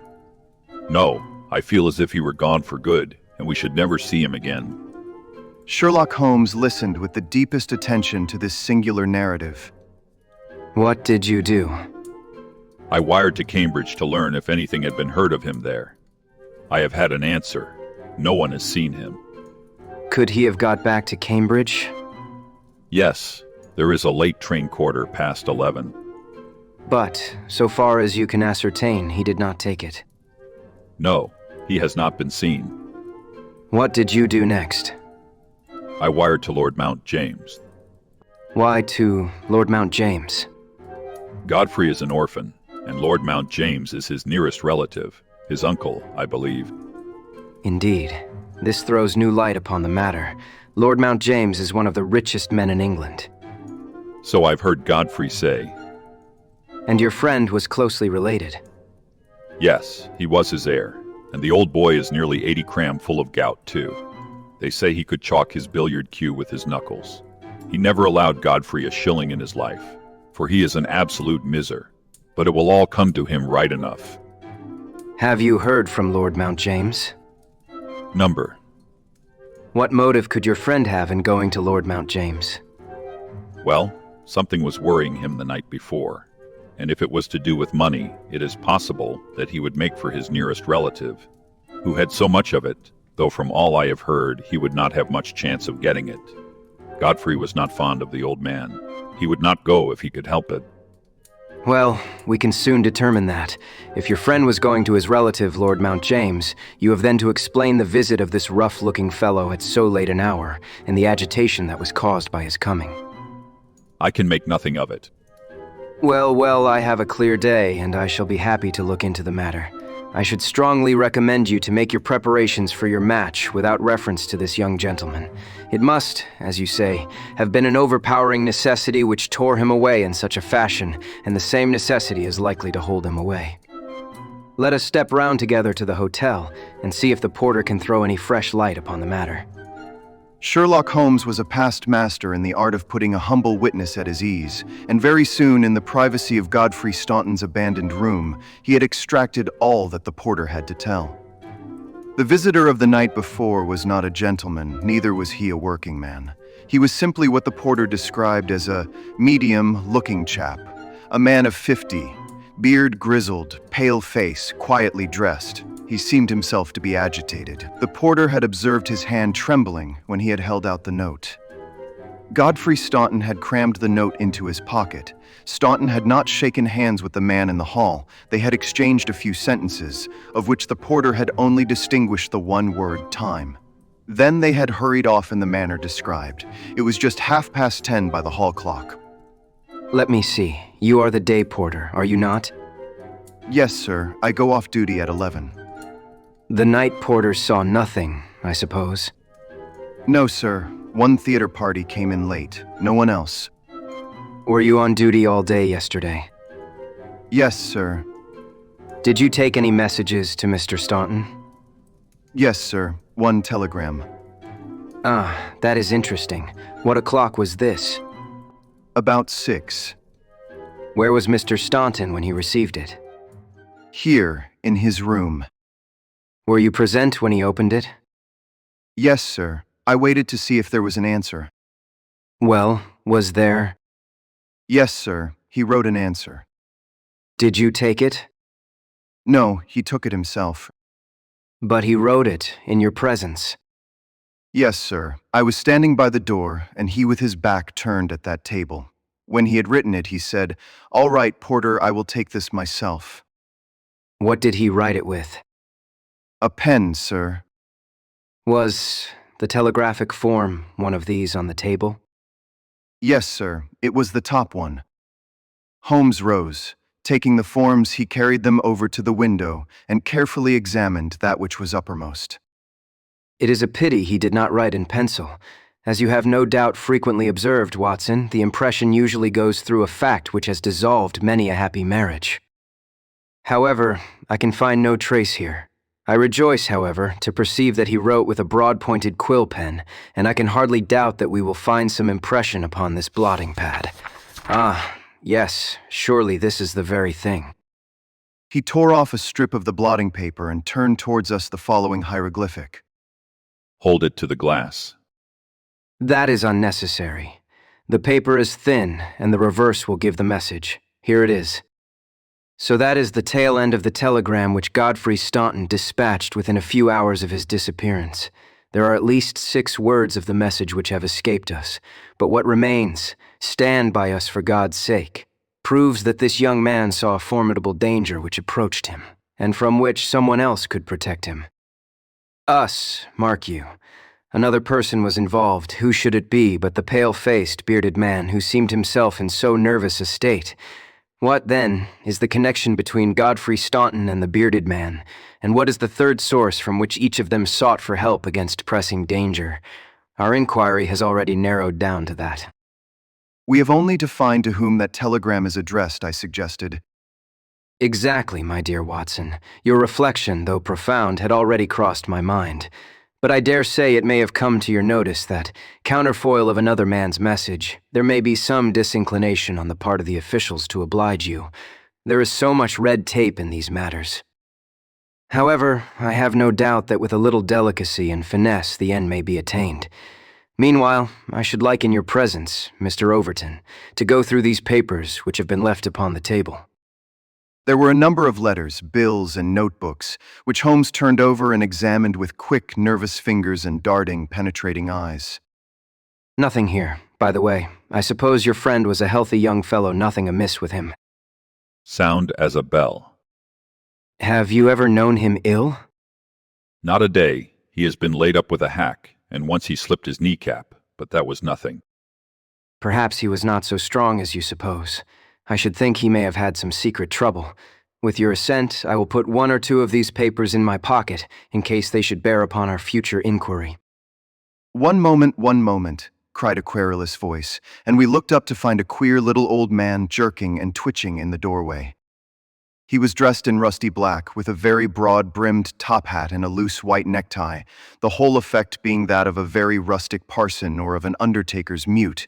Yet, in spite of his shabby and even absurd appearance, his voice had a sharp crackle, and his manner a quick intensity which commanded attention. "Who are you, sir, and by what right do you touch this gentleman's papers?" he asked. I am a private detective, and I am endeavoring to explain his disappearance. "Oh, you are you? And who instructed you, eh?" This gentleman, Mr. Staunton's friend, was referred to me by Scotland Yard. "Who are you, sir?" I am Cyril Overton. "Then it is you who sent me a telegram. My name is Lord Mount James. I came round as quickly as the Bayswater bus would bring me. So you have instructed a detective. Yes, sir. And are you prepared to meet the cost?" I have no doubt, sir, that my friend Godfrey, when we find him, will be prepared to do that. But if he is never found, answer me that. In that case, no doubt his family. Nothing of the sort, sir, screamed the little man. Don't look to me for a penny, not a penny. You understand that, Mr. Detective. I am all the family that this young man has got, and I tell you that I am not responsible. If he has any expectations, it is due to the fact that I have never wasted money, and I do not propose to begin to do so now.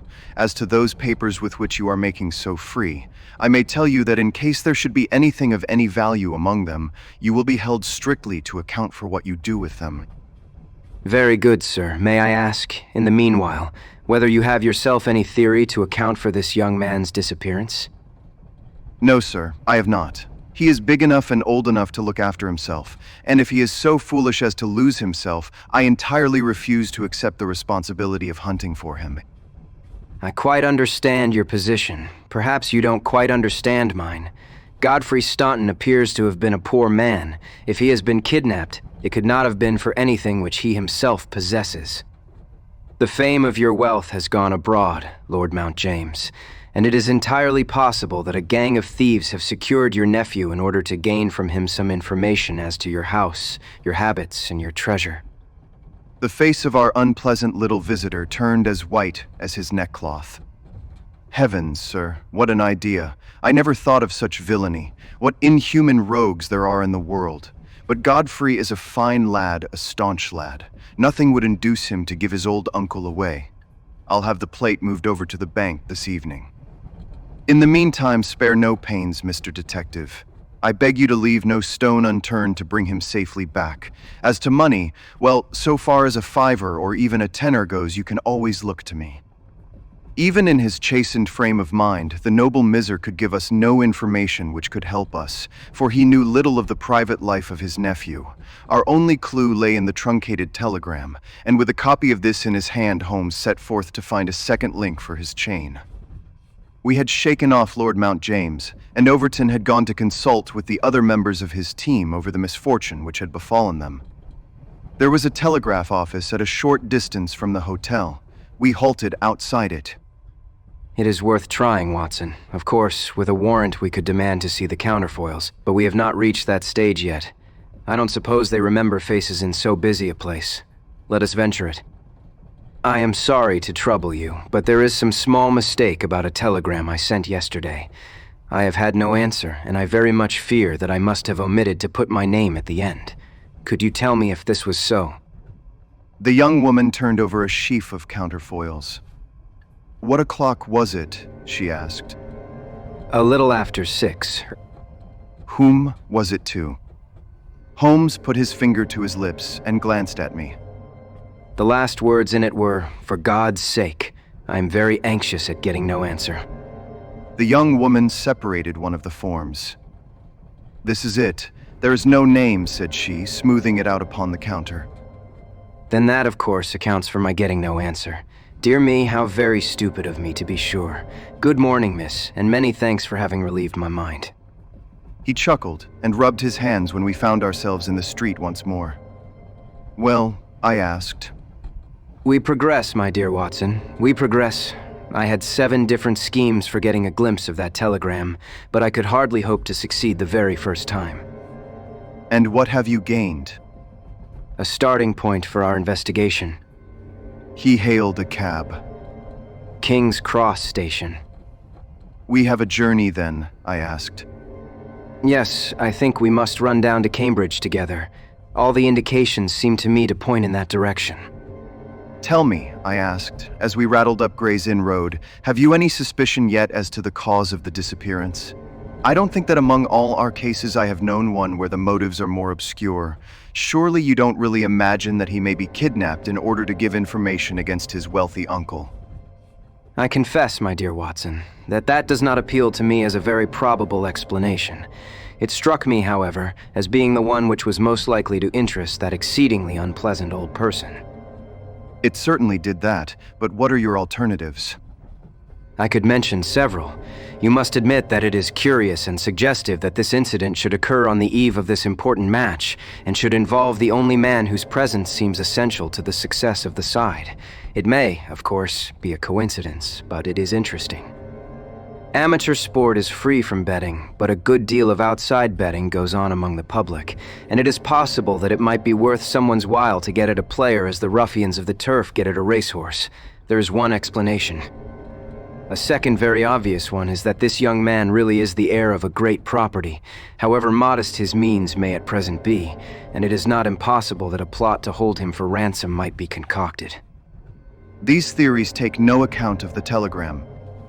Quite true, Watson. The telegram still remains the only solid thing with which we have to deal, and we must not permit our attention to wander away from it. It is to gain light upon the purpose of this telegram that we are now upon our way to Cambridge. The path of our investigation is at present obscure, but I shall be very much surprised if before evening we have not cleared it up, or made a considerable advance along it. It was already dark when we reached the old university city. Holmes took a cab at the station and ordered the man to drive to the house of Dr. Leslie Armstrong. A few minutes later, we had stopped at a large mansion in the busiest thoroughfare. We were shown in, and after a long wait were at last admitted into the consulting room, where we found the doctor seated behind his table. It argues the degree in which I had lost touch with my profession that the name of Leslie Armstrong was unknown to me. Now I am aware that he is not only one of the heads of the medical school of the university, but a thinker of European reputation in more than one branch of science. Yet even without knowing his brilliant record, one could not fail to be impressed by a mere glance at the man. The square, massive face, the brooding eyes under the thatched brows, and the granite molding of the inflexible jaw. A man of deep character, a man with an alert mind, grim, ascetic, self-contained. Formidable, so I read Dr. Leslie Armstrong. He held my friend's card in his hand, and he looked up with no very pleased expression upon his dour features. I have heard your name, Mr. Sherlock Holmes, and I am aware of your profession, one of which I by no means approve. In that, Doctor, you will find yourself in agreement with every criminal in the country. So far as your efforts are directed towards the suppression of crime, sir, they must have the support of every reasonable member of the community, though I cannot doubt that the official machinery is amply sufficient for the purpose. Where your calling is more open to criticism is when you pry into the secrets of private individuals, when you rake up family matters which are better hidden, and when you incidentally waste the time of men who are more busy than yourself.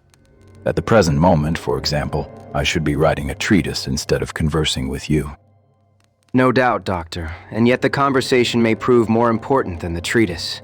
Incidentally, I may tell you that we are doing the reverse of what you very justly blame, and that we are endeavoring to prevent anything like public exposure of private matters, which must necessarily follow when once the case is fairly in the hands of the official police. You may look upon me simply as an irregular pioneer who goes in front of the regular forces of the country. I have come to ask you about Mr. Godfrey Staunton. What about him? You know him, do you not? He is an intimate friend of mine. You are aware that he has disappeared? Ah, indeed. There was no change of expression in the rugged features of the doctor. He left his hotel last night. He has not been heard of. No doubt he will return. Tomorrow is the varsity football match. I have no sympathy with these childish games. The young man's fate interests me deeply since I know him and like him. The football match does not come within my horizon at all. I claim your sympathy, then. In my investigation of Mr. Staunton's fate, do you know where he is? Certainly not. You have not seen him since yesterday? No, I have not. Was Mr. Staunton a healthy man? Absolutely. Did you ever know him ill? Never. Holmes popped a sheet of paper before the doctor's eyes. Then perhaps you will explain this receipted bill for 13 guineas, paid by Mr. Godfrey Staunton last month to Dr. Leslie Armstrong, of Cambridge. I picked it out from among the papers upon his desk. The doctor flushed with anger.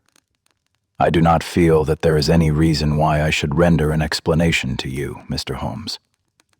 If you prefer a public explanation, it must come sooner or later. I have already told you that I can hush up that which others will be bound to publish, and you would really be wiser to take me into your complete confidence. I know nothing about it. Did you hear from Mr. Staunton in London? Certainly not. Dear me, dear me. The post office again. A most urgent telegram was dispatched to you from London by Godfrey Staunton at 6:15 yesterday evening. A telegram which is undoubtedly associated with his disappearance, and yet you have not had it. It is most culpable. I shall certainly go down to the office here and register a complaint.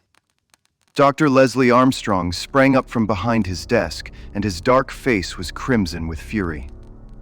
I'll trouble you to walk out of my house, sir. You can tell your employer, Lord Mount James, that I do not wish to have anything to do either with him or with his agents. No, sir, not another word. He rang the bell furiously. A pompous butler ushered us severely to the door, and we found ourselves in the street. Holmes burst out laughing. Dr. Leslie Armstrong is certainly a man of energy and character. I have not seen a man who, if he turns his talents that way, was more calculated to fill the gap left by the illustrious Moriarty. And now, my poor Watson, here we are, stranded and friendless in this inhospitable town, which we cannot leave without abandoning our case. This little inn just opposite Armstrong's house is singularly adapted to our needs. If you would engage a front room and purchase the necessaries for the night, I may have time to make a few inquiries. These few inquiries proved, however, to be a more lengthy proceeding than Holmes had imagined, for he did not return to the inn until nearly 9 o'clock. He was pale and dejected, stained with dust, and exhausted with hunger and fatigue. A cold supper was ready upon the table, and when his needs were satisfied and his pipe alight, he was ready to take that half-comic and wholly philosophic view which was natural to him when his affairs were going awry. The sound of carriage wheels caused him to rise and glance out of the window.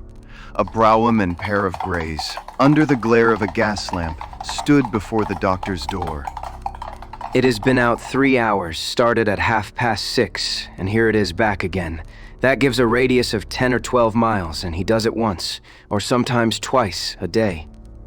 No unusual thing for a doctor in practice. But Armstrong is not really a doctor in practice.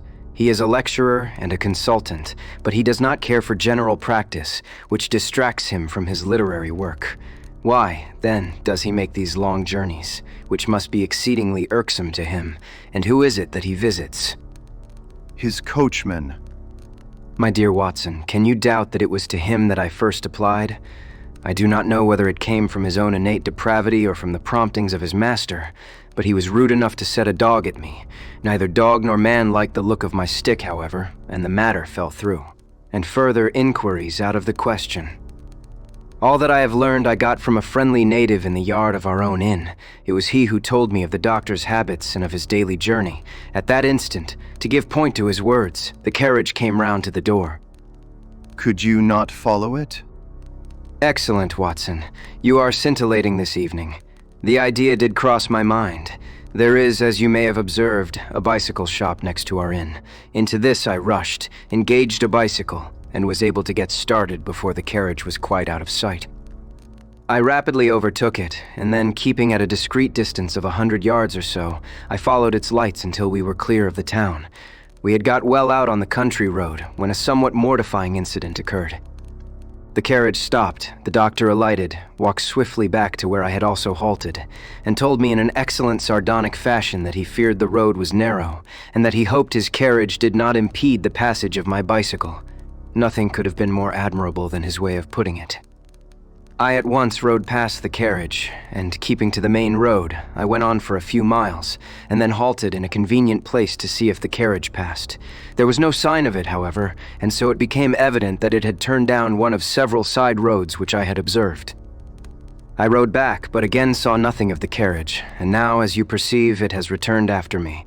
Of course, I had at the outset no particular reason to connect these journeys with the disappearance of Godfrey Staunton, and was only inclined to investigate them on the general grounds that everything which concerns Dr. Armstrong is at present of interest to us. But now that I find he keeps so keen a lookout upon anyone who may follow him on these excursions, the affair appears more important, and I shall not be satisfied until I have made the matter clear. We can follow him tomorrow. Can we? It is not so easy as you seem to think. You are not familiar with Cambridgeshire scenery, are you? It does not lend itself to concealment.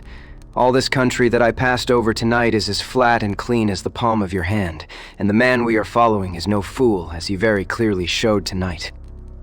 I have wired to Overton to let us know any fresh London developments at this address, and in the meantime we can only concentrate our attention upon Dr. Armstrong, whose name the obliging young lady at the office allowed me to read upon the counterfoil of Staunton's urgent message. He knows where the young man is, to that I'll swear. And if he knows, then it must be our own fault, if we cannot manage to know also. At present, it must be admitted that the odd trick is in his possession, and as you are aware, Watson, it is not my habit to leave the game in that condition. And yet the next day brought us no nearer to the solution of the mystery. A note was handed in after breakfast, which Holmes passed across to me with a smile. Sir, I can assure you that you are wasting your time in dogging my movements. I have, as you discovered last night, a window at the back of my brougham, and if you desire a 20-mile ride which will lead you to the spot from which you started, you have only to follow me. Meanwhile, I can inform you that no spying upon me can in any way help Mr. Godfrey Staunton, and I am convinced that the best service you can do to that gentleman is to return at once to London and to report to your employer that you are unable to trace him. Your time in Cambridge will certainly be wasted. Yours faithfully, Leslie Armstrong. An outspoken, honest antagonist is the doctor. Well, he excites my curiosity, and I must really know before I leave him. His carriage is at his door now, said I. There he is stepping into it. I saw him glance up at our window as he did so. Suppose I try my luck upon the bicycle. No, my dear Watson. With all respect for your natural acumen, I do not think that you are quite a match for the worthy doctor. I think that possibly I can attain our end by some independent explorations of my own. I am afraid that I must leave you to your own devices, as the appearance of two inquiring strangers upon a sleepy countryside might excite more gossip than I care for. No doubt you will find some sights to amuse you in this venerable city, and I hope to bring back a more favorable report to you before evening. Once more, however, my friend was destined to be disappointed. He came back at night weary and unsuccessful. I have had a blank day, Watson. Having got the doctor's general direction, I spent the day in visiting all the villages upon that side of Cambridge and comparing notes with publicans and other local news agencies. I have covered some ground. Chesterton, Histon, Waterbeach, and Oakington have each been explored and have each proved disappointing. The daily appearance of a Brahmin pair could hardly have been overlooked in such sleepy hollows. The doctor has scored once more. Is there a telegram for me? Yes, I opened it. Here it is. Ask for Pompey from Jeremy Dixon, Trinity College. I don't understand it. Oh, it is clear enough. It is from our friend Overton, and is in answer to a question from me. I'll just send round a note to Mr. Jeremy Dixon, and then I have no doubt that our luck will turn. By the way, is there any news of the match? Yes, the local evening paper has an excellent account in its last edition. Oxford won by a goal and 2 tries. The last sentences of the description say, "The defeat of the Light Blues may be entirely attributed to the unfortunate absence of the crack international, Godfrey Staunton, whose want was felt at every instant of the game, the lack of combination in the 3-quarter line, and their weakness both in attack and defense more than neutralized the efforts of a heavy and hard working pack." Then our friend Overton's forebodings have been justified. Personally, I am in agreement with Dr. Armstrong, and football does not come within my horizon. Early to bed tonight, Watson, for I foresee that tomorrow may be an eventful day. I was horrified by my first glimpse of Holmes next morning, for he sat by the fire holding his tiny hypodermic syringe. I associated that instrument with the single weakness of his nature, and I feared the worst when I saw it glittering in his hand. He laughed at my expression of dismay and laid it upon the table. No, my dear fellow, there is no cause for alarm. It is not upon this occasion the instrument of evil, but it will rather prove to be the key which will unlock our mystery. On this syringe I base all my hopes. I have just returned from a small scouting expedition, and everything is favorable. Eat a good breakfast, Watson, for I propose to get upon Dr. Armstrong's trail today, and once on it I will not stop for rest or food until I run him to his burrow. In that case, said I, we had best carry our breakfast with us, for he is making an early start. His carriage is at the door. Never mind. Let him go. He will be clever if he can drive where I cannot follow him. When you have finished, come downstairs with me, and I will introduce you to a detective who is a very eminent specialist in the work that lies before us." When we descended, I followed Holmes into the stable yard, where he opened the door of a loose box and let out a squat, lop-eared white and tan dog, something between a beagle and a foxhound. Let me introduce you to Pompey. Pompey is the pride of the local draghounds, no very great fleer as his build will show, but a staunch hound on a scent. Well, Pompey, you may not be fast, but I expect you will be too fast for a couple of middle-aged London gentlemen. So, I will take the liberty of fastening this leather leash to your collar. Now, boy, come along, and show what you can do. He led him across to the doctor's door. The dog sniffed round for an instant, and then with a shrill whine of excitement started off down the street, tugging at his leash in his efforts to go faster. In half an hour, we were clear of the town and hastening down a country road. "What have you done, Holmes?" I asked. A threadbare and venerable device, but useful upon occasion. I walked into the doctor's yard this morning and shot my syringe full of aniseed over the hind wheel. A draghound will follow aniseed from here to John O'Groats, and our friend, Armstrong, would have to drive through the cam before he would shake Pompey off his trail. Oh, the cunning rascal. This is how he gave me the slip the other night. The dog had suddenly turned out of the main road into a grass-grown lane. Half a mile farther, this opened into another broad road, and the trail turned hard to the right in the direction of the town, which we had just quitted. The road took a sweep to the south of the town, and continued in the opposite direction to that in which we started.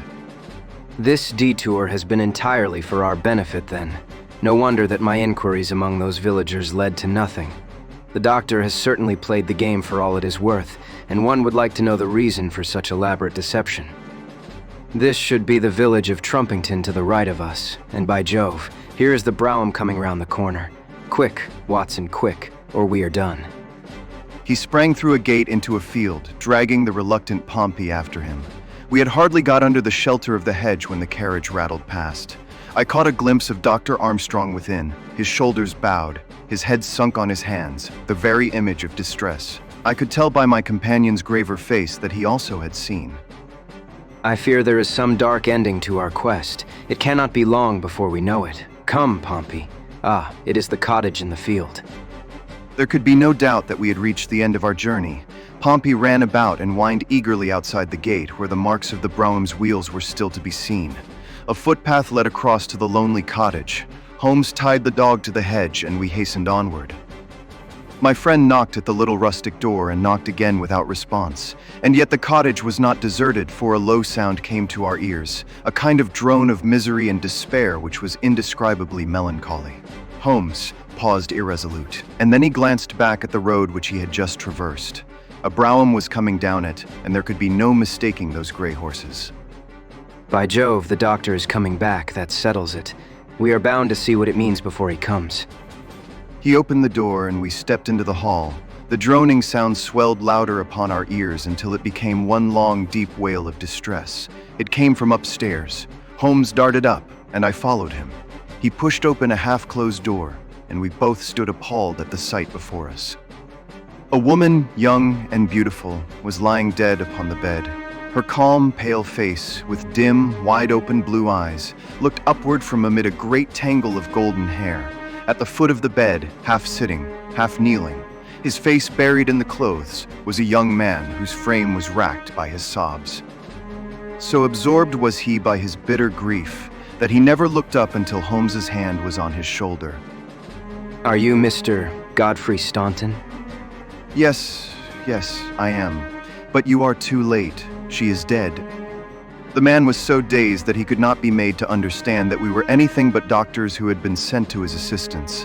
Holmes was endeavoring to utter a few words of consolation and to explain the alarm which had been caused to his friends by his sudden disappearance when there was a step upon the stairs, and there was the heavy, stern, questioning face of Dr. Armstrong at the door. So, gentlemen, you have attained your end and have certainly chosen a particularly delicate moment for your intrusion.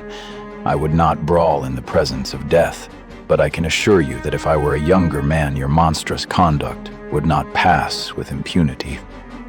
Excuse me, Dr. Armstrong. I think we are a little at cross purposes. If you could step downstairs with us, we may each be able to give some light to the other upon this miserable affair. A minute later, the grim doctor and ourselves were in the sitting room below.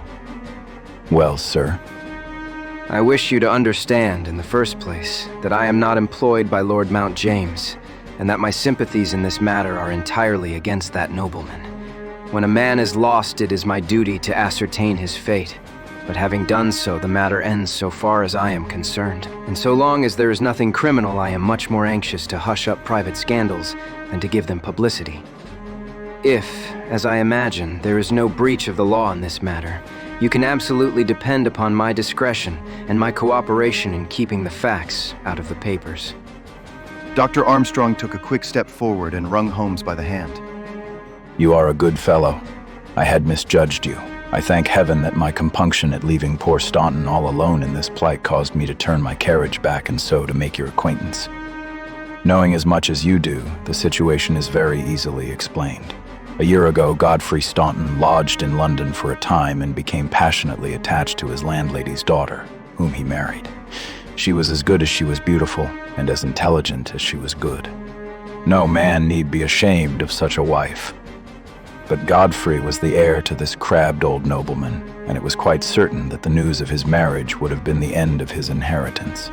I knew the lad well, and I loved him for his many excellent qualities. I did all I could to help him to keep things straight. We did our very best to keep the thing from everyone, for when once such a whisper gets about, it is not long before everyone has heard it. Thanks to this lonely cottage and his own discretion, Godfrey has up to now succeeded. Their secret was known to no one save to me and to one excellent servant, who has at present gone for assistance to Trumpington. But at last there came a terrible blow in the shape of dangerous illness to his wife. It was consumption of the most virulent kind. The poor boy was half crazed with grief, and yet he had to go to London to play this match, for he could not get out of it without explanations which would expose his secret. I tried to cheer him up by wire, and he sent me one in reply, imploring me to do all I could.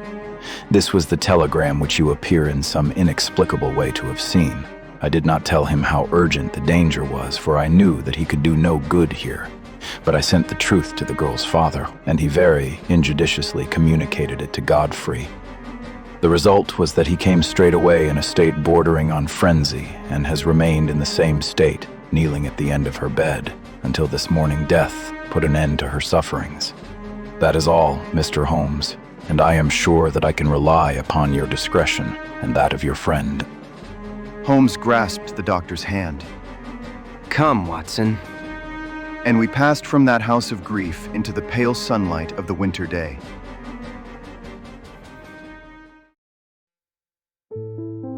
The Adventure of the Abbey Grange.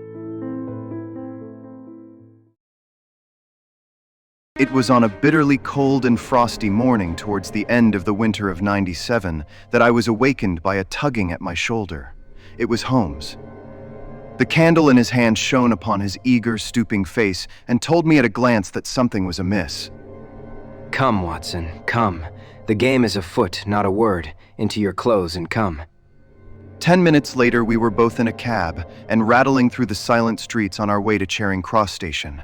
The first faint winter's dawn was beginning to appear, and we could dimly see the occasional figure of an early workman as he passed us, blurred and indistinct in the opalescent London reek. Holmes nestled in silence into his heavy coat, and I was glad to do the same, for the air was most bitter, and neither of us had broken our fast. It was not until we had consumed some hot tea at the station and taken our places in the Kentish train that we were sufficiently thawed, he to speak and I to listen. Holmes drew a note from his pocket and read aloud. Abbey Grange, Marsham, Kent, 3:30 am, my dear Mr. Holmes. I should be very glad of your immediate assistance in what promises to be a most remarkable case. It is something quite in your line.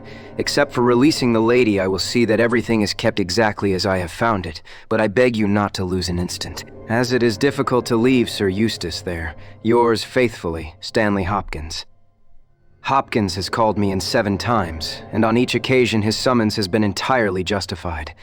I fancy that every one of his cases has found its way into your collection, and I must admit, Watson, that you have some power of selection, which atones for much which I deplore in your narratives. Your fatal habit of looking at everything from the point of view of a story instead of as a scientific exercise has ruined what might have been an instructive and even classical series of demonstrations. You slur over work of the utmost finesse and delicacy in order to dwell upon sensational details which may excite, but cannot possibly instruct, the reader. Why do you not write them yourself? I will, my dear Watson, I will. At present I am, as you know, fairly busy, but I propose to devote my declining years to the composition of a textbook, which shall focus the whole art of detection into one volume. Our present research appears to be a case of murder. You think this Sir Eustace is dead, then? I should say so. Hopkins's writing shows considerable agitation, and he is not an emotional man. Yes, I gather there has been violence, and that the body is left for our inspection. A mere suicide would not have caused him to send for me. As to the release of the lady, it would appear that she has been locked in her room during the tragedy. We are moving in high life, Watson, crackling paper, ebb, monogram, coat of arms picturesque address. I think that friend Hopkins will live up to his reputation, and that we shall have an interesting morning. The crime was committed before 12 last night. How can you possibly tell? By an inspection of the trains and by reckoning the time. The local police had to be called in, they had to communicate with Scotland Yard, Hopkins had to go out, and he in turn had to send for me. All that makes a fair night's work. Well, here we are at Chislehurst Station, and we shall soon set our doubts at rest.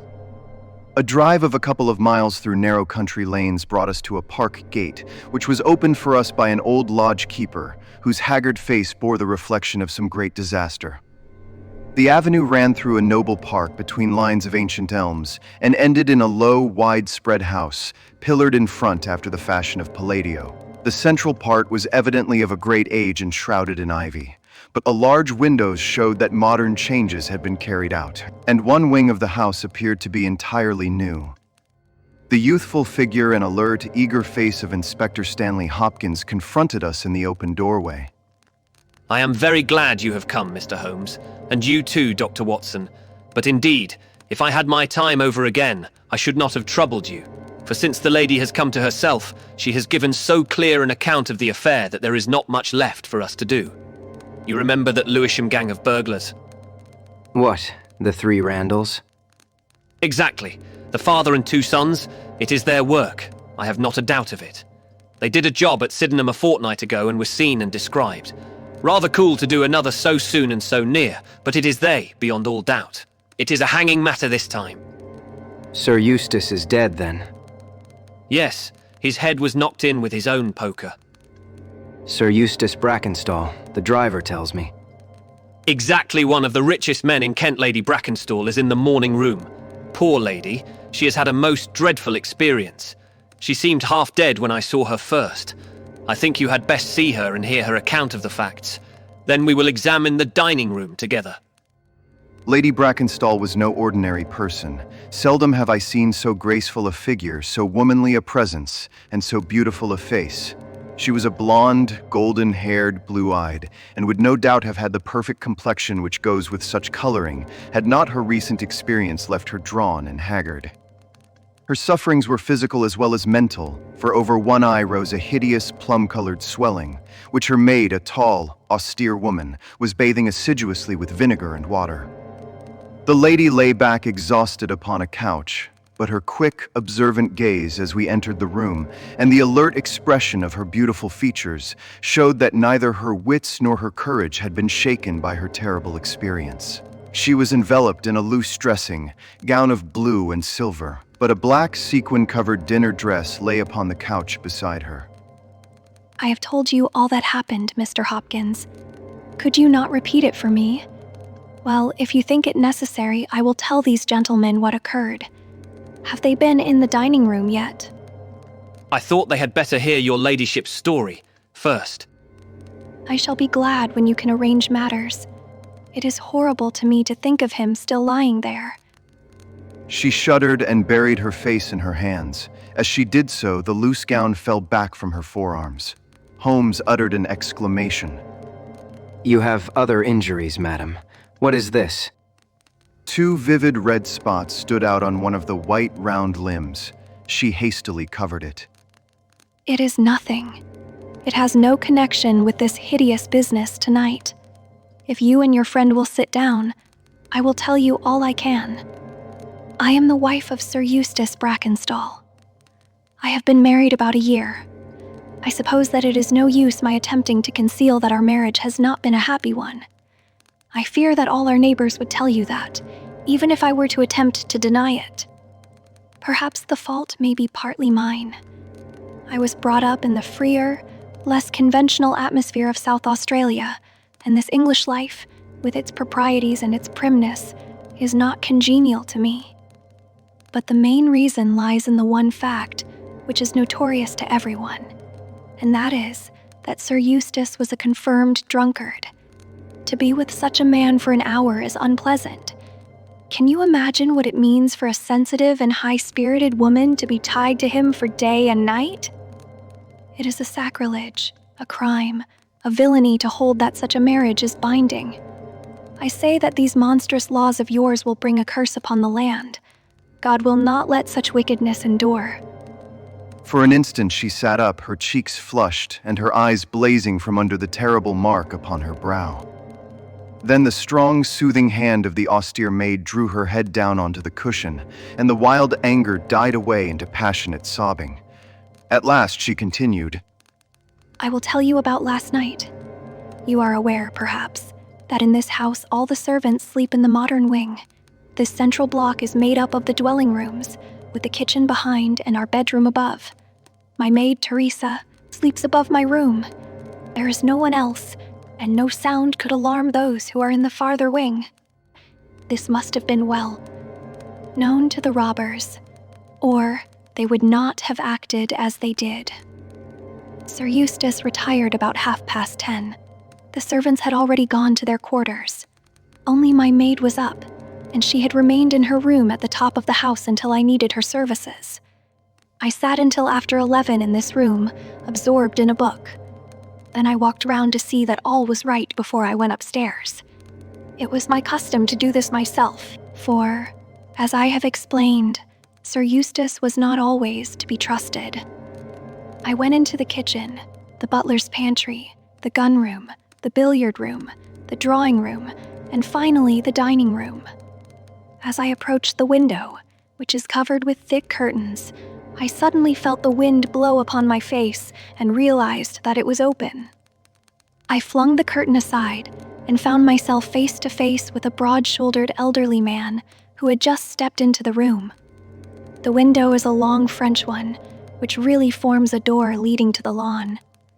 I held my bedroom candle lit in my hand, and by its light, behind the first man I saw two others, who were in the act of entering. I stepped back, but the fellow was on me in an instant. He caught me first by the wrist and then by the throat. I opened my mouth to scream, but he struck me a savage blow with his fist over the eye, and felled me to the ground. I must have been unconscious for a few minutes, for when I came to myself, I found that they had torn down the bell rope and had secured me tightly to the oaken chair which stands at the head of the dining table. I was so firmly bound that I could not move, and a handkerchief round my mouth prevented me from uttering a sound. It was at this instant that my unfortunate husband entered the room. He had evidently heard some suspicious sounds, and he came prepared for such a scene as he found. He was dressed in nightshirt and trousers, with his favorite blackthorn cudgel in his hand. He rushed at the burglars, but another, it was an elderly man, stooped, picked the poker out of the grate and struck him a horrible blow as he passed. He fell with a groan and never moved again. I fainted once more, but again, it could only have been for a very few minutes during which I was insensible. When I opened my eyes, I found that they had collected the silver from the sideboard, and they had drawn a bottle of wine which stood there. Each of them had a glass in his hand. I have already told you, have I not, that one was elderly, with a beard, and the others young, hairless lads. They might have been a father with his two sons. They talked together in whispers. Then they came over and made sure that I was securely bound. Finally, they withdrew, closing the window after them. It was quite a quarter of an hour before I got my mouth free. When I did so, my screams brought the maid to my assistance. The other servants were soon alarmed, and we sent for the local police, who instantly communicated with London. And I trust that it will not be necessary for me to go over so painful a story again. Any questions, Mr. Holmes? I will not impose any further tax upon Lady Brackenstall's patience and time. Before I go into the dining room, I should like to hear your experience. He looked at the maid. I saw the men before ever they came into the house. As I sat by my bedroom window, I saw 3 men in the moonlight down by the lodge gate yonder, but I thought nothing of it at the time. It was more than an hour after that I heard my mistress scream, and down I ran to find her, poor lamb, just as she says, and him on the floor with his blood and brains over the room. It was enough to drive a woman out of her wits, tied there, and her very dress spotted with him. But she never wanted courage, did Miss Mary Fraser of Adelaide and Lady Brackenstall of Abbey Grange hasn't learned new ways. You've questioned her long enough, you gentlemen, and now she is coming to her own room, just with her old Teresa, to get the rest that she badly needs. With a motherly tenderness, the gaunt woman put her arm round her mistress and led her from the room. She has been with her all her life, nursed her as a baby, and came with her to England when they first left Australia 18 months ago. Teresa Wright is her name, and the kind of maid you don't pick up nowadays. This way, Mr. Holmes, if you please. The keen interest had passed out of Holmes's expressive face, and I knew that with the mystery all the charm of the case had departed. There still remained an arrest to be effected, but what were these commonplace rogues that he should soil his hands with them? An abstruse and learned specialist who finds that he has been called in for a case of measles would experience something of the annoyance which I read in my friend's eyes. Yet the scene in the dining room of the Abbey Grange was sufficiently strange to arrest his attention and to recall his waning interest. It was a very large and high chamber, with carved oak ceiling, oaken paneling, and a fine array of deer's heads and ancient weapons around the walls. At the further end from the door was the high French window of which we had heard. 3 smaller windows on the right-hand side filled the apartment with cold winter sunshine. On the left was a large, deep fireplace with a massive, overhanging oak mantelpiece. Beside the fireplace was a heavy oaken chair with arms and crossbars at the bottom. In and out through the open woodwork was woven a crimson cord which was secured at each side to the crosspiece below. In releasing the lady, the cord had been slipped off her, but the knots with which it had been secured still remained. These details only struck our attention afterwards, for our thoughts were entirely absorbed by the terrible object which lay upon the tigerskin hearthrug in front of the fire. It was the body of a tall, well-made man about 40 years of age. He lay upon his back, his face upturned with his white teeth grinning through his short black beard. His 2 clenched hands were raised above his head, and a heavy blackthorn stick lay across them. His dark, handsome, aquiline features were convulsed into a spasm of vindictive hatred, which had set his dead face in a terribly fiendish expression.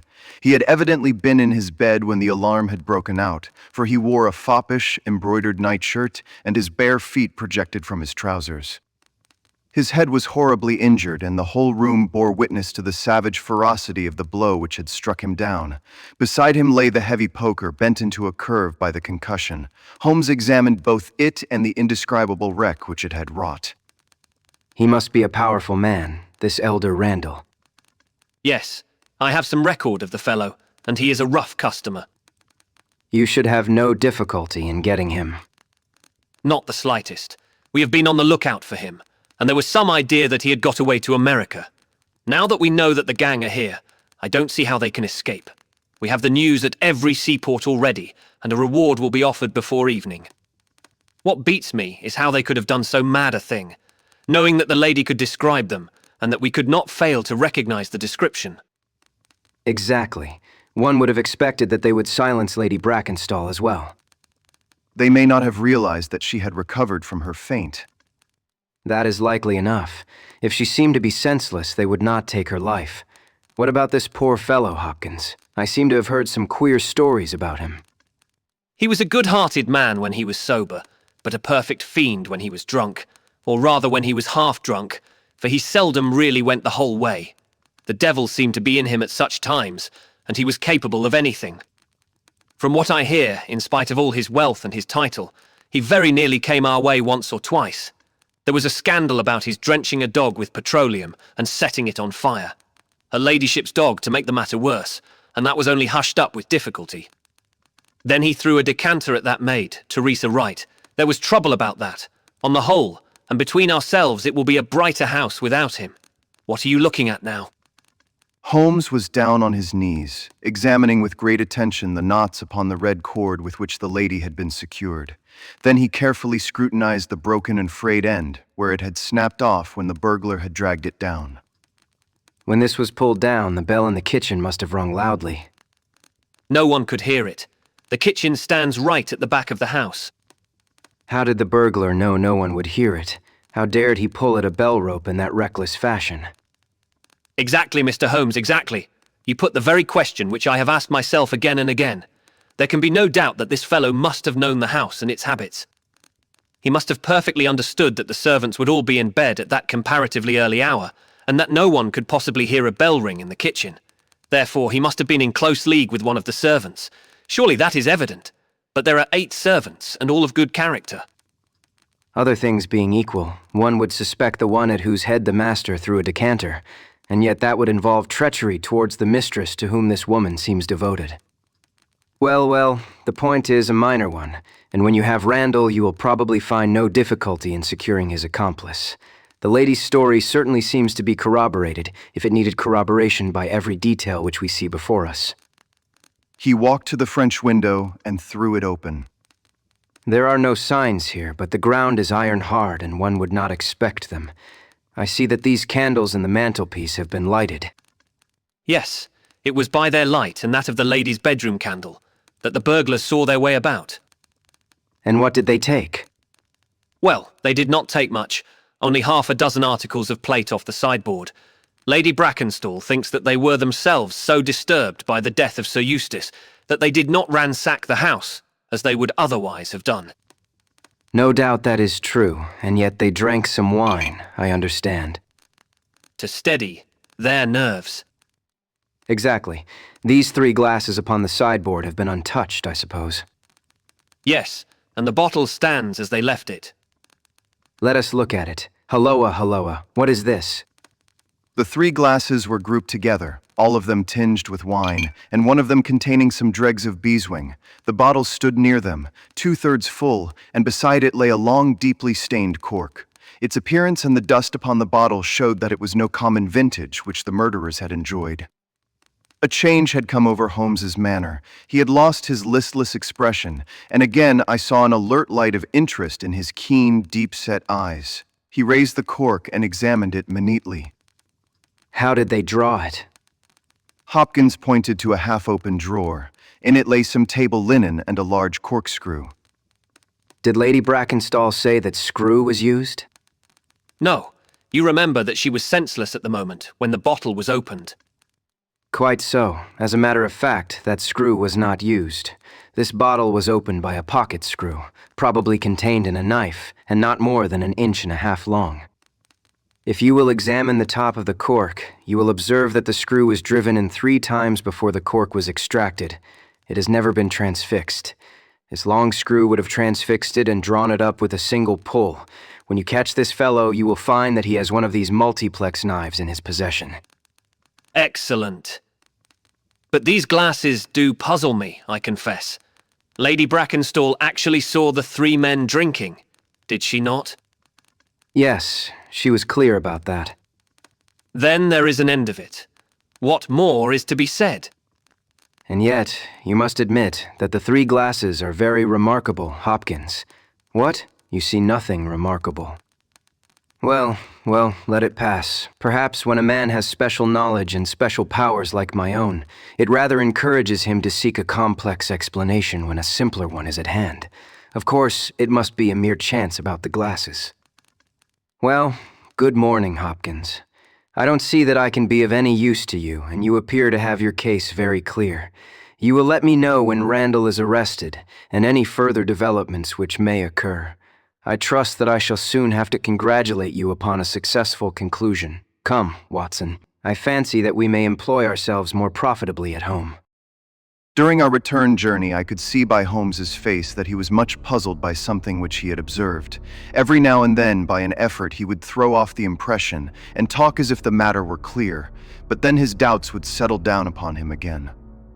His knitted brows and abstracted eyes would show that his thoughts had gone back once more to the great dining room of the Abbey Grange, in which this midnight tragedy had been enacted. At last, by a sudden impulse, just as our train was crawling out of a suburban station, he sprang onto the platform and pulled me out after him. Excuse me, my dear fellow. I am sorry to make you the victim of what may seem a mere whim, but on my life, Watson, I simply can't leave that case in this condition. Every instinct that I possess cries out against it. It is wrong. It is all wrong. I'll swear that it is wrong. And yet the lady's story was complete. The maid's corroboration was sufficient. The detail was fairly exact. What have I to put up against that? 3 wine glasses, that is all. But if I had not taken things for granted, if I had examined everything with the care which I should have shown had we approached the case de novo, and had no cut-and-dried story to warp my mind, should I not then have found something more definite to go upon? Of course I should. Sit down on this bench, Watson, until a train for Chislehurst arrives, and allow me to lay the evidence before you, imploring you in the first instance to dismiss from your mind the idea that anything which the maid or her mistress may have said must necessarily be true. The lady's charming personality must not be permitted to warp our judgment. Surely there are details in her story which, if we looked at in cold blood, would excite our suspicion. These burglars made a considerable haul at Sydenham a fortnight ago. Some account of them and of their appearance was in the papers, and would naturally occur to anyone who wished to invent a story in which imaginary robbers should play a part. As a matter of fact, burglars who have done a good stroke of business are, as a rule, only too glad to enjoy the proceeds in peace and quiet without embarking on another perilous undertaking. Again, it is unusual for burglars to operate at so early an hour. It is unusual for burglars to strike a lady to prevent her screaming, since one would imagine that was the sure way to make her scream. It is unusual for them to commit murder when their numbers are sufficient to overpower one man. It is unusual for them to be content with a limited plunder when there was much more within their reach. And finally, I should say that it was very unusual for such men to leave a bottle half empty. How do all these unusuals strike you, Watson? Their cumulative effect is certainly considerable, and yet each of them is quite possible in itself. The most unusual thing of all, as it seems to me, is that the lady should be tied to the chair. Well, I am not so clear about that, Watson, for it is evident that they must either kill her or else secure her in such a way that she could not give immediate notice of their escape. But at any rate I have shown, have I not, that there is a certain element of improbability about the lady's story. And now, on the top of this, comes the incident of the wine glasses. What about the wine glasses? Can you see them in your mind's eye? I see them clearly. We are told that 3 men drank from them. Does that strike you as likely? Why not? There was wine in each glass. Exactly, but there was beeswing only in 1 glass. You must have noticed that fact. What does that suggest to your mind? The last glass filled would be most likely to contain beeswing. Not at all. The bottle was full of it, and it is inconceivable that the first 2 glasses were clear and the third heavily charged with it. There are 2 possible explanations, and only 2. One is that, after the second glass was filled, the bottle was violently agitated, and so the third glass received the beeswing. That does not appear probable. No, I am sure that I am right. What then do you suppose? That only 2 glasses were used, and that the dregs of both were poured into a third glass, so as to give the false impression that 3 people had been here. In that way all the beeswing would be in the last glass, would it not? Yes, I am convinced that this is so. But if I have hit upon the true explanation of this one small phenomenon, then in an instant the case rises from the commonplace to the exceedingly remarkable. For it can only mean that Lady Brackenstall and her maid have deliberately lied to us, that not one word of their story is to be believed, that they have some very strong reason for covering the real criminal, and that we must construct our case for ourselves without any help from them. That is the mission which now lies before us, and here, Watson, is the Sydenham train. The household at the Abbey Grange were much surprised at our return, but Sherlock Holmes, finding that Stanley Hopkins had gone off to report to headquarters, took possession of the dining room, locked the door upon the inside, and devoted himself for 2 hours to one of those minute and laborious investigations, which formed the solid basis on which his brilliant edifices of deduction were reared.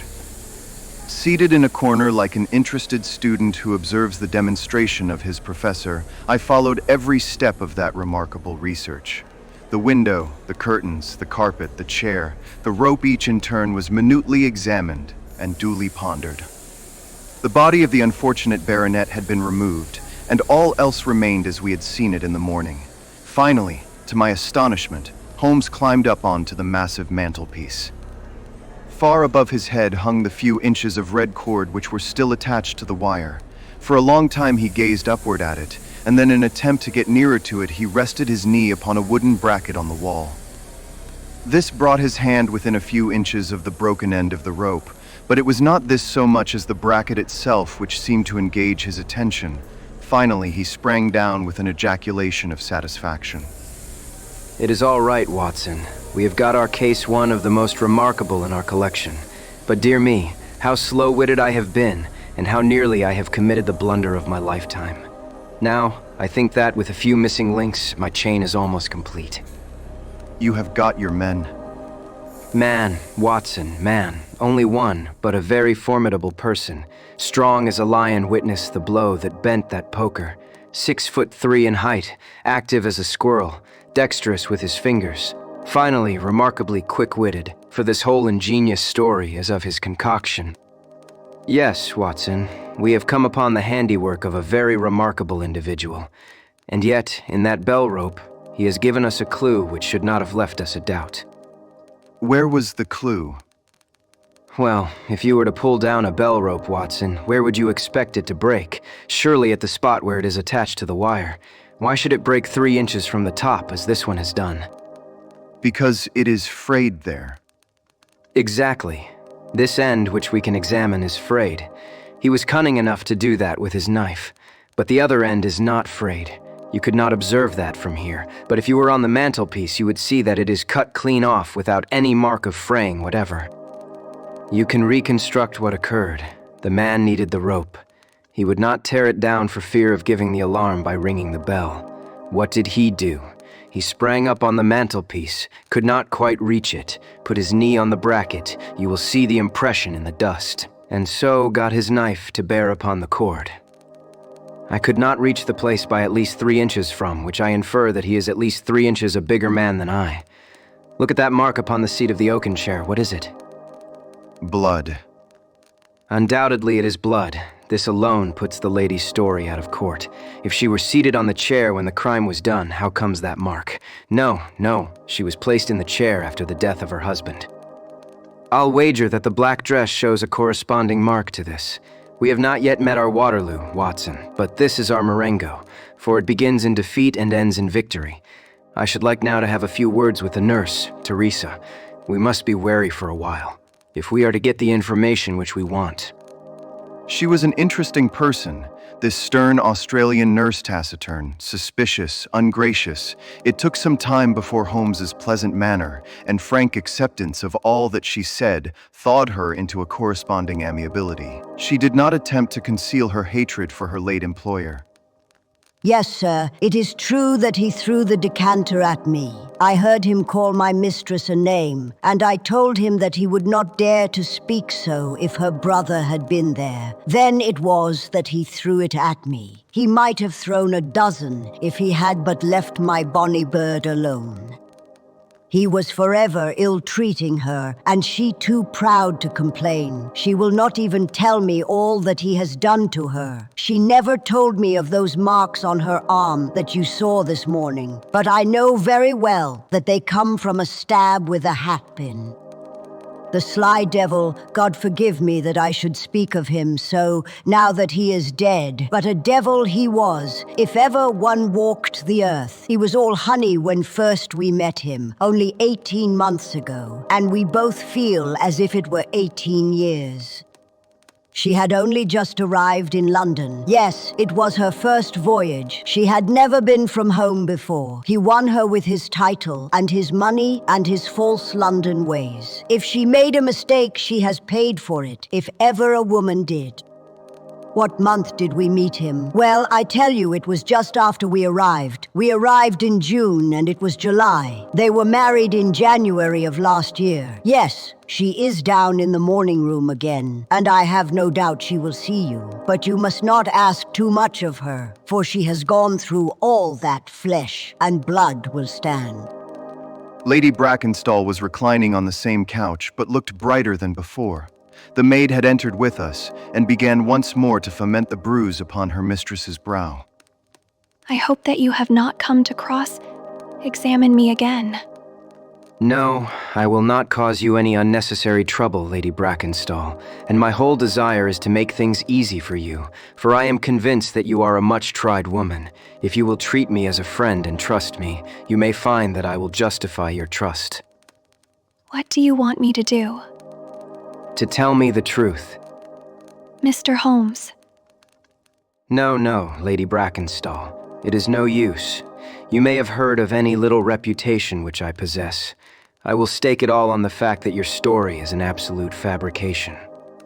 Mistress and maid were both staring at Holmes with pale faces and frightened eyes. You are an impudent fellow. Do you mean to say that my mistress has told a lie? Holmes rose from his chair. Have you nothing to tell me? I have told you everything. Think once more, Lady Brackenstall. Would it not be better to be frank? For an instant there was hesitation in her beautiful face, then some new strong thought caused it to set like a mask. I have told you all I know. Holmes took his hat and shrugged his shoulders. I am sorry. And without another word we left the room and the house. There was a pond in the park, and to this my friend led the way. It was frozen over, but a single hole was left for the convenience of a solitary swan. Holmes gazed at it and then passed on to the lodge gate. There he scribbled a short note for Stanley Hopkins and left it with the lodge keeper. It may be a hit or it may be a miss, but we are bound to do something for friend Hopkins, just to justify this second visit. I will not quite take him into my confidence yet. I think our next scene of operations must be the shipping office of the Adelaide-Southampton line, which stands at the end of Pall Mall, if I remember right. There is a second line of steamers which connect South Australia with England, but we will draw the larger cover first. Holmes's card sent in to the manager ensured instant attention, and he was not long in acquiring all the information he needed. In June of 985, only one of their line had reached a home port. It was the Rock of Gibraltar, their largest and best boat. A reference to the passenger list showed that Miss Fraser of Adelaide with her maid had made the voyage in her. The boat was now somewhere south of the Suez Canal on her way to Australia. Her officers were the same as in 95, with one exception. The first officer, Mr. Jack Crocker, had been made a captain and was to take charge of their new ship, the Base Rock, sailing in 2 days' time from Southampton. He lived at Sydenham, but he was likely to be in that morning for instructions, if we cared to wait for him. No, Mr. Holmes had no desire to see him, but would be glad to know more about his record and character. His record was magnificent. There was not an officer in the fleet to touch him.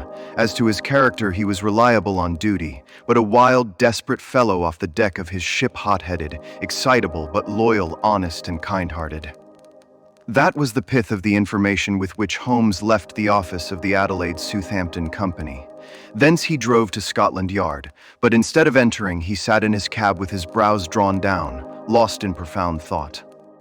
Finally, he drove round to the Charing Cross Telegraph Office, sent off a message, and then, at last, we made for Baker Street once more.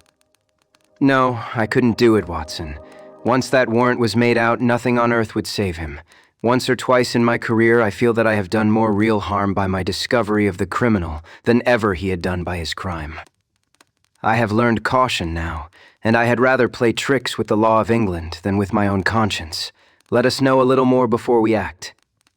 Before evening, we had a visit from Inspector Stanley Hopkins. Things were not going very well with him. I believe that you are a wizard, Mr. Holmes. I really do sometimes think that you have powers that are not human. Now, how on earth could you know that the stolen silver was at the bottom of that pond? I didn't know it. But you told me to examine it. You got it then? Yes, I got it. I am very glad if I have helped you.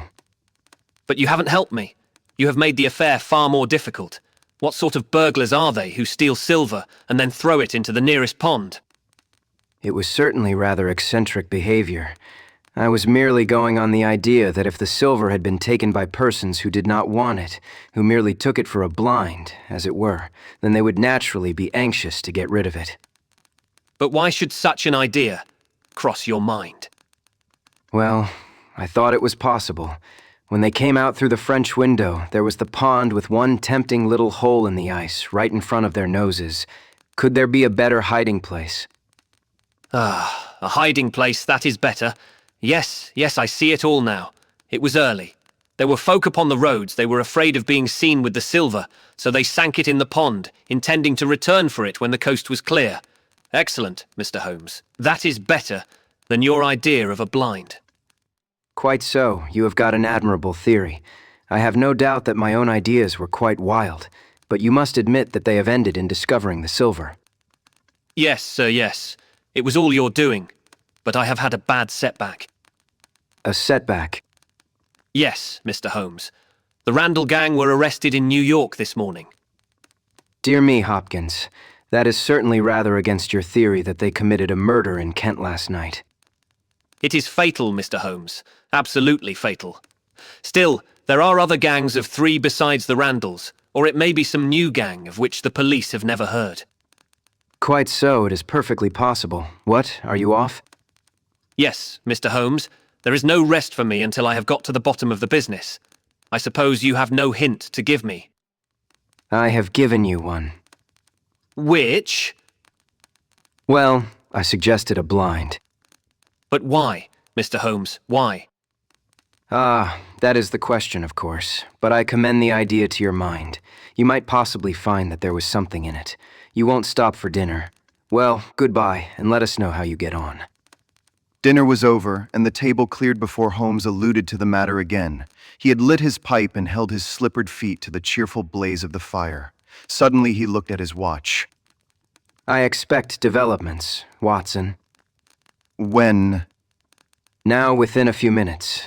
I dare say you thought I acted rather badly to Stanley Hopkins just now. I trust your judgment. A very sensible reply, Watson. You must look at it this way. What I know is unofficial. What he knows is official. I have the right to private judgment, but he has none. He must disclose all, or he is a traitor to his service. In a doubtful case, I would not put him in so painful a position, and so I reserve my information until my own mind is clear upon the matter. But when will that be? The time has come. You will now be present at the last scene of a remarkable little drama. There was a sound upon the stairs, and our door was opened to admit as fine a specimen of manhood as ever passed through it. He was a very tall young man, golden-mustached, blue-eyed with a skin which had been burned by tropical suns, and a springy step which showed that the huge frame was as active as it was strong. He closed the door behind him, and then he stood with clenched hands and heaving breast, choking down some overmastering emotion. Sit down, Captain Crocker. You got my telegram. Our visitor sank into an armchair and looked from one to the other of us with questioning eyes. I got your telegram and I came at the hour you said. I heard that you had been down to the office. There was no getting away from you. Let's hear the worst. What are you going to do with me? Arrest me? Speak out, man. You can't sit there and play with me like a cat with a mouse. Give him a cigar. Bite on that, Captain Crocker, and don't let your nerves run away with you. I should not sit here smoking with you if I thought that you were a common criminal. You may be sure of that. Be frank with me and we may do some good. Play tricks with me and I'll crush you. What do you wish me to do? To give me a true account of all that happened at the Abbey Grange last night. A true account, mind you, with nothing added and nothing taken off. I know so much already that if you go 1 inch off the straight, I'll blow this police whistle from my window and the affair goes out of my hands forever. The sailor thought for a little. Then he struck his leg with his great sunburned hand. I'll chance it. I believe you are a man of your word and a white man, and I'll tell you the whole story. But one thing I will say first, so far as I am concerned, I regret nothing and I fear nothing, and I would do it all again and be proud of the job. Damn the beast, if he had as many lives as a cat, he would owe them all to me. But it is the Lady Mary Fraser, for never will I call her by that accursed name. When I think of getting her into trouble, I who would give my life just to bring one smile to her dear face, it is that turns my soul into water, and yet what less could I do? I'll tell you my story, gentlemen, and then I'll ask you, as man to man, what less could I do? I must go back a bit. You seem to know everything, so I expect that you know that I met her when she was a passenger and I was first officer of the Rock of Gibraltar. From the first day I met her, she was the only woman to me. Every day of that voyage I loved her more, and many a time since have I kneeled down in the darkness of the night watch and kissed the deck of that ship because I knew her dear feet had trod it. She was never engaged to me. She treated me as fairly as ever a woman treated a man. I have no complaint to make. It was all love on my side and all good comradeship and friendship on hers. When we parted, she was a free woman, but I could never again be a free man. Next time I came back from sea, I heard of her marriage. Well, why shouldn't she marry whom she liked? Title and money, who could carry them better than she? She was born for all that is beautiful and dainty.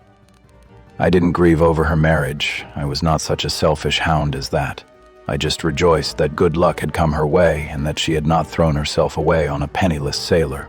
That is how I loved Mary Fraser.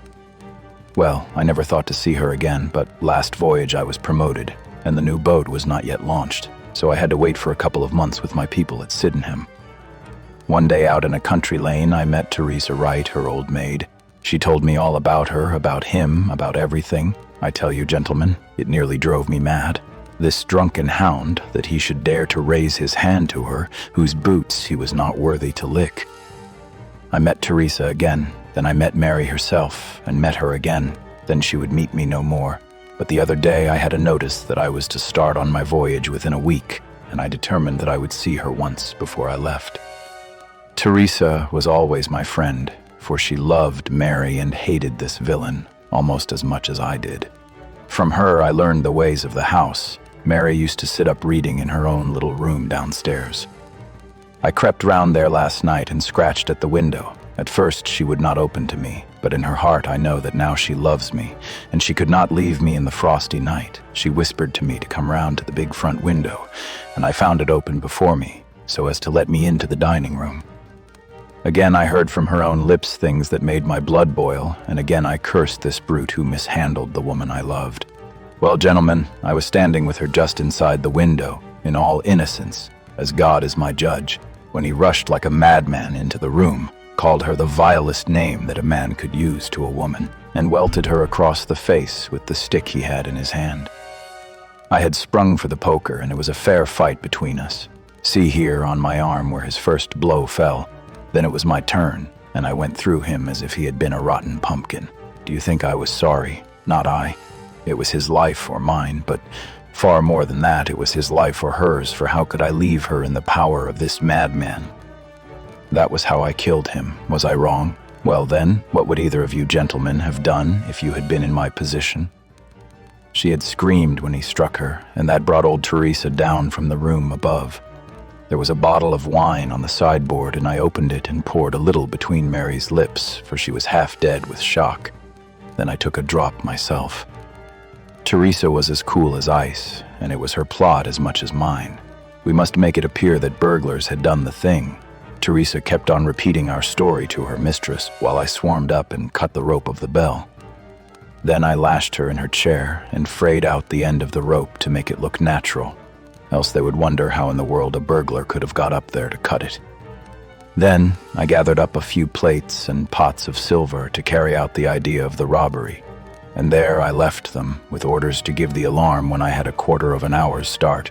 I dropped the silver into the pond and made off for Sydenham, feeling that for once in my life I had done a real good night's work. And that is the truth, and the whole truth, Mr. Holmes, if it costs me my neck. Holmes smoked for some time in silence. Then he crossed the room and shook our visitor by the hand. That is what I think. I know that every word is true, for you have hardly said a word which I did not know. No one but an acrobat or a sailor could have got up to that bell rope from the bracket, and no one but a sailor could have made the knots with which the cord was fastened to the chair. Only once had this lady been brought into contact with sailors, and that was on her voyage, and it was someone of her own class of life, since she was trying hard to shield him, and so showing that she loved him. You see how easy it was for me to lay my hands upon you when once I had started upon the right trail. I thought the police never could have seen through our dodge. And the police haven't, nor will they, to the best of my belief. Now, look here, Captain Crocker. This is a very serious matter, though I am willing to admit that you acted under the most extreme provocation to which any man could be subjected. I am not sure that in defense of your own life your action will not be pronounced legitimate. However, that is for a British jury to decide. Meanwhile, I have so much sympathy for you that if you choose to disappear in the next 24 hours, I will promise you that no one will hinder you. And then it will all come out. Certainly, it will come out. The sailor flushed with anger. What sort of proposal is that to make a man? I know enough of law to understand that Mary would be held as accomplice. Do you think I would leave her alone to face the music while I slunk away? No, sir. Let them do their worst upon me. But for heaven's sake, Mr. Holmes, find some way of keeping my poor Mary out of the courts. Holmes for a second time held out his hand to the sailor. I was only testing you, and you ring true every time. Well, it is a great responsibility that I take upon myself, but I have given Hopkins an excellent hint, and if he can't avail himself of it, I can do no more. See here, Captain Crocker, we'll do this in due form of law. You are the prisoner.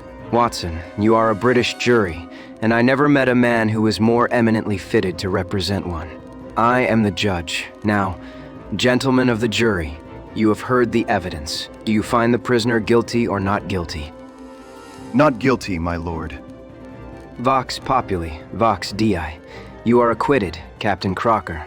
So long as the law does not find some other victim, you are safe from me.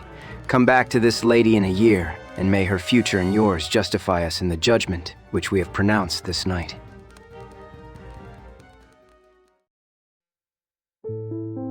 The Adventure of the Second Stain. I had intended the adventure of the Abbey Grange to be the last of those exploits of my friend, Mr. Sherlock Holmes, which I should ever communicate to the public.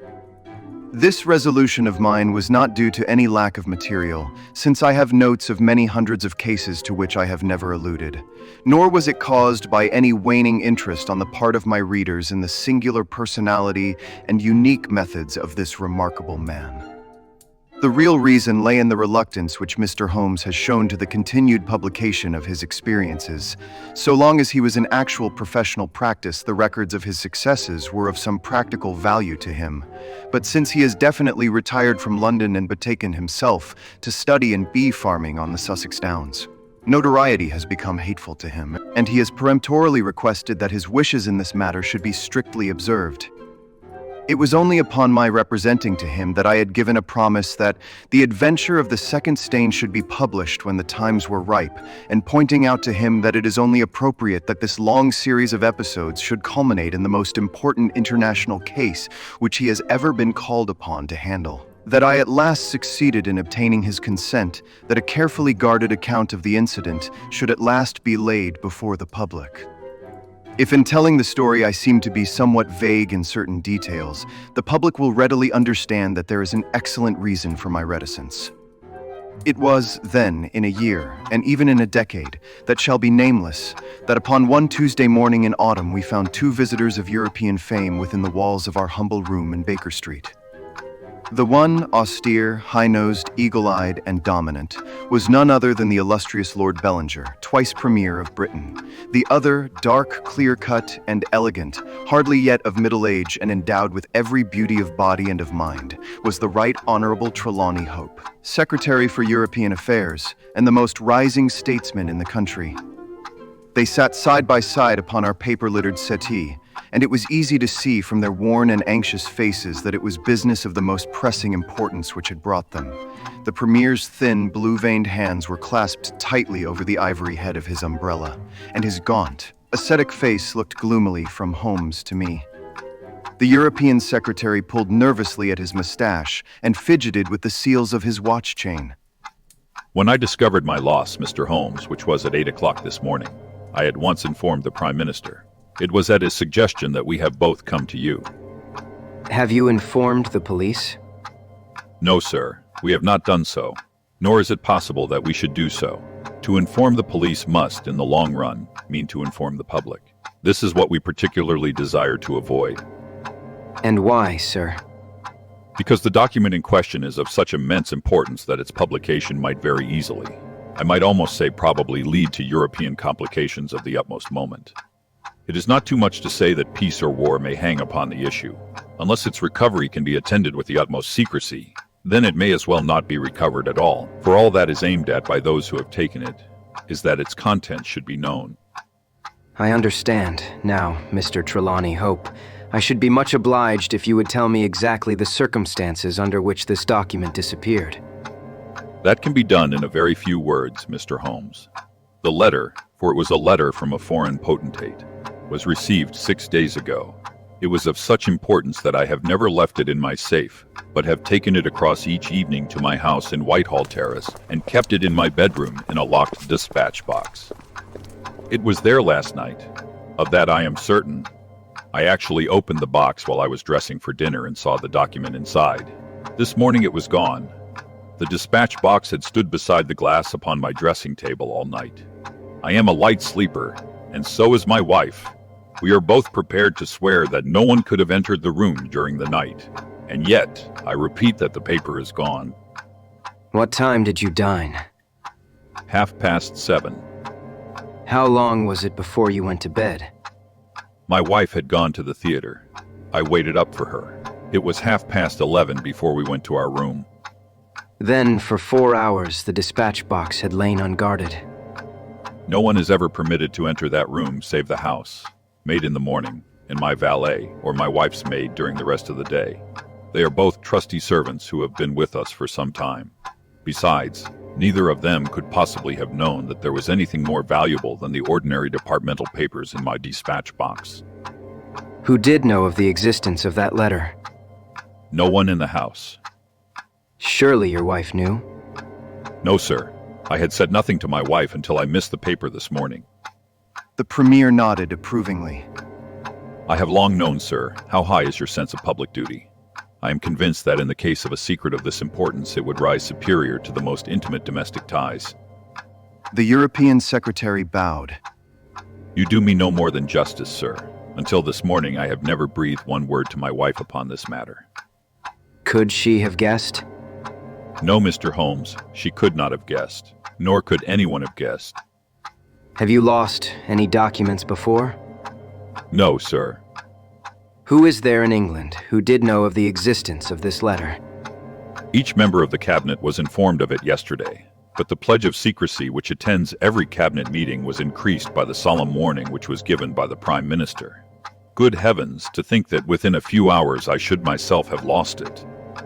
His handsome face was distorted with a spasm of despair, and his hands tore at his hair. For a moment we caught a glimpse of the natural man, impulsive, ardent, keenly sensitive. The next, the aristocratic mask was replaced and the gentle voice had returned. Besides the members of the cabinet, there are 2, or possibly 3, departmental officials who know of the letter. No one else in England, Mr. Holmes, I assure you. But abroad? I believe that no one abroad has seen it save the man who wrote it. I am well convinced that his ministers, that the usual official channels have not been employed. Holmes considered for some little time. Now, sir, I must ask you more particularly what this document is, and why its disappearance should have such momentous consequences. The two statesmen exchanged a quick glance, and the Premier's shaggy eyebrows gathered in a frown. Mr. Holmes, the envelope is a long, thin one of pale blue color. There is a seal of red wax stamped with a crouching lion. It is addressed in large, bold handwriting, too. I fear, sir, that interesting and indeed essential as these details are, my inquiries must go more to the root of things. What was the letter? That is a state secret of the utmost importance, and I fear that I cannot tell you, nor do I see that it is necessary. If by the aid of the powers which you are said to possess you can find such an envelope as I describe with its enclosure, you will have deserved well of your country and earned any reward which it lies in our power to bestow. Sherlock Holmes rose with a smile. You are two of the most busy men in the country, and in my own small way I have also a good many calls upon me. I regret exceedingly that I cannot help you in this matter, and any continuation of this interview would be a waste of time. The Premier sprang to his feet with that quick, fierce gleam of his deep-set eyes before which a cabinet has cowered. I am not accustomed, sir. But he mastered his anger and resumed his seat. For a minute or more we all sat in silence. Then the old statesman shrugged his shoulders. We must accept your terms, Mr. Holmes. No doubt you are right, and it is unreasonable for us to expect you to act unless we give you our entire confidence. I agree with you. Then I will tell you, relying entirely upon your honor, and that of your colleague, Dr. Watson. I may appeal to your patriotism also, for I could not imagine a greater misfortune for the country than that this affair should come out. You may safely trust us. The letter, then, is from a certain foreign potentate who has been ruffled by some recent colonial developments of this country. It has been written hurriedly and upon his own responsibility entirely. Inquiries have shown that his ministers know nothing of the matter. At the same time, it is couched in so unfortunate a manner, and certain phrases in it are of so provocative a character, that its publication would undoubtedly lead to a most dangerous state of feeling in this country. There would be such a ferment, sir, that I do not hesitate to say that within a week of the publication of that letter this country would be involved in a great war. Holmes wrote a name upon a slip of paper and handed it to the Premier. Exactly. It was he. And it is this letter. This letter, which may well mean the expenditure of 1,000 millions and the lives of 100,000 men, which has become lost in this unaccountable fashion. Have you informed the sender? Yes, sir. A cipher telegram has been dispatched. Perhaps he desires the publication of the letter. No, sir. We have strong reason to believe that he already understands that he has acted in an indiscreet and hot-headed manner. It would be a greater blow to him and to his country than to us if this letter were to come out. If this is so, whose interest is it that the letter should come out? Why should anyone desire to steal it or to publish it? There, Mr. Holmes, you take me into regions of high international politics. But if you consider the European situation, you will have no difficulty in perceiving the motive. The whole of Europe is an armed camp. There is a double league which makes a fair balance of military power. Great Britain holds the scales. If Britain were driven into war with one confederacy, it would assure the supremacy of the other confederacy, whether they joined in the war or not. Do you follow? Very clearly. It is then the interest of the enemies of this potentate to secure and publish this letter, so as to make a breach between his country and ours. Yes, sir. And to whom would this document be sent if it fell into the hands of an enemy? To any of the great chancelleries of Europe. It is probably speeding on its way thither at the present instant, as fast as steam can take it. Mr. Trelawney Hope dropped his head on his chest and groaned aloud. The Premier placed his hand kindly upon his shoulder. It is your misfortune, my dear fellow. No one can blame you. There is no precaution which you have neglected now, Mr. Holmes. You are in full possession of the facts. What course do you recommend? Holmes shook his head mournfully. You think, sir, that unless this document is recovered, there will be war? I think it is very probable. Then, sir, prepare for war. That is a hard saying, Mr. Holmes. Consider the facts, sir. It is inconceivable that it was taken after 11:30 at night, since I understand that Mr. Hope and his wife were both in the room from that hour until the loss was found out. It was taken then, yesterday evening between 7:30 and 11:30, probably near the earlier hour, since whoever took it evidently knew that it was there and would naturally secure it as early as possible. Now, sir, if a document of this importance were taken at that hour, where can it be now? No one has any reason to retain it. It has been passed rapidly on to those who need it. What chance have we now to overtake or even to trace it? It is beyond our reach. The Prime Minister rose from the settee. What you say is perfectly logical, Mr. Holmes. I feel that the matter is indeed out of our hands.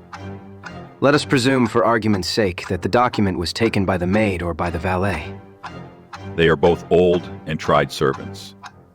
I understand you to say that your room is on the second floor, that there is no entrance from without, and that from within no one could go up unobserved. It must, then, be somebody in the house who has taken it. To whom would the thief take it? To one of several international spies and secret agents, whose names are tolerably familiar to me. There are 3 who may be said to be the heads of their profession. I will begin my research by going round and finding if each of them is at his post. If one is missing, especially if he has disappeared since last night, we will have some indication as to where the document has gone. Why should he be missing? He would take the letter to an embassy in London, as likely as not. I fancy not. These agents work independently, and their relations with the embassies are often strained. The Prime Minister nodded his acquiescence. I believe you are right, Mr. Holmes. He would take so valuable a prize to headquarters with his own hands. I think that your course of action is an excellent one. Meanwhile, hope, we cannot neglect all our other duties on account of this one misfortune. Should there be any fresh developments during the day, we shall communicate with you, and you will no doubt let us know the results of your own inquiries. The 2 statesmen bowed and walked gravely from the room. When our illustrious visitors had departed, Holmes lit his pipe in silence and sat for some time lost in the deepest thought. I had opened the morning paper and was immersed in a sensational crime which had occurred in London the night before, when my friend gave an exclamation, sprang to his feet, and laid his pipe down upon the mantelpiece. Yes, there is no better way of approaching it. The situation is desperate, but not hopeless. Even now, if we could be sure which of them has taken it, it is just possible that it has not yet passed out of his hands. After all, it is a question of money with these fellows, and I have the British Treasury behind me. If it is on the market, I'll buy it. If it means another penny on the income tax, it is conceivable that the fellow might hold it back to see what bids come from this side before he tries his luck on the other. There are only those 3 capable of playing so bold a game. There are Oberstein, Larathier, and Eduardo Lucas. I will see each of them. I glanced at my morning paper. Is that Eduardo Lucas of Godolphin Street? Yes. You will not see him. Why not? He was murdered in his house last night. My friend has so often astonished me in the course of our adventures that it was with a sense of exultation that I realized how completely I had astonished him. He stared in amazement and then snatched the paper from my hands. This was the paragraph which I had been engaged in reading when he rose from his chair. Murder in Westminster. A crime of mysterious character was committed last night at 16 Godolphin Street, one of the old-fashioned and secluded rows of 18th-century houses which lie between the river and the Abbey, almost in the shadow of the great tower of the Houses of Parliament. This small but select mansion has been inhabited for some years by Mr. Eduardo Lucas, well known in society circles both on account of his charming personality and because he has the well-deserved reputation of being one of the best amateur tenors in the country. Mr. Lucas is an unmarried man, 34 years of age, and his establishment consists of Mrs. Pringle, an elderly housekeeper, and of Mitten, his valet. The former retires early and sleeps at the top of the house. The valet was out for the evening, visiting a friend at Hammersmith. From 10 o'clock onward, Mr. Lucas had the house to himself. What occurred during that time has not yet transpired, but at 11:45 Police Constable Barrett, passing along Godolphin Street, observed that the door of number 16 was ajar. He knocked, but received no answer. Perceiving a light in the front room, he advanced into the passage and again knocked, but without reply. He then pushed open the door and entered. The room was in a state of wild disorder, the furniture being all swept to one side and one chair lying on its back in the center. Beside this chair, and still grasping one of its legs, lay the unfortunate tenant of the house. He had been stabbed to the heart and must have died instantly. The knife with which the crime had been committed was a curved Indian dagger, plucked down from a trophy of Oriental arms which adorned one of the walls. Robbery does not appear to have been the motive of the crime, for there had been no attempt to remove the valuable contents of the room. Mr. Eduardo Lucas was so well known and popular that his violent and mysterious fate will arouse painful interest and intense sympathy in a widespread circle of friends. Well, Watson, what do you make of this? It is an amazing coincidence. A coincidence. Here is one of the three men whom we had named as possible actors in this drama, and he meets a violent death during the very hours when we know that that drama was being enacted. The odds are enormous against its being coincidence. No figures could express them. No, my dear Watson, the two events are connected, must be connected. It is for us to find the connection. But now the official police must know all. Not at all. They know all they see at Godolphin Street. They know and shall know nothing of Whitehall Terrace. Only we know of both events and can trace the relation between them. There is one obvious point which would, in any case, have turned my suspicions against Lucas. Godolphin Street, Westminster, is only a few minutes' walk from Whitehall Terrace. The other secret agents whom I have named live in the extreme West End. It was easier, therefore, for Lucas than for the others to establish a connection or receive a message from the European Secretary's household. A small thing, and yet where events are compressed into a few hours, it may prove essential. Halloa, what have we here?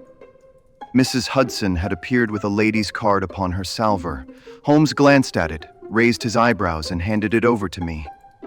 Ask Lady Hilda Trelawney Hope if she will be kind enough to step up. A moment later, our modest apartment, already so distinguished that morning, was further honored by the entrance of the most lovely woman in London. I had often heard of the beauty of the youngest daughter of the Duke of Belminster, but no description of it, and no contemplation of colorless photographs had prepared me for the subtle, delicate charm and the beautiful coloring of that exquisite head. And yet, as we saw it that autumn morning, it was not its beauty which would be the first thing to impress the observer. The cheek was lovely, but it was paled with emotion. The eyes were bright, but it was the brightness of fever. The sensitive mouth was tight and drawn in an effort after self-command. Terror, not beauty, was what sprang first to the eye as our fair visitor stood framed for an instant in the open door. Has my husband been here, Mr. Holmes? Yes, madam, he has been here. Mr. Holmes, I implore you not to tell him that I came here. Holmes bowed coldly and motioned the lady to a chair. Your ladyship places me in a very delicate position. I beg that you will sit down and tell me what you desire, but I fear that I cannot make any unconditional promise. She swept across the room and seated herself with her back to the window. It was a queenly presence, tall, graceful, and intensely womanly. Mr. Holmes, I will speak frankly to you in the hopes that it may induce you to speak frankly in return. There is complete confidence between my husband and me on all matters, save one. That one is politics. On this, his lips are sealed. He tells me nothing. Now, I am aware that there was a most deplorable occurrence in our house last night. I know that a paper has disappeared, but because the matter is political, my husband refuses to take me into his complete confidence. Now it is essential, I say, that I should thoroughly understand it. You are the only other person, save only these politicians, who knows the true facts. I beg you then, Mr. Holmes, to tell me exactly what has happened and what it will lead to. Tell me all, Mr. Holmes.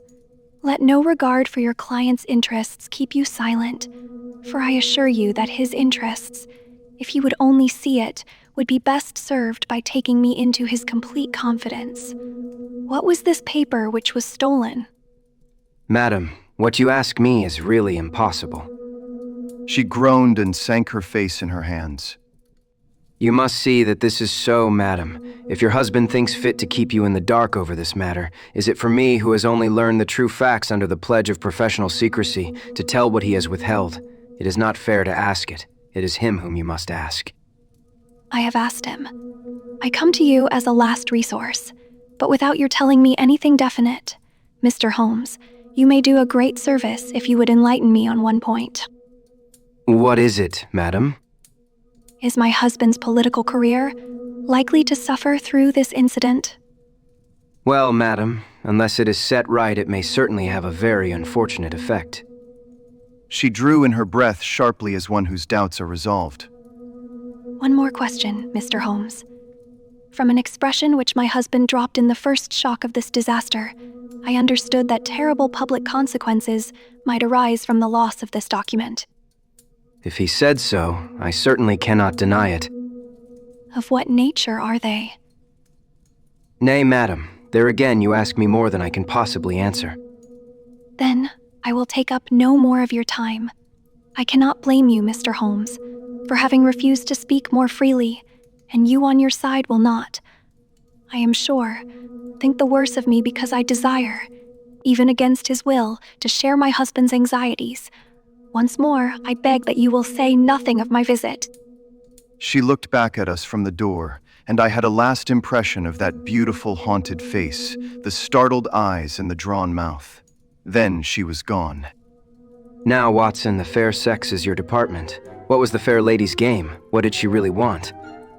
Surely her own statement is clear, and her anxiety very natural.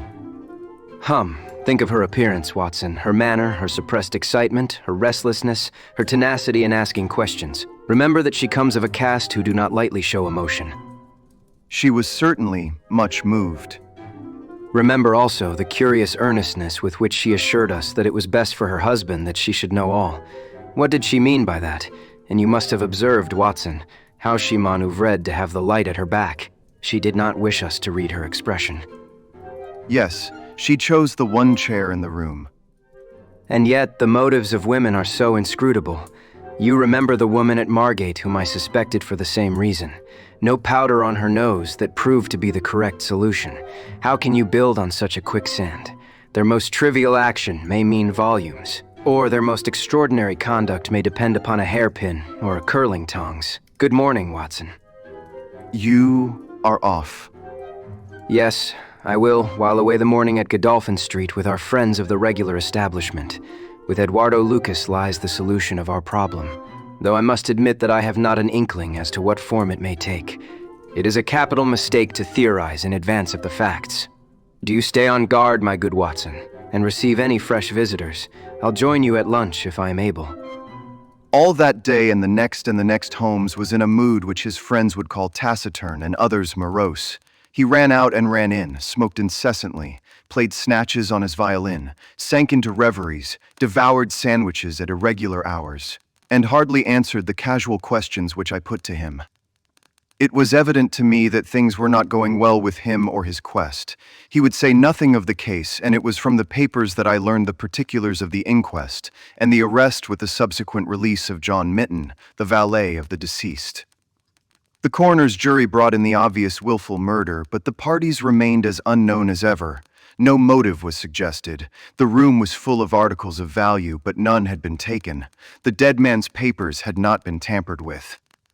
They were carefully examined and showed that he was a keen student of international politics, an indefatigable gossip, a remarkable linguist, and an untiring letter writer. He had been on intimate terms with the leading politicians of several countries, but nothing sensational was discovered among the documents which filled his drawers.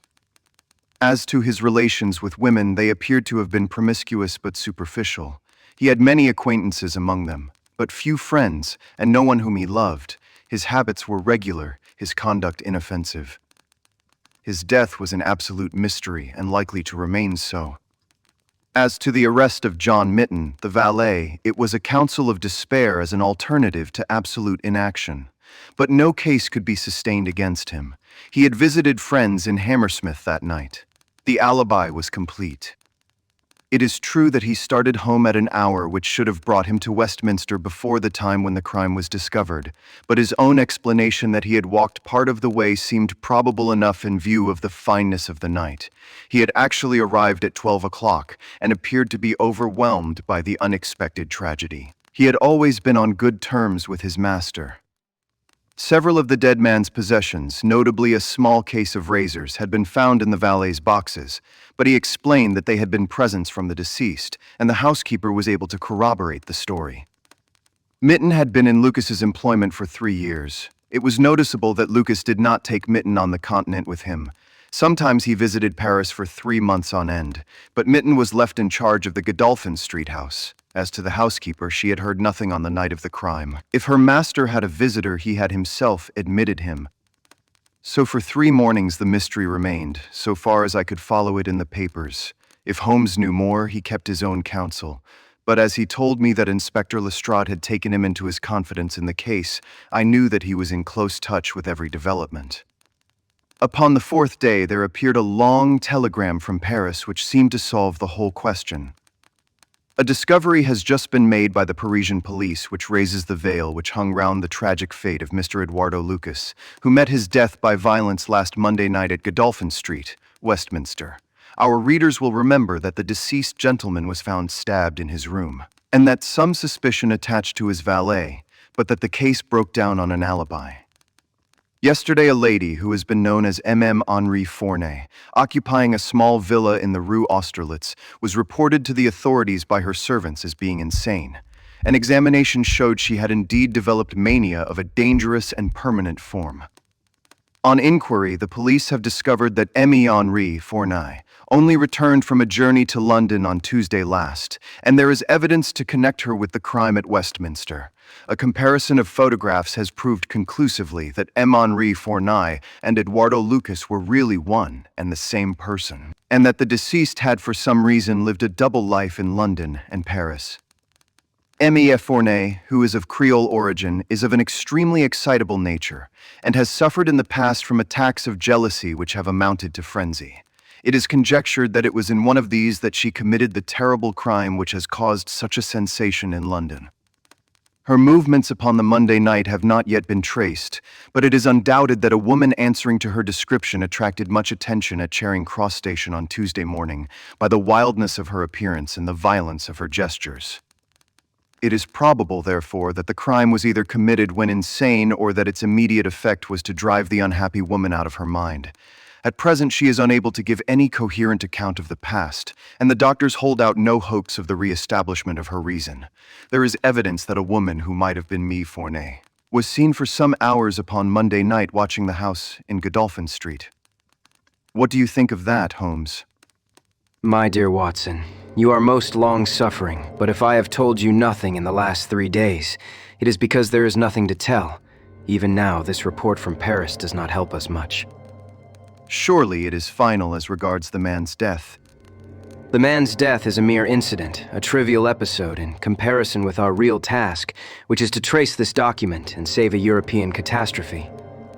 Only one important thing has happened in the last 3 days, and that is that nothing has happened. I get reports almost hourly from the government, and it is certain that nowhere in Europe is there any sign of trouble. Now, if this letter were loose, no, it can't be loose. But if it isn't loose, where can it be? Who has it? Why is it held back? That is the question that beats in my brain like a hammer. Was it indeed a coincidence that Lucas should meet his death on the night when the letter disappeared? Did the letter ever reach him? If so, why is it not among his papers? Did this mad wife of his carry it off with her? If so, is it in her house in Paris? How could I search for it without the French police having their suspicions aroused? It is a case, my dear Watson, where the law is as dangerous to us as the criminals are. Every man's hand is against us, and yet the interests at stake are colossal. Should I bring it to a successful conclusion, it will certainly represent the crowning glory of my career. Ah, here is my latest from the front. Halloa, Lestrade seems to have observed something of interest. Put on your hat, Watson, and we will stroll down together to Westminster. It was my first visit to the scene of the crime, a high, dingy, narrow-chested house, prim, formal, and solid, like the century which gave it birth. Lestrade's bulldog features gazed out at us from the front window, and he greeted us warmly when a big constable had opened the door and let us in. The room into which we were shown was that in which the crime had been committed, but no trace of it now remained save an ugly, irregular stain upon the carpet. This carpet was a small square drugget in the center of the room, surrounded by a broad expanse of beautiful, old-fashioned wood, flooring in square blocks, highly polished. Over the fireplace was a magnificent trophy of weapons, one of which had been used on that tragic night. In the window was a sumptuous writing desk, and every detail of the apartment, the pictures, the rugs, and the hangings, all pointed to a taste which was luxurious to the verge of effeminacy. Seen the Paris news? Holmes nodded. Our French friends seem to have touched the spot this time. No doubt it is just as they say. She knocked at the door. Surprise visit, I guess. For he kept his life in watertight compartments. He let her in, couldn't keep her in the street. She told him how she had traced him, reproached him. One thing led to another, and then with that dagger so handy the end soon came. It wasn't all done in an instant, though, for these chairs were all swept over yonder, and he had one in his hand as if he had tried to hold her off with it. We've got it all clear as if we had seen it. Holmes raised his eyebrows. And yet you have sent for me. Ah, yes, that is another matter. A mere trifle. But the sort of thing you take an interest in, queer, you know, and what you might call freakish. It has nothing to do with the main fact can't have, on the face of it. What is it, then? Well, you know, after a crime of this sort, we are very careful to keep things in their position. Nothing has been moved. Officer in charge here, day and night. This morning, as the man was buried and the investigation over, so far as this room is concerned, we thought we could tidy up a bit. This carpet, you see, it is not fastened down, only just laid there. We had occasion to raise it. We found. Yes, you found. Holmes's face grew tense with anxiety. Well, I am sure you would never guess in 100 years what we did find. You see that stain on the carpet? Well, a great deal must have soaked through. Must it not? Undoubtedly, it must. Well, you will be surprised to hear that there is no stain on the white woodwork to correspond. No stain, but there must. Yes, so you would say, but the fact remains that there isn't. He took the corner of the carpet in his hand and, turning it over, he showed that it was indeed as he said. But the underside is as stained as the upper. It must have left a mark. Lestrade chuckled with delight at having puzzled the famous expert. Now, I'll show you the explanation. There is a second stain, but it does not correspond with the other. See for yourself. As he spoke, he turned over another portion of the carpet, and there, sure enough, was a great crimson spill upon the square white facing of the old-fashioned floor. What do you make of that, Mr. Holmes? Why, it is simple enough. The two stains did correspond, but the carpet has been turned round. As it was square and unfastened, it was easily done. The official police don't need you, Mr. Holmes, to tell them that the carpet must have been turned round. That is clear enough, for the stains lie above each other, if you lay it over this way. But what I want to know is, who shifted the carpet and why? I could see from Holmes's rigid face that he was vibrating with inward excitement. Look here, Lestrade. Has that constable in the passage been in charge of the place all the time? Yes, he has. Well, take my advice. Examine him carefully. Don't do it before us. We'll wait here. You take him into the back room. You'll be more likely to get a confession out of him alone. Ask him how he dared to admit people and leave them alone in this room. Don't ask him if he has done it. Take it for granted. Tell him you know someone has been here. Press him. Tell him that a full confession is his only chance of forgiveness. Do exactly what I tell you. By George, if he knows I'll have it out of him. He darted into the hall, and a few moments later his bullying voice sounded from the back room. Now, Watson, now. All the demoniacal force of the man masked behind that listless manner burst out in a paroxysm of energy. He tore the drugget from the floor, and in an instant was down on his hands, and knees clawing at each of the squares of wood beneath it. One turned sideways as he dug his nails into the edge of it. It hinged back like the lid of a box. A small black cavity opened beneath it. Holmes plunged his eager hand into it and drew it out with a bitter snarl of anger and disappointment. It was empty. Quick, Watson, quick. Get it back again. The wooden lid was replaced, and the drugget had only just been drawn straight when Lestrade's voice was heard in the passage. He found Holmes leaning languidly against the mantelpiece, resigned and patient, endeavoring to conceal his irrepressible yawns. Sorry to keep you waiting, Mr. Holmes. I can see that you are bored to death with the whole affair. Well, he has confessed, all right. Come in here, Macpherson. Let these gentlemen hear of your most inexcusable conduct. The big constable, very hot and penitent, sidled into the room. I meant no harm, sir, I am sure. The young woman came to the door last evening, mistook the house, she did, and then we got talking. It is lonesome when you are on duty here all day. Well, what happened then? She wanted to see where the crime was done, had read about it in the papers, she said. She was a very respectable, well-spoken young woman, sir, and I saw no harm in letting her have a peep.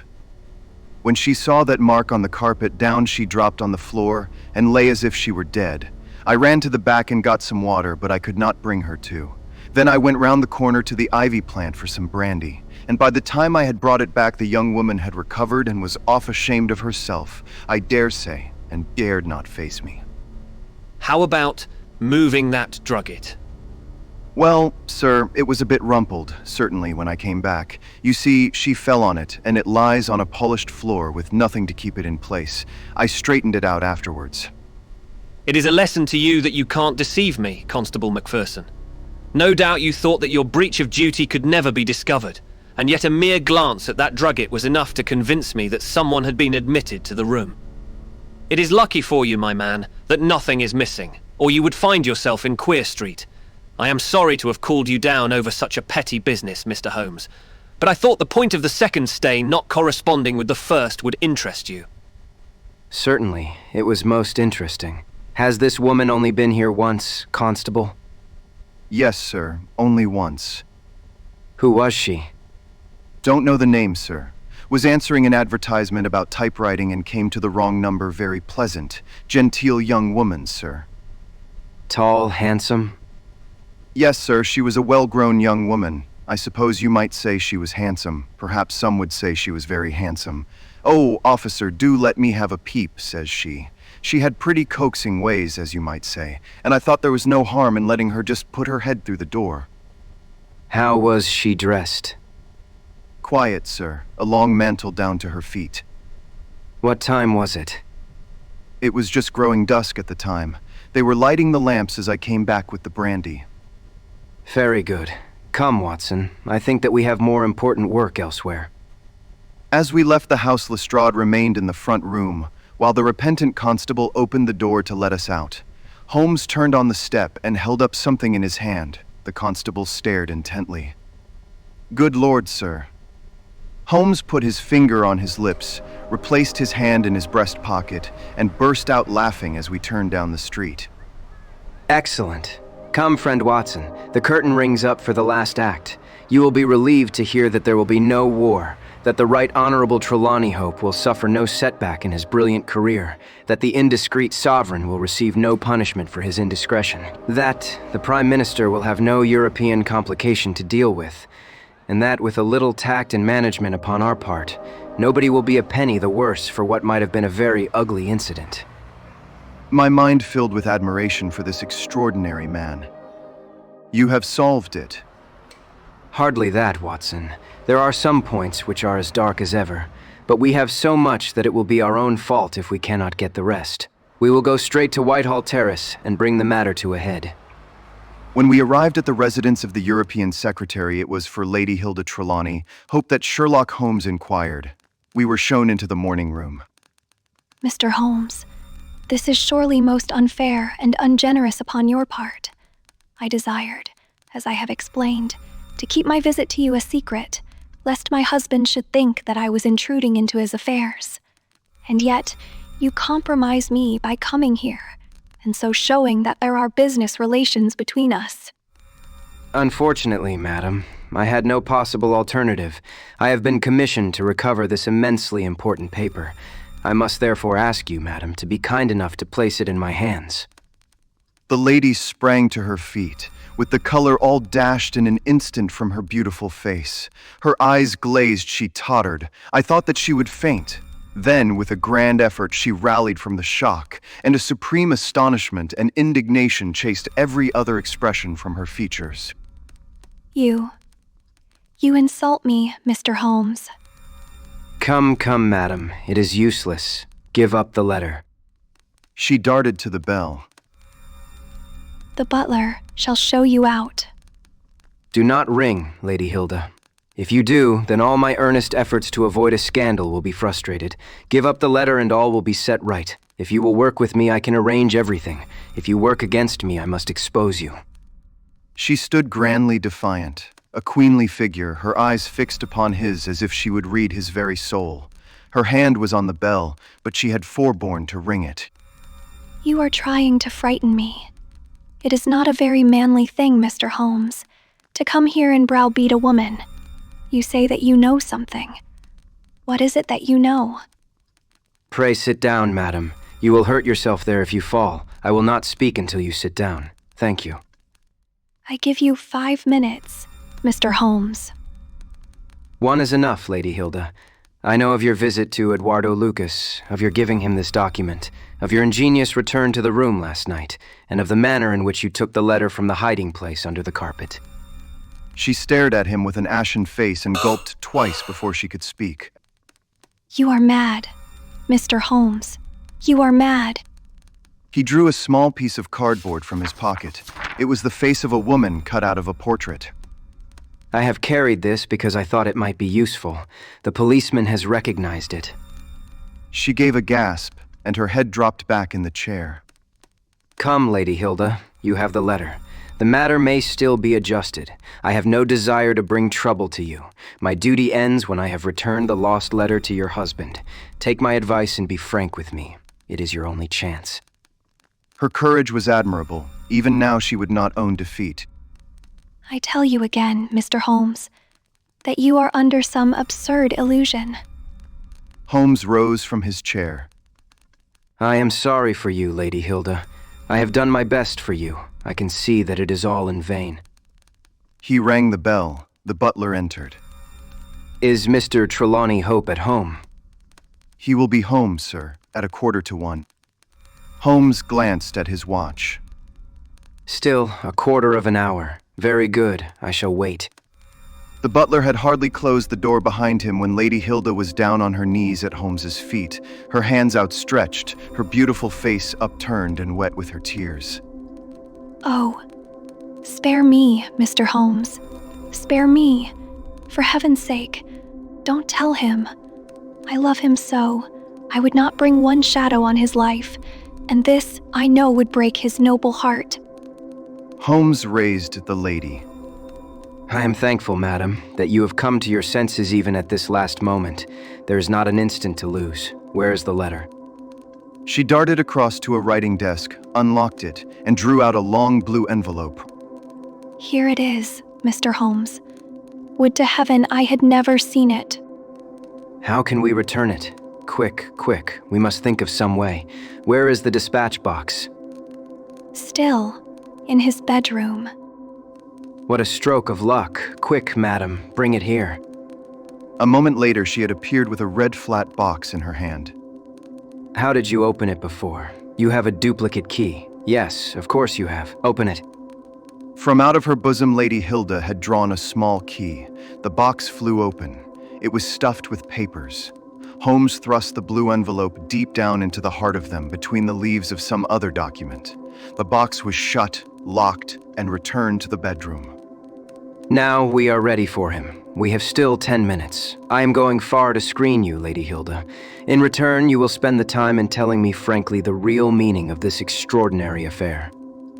Mr. Holmes, I will tell you everything. Oh, Mr. Holmes, I would cut off my right hand before I gave him a moment of sorrow. There is no woman in all London who loves her husband as I do.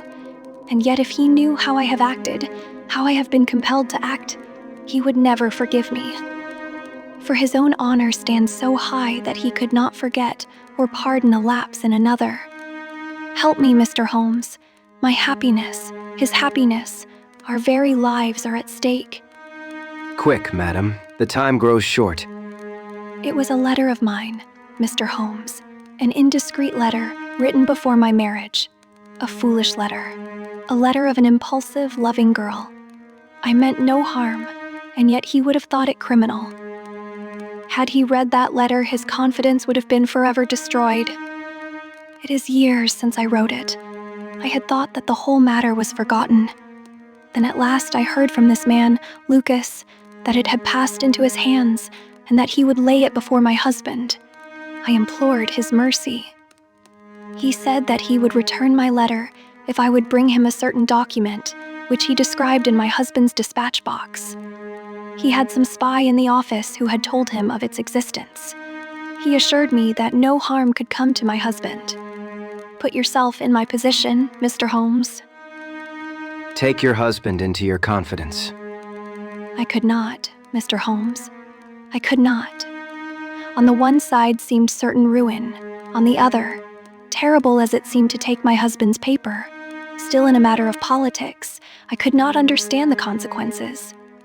While in a matter of love and trust, they were only too clear to me. I did it, Mr. Holmes. I took an impression of his key. This man, Lucas, furnished a duplicate. I opened his dispatch box, took the paper, and conveyed it to Godolphin Street. What happened there, madam? I tapped at the door as agreed. Lucas opened it. I followed him into his room, leaving the hall door ajar behind me, for I feared to be alone with the man. I remember that there was a woman outside as I entered. Our business was soon done. He had my letter on his desk. I handed him the document. He gave me the letter. At this instant, there was a sound at the door. There were steps in the passage. Lucas quickly turned back the drugget, thrust the document into some hiding place there, and covered it over. What happened after that is like some fearful dream. I have a vision of a dark, frantic face, of a woman's voice, which screamed in French, "My waiting is not in vain. At last I have found you with her." There was a savage struggle.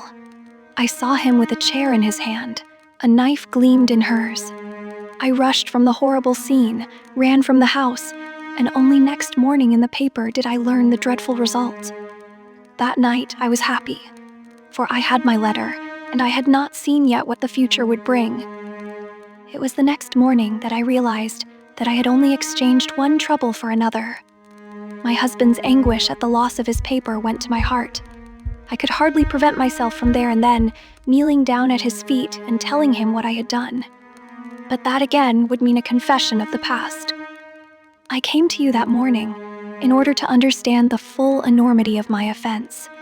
From the instant that I grasped it, my whole mind was turned to the one thought of getting back my husband's paper. It must still be where Lucas had placed it, for it was concealed before this dreadful woman entered the room. If it had not been for her coming, I should not have known where his hiding place was. How was I to get into the room? For 2 days I watched the place, but the door was never left open. Last night I made a last attempt. What I did and how I succeeded, you have already learned. I brought the paper back with me and thought of destroying it, since I could see no way of returning it without confessing my guilt to my husband. Heavens, I hear his step upon the stair. The European secretary burst excitedly into the room. Any news, Mr. Holmes? Any news? I have some hopes. Ah, thank heaven. The Prime Minister is lunching with me. May he share your hopes. He has nerves of steel. And yet I know that he has hardly slept since this terrible event. Jacobs, will you ask the Prime Minister to come up? As to you, dear, I fear that this is a matter of politics. We will join you in a few minutes in the dining room. The Prime Minister's manner was subdued, but I could see by the gleam of his eyes and the twitchings of his bony hands that he shared the excitement of his young colleague. I understand that you have something to report, Mr. Holmes. Purely negative as yet. I have inquired at every point where it might be, and I am sure that there is no danger to be apprehended. But that is not enough, Mr. Holmes. We cannot live forever on such a volcano. We must have something definite. I am in hopes of getting it. That is why I am here. The more I think of the matter, the more convinced I am that the letter has never left this house.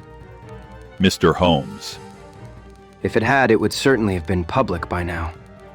But why should anyone take it in order to keep it in his house? I am not convinced that anyone did take it. Then, how could it leave the dispatch box? I am not convinced that it ever did leave the dispatch box. Mr. Holmes, this joking is very ill-timed. You have my assurance that it left the box. Have you examined the box since Tuesday morning? Number, it was not necessary. You may conceivably have overlooked it. Impossible, I say. But I am not convinced of it. I have known such things to happen. I presume there are other papers there. Well, it may have got mixed with them. It was on the top. Someone may have shaken the box and displaced it. No. I had everything out. Surely it is easily decided. Hope, let us have the dispatch box brought in. The secretary rang the bell. Jacobs, bring down my dispatch box. This is a farcical waste of time, but still, if nothing else will satisfy you, it shall be done. Thank you, Jacobs, put it here. I have always had the key on my watch chain. Here are the papers, you see. Letter from Lord Marrow, report from Sir Charles Hardy, memorandum from Belgrade, note on the Rousseau, German grain taxes, letter from Madrid, note from Lord Flowers. Good heavens! What is this? Lord Bellinger, Lord Bellinger. The Premier snatched the blue envelope from his hand. Yes, it is it. And the letter is intact. Hope, I congratulate you. Thank you. Thank you. What a weight from my heart. But this is inconceivable, impossible. Mr. Holmes, you are a wizard, a sorcerer. How did you know it was there? Because I knew it was nowhere else. I cannot believe my eyes. He ran wildly to the door. Where is my wife? I must tell her that all is well. Hilda, Hilda. We heard his voice on the stairs. The Premier looked at Holmes with twinkling eyes. Come, sir, there is more in this than meets the eye. How came the letter back in the box? Holmes turned away smiling from the keen scrutiny of those wonderful eyes. We also have our diplomatic secrets. And, picking up his hat, he turned to the door.